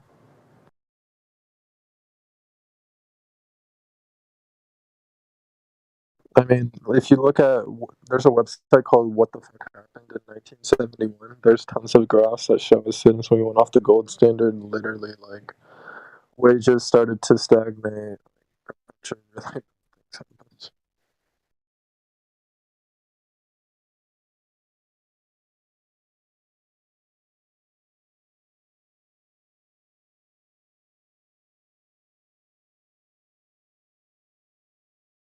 So yeah, man, the Gulf of Tonkin incident, that's the lie that got us into World War. In fact, if you read Noam Chomsky, he wrote a book called Manufacturing Consent. He's got a whole list of times when the government lied, so that you don't have to believe us when we tell you that the government lies. You can just read it.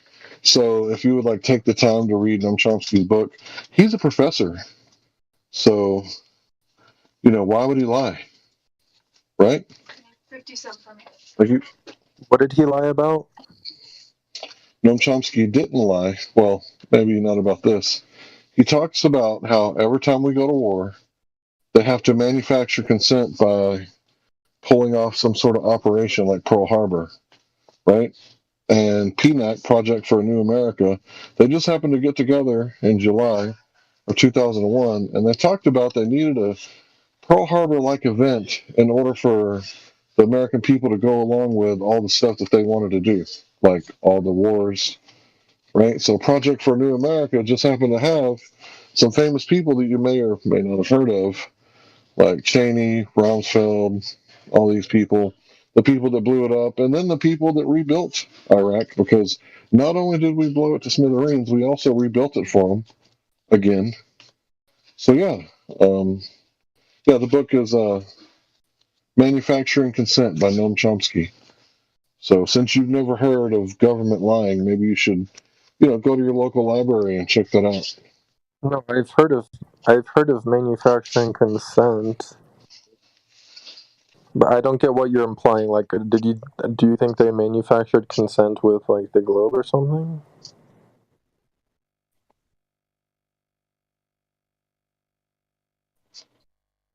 Yeah, they manufactured consent. They had to get permission to go to the moon, didn't they? Is it like consent for taxation that goes to NASA, or like, I don't get. Like, is this for taxation purposes, or like, what is the consent going towards? Okay, so when John F. Kennedy said, we're going to go to the moon, not because it's easy, but because it's hard, right? He gave that speech, right?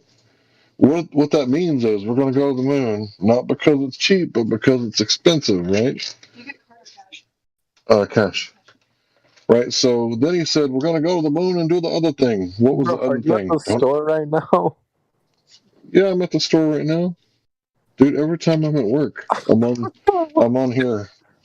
Dude, I know going outside and like interacting with the real world seems like funny or weird to you, but yeah, that's just how it is when you're an adult. I guess so.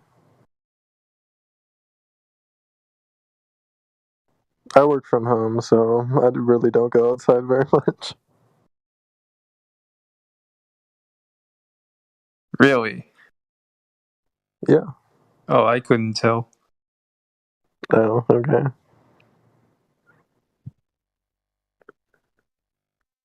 I don't know if you go out much either, Sleepy Joe.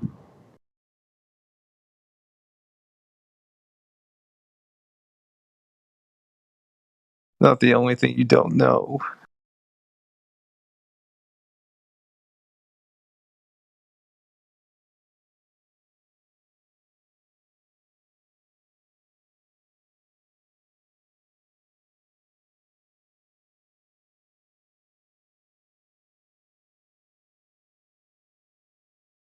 The only thing I know is that I know nothing. Dude, that's the beginning of intelligence, but that's not the end. Surely you know more than nothing. Can I have a 20? Thanks. I know that I exist because I think, therefore I am. You're just regurgitating stuff you heard. Like, do you actually understand the arguments behind those quotes? Yes. Do you want me to explain it? Yeah, okay. Explain Oh, those quotes. Yeah, so I think therefore I am. Basically, the logic is like there's something that's thinking, therefore something must be doing the thinking, therefore, something must exist. There's some part of me that exists, even if the sensory data is, misguided, but there must be something there. Dude, if you were here in person and you were questioning my existence, and I got in your face and you smelt my bad breath and you smelt my body odor, would you really question whether or not I actually exist? No. I for sure think you guys exist. I'm not Well, you said you don't know anything. Haha, joke's on you. This is all set up. Well, there's a difference between knowing and having high conviction belief. Right, now apply Okay, that to the globe. Go ahead, I'm sorry. Oh, I was going to say, apply that skepticism to the globe. But I feel like you're not ready for that.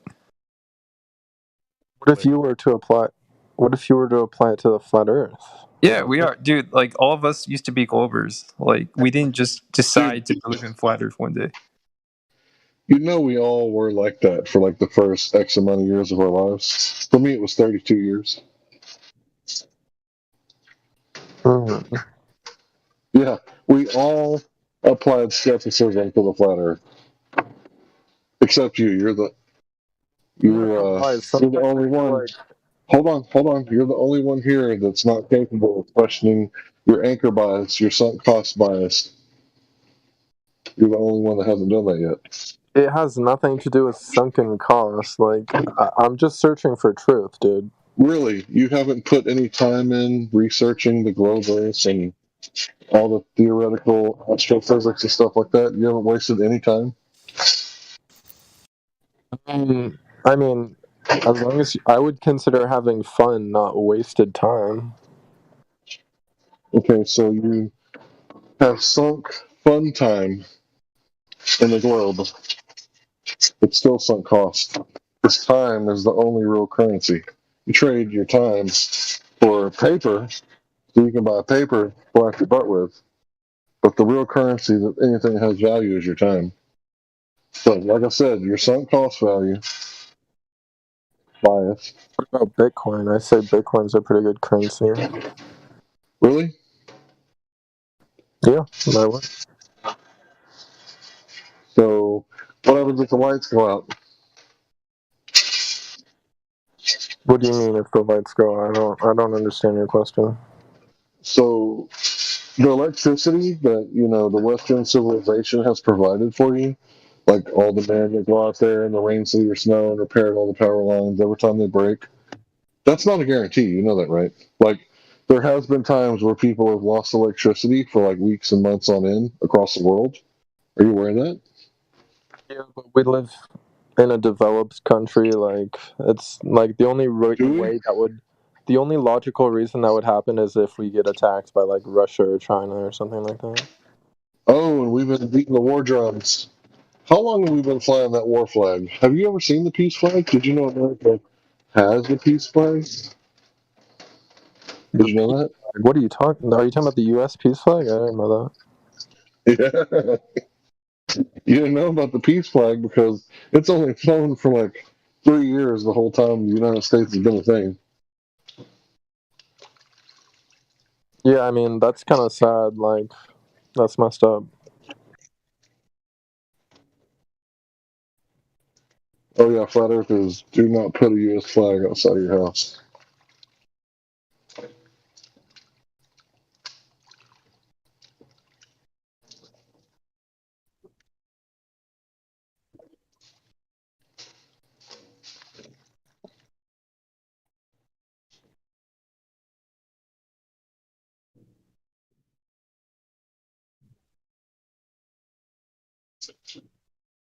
Why would the government lie? Sasha, bro.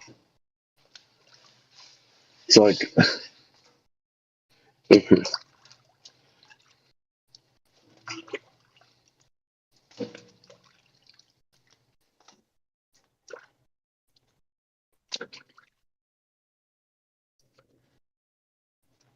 The government would never lie, Sasha.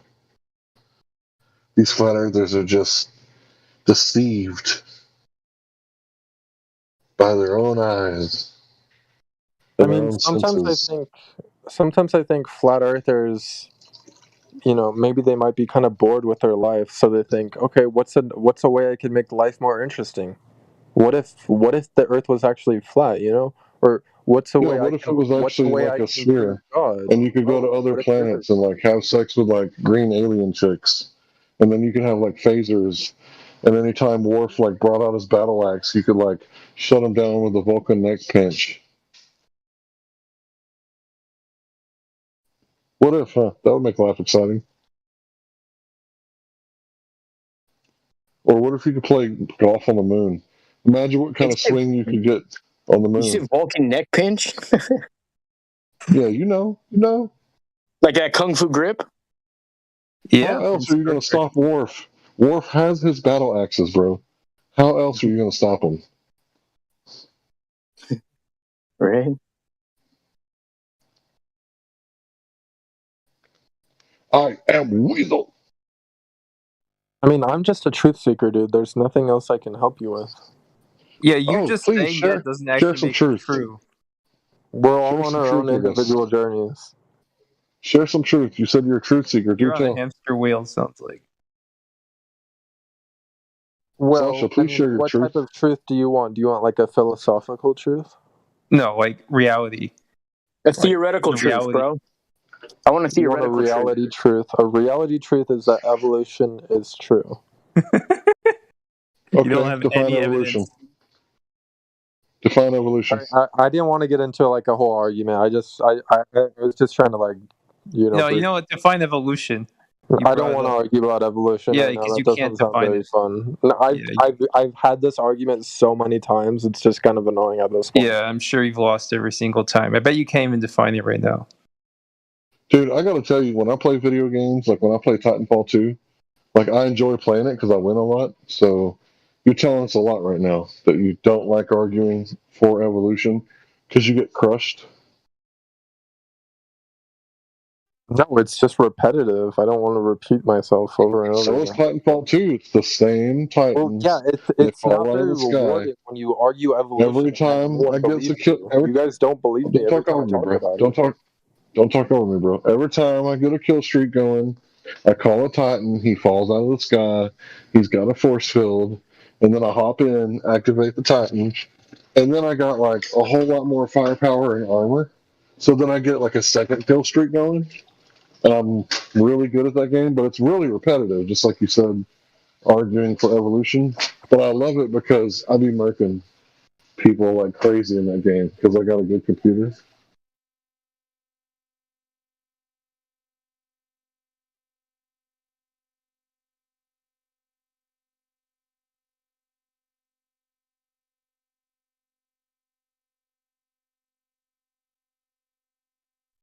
Did you cut out?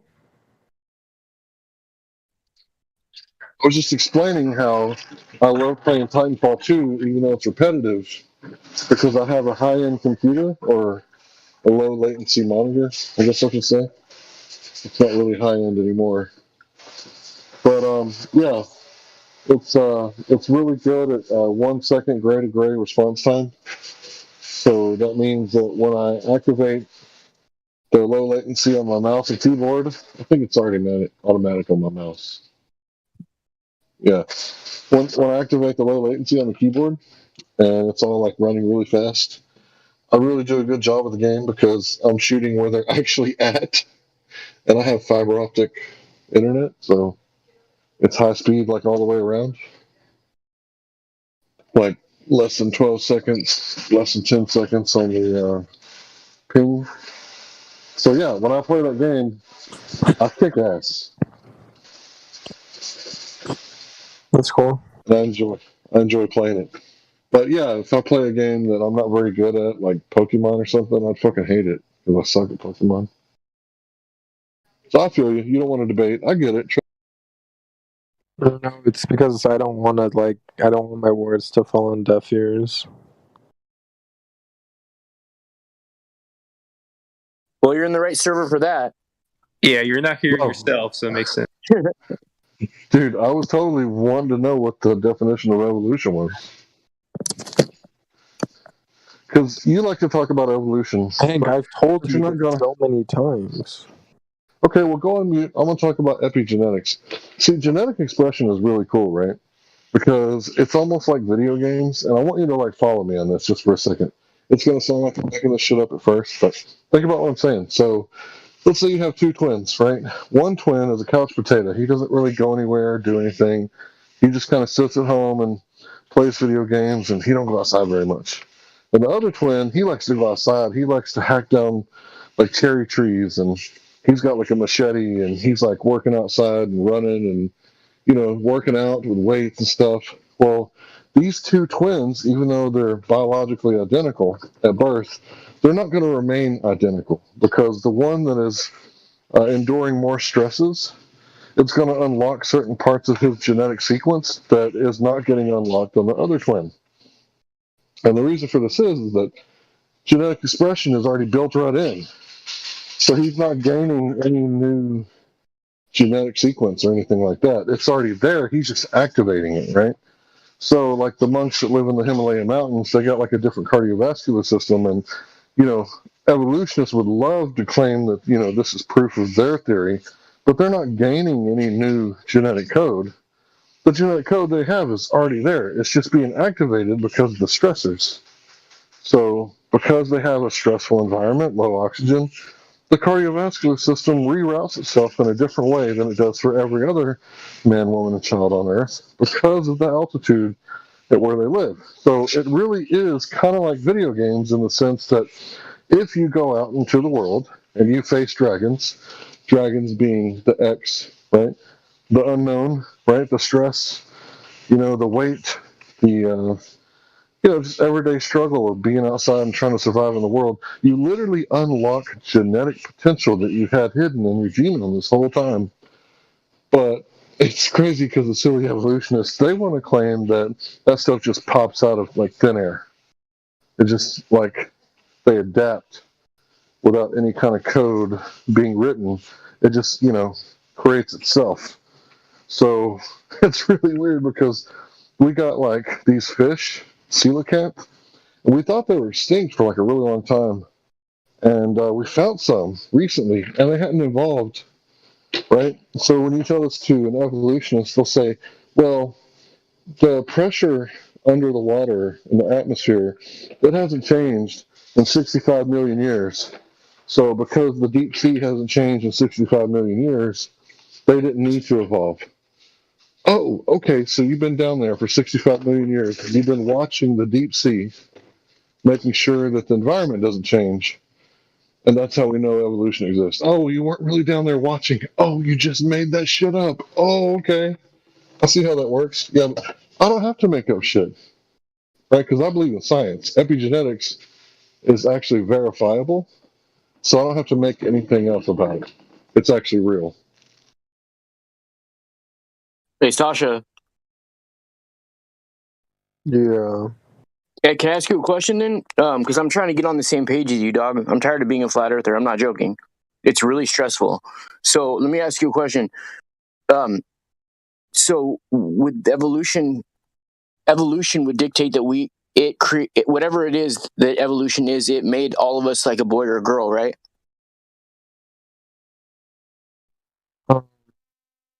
Like, does evolution determine what sex we come out as? No, I think that's random. So there's something called evolution and there's something else called random? I mean, evolution has nothing to do with your sex. It has to do with, like, your genetics more than your sex. Wait, so genetics don't have anything to do with sex then? Our sex that we are? No, like, your, like, genetic blueprint, like... So that has nothing to do with what sex we are, our genetic blueprint then?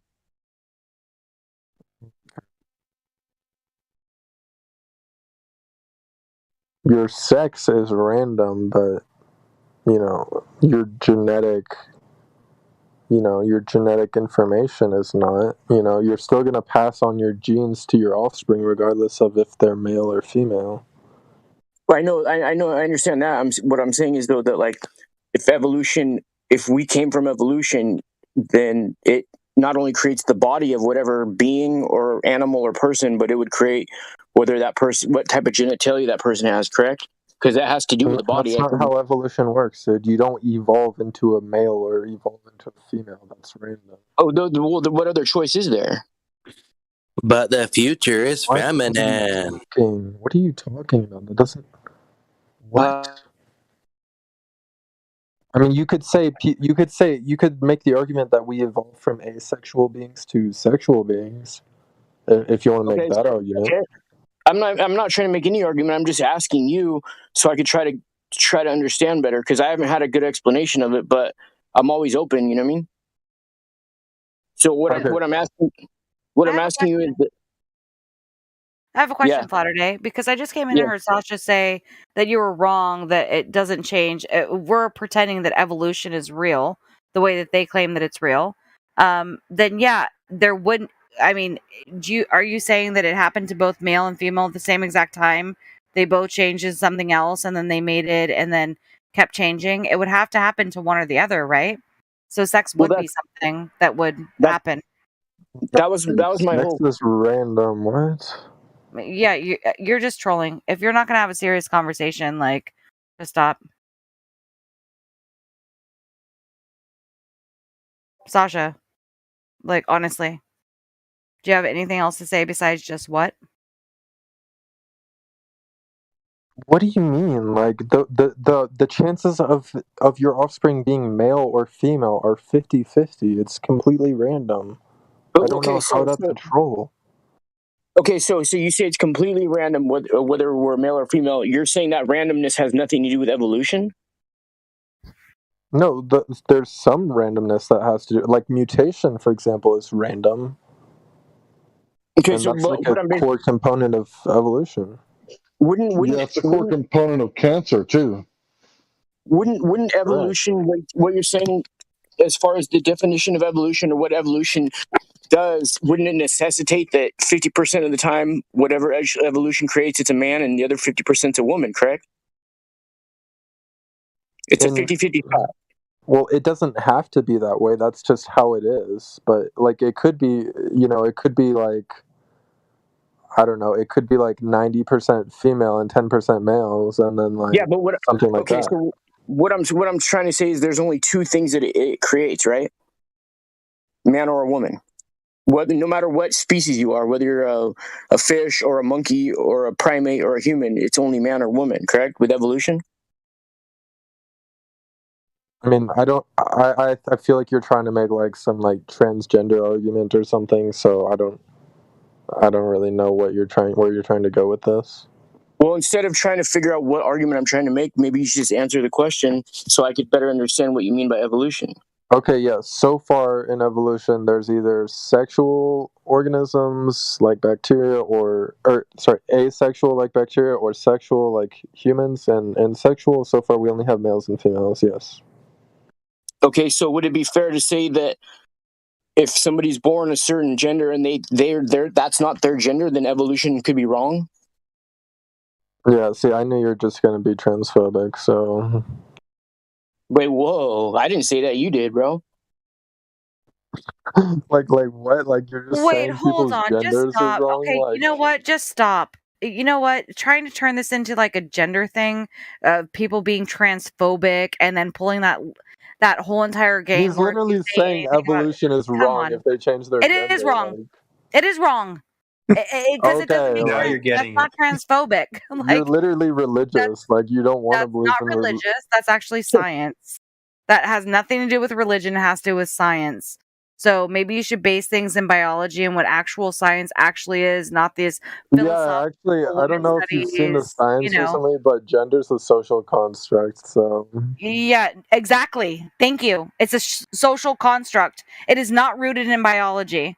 Gender is not a real thing. It's something that human beings made up based off of fashion and personality. You're missing the point. Biology is rooted in science.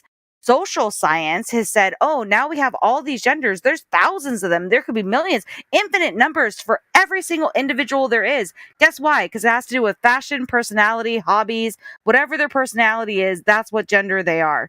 It has nothing to do with actual sex. You want to know what sex is? Sex is an X chromosome for females. They might have multiple of them, but it's always an X. And for males, it's an XY chromosome, and they might have multiple of X or multiple of Y within that, but they're always a male. So a female, a male, period. Even if intersex, it's always either X or X and Y, period. That's it. Okay, That's all that we doesn't have. disprove Everything else evolution is at a all. social So construct, which is not rooted in actual science. It's things, philosophical things that human beings have made up to create social science. yes, So exactly. yeah, So they're if not someone changes their transphobic. gender, that has nothing to Say do with something. evolution because it's a social construct. You're actually proving my Oh point. my gosh, you're missing my point. But go ahead, go on. Nobody's transphobic. Nobody's doing anything transphobic here. No, he's saying if someone stop making changes their those claims. gender, that they're like not evolved. Hey, can you Like, that can doesn't you make You are define missing the point. Nobody's transphobic here. I can do you have a define question, phobia? real quick. It might shut the whole conversation down about the gender thing, and hopefully it does. But so you say gender is a social construct? Is that right? Yes. Yes. Okay. So how does that make it physical? Thanks. It doesn't. It's Correct. Okay. So it's not. So it's nothing. Okay, cool. It's a So- fantasy. So it's a cool story. It has So- nothing to do with It's anything. It's not philosophy. a Yeah. thing. It's not a thing. So answer my question. Yes, I I never agree went with to you. college. Okay. What is phobia? What does that mean? What is phobic? It means you're repelled from something. So it used to be a fear, right? And so it used to be No, you that's a had actual. misconception. No, it's not a misconception. That's actually what it was, youngin. It used to mean that you had an irrational fear about something. Now they've included it to mean that you are just repelled from something. So if you don't like a spider, now you have arachnophobia because you're like, ew, kill the spider. You might be afraid of spiders. You might even be able to take that spider outside, put it back out into the wilderness. But because you're like, ew, you have arachnophobia. So you have transphobia if you say anything against anyone. Now you are phobic against it, and you are doing something that is wrong within the social sciences of how we're supposed to Well, behave. within wouldn't you society. agree that saying someone's less evolved because of like something that they do is like kind of Wait, weird to say that say? again. Say that again from the beginning. Wouldn't you agree that saying someone's less evolved because they want to change their gender is kind of transphobic? I would need Like if I said like if I said a black person Exactly. is less evolved because like I don't know, like a black person is less evolved for whatever reason, like wouldn't you say that's I need the racist? context. I need the context of this. Maybe I Whoa, said whoa. Now your That's, ugly side. what are that's you you, talking bro. about? That's you, bro. You're the one that's following Darwin in his book about preferred races. Bro, you're the one bringing the scientific racism.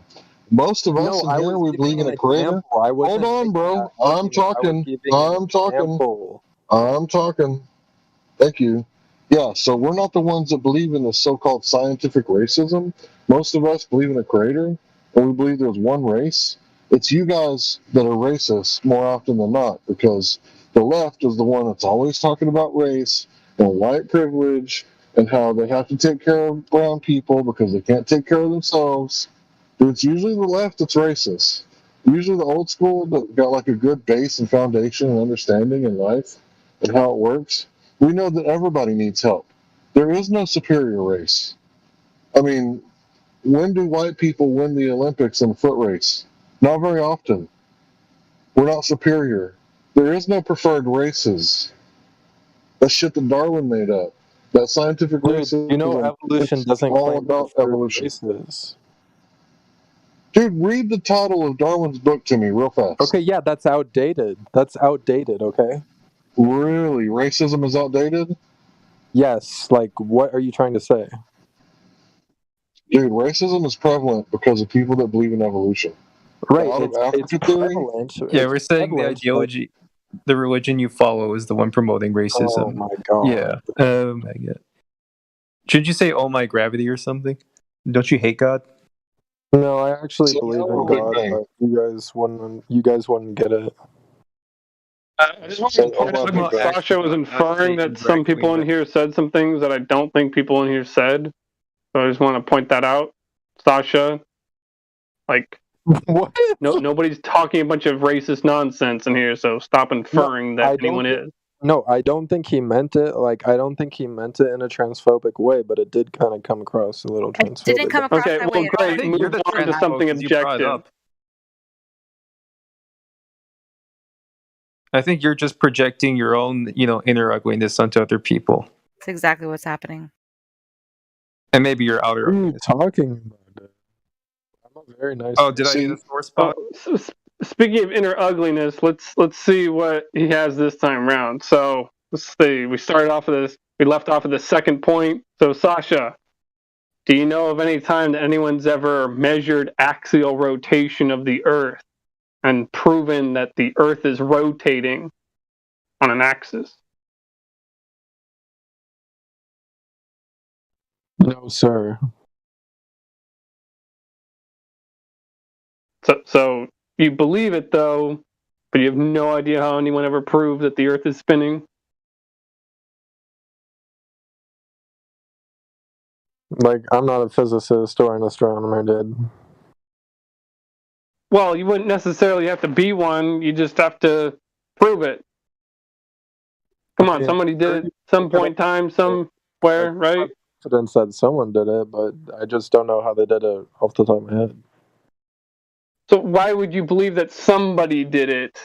I mean, wouldn't it make more sense to simply acknowledge the fact that it's stationary instead of just believing that somebody proved that it's spinning, but you don't know how, but you're just going to believe that it's spinning because somebody said it, somebody proved it somehow, some way?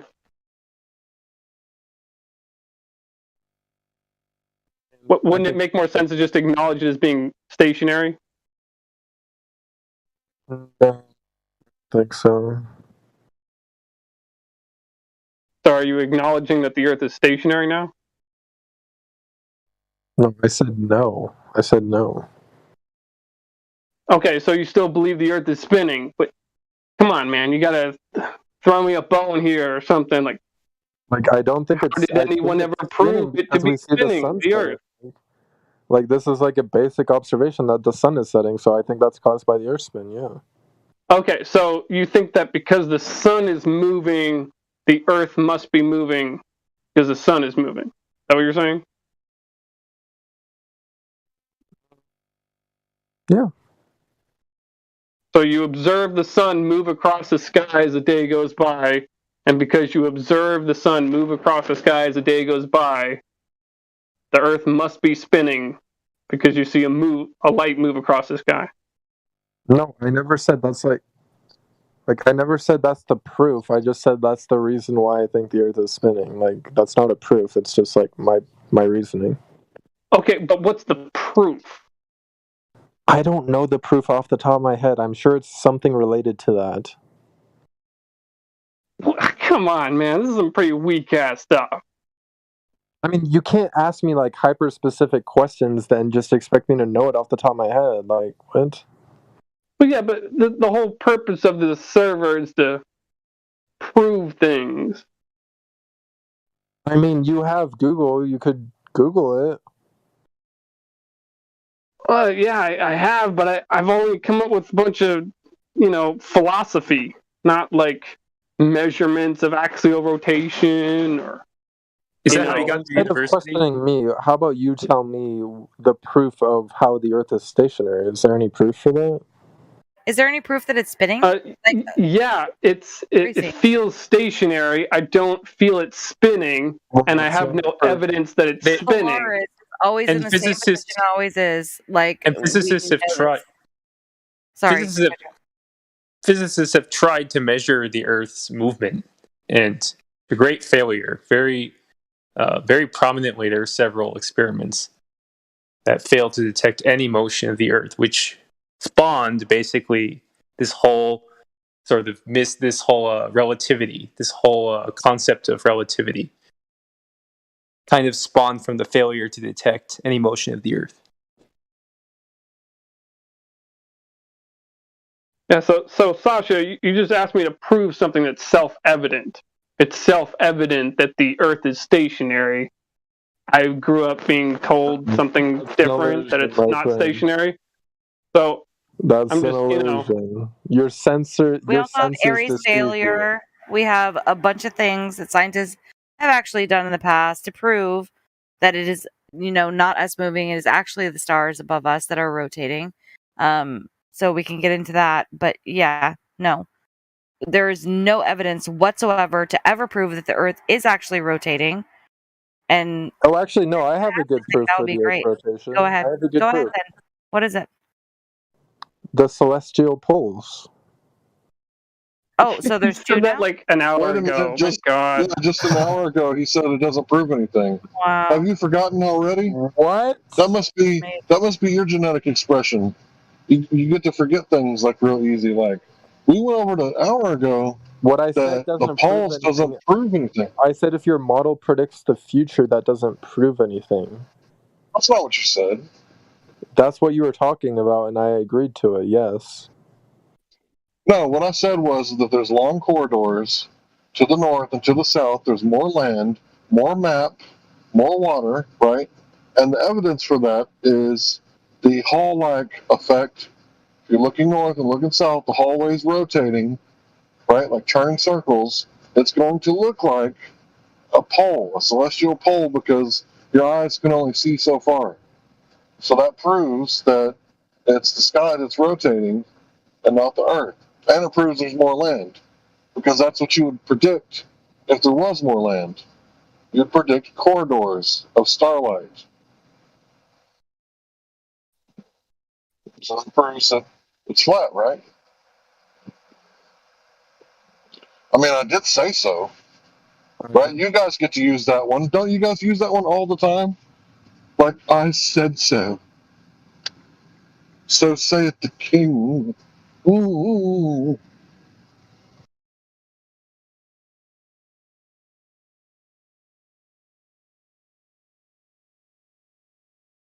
I mean, I am actually kind of like interested. What was it that he was saying about the two? Totally known that there are two separate poles on this so-called globe. What was his argument? That number one, that there even is two distinct poles, Well, and then that's his best evidence for the shape of the earth. that there are two distinct poles, so therefore the Earth spins.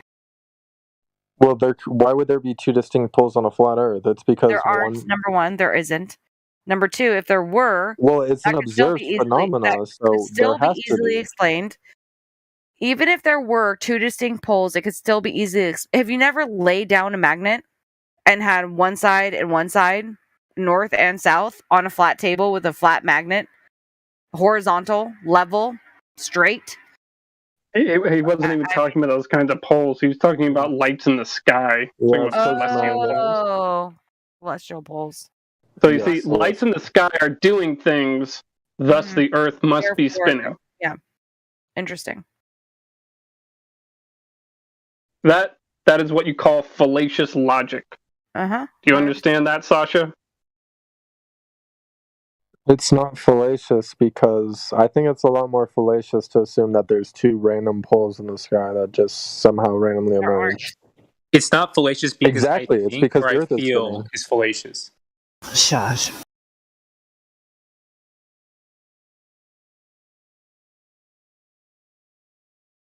That's called astrology. If you look up at the lights in the sky and you believe they're talking to you and telling you about what Earth is. That's pumpkin spice latte. I mean, where's my backup? I need other Globers in here. I need some backup. You got the whole rest of the world, hold dude. on. Nobody's being mean to you in here. Everybody's just having a conversation.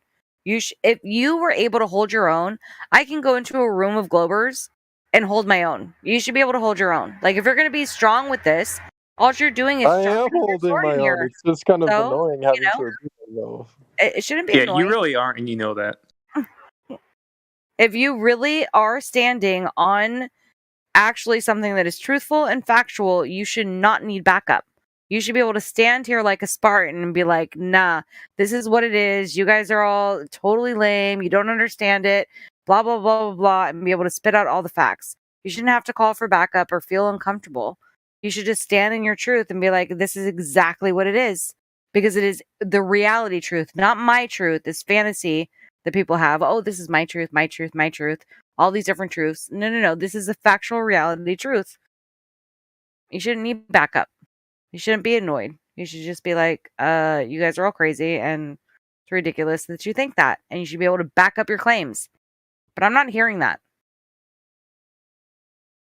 Kind of like I did with the genetic expression argument that I made. There you go. Like, you can go like look into it. It's not like a secret. Like your globe spinning, it's like a secret because we can't find proof anywhere. And the only place you find it is like on TV. Like, where's it at in the real world?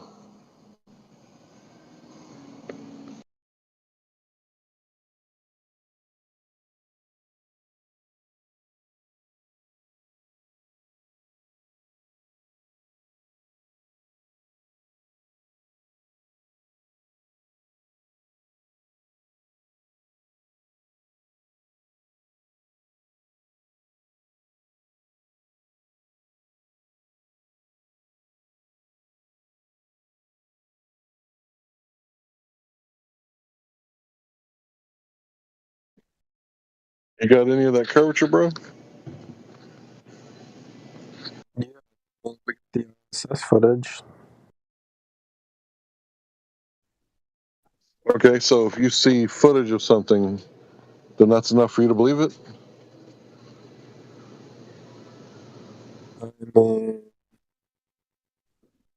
that alone is not enough, but it definitely helps me believe it. Okay, you ever seen the Snorkels? It's like a really great TV show from the 80s, right? And I don't know No. if there's actually snorkels in the ocean, but if you see it on TV, maybe it'll help you believe it. You ever seen those, the snorkels? I've never seen that. I don't really watch TV.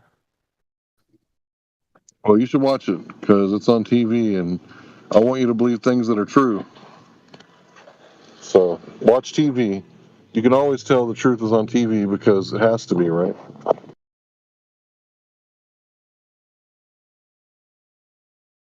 Like, I never said the TV's always true. Like, you guys think I just agree with the government on everything. Like, I'm not a retard. I just You did think say the Earth is a earlier, globe. why do you guys think the government lies?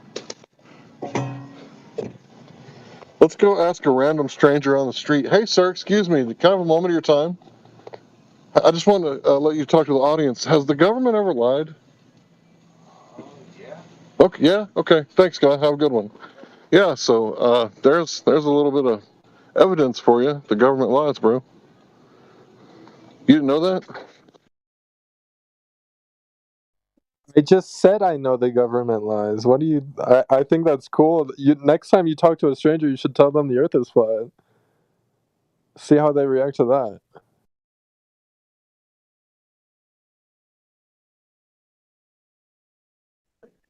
Oh no, what are they gonna do? Are they gonna downvote me on social media? Larry, did you hear me? I've told lots Is the shape of the Earth a sociology question, though? Like, what does it matter? Well, I mean, he just got the, you know... I kind of like bringing the audience into it. I think that's interesting. Yeah, it's fun. We're talking about a generation that uses social media likes to determine what's true or not. That's what we're dealing with. Well, that's basically what Sasha keeps appealing to. He keeps saying, oh man, so many people would have to lie. Everybody believes it, so it's true. So I just wonder, Sasha, was it true that the Earth was flat back when everybody believed that? Was it true then because it was the popular consensus? Did it change when the popular consensus changed? You mean that he's like believing like what Goebbels said, like the Nazi from Germany, that if you tell a lie long enough, it eventually becomes the truth? So is he like preaching Goebbels to people right now? Yeah, pretty much.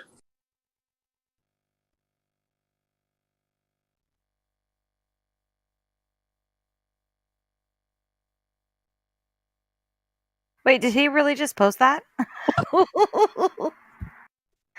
I mean, this is how we know that he's just, it's such a troll. Like, Yeah, come on. Sasha, do you think one flat earther believes that, what you posted? Yeah. No, I Who don't claimed think you guys believe it, but it just highlights the absurdity of Hold the on. model. No, hold on. You're not answering my question. Do you think there's one flat earther out there that believes the cartoon you posted? No, I never said you guys believe that. It's just a yes or no So you're question. just openly strawmanning Okay, us. Okay. no, but let me explain it. The reason I posted it is because when you look at the sky, no, you have to Yeah, listen. when you look at the sky, you assume that it's an infinitely expanding vacuum. We're not that stupid, so that No, straw when you man, look at the sky, you can see Jupiter is a circle shape. That means it's probably a globe. Same with No, Mars. it doesn't mean that. Oh my gosh, circle does not equate sphere. Holy fuck, what a waste of time. So silly that they think that a circle equates a sphere. Ah, so all cakes are spherical. Got it. Yeah, I mean, come on. Yeah, You can draw a circle. You can look at a circle light. That doesn't mean that it's a sphere. It can be a box shape that's actually inside of that thing that it's in. It can be, a coin. It can be, there's pancake. Like, there are so many different things. Circle does not equate a sphere. So just stop with that nonsense. This is so old school. I feel like I'm in 2012 right now. Well, do you think it's a flat plate? Like, do you think it's a flat plate? What do you think it is? Well, we're not It just making measures positive flat. claims. The You're whole one damn doing thing, that. however big it is, it measures flat. That's not our opinion, bruh. We're just letting you know. The problem is you've got this whole belief system, this whole religion about the stuff in the sky that tells stories to you about what it is. We don't do that because we're not venturing into claims that we cannot verify. We're not making unfounded claims like you are. You just don't seem to be able to get your head around it. Wait a minute, are you saying flat earthers shouldn't make baseless assertion without any kind of evidence to break it up? To back it It's up? crazy. It's crazy talk. Yeah, I knew flat earthers are crazy. You're supposed to just make shit up as you go, like everywhere, like leave your made up shit all over the place, like in books and magazines and TVs, and brainwash everybody with a whole bunch of shit that don't actually exist. Yeah, you just gotta have a story. Don't matter if it's true or not. Just gotta have a story.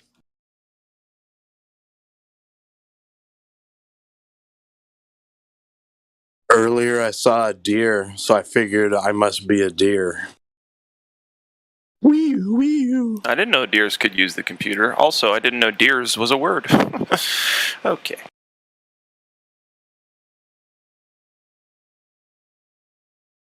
I was making fun of myself, but anyway, go ahead. I gotta say, Hank, you are dripping with sarcasm tonight. I know, I'm sorry. Go ahead, guys. No, I was talking to Hank. Oh. Yeah, I usually don't have that, do I? I think it's great. I love it. Love it. I love it to pieces, just like I love you. Central, what went wrong with you? When I first met you, you were on the fence, and now you're a flat earther. What happened? Where was I on the fence? Or like you weren't as dedicated. I guess the question is more like what didn't go wrong with me, but I mean, you've turned into a dark, twisted soul.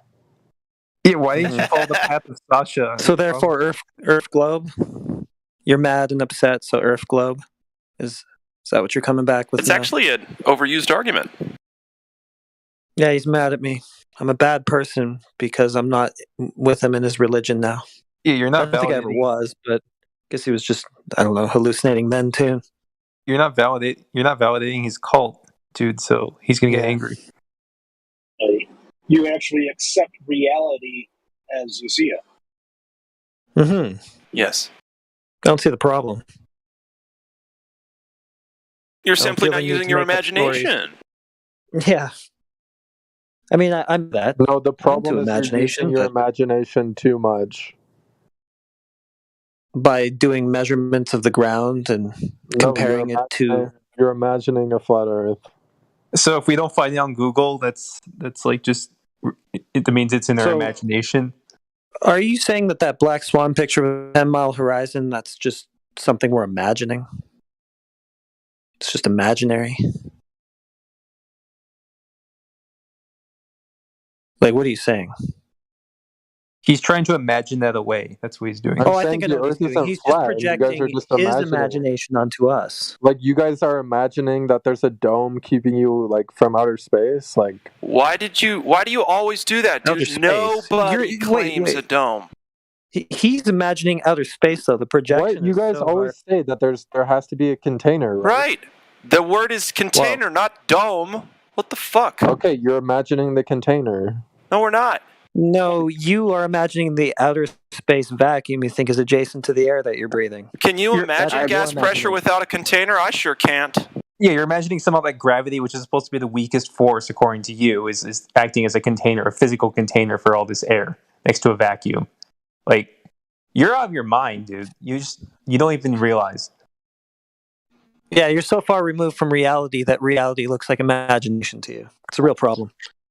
Like when your default is to go to Google to think, instead of trying to think for 5 seconds, the first thing you do is go to Google. You know there's a problem.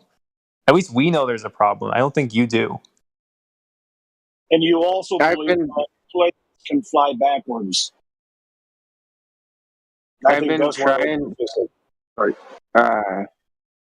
been trying to get somebody to go out to the Black Rock Desert where they do Burning Man on that flat dry lake bed, and I want to get somebody with a laser on one end, and on the other end somebody's got a really big mirror, and then I want to see if we can point the laser and then have it reflect from a very significant distance and back and see if there's any drop off, or if we can see it report back at the same at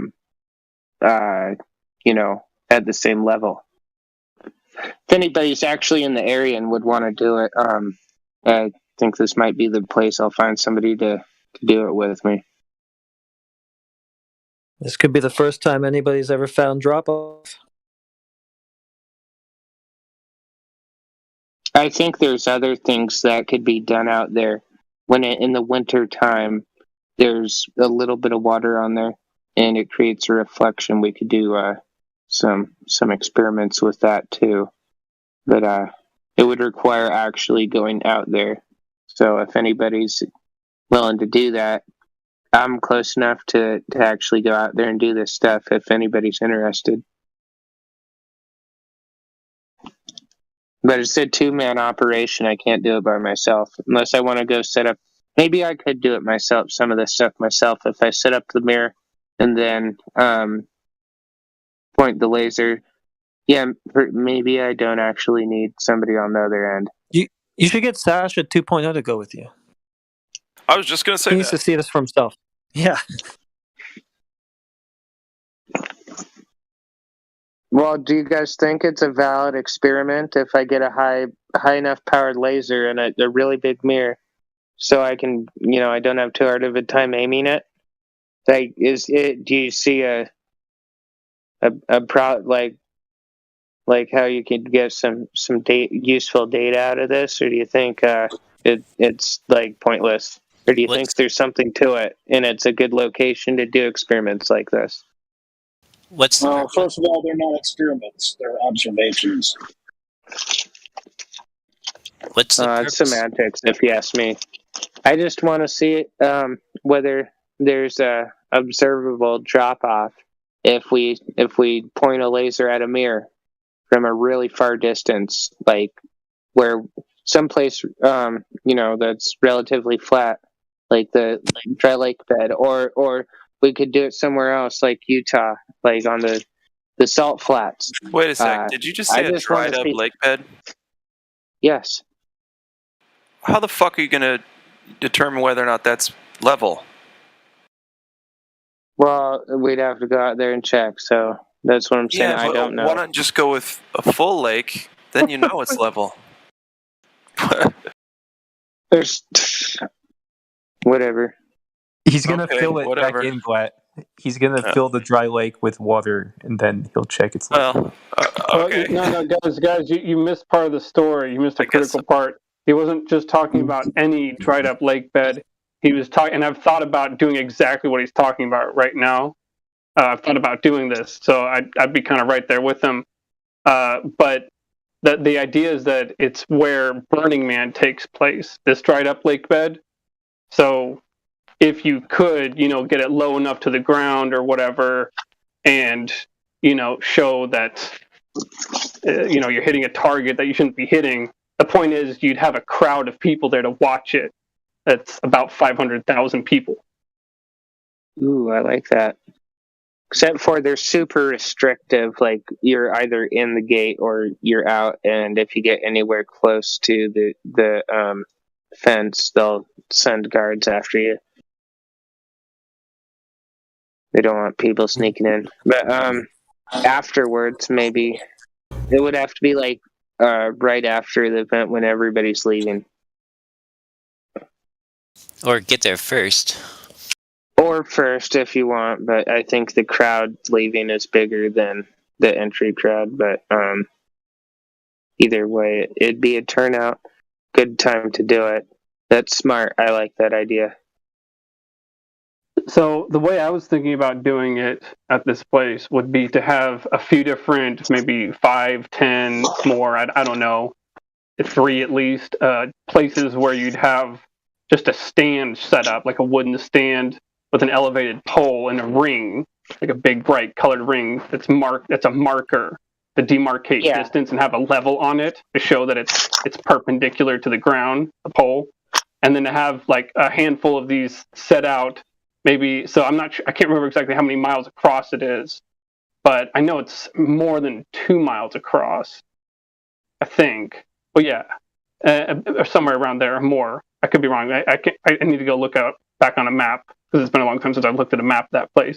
But anyway, I just thought it'd be great to, see how far you can get the laser going through these rings and then, show them to be level all the way down the line and show the target to be level. And maybe, falsify the radius if you get the target far enough away from it, the laser. Isn't it crazy nobody's done this already? I mean, there's no videos of anybody doing this. Might even be good way to make YouTube channels. Somebody go out there and do that. There's a lot of experiments, also Mount Shasta. That's I don't know, a few hundred miles away, but you can see it almost from there to you shouldn't be able to see a mountain that far away, but there it is.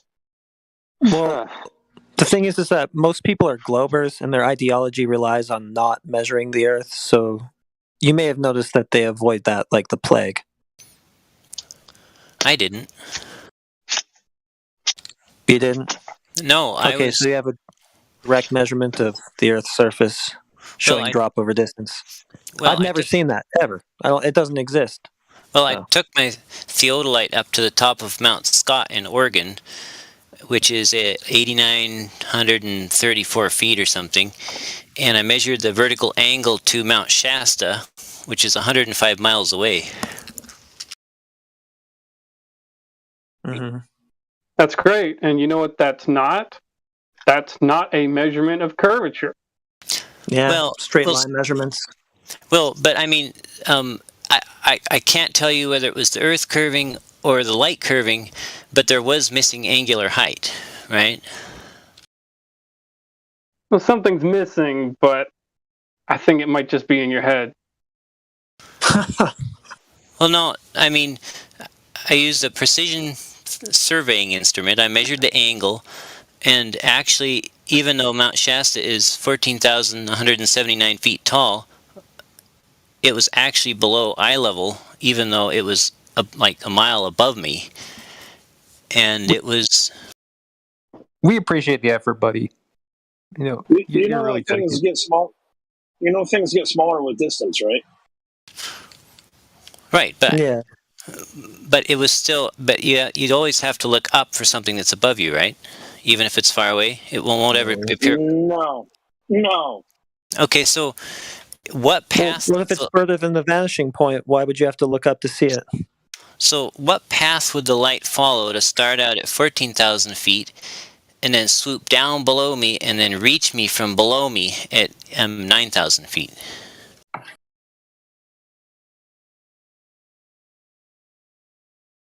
Light that's really far away. All right, let me help you out, okay? So this is how perspective works. So let's say you got a drone. It's 399 feet above your head, right? You don't change the altitude. It stays 399, but you tell it to go directly west. And it's one of them drones that can go like 10 kilometers away, right? One of them really high-end drones. What is it going to appear to do? It will appear to get lower and lower. And the formula for it is the arctan of the rise over the height over the distance. Okay, you can describe it like that in mathematics, or you can describe it in English and say... Are you just trying to say the angle in like a convoluted way? Well, you just said the arctan of the tan of the angle.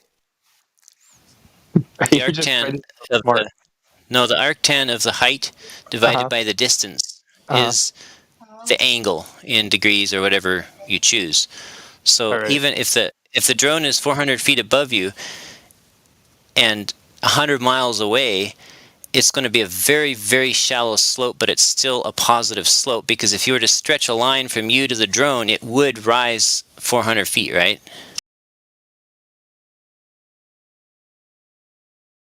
And what's your point? We're talking about perspective. We're talking about perspective here.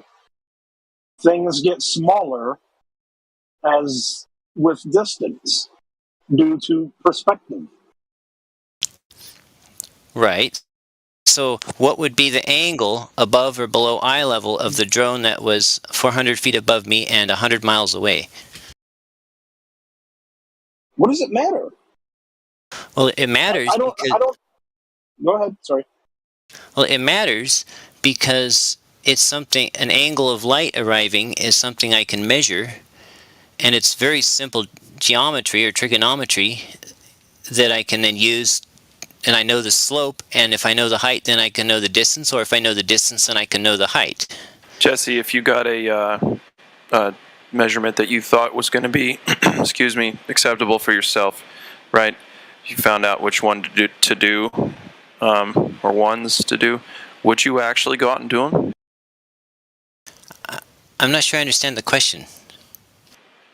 You're trying to figure out a way to quote-unquote accurately measure the Earth, right? Yes. All right. So if you actually did find a way that lives up to your expectations, would you go out and perform said measurement? Yeah, if I could, absolutely. I've been all over mountains. I've been down to the beach. I've taken all kinds of measurements.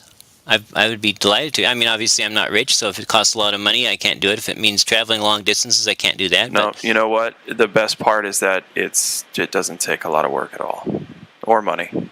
The best part is that it's observable reality. So, but anyway, okay. No, I appreciate that. You sound like a guy that just might go out and actually perform some measurements and some science on his world. So that's nice. Yeah, I've been all over doing it in Washington and in Oregon, just because I've got family in Oregon and we're there, and I'm like, hey, let's go up that mountain there. Well, here's the thing about terrain, and I'm sure you already know this. When you're measuring terrain, you're measuring terrain. So that's why we tell most people, go find a large body of water at rest, and it's supposed to be curving 8 inches per mile squared. So yeah, it's got to be water. It can't be anything else. Right. So when you're measuring the horizon, you're not measuring the shape of the Earth or the size of it. You're measuring the atmospheric conditions of the day to where the horizon is going to be.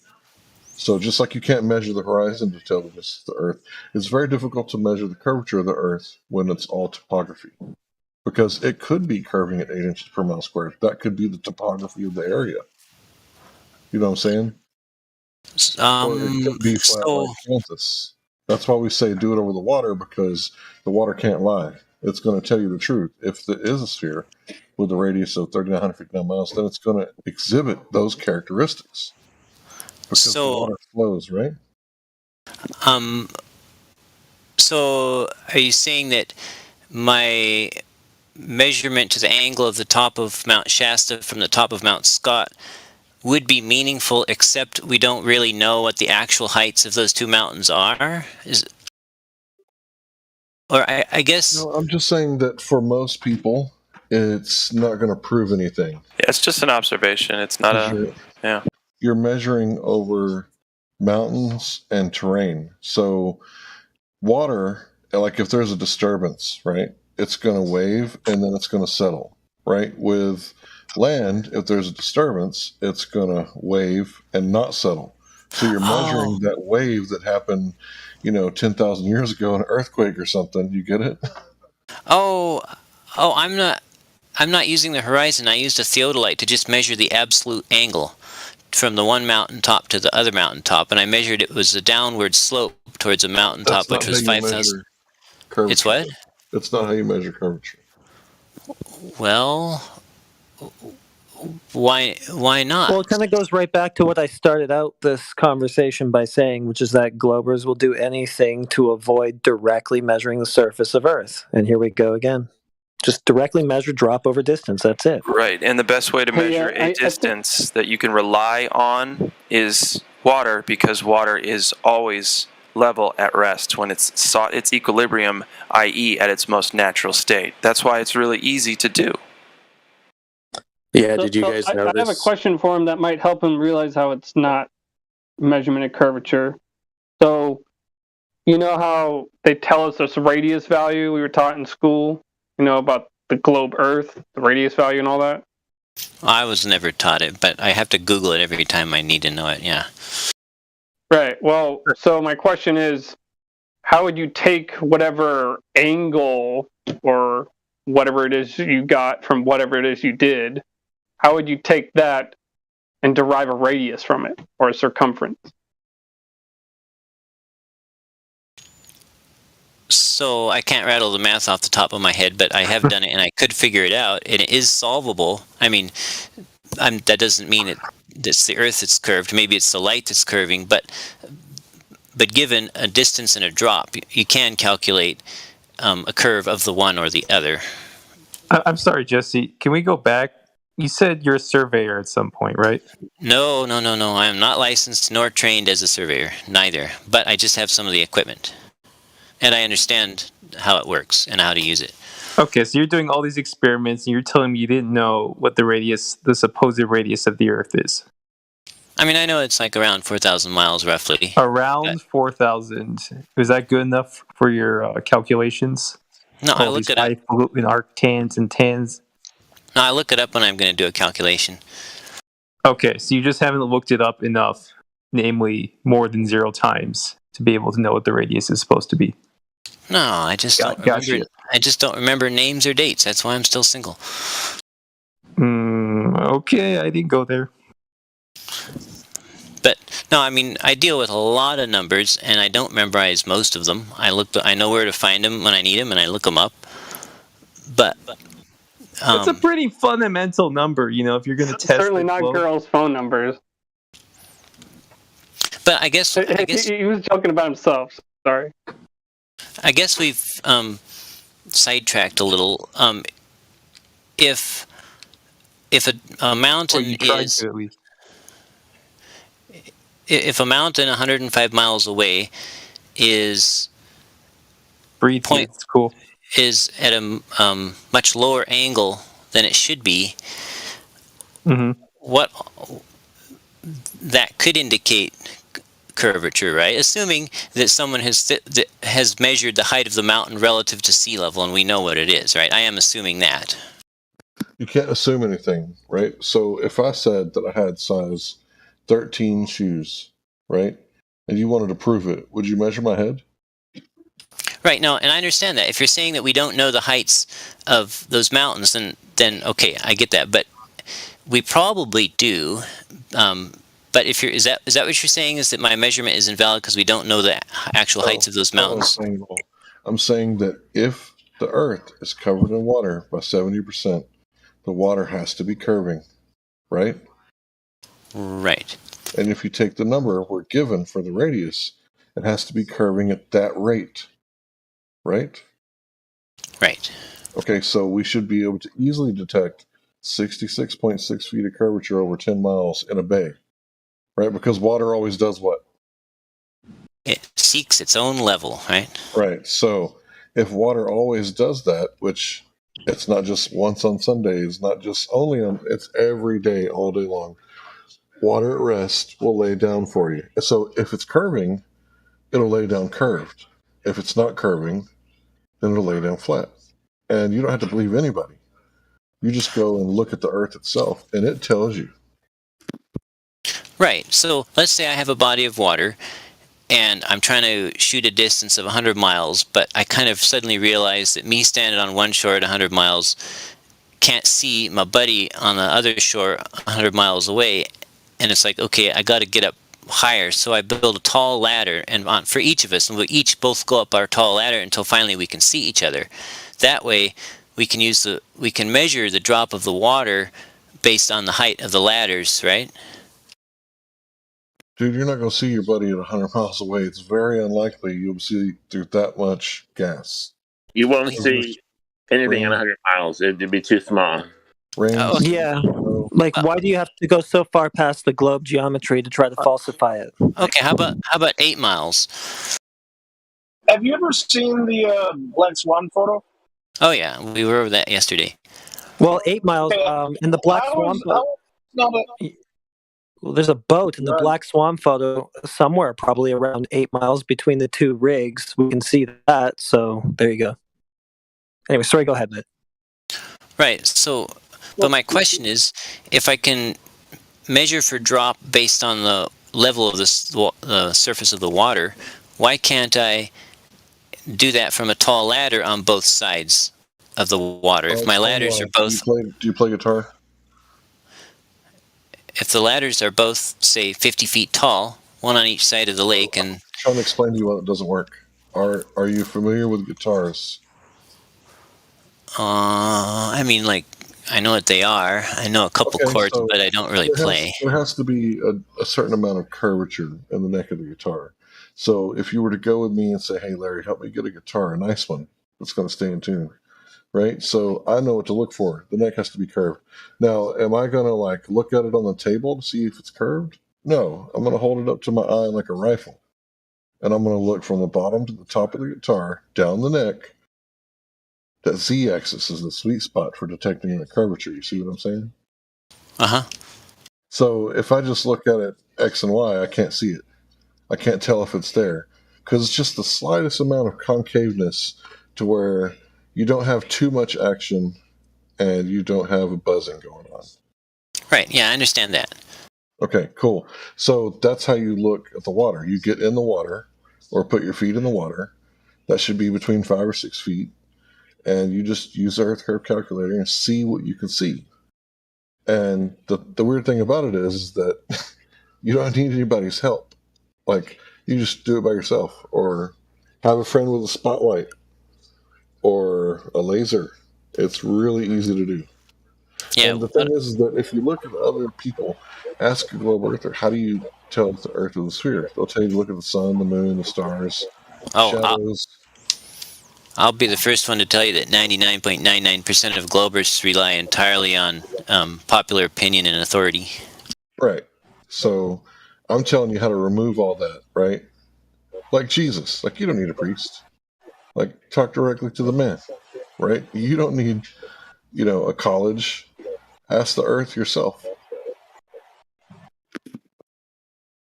What I don't understand is if you see in the Black Swan photo, why does that horizon over 10 miles away from 1 foot? That right there is evidence, no curvature. But I don't know how this is so hard to understand. I don't think he believes the photo is reproducible every second of every day. Well, it's not exactly reproducible. The horizon's always moving around because it's apparent and it's optical, and at that location, sometimes it's 3 times that distance, or perhaps even more than that. So, well, no, on a globe with curvature, there is a limit to where is how far you can see, and the Black Swan is way beyond that. Way beyond it. Okay, so what is the problem? Why do you need to measure for curvature when you can see right there, no curvature? I agree with you. It's over right there. What do you think? Right, it's kind of redundant to go out and try to do it again yourself. But you know what would be great, what would really seal the deal for you, is if you went out there and spent some time filming that observation, morning, noon, night, whatever, and just kind of getting to know that area and getting to know how often you see that horizon way further than the globe math allows. Yeah, what do you think of that horizon, Jesse? Well, it is way too far for the globe geometry. Shouldn't that kind of just be the end right there? Here comes the magic word. Bedtime. Yep. That's a way better word than the other one. The question time. Okay. Yeah, well. Yeah. No. Basically, it is actually getting my bedtime. But basically, when I see that 3 people take round robin every time I stop talking, then the conversation basically goes just downhill because I get asked 3 questions for every half question I answer, and so that doesn't benefit anybody. And so, it's a big problem, man. We're looking for Earth curvature or how the horizon can keep appearing just hundreds of times further than it should be on the globe math. Like, why is that happening? You need to figure that out for yourself, because it's not like you need to prove to us one thing or the other. We need to prove to you one thing or the other. It needs to be rectified, right? Why that happens on a globe. That it looks flat everywhere. It measures flat everywhere. It observes flat everywhere. Why is that possible on the globe? How? Like, rectify that for yourself, okay? I don't care if you tell us or not, right? Right, and it's not that I'm saying you're wrong. It's just I'm saying that the black swan is not the only picture out there, and it's not the only thing I've seen. And I've seen things where the best I can measure, it doesn't measure flat. What's not flat, I can't tell, and that's what I'm trying to figure out. Okay, well, here's the thing: the black swan picture is a picture that is impossible to take on the 3959 mile radius globe.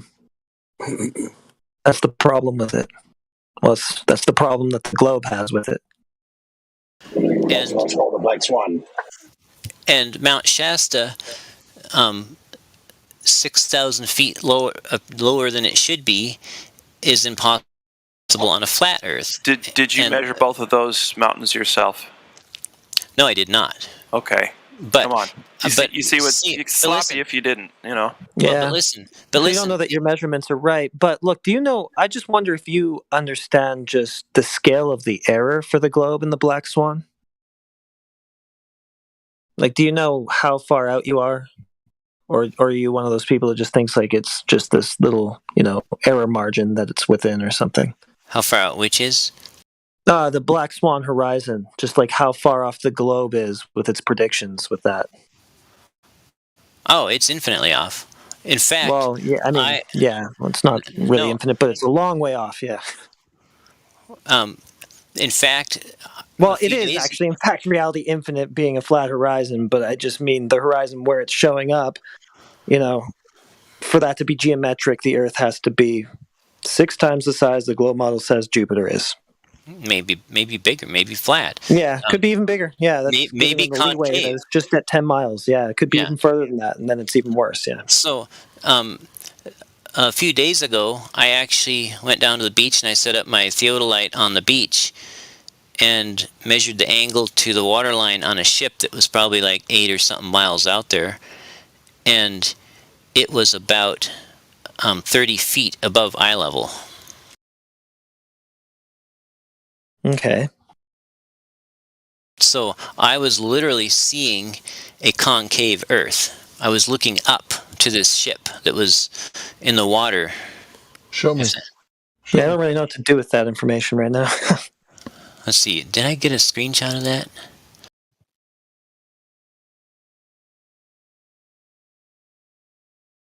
Refraction.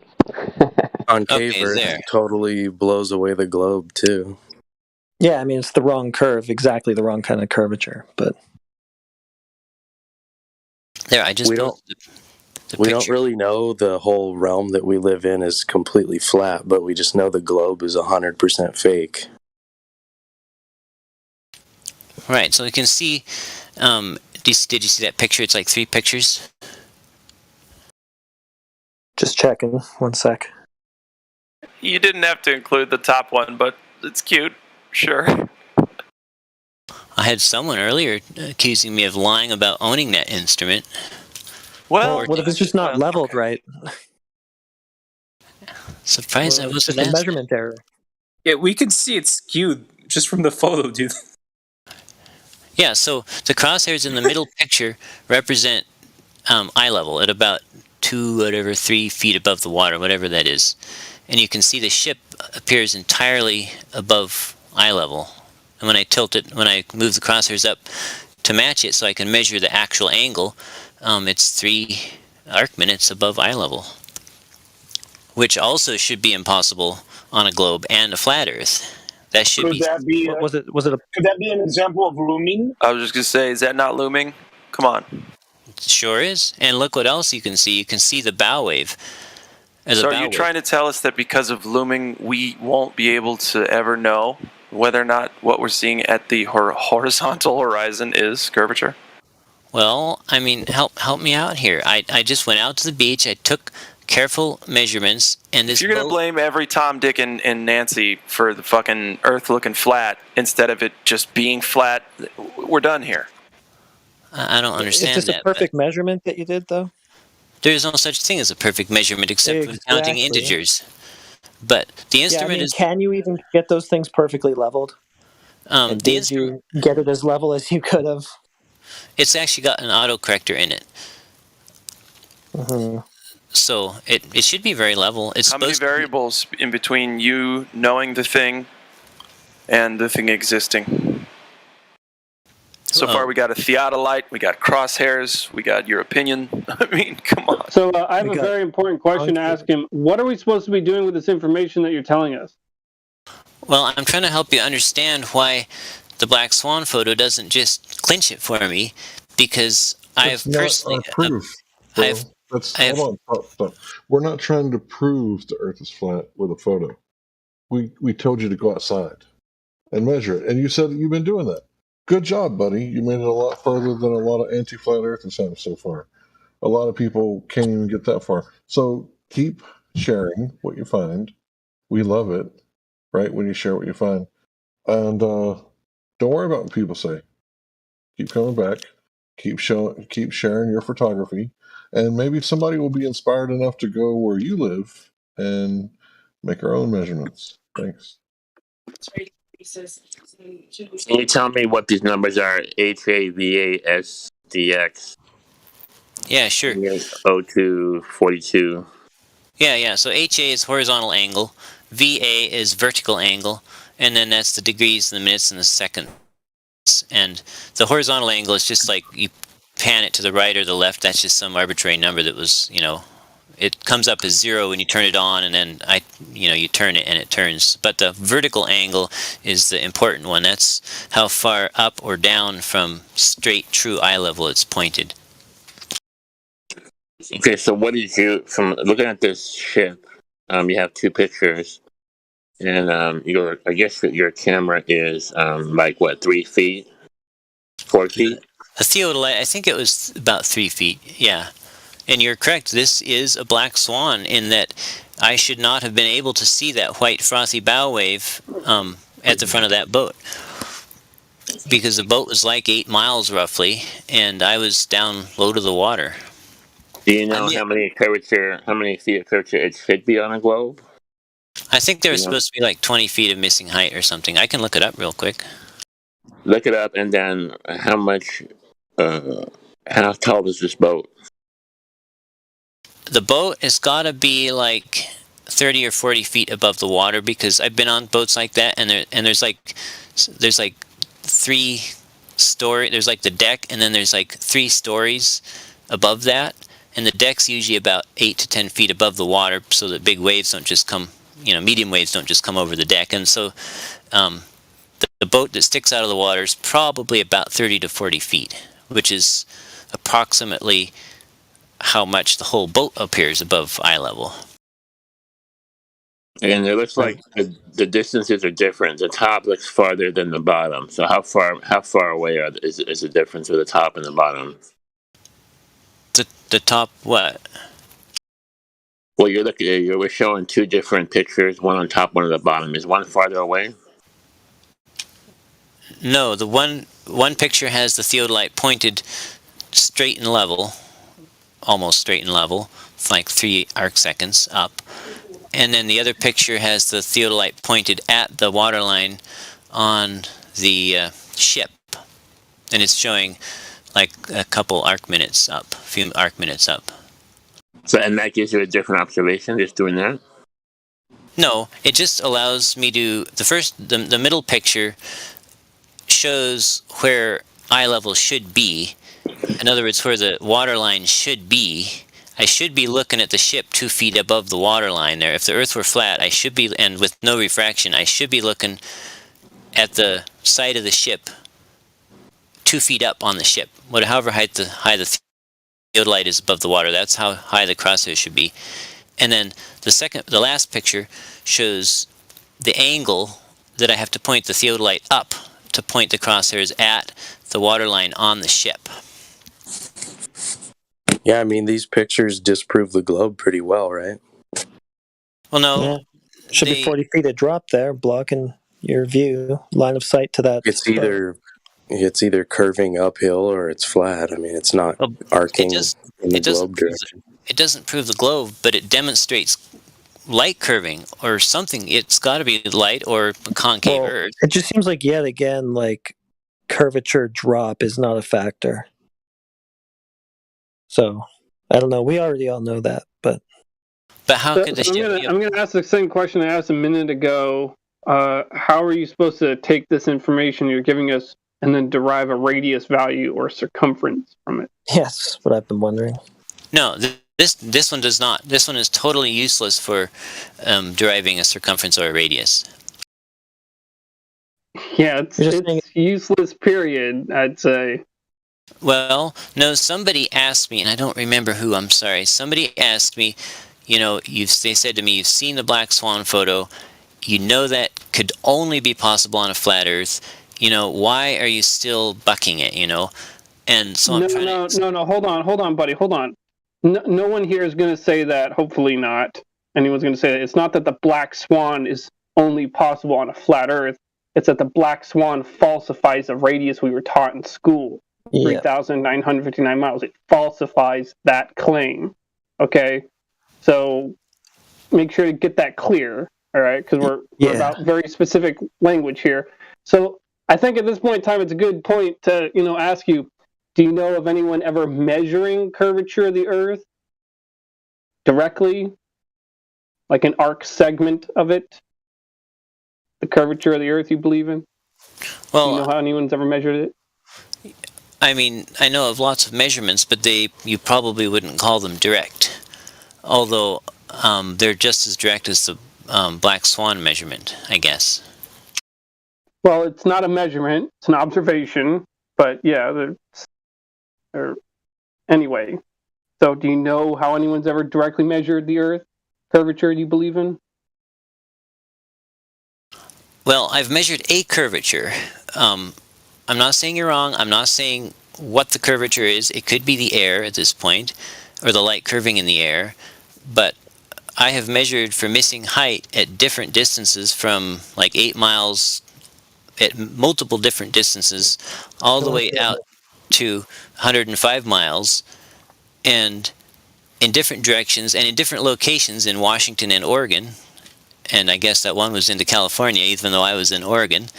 And they all conform to the same curve, as long as my line of sight does not cut within 50 feet of the surface of the water. Okay, so you did not answer my question. Do you know how anyone's ever measured the curvature of the Earth to find the radius value? Like, come on. Like, well, you just admitted that all what you're doing, you can't derive a radius value from it. Whatever. No. I said that the close to the water picture that shows a ship 40 feet up in the air, that is no use in driving a radius. The measurements that I've done where my line of sight is high above the ground or the water, those I can derive a radius from. Okay, so why aren't you telling us about those then? Oh, I did. I told you there was. I stood on. All right. So you're talking about having a lot of fun with cameras. The thing is, it's easy to use telescopes and cameras to falsify the radius by just pointing out that we can see too far over bodies of water that should be conforming to the shape of a sphere, shape of a planet, when in fact they're not. So it's easy to falsify the radius with telescopes over water, but you can't really make a measurement per se with just optics over water. So do you know of anyone measuring the curvature of the Earth directly? Measuring, not just, measuring, kind of like measuring a basketball. You could measure an arc segment of a basketball. Do you know of anyone measuring an arc segment of the Earth? You mean like with a large curved angle, a curved ruler that would tell you what the curve was? Well, that would be one way, or any way for that matter. But it would have to be an actual measurement, not dicking around in unicorn land. I think what he's saying is that he did do it with his looking at the mountains and one being too low or whatever. I think he's claiming that was actually a measurement of the curvature. Am I wrong? Well, it's an observation, but it's not a measurement. And observations are just kind of fuzzy is a thing. They're a little bit more on the subjective side, especially with, So what's the difference? I mean, if he did it like with targets over a long distance, targets and such, like that'd be one thing. If you had like certain other pieces of equipment to go with it, but like just optics and objects outside, like again, you can falsify the radius easily with this, but you can't really make observations that you can derive a great radius from. But I mean, it's just all boils down to what's truly solid and empirical. What can we truly know for sure? What can we replicate ourselves? Well, let's go back to you claim that you've proven the Earth to be curving somehow. So elaborate on that then, if you think you did it yourself. Okay. If you really think you did it. Well, by experimentation on a scale model, we can verify the math for the drop, the apparent drop of something as it's farther and farther around on a curve, right?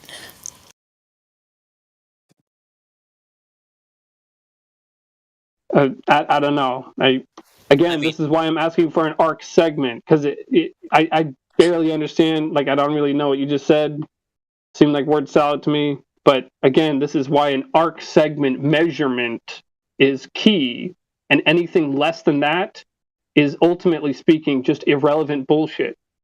Do you understand what I mean when I say that? Do you understand what I'm talking about? I'm looking up arc segment measurement here. At 3 feet observer height, if that ship was 10 miles away, there'd be 41 feet of bubble in between you and the ship. Yeah. But we see zero bubble. We see negative bubble. That should kind of be it right there, don't you think? I mean, that says the globe isn't there. Everything seems to say that the globe isn't there. Except for Glover saying that they saw it. It doesn't prove flatness, but it proves the globe's bubble. Yeah, that's the main thing, is that all of this stuff we're talking about, it debunks the globe model claim. It's more about that than a positive claim about the Earth being flat. The Earth, water's flat, but the Earth actually isn't. There's mountains, valleys, hills. Yeah, no, I'm not playing that. It's bumpy, but let's see. Anyway, yes. So what do you have to say about what I said about arc segment measurements? I can't figure out any way to arc segment measure something as large as the Earth, if that makes sense. When I'm not but you allowed. see, though, that's not. Keep in mind, that's not our fault. Not even your fault. It in a certain sense, it's not anyone's fault. But don't you understand that anything less than that is irrelevant? Do you understand that? Can I post a picture that I posted earlier? Hold on. He just said something incredibly vital. Did you just say, what's your name again? I'm so sorry. Jesse Gordon. Okay. Did you just say that you think the Earth is too big to measure for curvature? No. He asked if I had basically a way to measure. Can you measure? Yes, an arc segment. An arc segment without using light, basically. Without using light? Well, he's discounting my light measurement. No, I didn't say without using light, because technically lasers are light, and you could use that as part of the process. But that even then, technically, yeah, I guess that's not it. But I'm not saying. Well, yeah, I'm just saying don't use a telescope because that's more subjective, not objective. So, like, take for instance, you're talking about looking at something and just guessing what it is by looking at it. Well, and I'm talking about measuring something directly to know what it is. Do you see the difference? Hold on, wait for a second. You did say that you don't know how to measure an arc segment with something as large as the Earth. Exactly. Sure. That's what he said. Yeah. Unless I can use light. Yeah, if I can use light, then I can measure it. So do it. Yeah. Do you see how light can't be used to do that? I mean, because an arc segment is a curved section. It's a section of a circle, so it's a curved line. What exactly is it you want me to measure? The length of that curved line for a certain number of... So let me break this down into really simple terms. You know how a circle it has a radius and everything, has a circumference, and a sphere also has a circumference, right? Yeah. So an arc segment measurement of a spherical object would be a curved line over the surface measuring just a section of the top of the sphere, section of the surface of the sphere. And you want me to measure the curve of that or the radius of that? It would be just measuring an arc segment of it. So it's a section of a circle, just a small section of the circle. But when I measure, I get a number. What attribute of it am I measuring?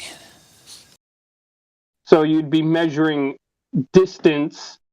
You'd be constructing a straight line and measuring from point A to point B, that straight line, the distance of the straight line, and then measuring the deviation of the Earth below the straight line, and then measuring the distance from the level line, because you have two levels on both ends.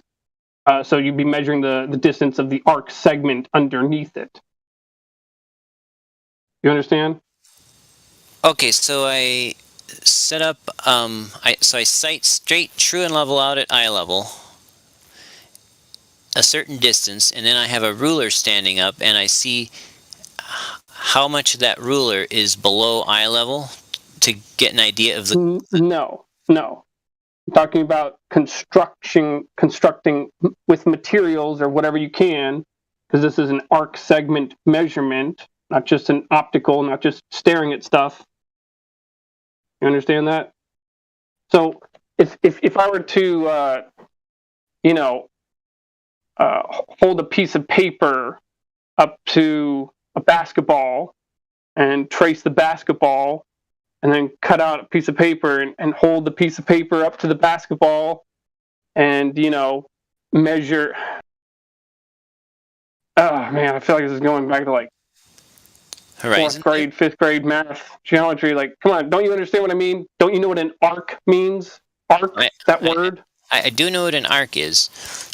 Okay, so an arc segment of a measurement of a spherical object. You understand what that would be, right? Right, I know what an arc segment is. It's got two straight sides and it's got a curved side, and it's like a triangle, like a pipe. It's a piece of a pie, basically. and it's got a radius. No. It's you're talking about a section of a circle. I'm not talking about a section of a circle. I'm talking about just a section of the line that makes up the circle, not the inside of the circle. All right, talking about a one-dimensional thing here. Okay, so it's two-dimensional or three-dimensional. So it's got a length. So the arc segment measurement is a one-dimensional line. All right, that would conform to the shape of a sphere if you were measuring a sphere and you actually found that. I don't know how I can make this any, I don't know what the hell I can possibly say to make this more simple, really. So do you understand what I mean by a direct measurement of an arc segment of the curvature of the Earth? You understand what I mean by that now? Well, I understand that an arc segment is a curved line that's straight from viewed above but follows the curve of the Earth if it's curved, or of any sphere, right? Yeah. So do you know of anyone directly measuring? Let's just break it down to the most simple question we can. Do you know of anyone directly measuring the curvature of the Earth and the method of how they did that? With or without light? Any method that is solid. Anything that makes sense. As long as it makes sense. Light makes sense to me if I keep it away from the water. What do you mean by with or without light? Is light just tell me how anyone has ever done it? Okay, I assumed that light took an essentially straight path from the top of a mountain that was 105 miles away, and so now knowing the height of myself. Yeah, but who did that? I said essentially straight. Okay, so this all started when I said that Globers will do anything to avoid making a direct measurement of the surface of Earth that shows drop over distance, and I think it's happening again. Well, so what's a direct measurement? Real. We're trying to find a direct measurement would be this: constructing a straight line and showing where the Earth is deviating down the straight line from the line. Like out of a physical hard thing, or can I use a light beam? Sure, physical hard thing would be great, because that would be better, because that's less, subjective, just what you think it might be, and that's more what you can validate it to be. How long will it need to be? Then they'll tell us that got refracted too. I don't know how long it would have to be. To the best of my knowledge, the Earth is flat, so you're the one who has the burden of proof. You tell me how long it would have to be. I mean, for me, in order for it to be, convincing to me, I'd say 10 miles, I mean, I'd say that I would say less, but I mean, it is after all the year 2022. If the Earth were actually a ball, this would be an extraordinarily easy thing to build. I'm sure we'll be doing it all the time. So I need to construct a perfectly straight, hard, rigid ruler that's 10 miles long? Sure, yeah, that'd be great. So how will I know when I get it straight, though? How do we know that anything is straight? You make railroads, right? They're supposed to be straight. Technically, this has been done. Pipelines. There are perfectly straight pipelines that go miles and they do not curve. How is that possible? Yeah, the same thing goes with railways, as a matter of fact. They hire surveyors, and surveyors... Hopefully not you, though. No, and surveyors... You need to... Hold on for a second. You need to understand each section of that pipe is perfectly straight. And they're put together perfectly straight. And that once they're all put together, they're many miles long, perfectly straight. And yet they're the same height off of the ground. How is that possible? Pretty easy if the ground ain't curving. Well, yeah, I'm sorry. How is that possible if it was curving there?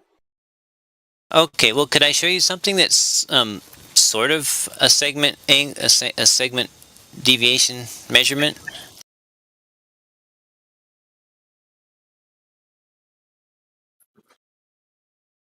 Well, I mean, that was the idea, so yeah, let's do it. I just posted a picture that I posted earlier.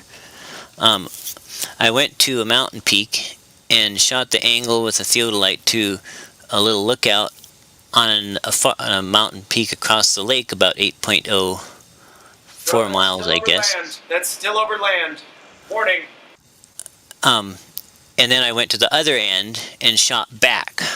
So it's called a reciprocal zenith because you measure both ways. Glad you should understand. It doesn't even matter that it's over land, because even if he was doing over water, this isn't a measurement of curvature. You can falsify the radius with telescopes over water, and you can even do that technically over land, but it's easier over water. But you're not measuring curvature. Right. You'd have to be measuring a distance with a straight line, somehow construct a straight line and measure that distance down that line, and then measure the deviation of the Earth under the line. That would be measuring curvature. Do you understand this? Can we listen to everything that he did? Let him get the whole thing out, and then we take it apart. Go ahead and explain what you did, everything that you did. And can we let him get it all out, please? If you have any questions, write it down for the guy. He'll take questions when he's done. Are we good? Okay, so I went to the one peak and I got the coordinates there in the bottom and the top of the picture. And I shot the angle. Now this isn't just a plain old telescope. It's engineered very carefully to measure the angle that the crosshairs are pointing at within 4 arc seconds.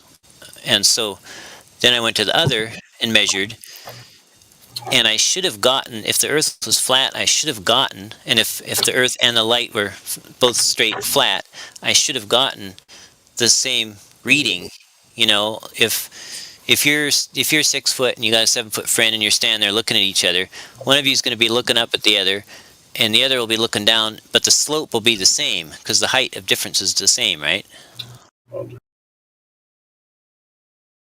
Yeah, but that's up close, bro. You're talking about seeing things from a really long ways. I'm sorry.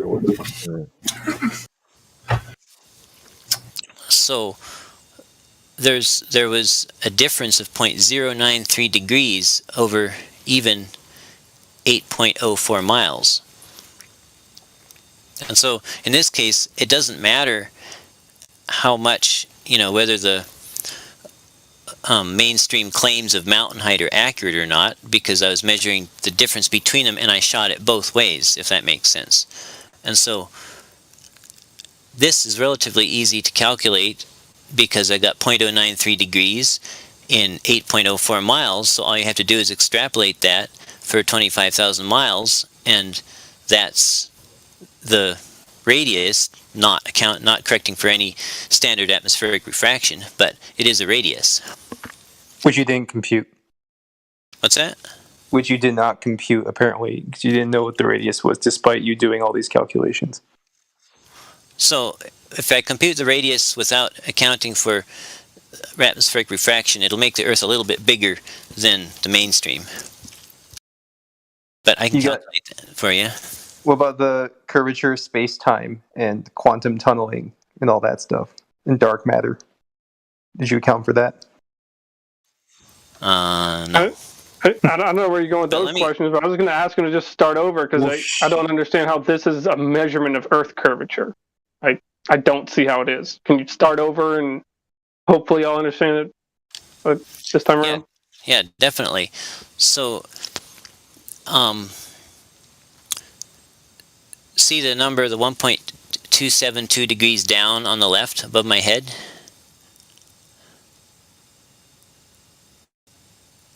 In the picture, in the red print. Yeah, I see that. Okay, so looking that way, the other end appeared to be 1.272 degrees below me. But then I went to the other end, and I measured back towards this way, and it was only 1.179 degrees up. So if the light was straight and the Earth was flat, those two numbers should have been the same, except one would have been negative. In other words, what? I mean, do you know, like what kind of ground were you on? Like you're just on like some mountain. You don't know if it's flat, if it's like supposed to be on the tangent plane of the Earth or anything, right? I mean, just judging by it just seems like you could just fudge it to do whatever you want, right? You could just go up on a little outcrop and it could be slightly elevated, and you could just change the degree because it's so small, right, compared to the distance. I mean, this is Who's Mr. Scott? I'm still a little confused. Yes. What is 1 point something degrees up? And are you talking about the horizon or something else?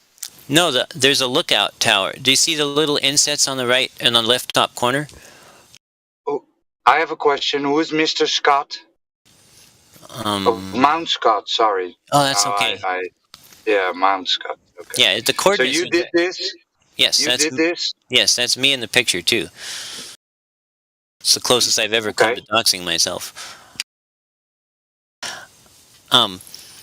So if let's say you took you had a block of wood and you had a block of wood that was a little taller and you set a ruler across them, it would be slanted, right?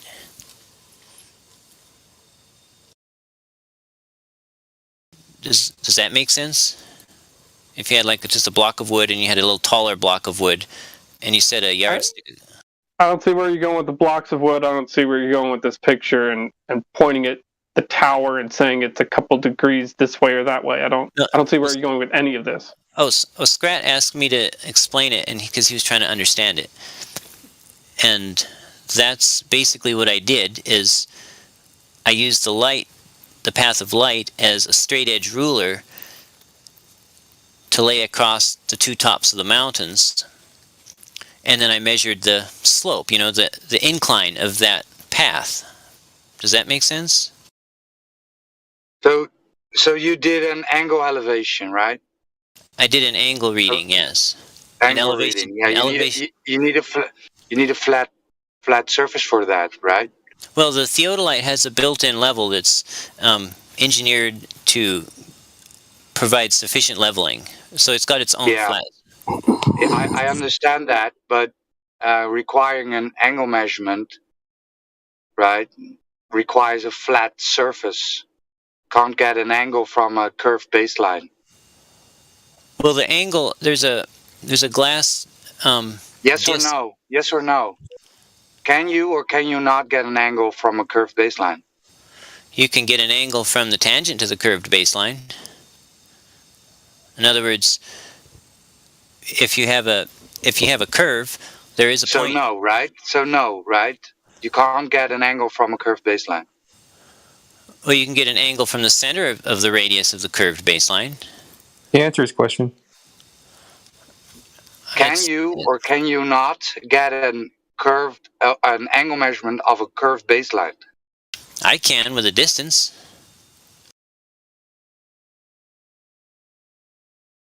I think that the instrument, it's kind of a short level on the instrument. It's like shooting something with a pistol that's 10 feet away or a mile away. It's like when it's really far away, it's not accurate anymore. This one also actually has a level correction in it.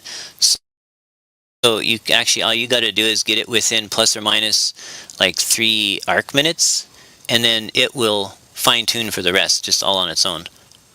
Yeah, and the farther the shot, so if you're off at any amount at all, the farther your distance, it's going to throw it off. I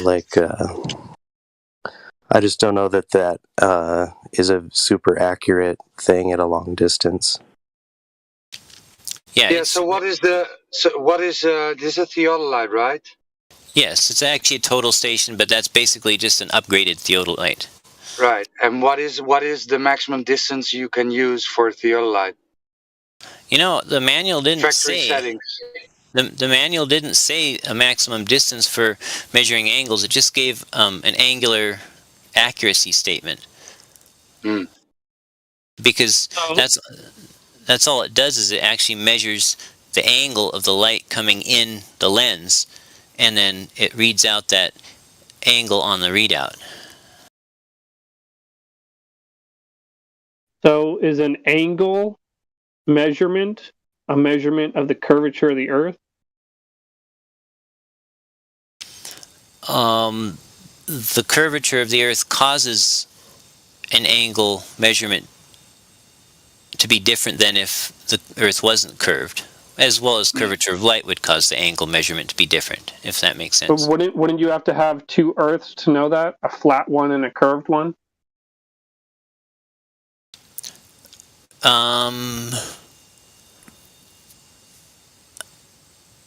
I don't know about that.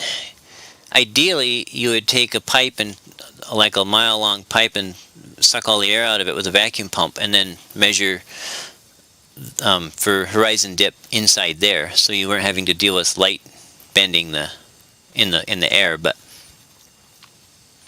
I think your idea is correct. It's just that, like in the picture of the ship, it showed that it's going uphill, but I think in reality the water lies flat, and so I just think the instrument might be just barely off at such a long distance. Well, but with angles, it's a linear thing. So if it's off by 1 millimeter at 10 feet, it'll be off it by 2 millimeters at 20 feet, and so on and so forth. And go ahead. No, it's not true. It will get larger every time. When you start going out, it more than doubles. That is not correct. Well, all my scale model testing shows that it's a linear relationship. Oh, I'm sorry. I thought I was off mute. Yeah, it's obviously not. It's like if you think about shooting a pistol, the further the distance, the easier it's going to be for you to miss your target, because you deviating just a little bit makes a bit of a difference between the distance from the trajectory of the bullet and its intended target. Everyone knows that the further something gets, the exponentially harder to hit. Yeah. Yeah. But if, let's say, your MOA is, well, what's your like a good group size you got? Let's just use this for a real quick example. You got a rifle with a 4-foot barrel on it, or approximately, and you get up and you got the peep sights on it, and you look out at an island, let's say 10 miles away, and you just put your sight on the top of one of the mountains there. Then you go and you drop your barrel. You keep the back of the gun exactly where you want it. You drop it a half an inch. And then you go back and aim at that mountain and see where you hit the mountain, and then measure the distance between those two lines. I guarantee you it's going to be probably hundreds of feet. Okay, so let's say you had your target piece of paper right on the end of your barrel, and you dropped the barrel half an inch. The hole would be 1/2 inch down on the target, right? Yeah. And what if you had the paper target 4 feet in front, or past the end of the barrel, and you dropped the barrel down half an inch? Wouldn't the bullet go down 1 inch on the target? No, you'd have to draw a straight line straight down the barrel and see where it hit the paper. But yeah, it would be more than half. It's going to be more than half an inch. Well, a rifle's not a good example because anything straight. Then use a ruler. Use a ruler stick. Use whatever you want. I'm just using something to look down the top of. Take a 3-foot ruler then and look down the top. Okay, so let's say I have a 3-foot roller on the table, and I got one end on the table, and I take a 1-inch block and put it underneath the ruler at the 1-foot mark. So we've got 1 foot of rise, or 1 inch of rise, and 1 foot of travel, right? What will be the rise at 2 feet? You got to move the stick and see where it aims. So you're trying to change the way the formula works. We're not doing it that way. Well, but you're trying to trick, and it's not going to work. Not going for it. No, all you need to do, I've done it. All you need to do is get a ruler and try it. Dude, I know what you're doing. But you're not moving the stick. if the slope is 1 inch in 1 foot, it's also 2 inches in 2 feet. Take the ruler then and set it on the table and aim it at something 10 miles away over the top of the ruler and move it down a half an inch and see where it aims at out there. It's going to be way more than an inch, no matter how far. It's going to get exponentially. You drop that barrel, you drop that thing down 5 inches, you're going to be aiming at the ground after so far into the earth, literally hundreds of miles deep into the earth from 10 miles away. You're not understanding how this works, obviously. Yeah, the level. Let's go back to the question I was trying to ask him a second ago, which is, so how is what you're talking about a measurement of curvature of the Earth? Yeah, exactly. Okay, so the difference in the two, from the two sightings, is the curvature of the Earth over an 8.04 mile range, the optical curvature. So if the level in his device worked, it would be correct, but it's hard to say that a 4-inch long device is going to have an accurate level at a 10-foot shot or a 10-mile shot. Yeah, it's going to be way inaccurate. If it's off even a 32nd of an inch or a 64th, it's going to be way, way different. Right. His idea makes sense, though. Yeah, it does make sense, but it's trickery. He's trying to trick us. No, I'm not. I'm doing the best I can with what I have. Okay, guys? So yeah, it's just not accurate. It's grossly inefficient. Yeah. It's not even a question of it making sense or not. It's like, okay, yeah, it makes sense, but let's be honest, it's grossly inefficient. Yeah, it seems like it's contrived. It's not accurate. It's contrived to be sort of like manipulatable, right? I don't know what the word is right now. Manipulable, where you can just fudge the results because it's so inaccurate.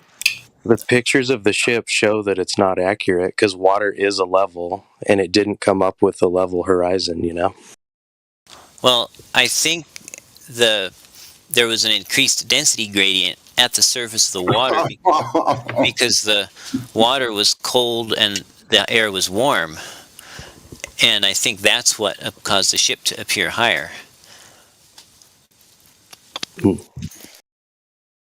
I mean, something did. Somehow, it appeared way higher than it should have. It's called refraction. It was moving. Well, I think it's just the instrument isn't a perfect level. It's really hard, like I build houses, and after like 20 feet, it's hard to get a laser level to hit perfect if you put it on lock mode, So at 10 miles, there's just so much room for error. Well, listen, I've done a bunch of these experiments with like two different theodolites and this total station, and I've used a piece of 16-foot clear rubber tubing full of water to sight past it, and they all give the same results. So saying that my instrument... You've just proven the globe pretty well then. So just disqualifying my instrument on an unproven assumption that this one is inaccurate really isn't going to make the problem go away, because I'll just go out, I'll find some way to do it that you like, and we're going to still be where we are because there's still going to be missing height of distant mountains. So do you believe in the globe still after all these experiments? Well, I'm trying to find... You're going to call them experiments? Bullshit, you're a glober. Take the mask off, dude. Like, we're dropping that charade, okay? We're not playing your shield games. Just debate us, honestly, okay? Well, don't, he's a truth seeker. No, he's not. He's a globy shill or whatever, anti-flat, who's trying to do this concern troll thing like they all are. Dude, why don't you just talk to us honestly? You think you're the first one who's tried this? Personally, I think he's being honest. I don't think he's trying to deceive anybody. I think, based off what he's been saying, he's trying to measure the curvature. But, well, did you hear what he just said? Look, based on his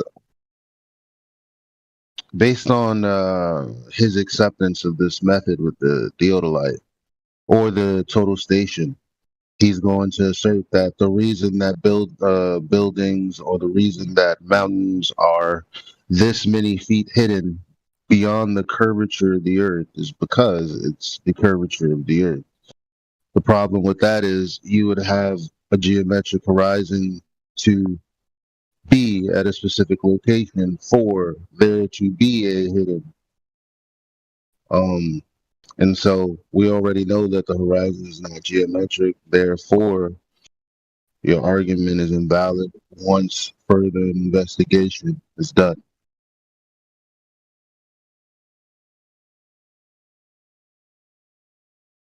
I think these are pretty great for disproving the globe. I mean, it's the if you believe in the globe after this, I don't understand. Well, here, I'll help you with that, and I'll actually calculate this, and it's going to be different than the You took a picture and it's concave, so how would that turn the other direction? Because I've seen other examples where a bottom heavy density gradient can cause things to appear higher than they are actually.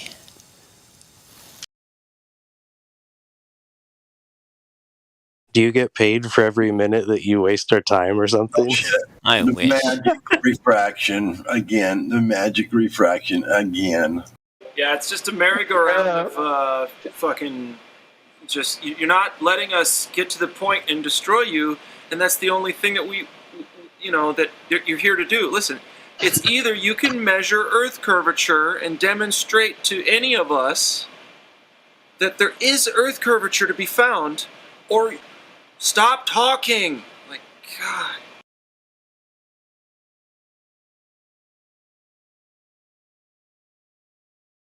So these geodolites, what are the producers, or what do you say? How do you say the manufacturers recommended distance? He's gonna go off into a rabbit hole, dude. Them. Roger, you're roboting. Yeah, Roger, I just want we barely to heard know. you. Yeah, did you hear what Roger said, new guy? I did. Oh. Go ahead, answer. Yeah, I think he was asking what the manufacturer's recommended maximum distance was. What is the manufacturers? Yeah, correct.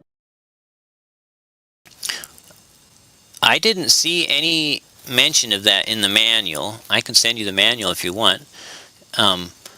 It mentions an angular accuracy. It mentions a maximum distance for the infrared rangefinder, but that's just related to how bright the LED is, and it has an infrared LED that it flashes and it waits for the pulse to come back, and then it measures the distance if you put a reflector out there. But it doesn't give any limitation for the distance because it's just an angle measuring tool, basically. Hey, if you never find curvature, will you admit that it's flat? Did you say if I ever find or never find? No, if you never find it, if you go for, years and years and you can still never find curvature, will you admit that it's flat, dude? Oh, sure. I don't care what shape it is. No, Sure, don't lie to us. absence But yeah, of okay, evidence that's great. is not evidence of absence. Yikes. Well, thank you for answering honestly. He believes he's already measured curvature of the Earth. Yeah, he can't be helped if that's the case. What's the instrument made for? Like measuring house plans or measuring just any angle. What do people generally use them for? Obviously not finding Earth's curves. No, they use them for building. They build buildings with them, and they shoot footings and grades and 90-degree angles from the corners to the next corner and grades. Yeah, so it's made for like 300 feet or less, not 10 miles. Yeah, exactly. Have you ever seen like surveyors out, like land surveyors out? Yeah. That's what they use. This is what land surveyors use. And land surveyors at the end of the day go back to the office and type in their measurements, and the map that they're building every day all around the world is a flat map. Actually, I don't think that's so. Have you heard of excess angle? I'm 100% sure of it. My old roommate was a surveyor, and that's how I found flat Earth. Did he tell you about excess angle measurements? No. Okay. Well, the story is, and I've never checked this myself, but Woo, story time. Okay, we don't care about stories. Do you have a you source? know. Oh yeah, all the All right, surveying could you post manuals one? tell about it. What? Cool. Could you post one? Just one? Let's see. I can try to find one. Just one. You know, like the first integer after 0, 1. Let me Google. I'll look for a sample out of a surveying manual that talks about X Cool. Yeah, just angles. Just one. And then, you know, ideally you would provide an example where it was actually applied.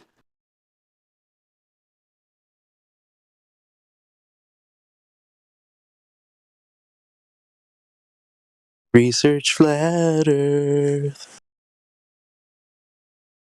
Yeah, for a guy who knows all about axis angles, all this stuff, you know, I think he'd have like a source just readily available. Otherwise, he'd just be talking off his ass. Well, I'll get that another day. But basically, when you measure, if you have a small triangle and you It's measure... a cool story, because you don't have a source, so you're just telling a story right now. Well, okay. Yeah, the thing is, until you do have a source for it, like, none of us want to hear it. Fair enough. Yeah, get your script together better next time. So measuring angles is not measuring the curvature of the Earth.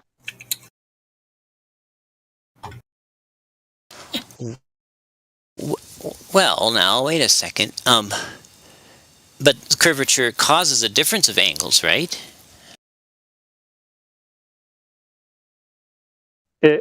I suppose it would if you had measured the curvature to begin with and established its existence, but it doesn't establish the existence of curvature.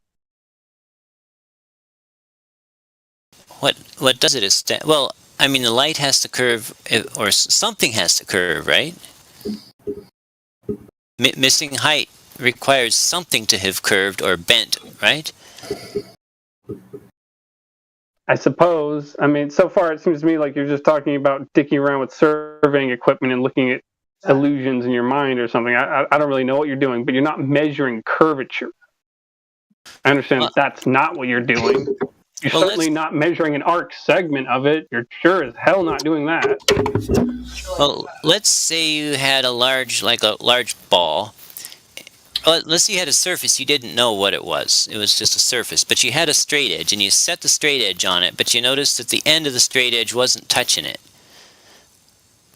And so you kind of measure 2 feet out on your straight edge from where it is touching it, and you measure... Right, you're still. I mean, instead of just being overt and saying ball, you said, imagine you have a straight surface, right? And then you notice that the straight standard that you put up against this straight surface, actually it's not straight. No, so I that's said just any another surface. way of... I said any surface. Right. So that you know what surface that wouldn't be applicable to? A flat surface. Right, because it would be the same distance all along, right? If it was lying flat on one end, the standard would be lying flat at the full length, right? Mm-hmm.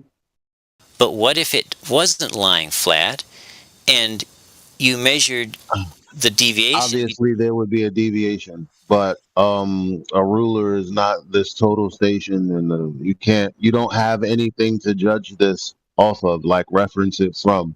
What are you referencing it from? I'm using light as my straight edge because that's the best I've got. Light from where? Light from what? That bounces off the mountaintop from the sky and goes in essentially. I mean, but what I'm saying is when you have this angle, right? Like when you're saying, okay, this is this much deviation from what? The what is what I want to clue in on. So this is deviated this much from. Now, how are you determining that there's a definite somewhere that this is deviated from? You lost me. Are you saying how do I know that my standard You're is saying straight? I'm taking a measurement and there's a difference between 1 and 2, which means there's a slope or a curve or something. But what I'm saying is, when you see this difference, you're basing the difference off of what? Light is not a good answer. Well, it's the best I've got. But it's not an answer. Well, I mean, it's kind of an answer. No, I think everyone knows that what I'm asking, when you say light, it's not an answer. Light is not going to establish the, what, 0? So, let's see. I'm not sure exactly what you're getting at. What I'm getting at is you're saying there's this much difference here. Okay, off of what? Difference from what? How do you know where it's different from? Different from my standard? Yeah.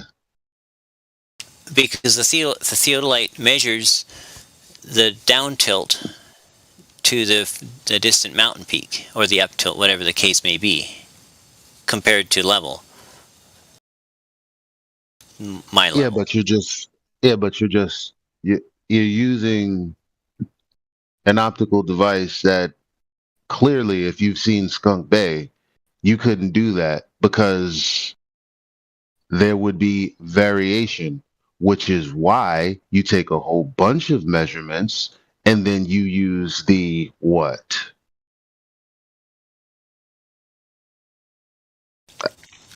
You take a whole bunch of measurements and then you get the what out of all of those numbers?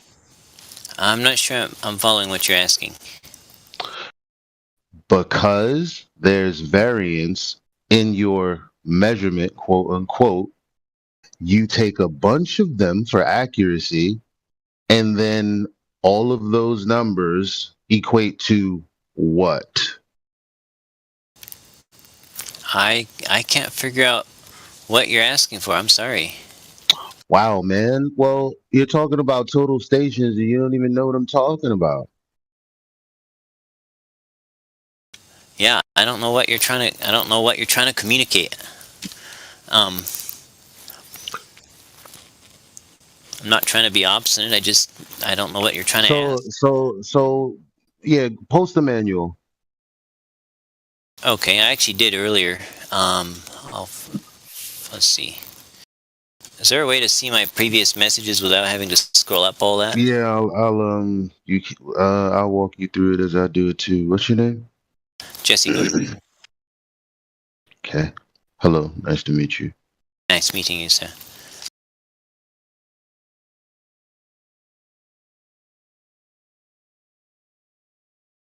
So you want to go to the wait a minute, do I still? Okay. At the, how do you do this? Is it like, yeah. So you click live stream, right? Live stream voice text. At the top of that, there's this pound sign with the lock on it. So you click that, you click search. Are you following so far?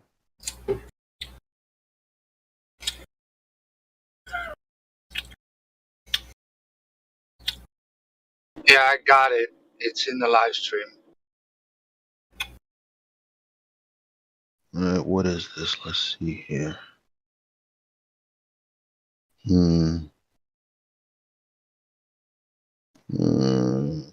My bad. I did say manual, didn't I?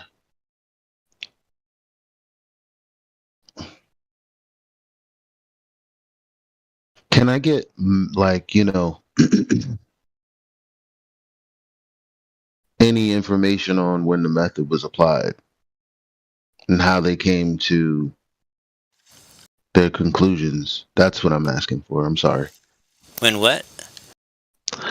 Using this thing applied the way you have, I would like to see, who's done it, what measurements they've taken, so that I can point you to that, so you can see what I'm talking about.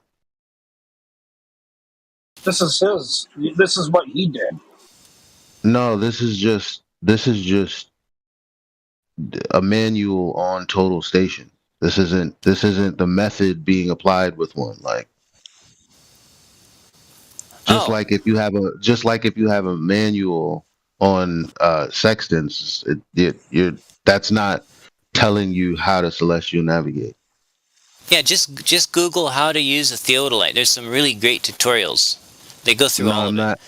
I'm not asking how to use a theodolite either, because your claim is a theodolite can be used to measure the curvature of the Earth. So I need information on when they've done this, so that because I know other people have come in here and given it, so I can point out to you the thing that you're telling me you don't understand, so we can move forward. That's the whole point of this. Oh, say that once more. I need you to show me some measurements that were taken, so that I can point out to you what I'm talking about, so we can move forward.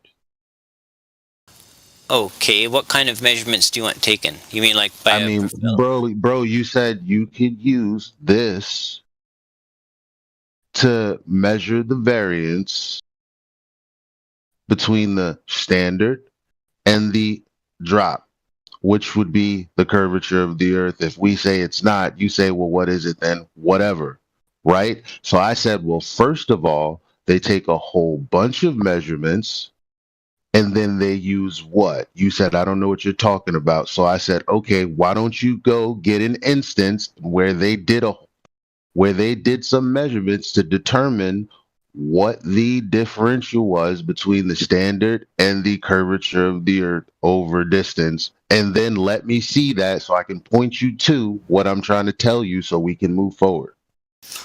Okay, so you would like a video by a licensed surveyor showing how to measure curvature with a theodolite? No, it's not what I just said. Well, I'm really trying to understand what you're trying to say. I'm not asking you how to use a theodolite. Just like I wouldn't be asking you how to use a sextant. I thought I was very clear. Could someone translate this for me? I usually don't have trouble understanding stuff like this, at least after 4 tries. What is it you want of me?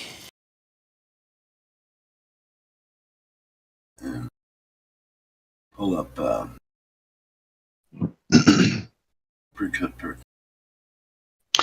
basically, okay, let me ask you this. Are you saying you take one measurement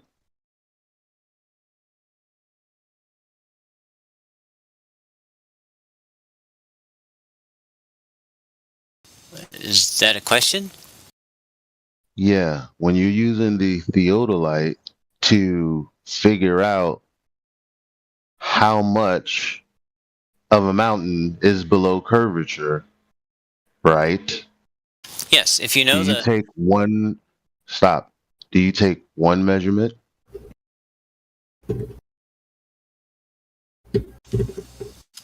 If you know your height and the mountain's height above sea level. Stop. It's not about calculation. Do you take one measurement? It's a simple question. It depends. Do you take one measurement? Is the answer yes or no? Is there in any instance, and it's a very simple question, is there any instance where you would take one measurement? Yes, there are instances where you take one measurement. And then the result of that one measurement would be what? So describe it to me. That measurement. An instance where they've taken one measurement and then that was it. Where who has? Well, I'm just asking you to give me an example of what you just said. Other than my own measurements? An example of what you just said. Okay, I took one measurement. Well, it was two measurements, which I averaged because that's how you use a theodolite. So again, let me ask you again: have you taken, or has anyone taken one measurement? Yes or no? Or I don't understand what you're asking for. Every time I try to well, you answer, just told me you took two measurements, and so it's like, okay, that's a positive for two. So- What about the positive for one? so do you? Which you just said you had taken one, and I said, okay, what's the example? You said my measurements. I'm like, okay, what's the example? You said actually I've taken two. So now we're back to the question.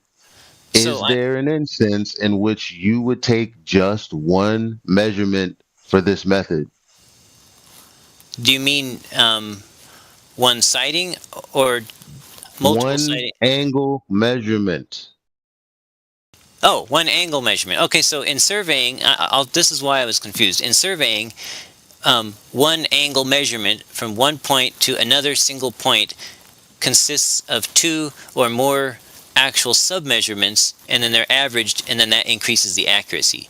So when I said I took two measurements, So when I said it was the same angle. so I said, okay, and you get what? The answer was average, guys. Now we can move forward.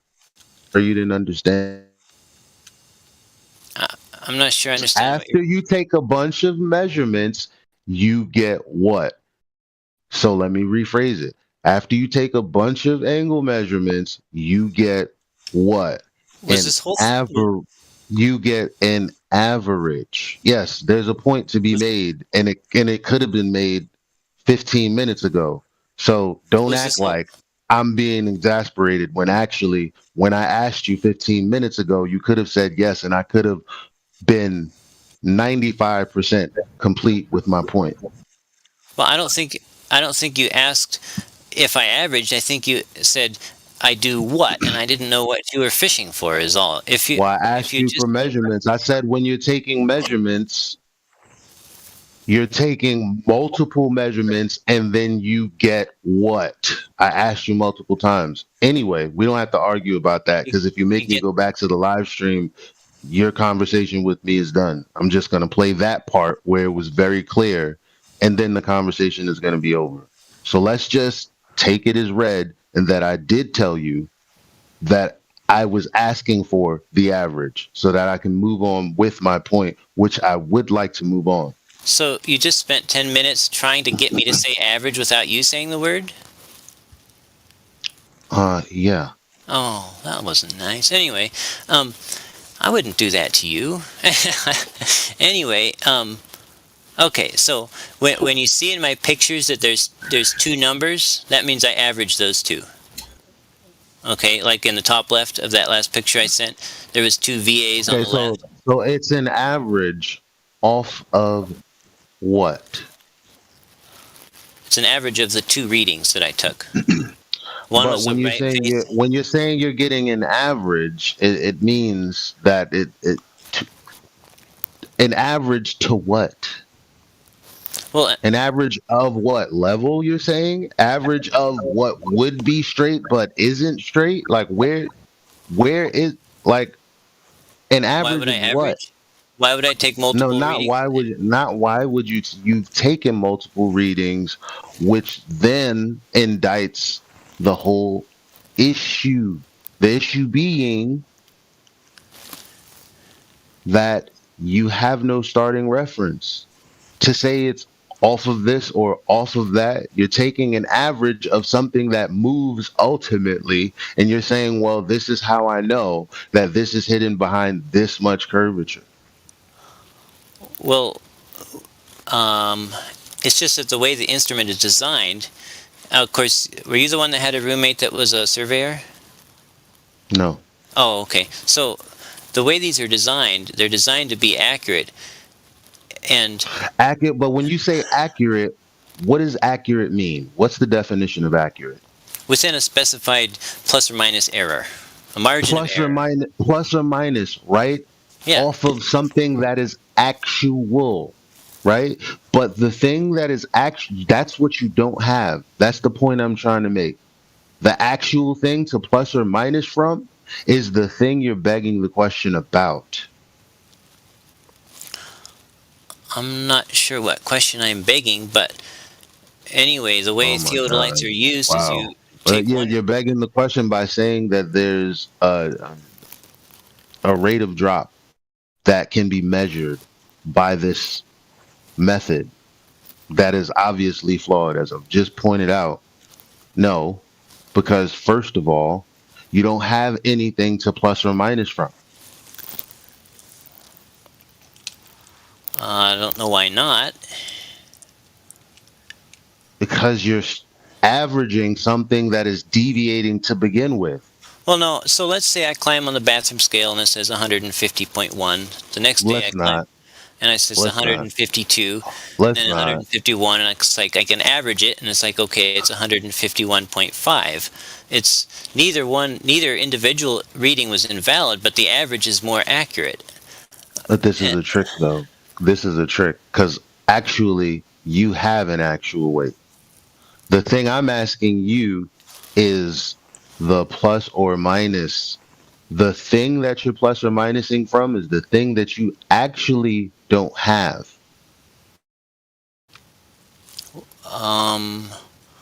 I don't know. The device has a A level. geometric horizon. You don't have a geometric horizon. It's got an artificial horizon. Well, but you don't have a geometric horizon.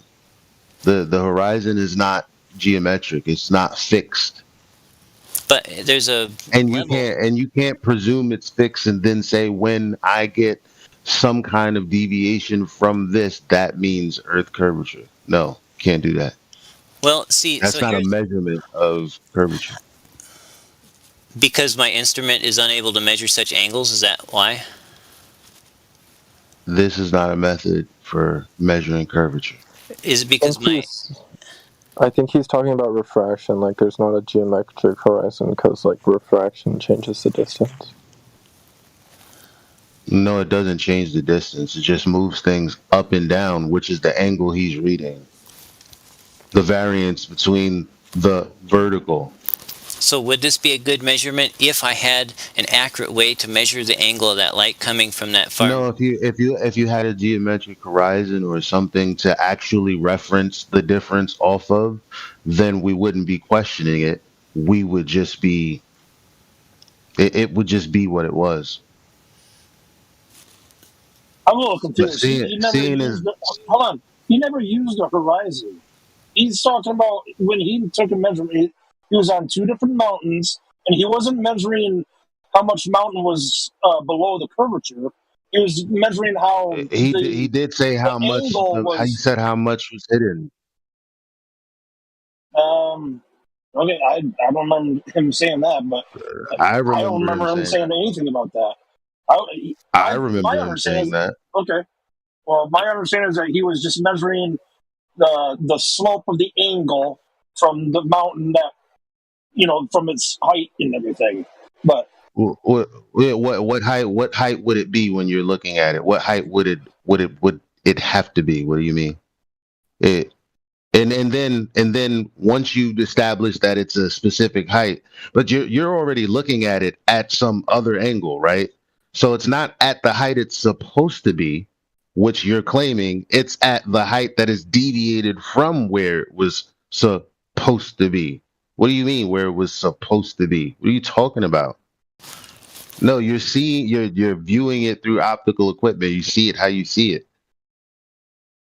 To say it's deviated from anything is begging the question. What are you reifying a curve and then saying, yeah, this is deviated from that?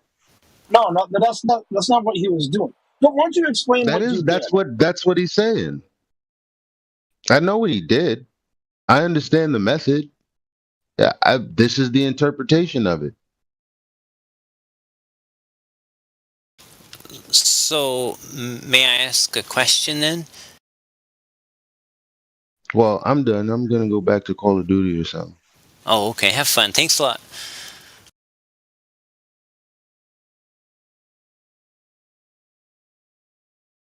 Well, I guess anyway, that's where I'm at.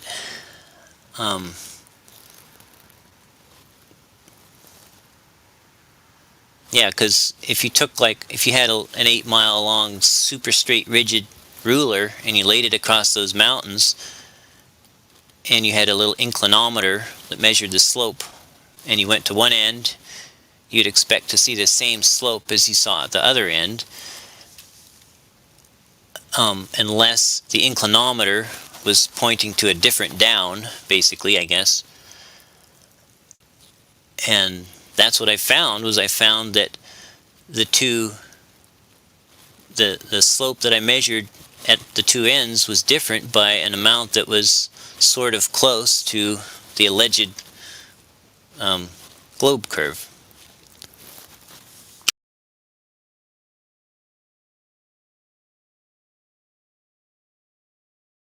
And it could be the light bending, but it's a very consistent. I've done it at a lot of different distances and heights, and it's been very consistent. So anyway, well, it is my bedtime, so I'll be heading off here in a bit. But thank you all so much. Thank you, Jesse. Thank you for sharing with us. Oh, it was my pleasure. Jesse, thanks, man. This is a flat earther speaking, not Sasha 2.0. Thank you, sir, for being cordial. And you're very knowledgeable on the subject, I will say, and that's great. It should help you in the future fully appreciate how flat and stationary our realm is. But in the meantime, yeah, keep going. And just keep in mind that if you are here for any other reason than to learn, and maybe perhaps understand more about your world than you've been told to believe, if you're here for genuine purposes, that's great. But do yourself the favor of, if you're here for any other reason, and you could sound nice enough, right? Anybody can act well. If you're here to muddy the waters instead of learn, then it'd be appreciated if you didn't come back. But if you want to learn some stuff, because we have things to teach you. So if you want to learn things, first you got to admit that there is maybe a deficiency of knowledge, and we could perhaps help with that for you. So, but again, it's got to be genuine. So if it is, keep coming back, man. Great to have you. Yeah, thank you. So it is genuine, but what I'm trying to learn is how my observations work on a flat Earth. So I don't know, whether you guys allow that or not is up to you. But well, then we get into it. From there, because you're saying my observations in contrast, your observations in contrast with what we find as flat earthers, but what you observe is a flat Earth. You know what I'm saying? Skunk Bay explains it. Like, he's trying to understand why there would be this,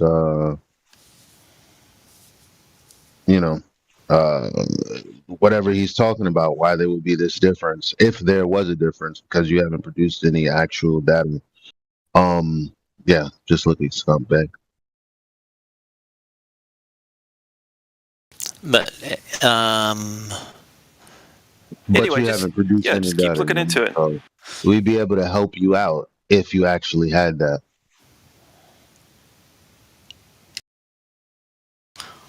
Right, but see, where I need help is, there's lots of cool pictures on the internet, but there's lots of things I've seen myself too, and whatever the truth is, it has to work with all of that, right?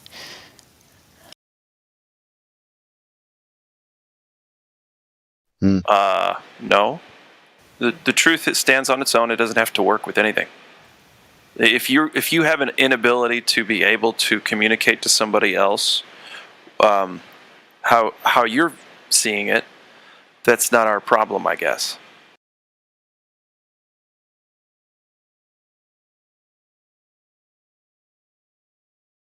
And maybe you don't have an inability to communicate. Maybe you just haven't figured out yet how to.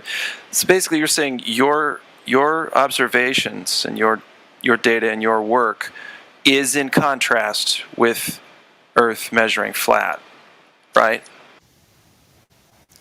Well, it appears that way, or light's curving. I mean, the techniques I'm using are really relatively simple, and they can be tried by anybody on a scale model, and on a scale model they work, you know. But you haven't demonstrated yet how your observations demonstrate either globe or flat. I'll say that. It's kind of all up in the air, right? You're like, well, maybe it's light doing this, and maybe it's this, and the reason we're sitting here talking about it at all is because we've got it licked. And we want you to understand the same thing, but you got to go out and find that out for yourself. Right. It's really easy to do over a body of water, especially a frozen body of water, if you can get that lucky. But observations from one peak to another peak, that's not a direct physical measurement as much as you might want it to be. So you've got to go out and see if you can put your hand from point A to point B, if you can touch all of the earth between point A and point B, or the water in this instance, from point A to point, if you can do that, that's a direct physical measurement. And those are much easier done than mountain tips and all these assumptions of heights and everything. Does that make sense? Yes. So how would I measure? I guess you could swim. You could swim the water, right? So you could touch the reality that you're measuring. That's kind of the whole point, in my opinion. But how would I know? How would I get a number, a measurement of deviation from flat, if any? You know, zero is a number too. So you don't trust a laser to measure things?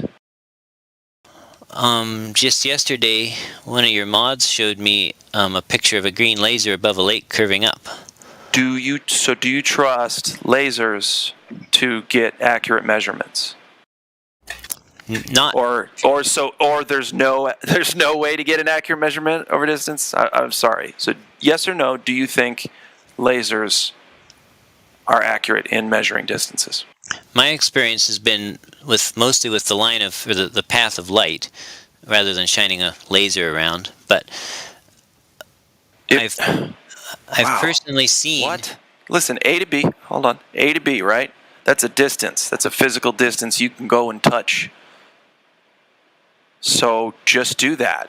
If you have a laser, a straight line of sight, which can't work any other way than flat, level, straight, right? I don't know any other words, horizontal, from A to B, uninterrupted straight line. Then if you go and touch all the earth or water or whatever's beneath that with your finger and realize, holy shit, I'm getting line of sight where I shouldn't. And you can do that so many different places. Minnesota's full of thousands of lakes, isn't it? So, and you can go to the Great Lakes, okay? You can do a lot of different things. Does this make sense?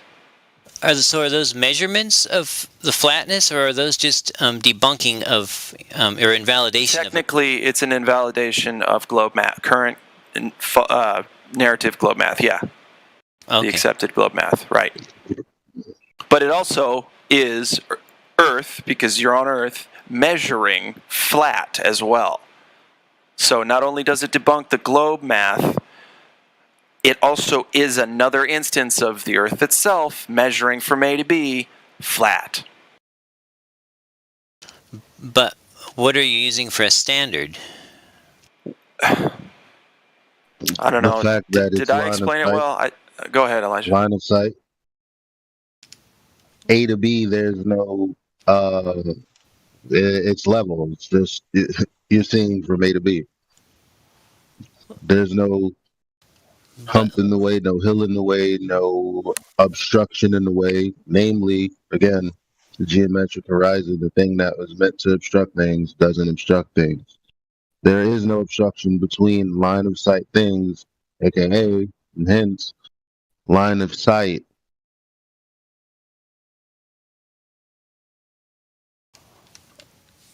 Oh, well, I guess I am not understanding why my line of sight to a mountaintop is not a standard, but a line of sight that... There's so much ambiguity between the two mountain peaks, dude. That's why you can trust water level. They wouldn't say sea level, right? They wouldn't say that unless it were level, so you can always trust and compare it against that. You can't do that on land. I don't care how good of a surveyor you think you are.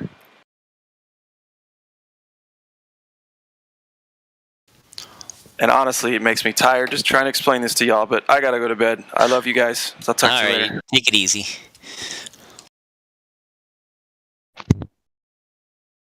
Well, I was wondering if Jesse believes in evolution. Not like macroevolution. I mean, I grew up on a farm. We've got, animals. The babies are a lot of times a little bit different than their pops and moms, and you get this genetic drift. But I don't find the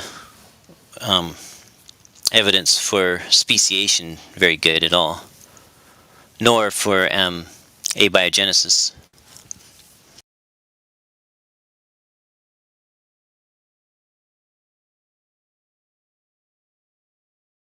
Sorry. I think that abiogenesis is whack.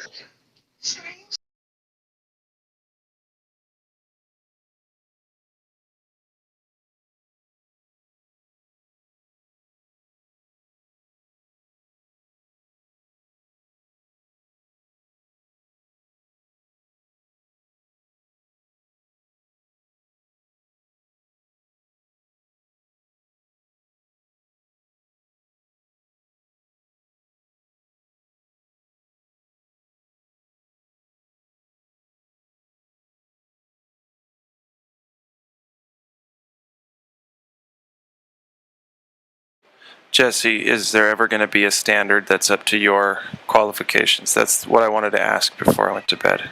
Is it ever going to be enough for you? Well, it's not so much about what's enough. It's about finding the best I can and making the best of it. So I guess, light's not the greatest standard, but... Wow. Don't you use light to see? How else are you going to measure? No, that's what I'm saying. It's not the greatest. I mean, it's not perfect, but I mean, it's the best I got, but it's not perfect. It is. It's the best anyone has, dude. Are you going to build a physical level to go 2 miles, 3 miles across a lake? No one's doing that. So the laser is the best you can get. I'm not asking, so go and do it. And then come back, right? And be like, oh shit, I found this, that, and the other, or I didn't find this, that, and the other. So does it matter which end the laser's on? Could I have it at the other end pointing at me, and I'm looking at it through the theodolite, and then I measure the angle to the laser? Okay, however you get line of sight from A to B in a straight line is how you're going to do it. Just get the same heights from one end of the lake to the other, and make sure everything matches up on a ruler. Okay, make sure that from sea level, like, do it any other way you would do it over a distance, right? And just do it over a lake. That's easy. 1 foot above observer's height on a lake. Can you do it? Okay. Or shit, maybe like 6 inches, because a lake's not as big as the ocean. Can I take multiple readings to see what my deviation is? In other words, if they're like, jumping all over, if it's 5 and then 10 and then 8 and then 2 and then 12, and if it's jumping all over, how will I know which one it is? That's a good question. And that's all about your measuring style, how good you are at measuring, getting specific measurements, I guess. I don't know, man, but it's not that hard. If you can, so listen. It's not about saying the entire Earth is flat at all, not at all. It's about just debunking the current globe narrative. Because that's all we can do anyway. We don't know the whole Earth is flat, round, waffle. It doesn't matter. All we know is wherever we go and we set up line of sight at the same height from point A to point B, it's always you can see the whole laser every time. And we've done huge distances, not to mention all the fucking observations of way high and all that stuff, but those are just observations. This is a way for you to prove to yourself. And if listen, another thing, if it's deviating all over the place like that, then you're not doing it right. Is it possible that there's atmospherics causing it to deviate? Every time? Uniformly to make it look flat? No, I mean, if my measurements, if the numbers that I was measuring were deviating significantly between readings on different days, is it possible that atmospheric conditions were what was causing the deviation?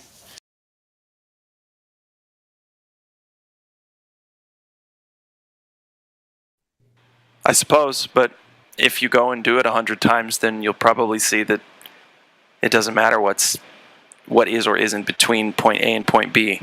They always seem to connect. All right. You see what I mean? Well, the weather's different where I am. Something's different about here.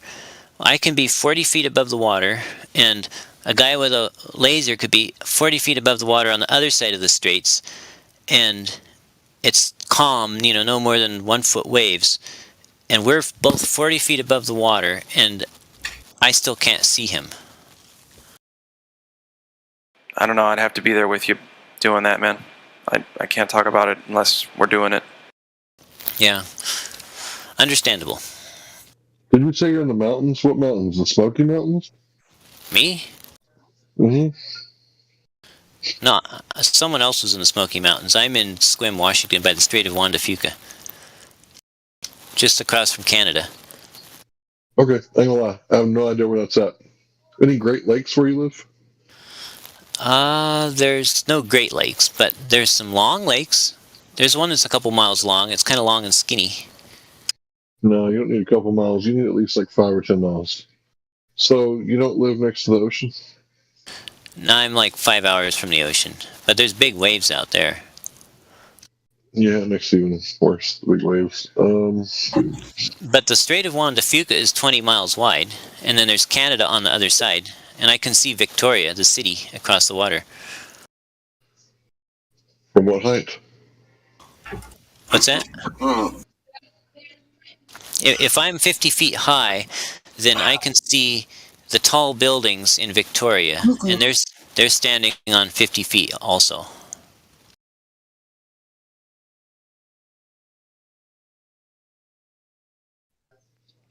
We should be able to do the Earth curve calculator with that. Just make sure your height above sea level is the same. Make some observations, see what you can see. Yeah, it matches the Earth curve calculator pretty close, actually. Did you add in all that refraction? That's without any compensation for refraction. It still matches pretty close, like within 7/8 or whatever. So you said it matched up with the Earth curve calculator, so you saw curvature? Well, I mean, the city of Victoria in Canada is sitting on a 50-foot high hill, and when I'm 50 feet high, I can't see the hill, but I can see the skyscrapers sticking up off the hill. And but I can't see the bottoms of the buildings on the 50-foot high hill, so somehow... Well, where does the Earth curve calculator say the horizon should be? Like 9 miles out, 9 point something miles out. Pretty much in the middle, actually. So, if you can see the buildings, then maybe that's not a good place to observe. Why not? You want somewhere where you can't see the buildings. You want to observe something you're not supposed to see. Well, not something you're supposed to see. Right, well, I can't see the bottoms of the buildings, even though they and I are both... Why would you expect that you could? Because they and I are both 50 feet above the water, but the water obscures... What does that have to do with your perspective? You don't understand perspective. I'll try to explain it to you earlier. All right, so listen. Let's say me and you are across the bay, 10 miles away. Right? Me and you both got shiny belt buckles. Right? Let's say we look across and we can't see the belt buckles. Do you know why you can't see the belt buckles? Is it because of curvature? No, there'd be 60 feet of curvature, not 3, right? It's because from my waist up, I have an infinite angle. The sky's the limit, right? But from my waist down, how much of an angle is that from 10 miles away? 3 feet down at 10 miles.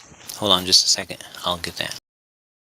So, I don't know the mathematical answer. I just know that the ground is the limit, right? So if the ground is the limit, and you compare that to the sky being the limit, would you expect to see somebody's boots at Your 10 belt, your miles belt, away? your belt buckle would be 0.003 degrees above your feet. So if we can't resolve things that's like 5 miles away with our naked eye, right? Would you think you'd be able to resolve things that are 10 miles away, but just, would you say 0.003 off the ground? Right, but the limit of angular resolution has to do with the apparent angular size. So even though I couldn't resolve your belt buckle, I could still resolve a No, that's 300. no. That's don't equivocate. Listen, what he's talking about is the angle between object one, say, for example, the floor, and object two, say, something on or above the floor. So your ability to resolve between these two objects, or what is in or within that angle, right, would be dependent on the thing the optical equipment. And so we're just talking about being able to distinguish things in the vertical from the floor to something on the floor, like a building. There's going to be a point at which the brick at the bottom is unresolvable, although you can see bricks higher up because your angle is larger Oh, maybe I up didn't. there. Maybe I didn't explain clearly. I can't see the short buildings either. I mean, whole buildings are obscured behind the water somehow, even though they're sitting on a 50-foot hill and I'm standing on a 50-foot hill. Doesn't that, shouldn't I, if you were on a 50-foot hill shining a bright light at me and I was on a 50-foot hill shining a bright light on you and there's just water between us, flat, level water, 50 feet below us, shouldn't we be able to see each other's lights? Well, I mean, we have examples of that. We literally have examples of that over over 20 miles. What is he? Who's the guy that does those with his friend? Oh, Taboo Conspiracy. So, Yeah, no, yeah, sure. we've got examples where you can, but there's also cases where you can't. And yeah, but the cases where we can are a problem because they're supposed to actually be literally a curve, literally obstruction. Even the case that you can see the reflection of the laser from point A to point B, which wouldn't happen if you were seeing that over a curved surface. Right, but how can the water obstruct my view when I'm 50 feet up and the other Skunk guy's Bay. 50 feet up? In my area Skunk here. Bay, perhaps. What is it? Just look at Skunk Bay.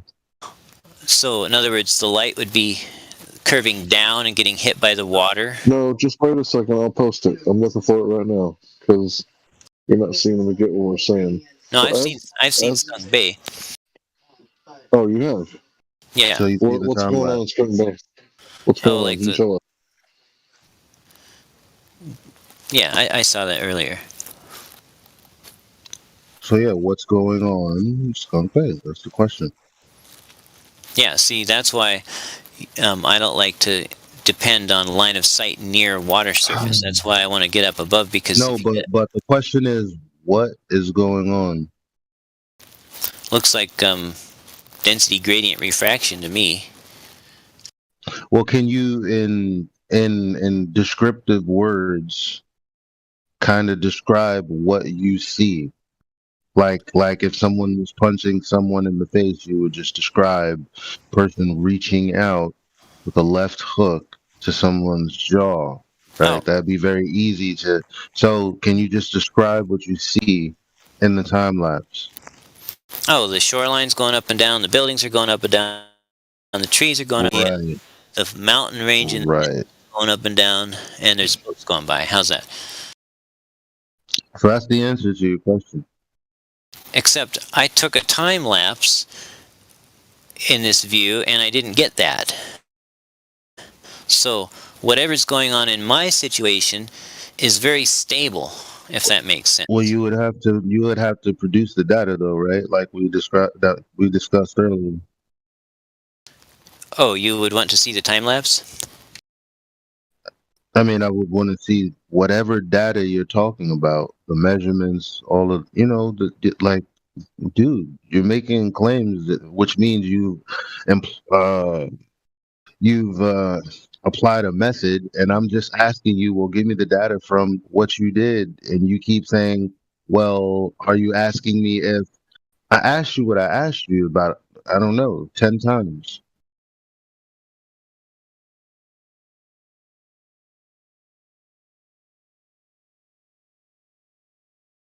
So are you proposing that so my question I'm not is, proposing anything. It'd be a lot easier to assess with data in front of me. That's all. okay, let me see. I think I have a picture here. I specifically didn't have the picture. Well, what do you want for data then? Well, I just told you already. Unless you don't have a method, then that would explain why you don't have anything to offer. Well, my method was to stand at, say, 50 feet, right? And I know you're telling me, but it's as if you didn't write anything down. It's as if you didn't say, "Hey, this is where I was. These are the coordinates for where I was. This was the angle taken at this point." Yeah, that's what I want to see. Like, I mean, if you don't have that, then chill. I can get you all that. So you want the So I was clear. Don't ask me what I just said. You said you can get that after I told you what I wanted. So just get it. Please don't reiterate. Well, okay. How about another day for that one? Of course, yeah, because we already established you don't have it earlier. That's fine. There's nothing to talk about until then, really. Alrighty, sounds good. Might I suggest walking him through the Black Swan, someone? Oh, they did. Oh, they did, okay.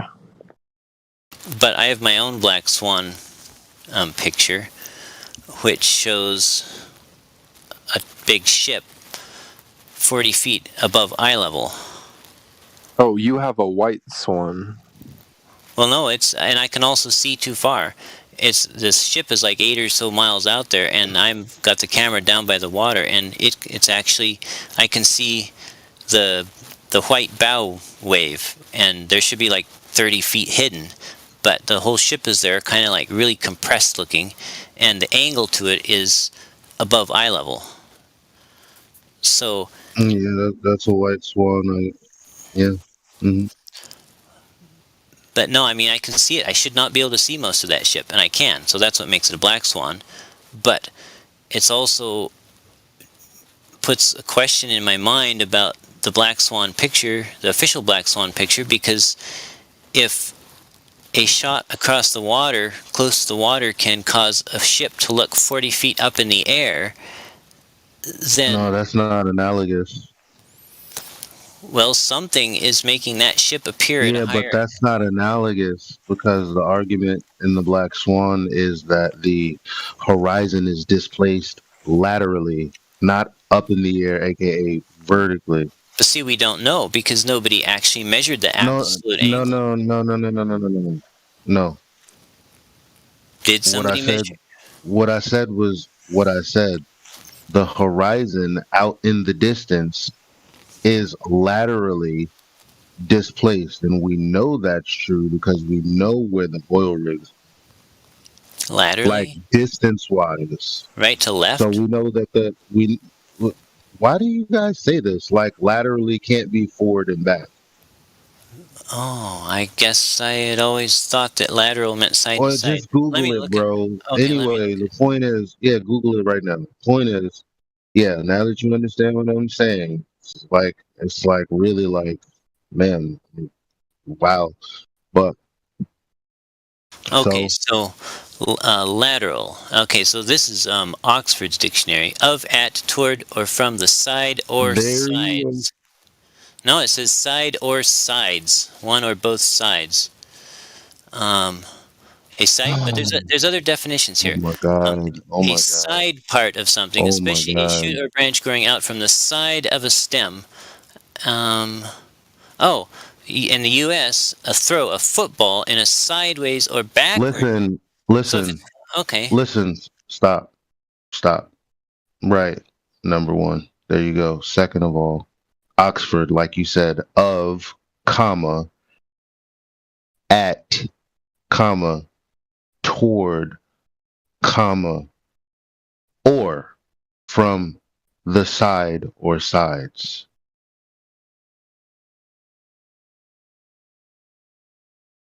So they're not saying in all of that from the side or sides, because then that would make of, at, toward a bit redundant, would it? Wouldn't it? So, like you just saw,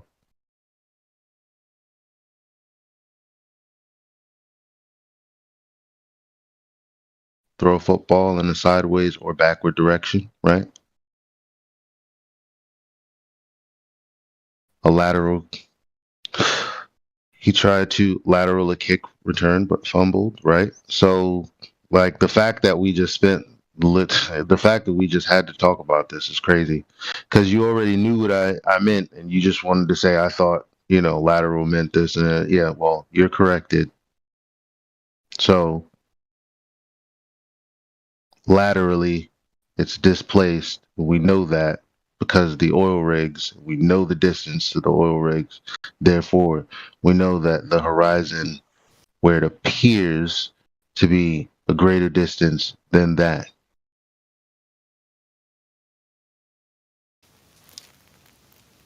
I don't even remember where we were.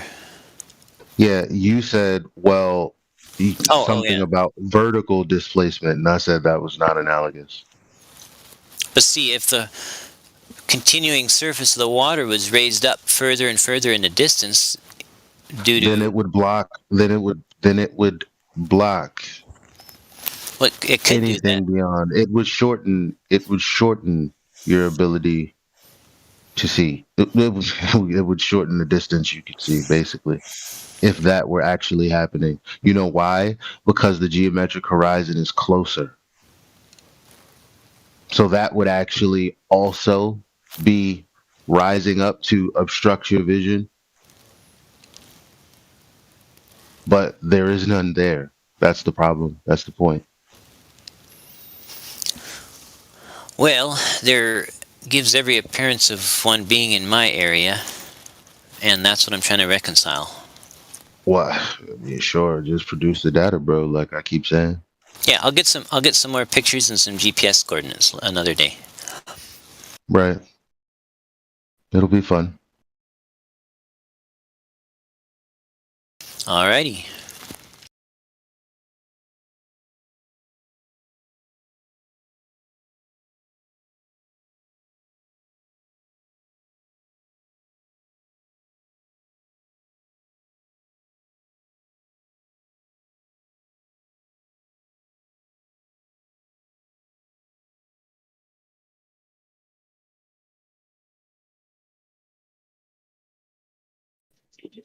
You know, you can't see the street view of Chicago, right?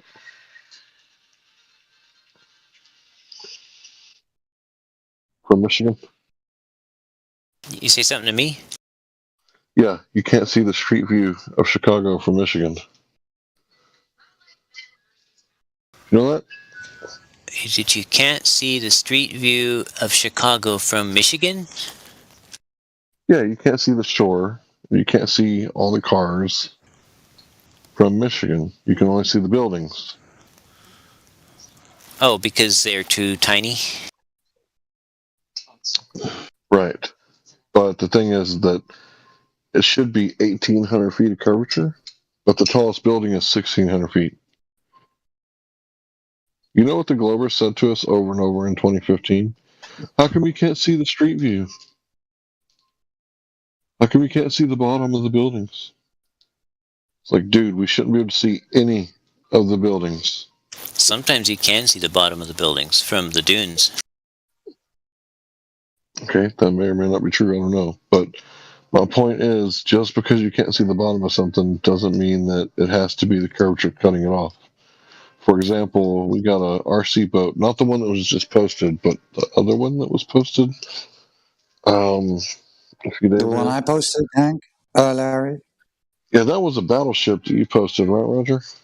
Yeah, but that's the best example. That's the latest one. That's I think, the best one. Okay. Because the bottom of the boat disappears and you cannot see it in like 800 feet, after 800 feet, right. Which never would be curvature, never. Yeah, you wouldn't expect to see it at 800 feet, I would think. Because at what did it say, 1.5 inch was the height above the water? Something like that.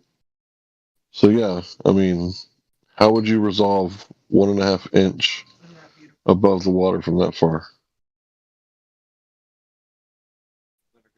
So anyway, new guy, I didn't catch your name. I apologize. Are you listening? Me? Yeah. Jesse. So, yeah. Jesse, thank you. So the light bounces off of Chicago skyline and starts heading across the lake toward your eye. Now the light interacts with the atmosphere because it's not transparent; it's translucent, right? Okay, I posted a picture. Okay, so the light reacts with the atmos, right? Sure. Yeah, Right. definitely. Okay, This picture so shows that. It shows 2 different days. One day you can see the city practically down to the shoreline, and the other day you can only see the tops of the tallest, like 19 buildings. yeah, so I'm about to explain why. So the guy who started all this, in my opinion, was the Chicago skyline guy. He said that it was a mirage, and then a year later to the day, he actually had a specialist to come and clear it up. And a year later, the specialist came and said the atmosphere is acting like a lens. So what do lenses do?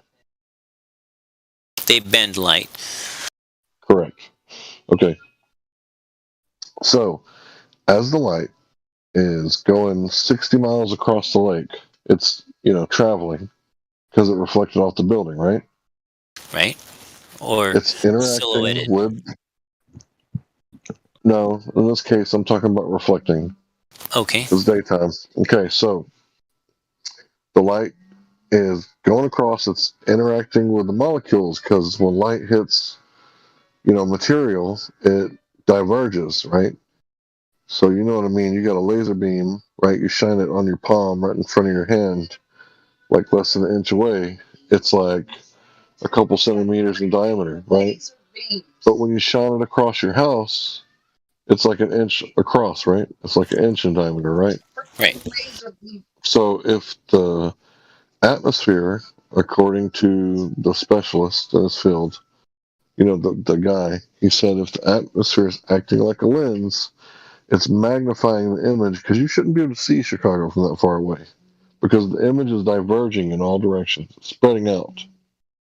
So one of those directions is down. So what happens when Chicago, the light that's bouncing off of it, spreads out and goes down? What's down there? Water, right? So when the light from the bottom of the buildings diverges and spreads down, it reflects off the water. Is it ever going to hit your eye after that? Not if it hits the water, most likely. Right. So if you take a cowboy and you zoom in on his belt because you want to read his belt buckle because you want to see where he got his rodeo belt buckle from, right? Well, you can't see his boots anymore, can you?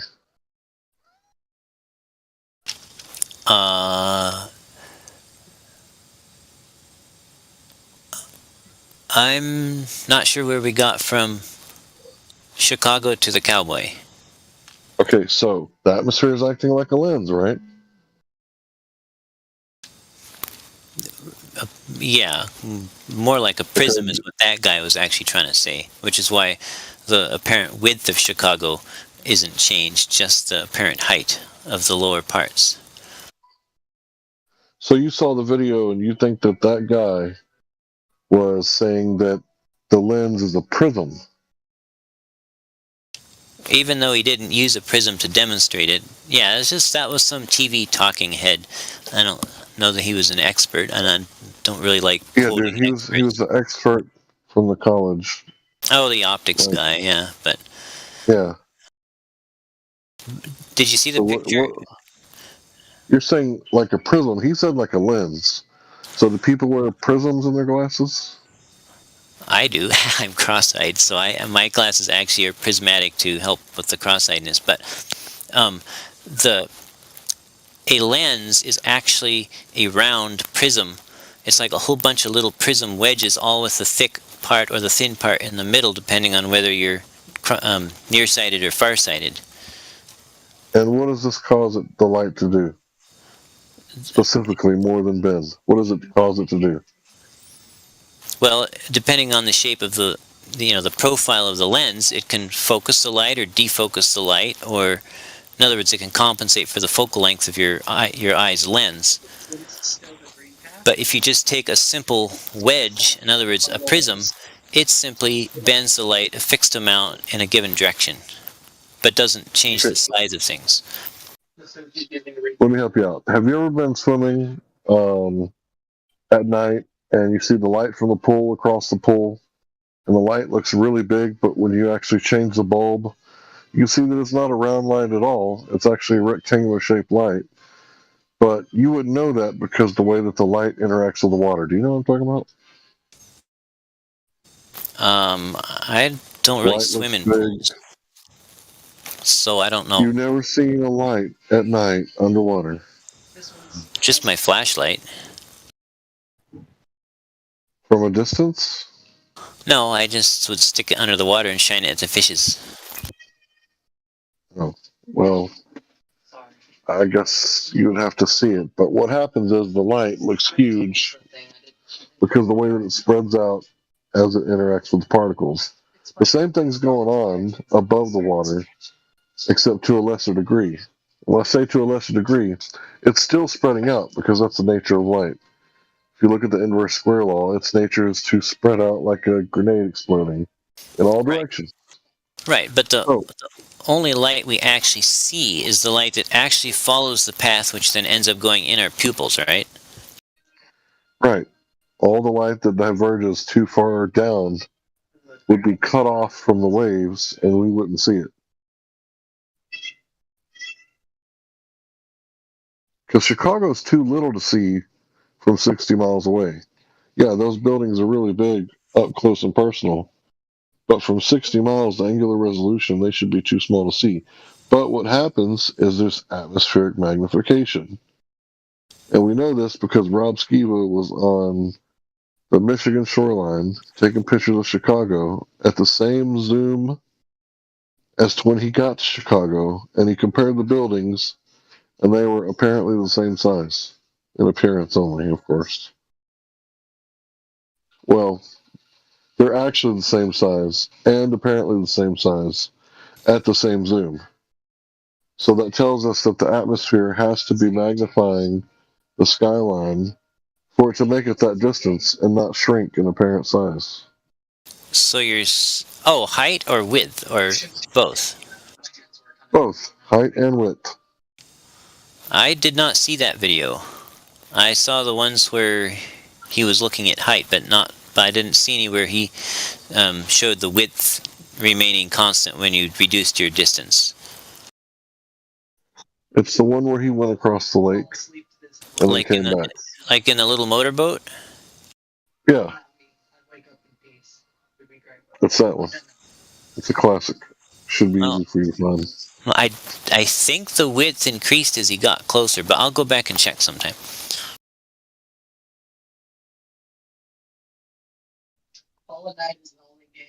I'm pretty sure that when you see stuff, it magnifies at long distances because the light does interact with the air, right?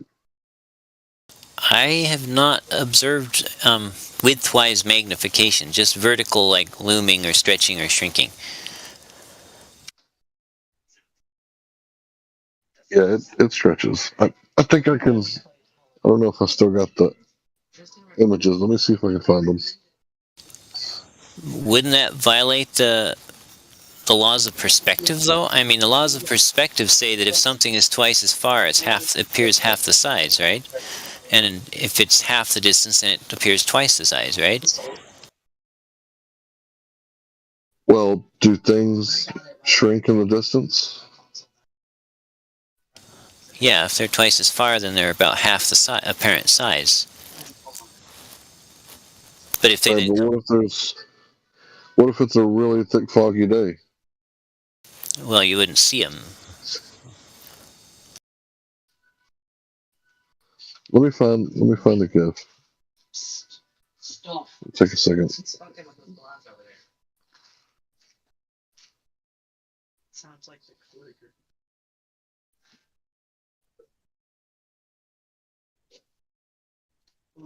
One of the bosses, the dumb defender.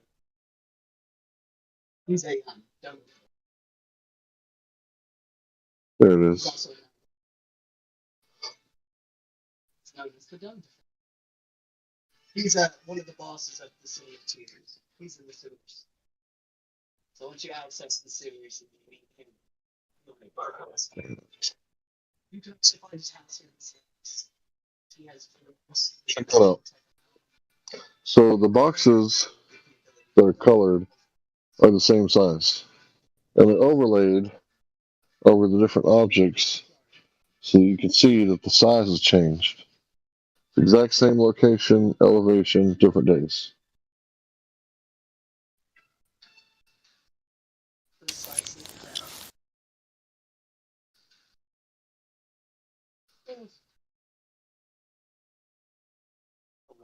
So this is the phenomenon that I was talking about.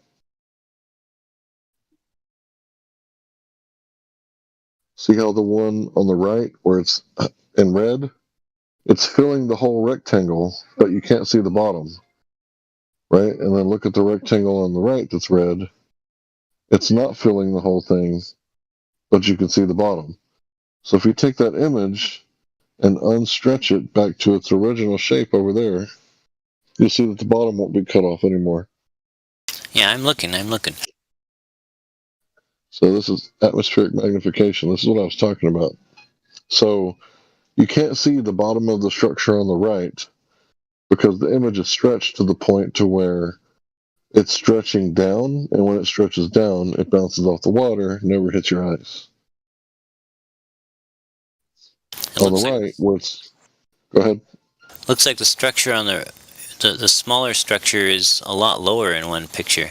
Or is that just a ship there? It's a structure.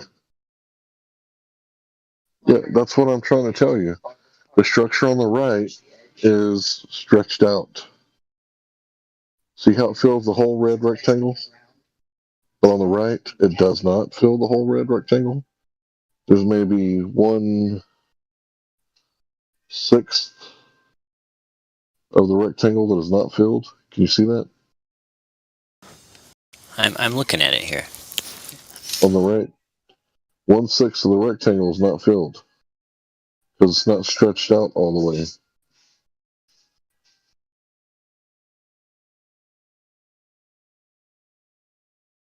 So if you were to grab the image on the right, the whole thing, from the water to the top, and you were to cut it and paste it on the image to the left, and grab it from the bottom left-hand corner and stretch it out to fill that rectangle, the legs would disappear, wouldn't they?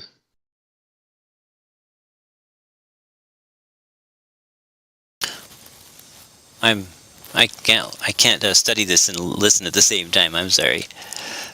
Okay, I'll shut up. Go ahead.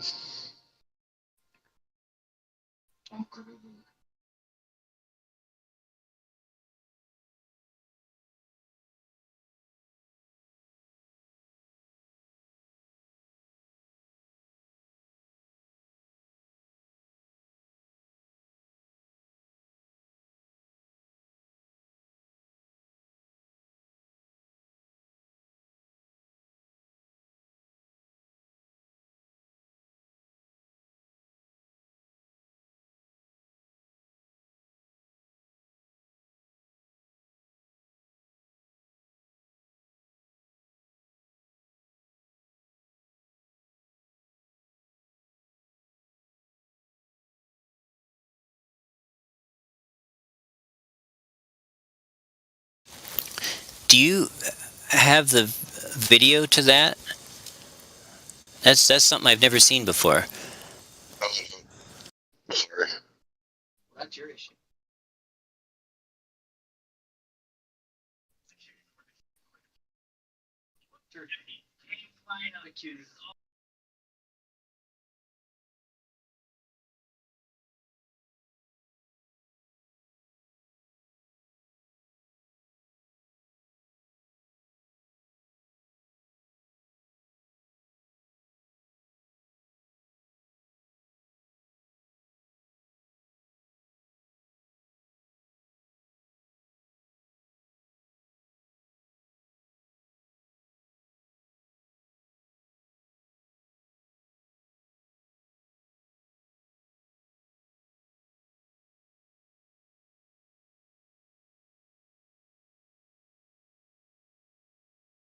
Do you guys have any more questions? Does anyone have the video that these screenshots were took from?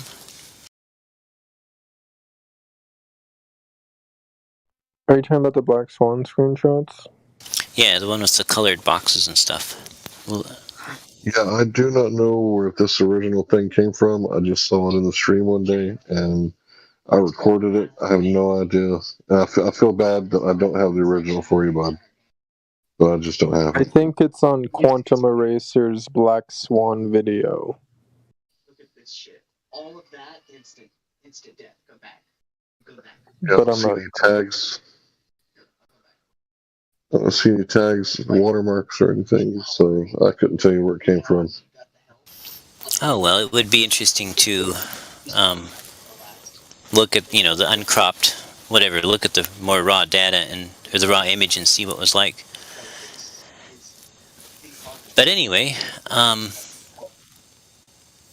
guess if I could comment about the Joshua Nowicki picture of the two Chicagos I posted. That was taken by Joshua Nowicki a couple years apart from like 100 and some odd feet or whatever up on the sand dunes looking over at Chicago. And in the orange, in the top picture, just the tallest buildings show, and I actually did the Earth curve calculation and looked up all the heights of the tallest, the tallest 17 or 19 buildings or whatever. And the top picture from that location on the sand dunes, because it was up 100 and some odd feet, actually is what you would see on a globe. That the top orange picture is what you would actually see if the Earth were a globe, or the light curved at 8 inches per mile squared, basically. And then the lower picture, of course, you can see as if the Earth was flat. So I thought that was interesting, and that's one of the reasons that I'm cautious about, just looking out and saying, oh, yep, I can see too far, because I know other times you can't. And Well, I'll just explain to you why.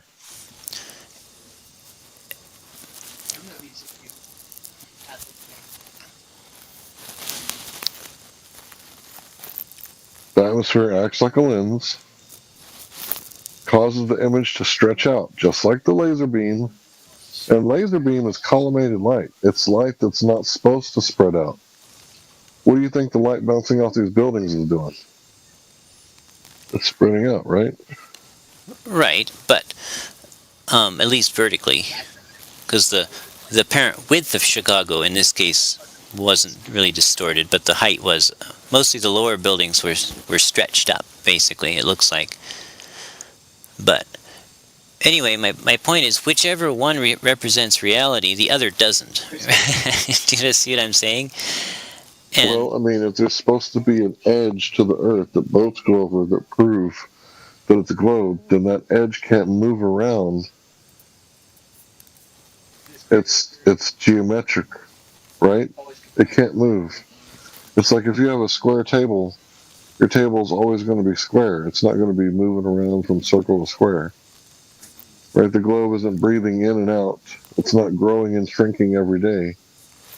It's only the atmosphere that makes it look like a globe sometimes because of the way that light spreads out.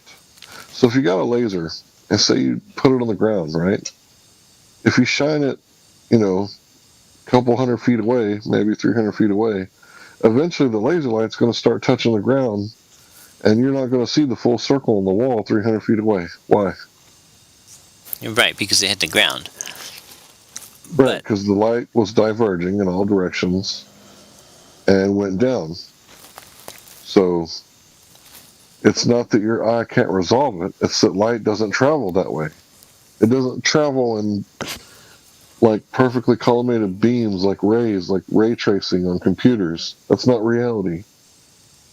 Light diverges and spreads out. Right, it Light spreads. attenuation. Light attenuation happens, right? Attenuation does, but that's different than diffusion, or being diffused. Okay, you're right. Diffusion is the right word.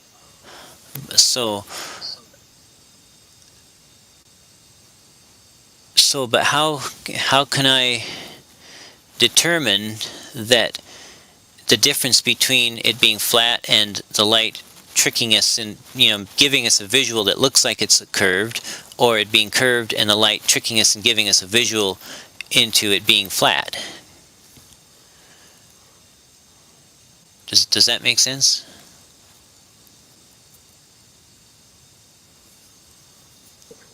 I guess you have to use your discernment. If there's curvature, you can't see past the hill. Like if there's a deer on the other side of the hill, can I shoot the deer with my camera or my rifle? Right. So if I can, then he's not behind the hill. Doesn't matter if the hill's made of water or mountains. If it's something, dense like that, you're not going to be able to see through it. So I've been to Corpus Christi. I've been to North Beach, right next to the USS Lexington. And I could see Ingleside on the bay at 10 miles away. And we're talking beach houses. These aren't 6-story buildings.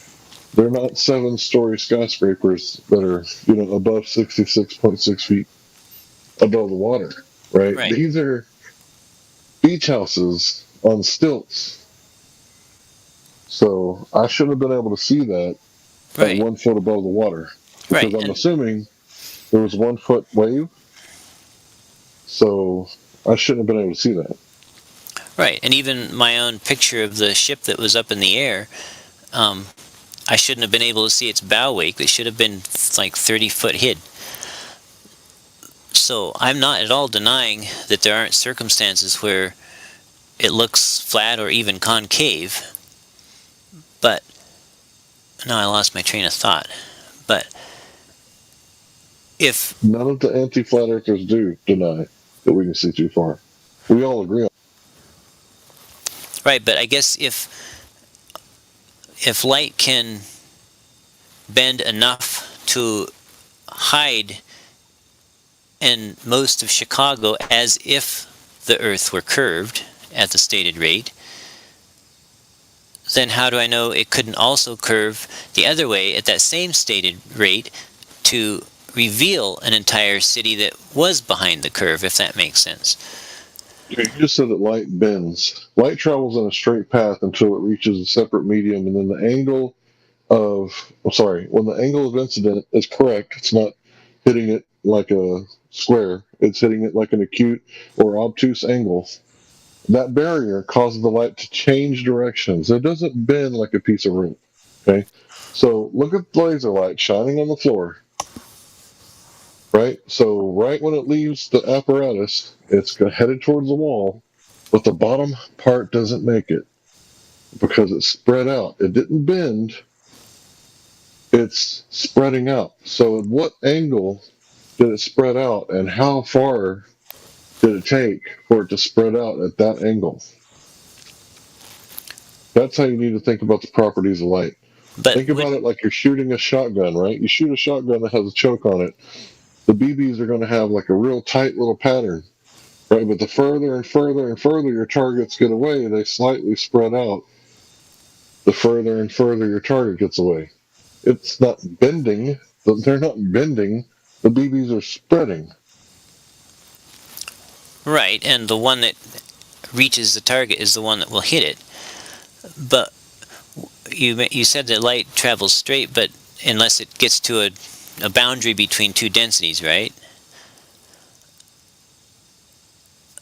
But doesn't the density gradient curve light like a rope? So we're talking about 1 foot above the water height in the Black Swan image, right? Yeah, I think so. So what density gradient is there going to be between the horizon, which is a little bit less than 1 foot above the water? You're not going to see refraction there, are you? But what about those cranes that look like they were like hundreds of feet in the air? Did they look a little wobbly? Oh, yeah. Yeah, because they were hundreds of feet in the air. But what about the bottom of the Black Swan image? That looked pretty clear, didn't it? Not as clear as stilts. Not as clear as some of the stilts? other ones, but Were the stilts wobbly? the You ever seen vertical. wobbly stilts? So vertical things don't look very wobbly. It's diagonal things that look wobbly usually because they pass through different layers of air, different temperature layers of air. You know, if something's vertical and part of it is raised up visually, you don't really notice that it's raised up because it's still lined up. But if it's diagonal, like the crane is, then, or the boom, then it's, you see when part of it's raised up more than another part of it, basically.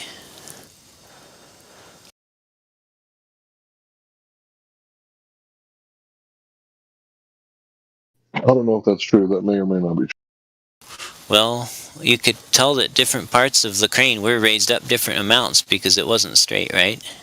I mean, apparently appearing to be raised, appearing at a higher elevation, right? To me, they just look wobbly. Like, if you've ever seen, like, a really big oven or a barbecue grill, and your wife is mowing the yard in the background, she doesn't, like, rise above the fence and then go back down because of refraction. She just looks like maybe she's dancing to some music. She's wobbly, right? Right, yeah.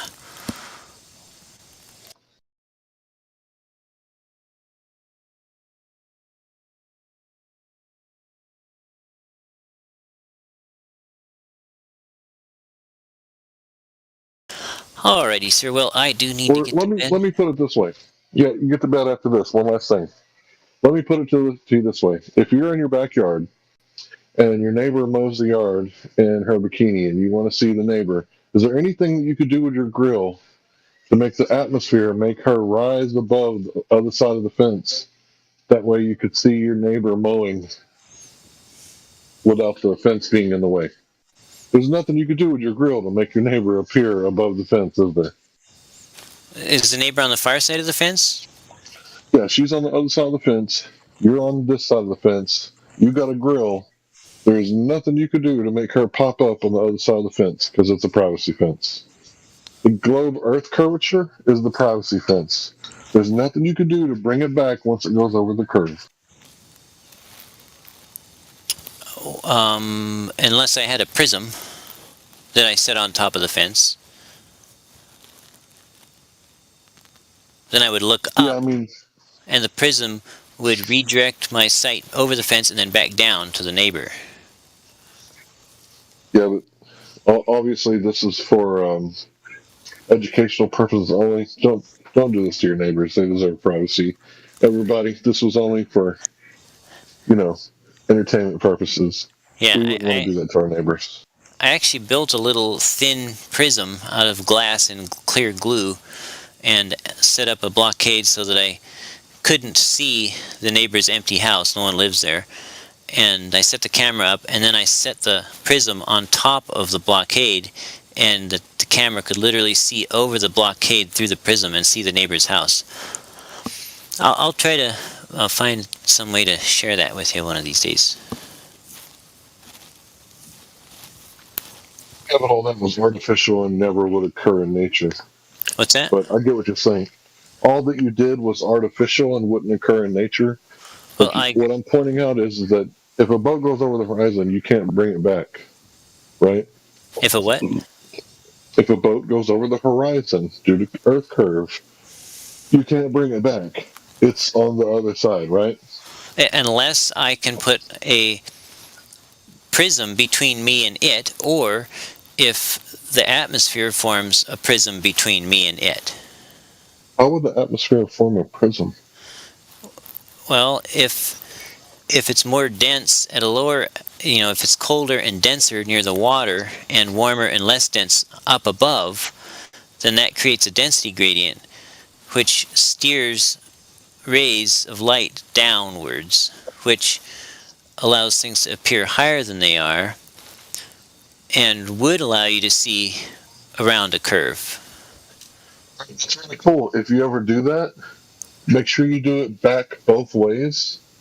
That way, if you catch the guy on the other side, the light can't be getting colder and colder going both ways. It's going to be colder and colder going one way, but when you shoot it back, it'll be going hotter and hotter. No. So basically, what you're hold on.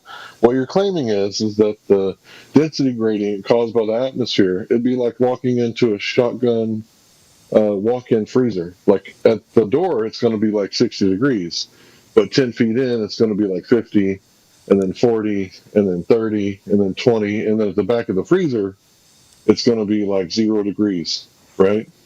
But as you're walking back out, it's going to be opposite. So if you do make one of those observations where you think that, the temperature is causing the light to bend around the ball, then you need to run it back both ways and see if you can see it. Because if you can, it's not curving, it's flat.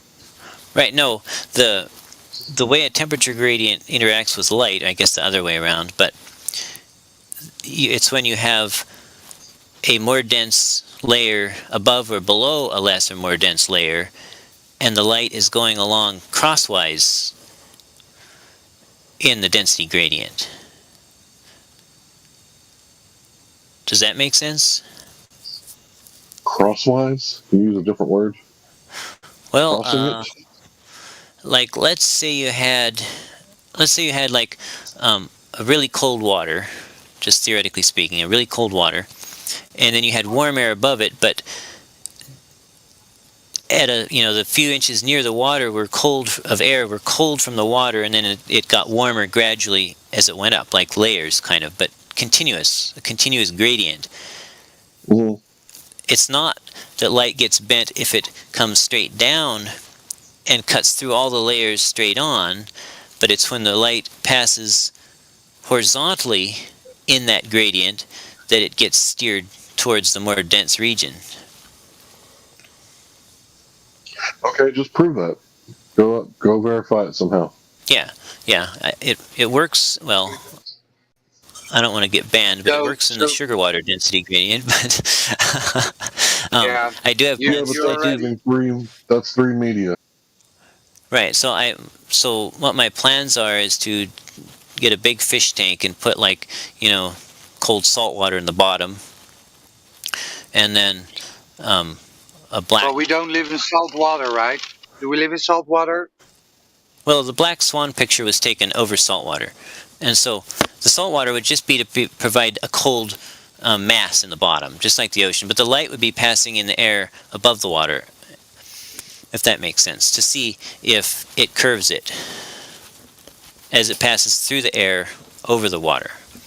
I don't know if I'll be able to get enough curve or not, but that's what I got. That's what I'm planning to try.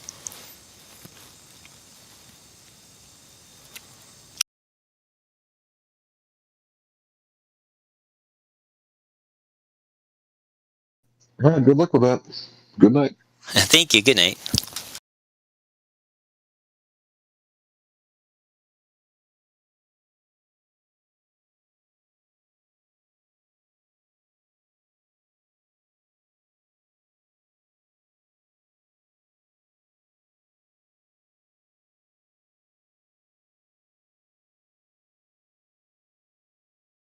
Hello.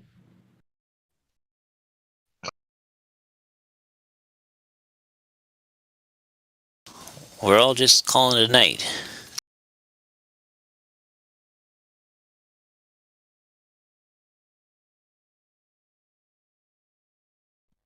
Hello, Roger? Are you there, Roger? Mm-hmm. Yeah. Reductive. Is there anything you want to talk with me about, Roger? No.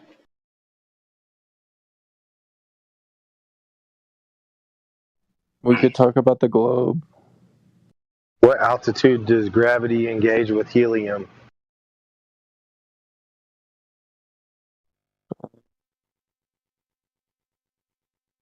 I think technically every altitude. Well, when we fill the balloon with helium here on the surface of the Earth, where it's supposed to be the strongest, we see zero effect on it, and it rises straight up to the sky. But yet they tell us that way up in the sky, the furthest away from the surface of the Earth, where gravity is its weakest in our system, is where it somehow is holding the helium down into this enclosed system. So I'm just wondering, at what altitude does gravity start to engage with helium and start slowing it down? Well, it has less to do with gravity and more to do with the atmosphere that's surrounding the helium. Like, the reason that helium rises is because it's lighter.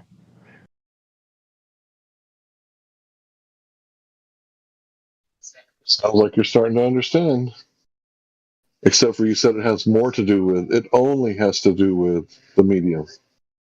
Because you can put helium in a gas chamber, suck all the air out of it, put the helium in the vacuum, and it's going to fill the vacuum. It's not going to sink to the bottom. It's going to fill the vacuum. And probably have a gas pressure gradient.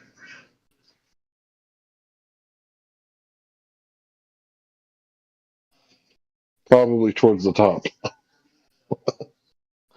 No, I don't know. Would it be towards the bottom or the top? That's a good question, right? It would be like, are you talking about specifically helium or the whole atmosphere? Helium in a tank. Does it have a gas pressure gradient? And if it does it go towards the bottom or the top? If it's in a tank, it wouldn't have a gradient. It would be uniform.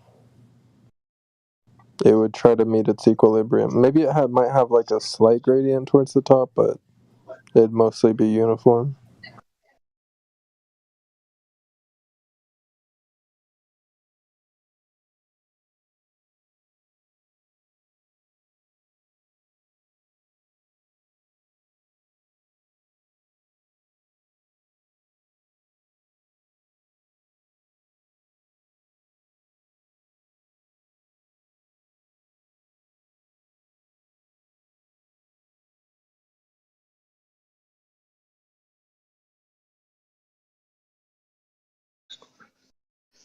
Who would have thought it? Bobbing for apples disproves gravity. Something as simple as apple and water.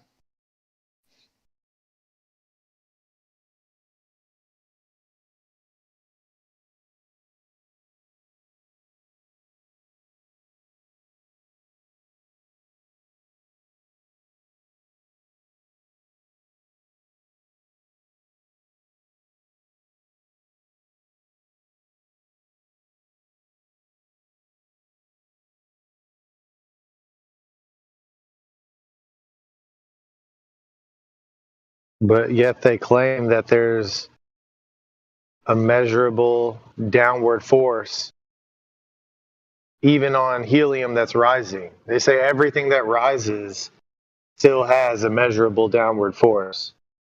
And I don't know how they can look at themselves in the mirror while saying that with a straight face. Well, sir, it's because the things around them are falling faster, therefore it rises. What if it was in a vacuum?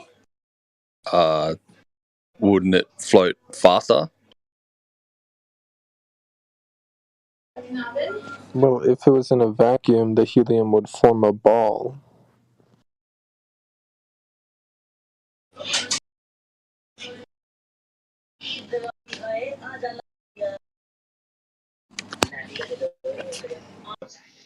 Lumpy gas. How does gas take the shape of something? Well, it would take the shape of gravity, which would form a ball. How do you make gas take the shape of something without a container? Yeah, so Sasha, could you back that up? That gravity forms things into balls? Yeah. Like one example is the sun. No, that's begging the question. Well, Show me something that turns into a ball due to gravity. the sun looks like a circle, so I'm guessing it's a sphere, right? No. No, well, you can't prove that. You can't prove if it has a backside to it or not. You've only seen the front. Just like the moon, you can't prove that the moon's spherical. So you've been here long enough, Sasha. You know how it works. Claiming gravity turns into balls, turns stuff into balls. Back it up. Well, I mean, if the sun's not a ball, the only other thing That's that not could be what is I like a asked, flat. Sasha. Is that what I I'm trying asked? to explain it to you, and you're not listening. Yeah. You're trying to build up a narrative, right? Build up a narrative is what you're doing, not backing it up. But it's not a narrative. The sun has a shape, right? Does it? What is its shape? Well, it's either a flat, like, plate shape, or it's a ball, and I think ball makes more sense. How does it make sense? So you did build up a narrative claiming that it would make sense, right? Not backing up, just pointing at the sun and said, well, that's a ball because it makes sense, right? Well, because our observations make us think it's a ball.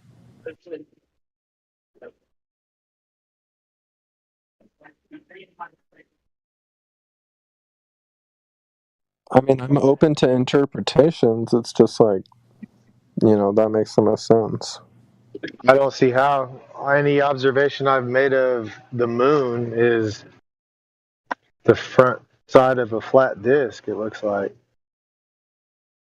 I mean, as far as the sun, you can't stare at it long enough to figure anything out, but as far as we know, it looks like just another flat disk. Yeah, but doesn't the shadow of the moon kind of prove that it's a ball, because the sun's only illuminating half of it, therefore it can't be flat, so it has to be a ball.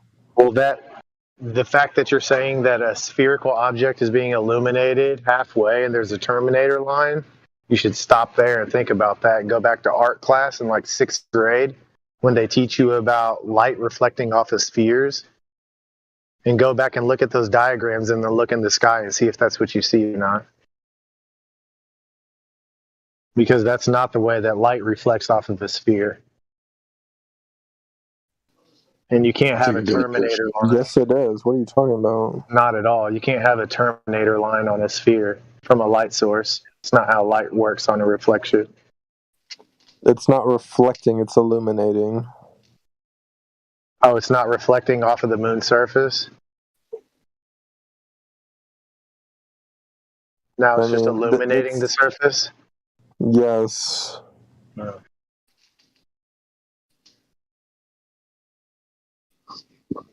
Is that why it creates a cooler temperature?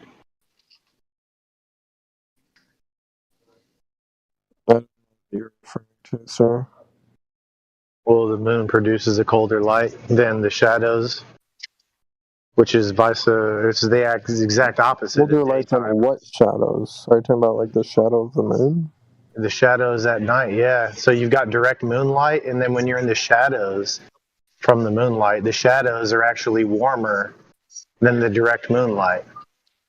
It's the exact opposite of sunlight. But if it's reflected sunlight, how does that work?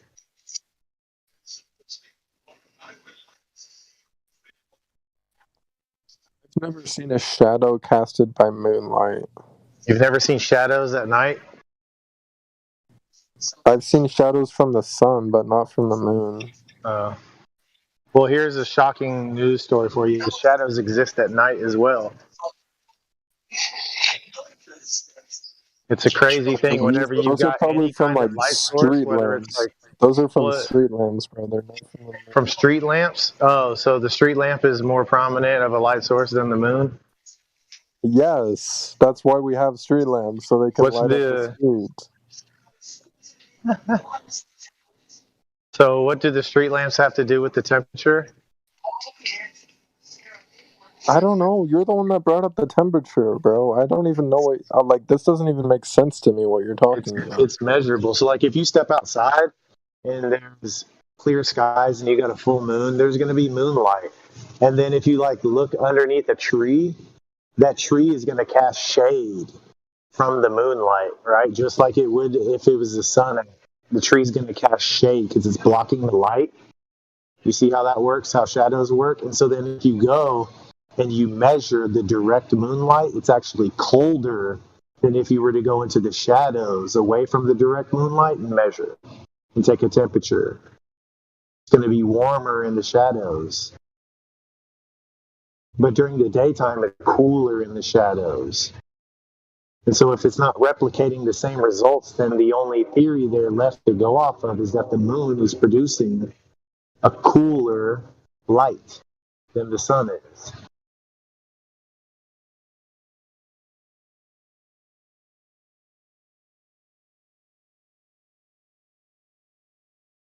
Maybe that's because the moon's surface is cold. Like, the sun's surface is really hot. Yeah. The moon's surface is probably really cold. Yeah, I bet that's probably it.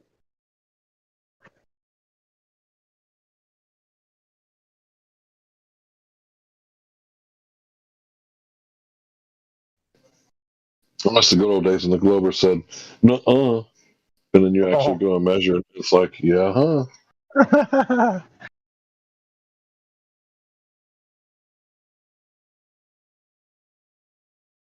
Would you guys say I'm one of the smartest Glovers, or like, am I dumb compared to the other Glovers? You're pretty entry level from what it sounds like. I wouldn't say dumb.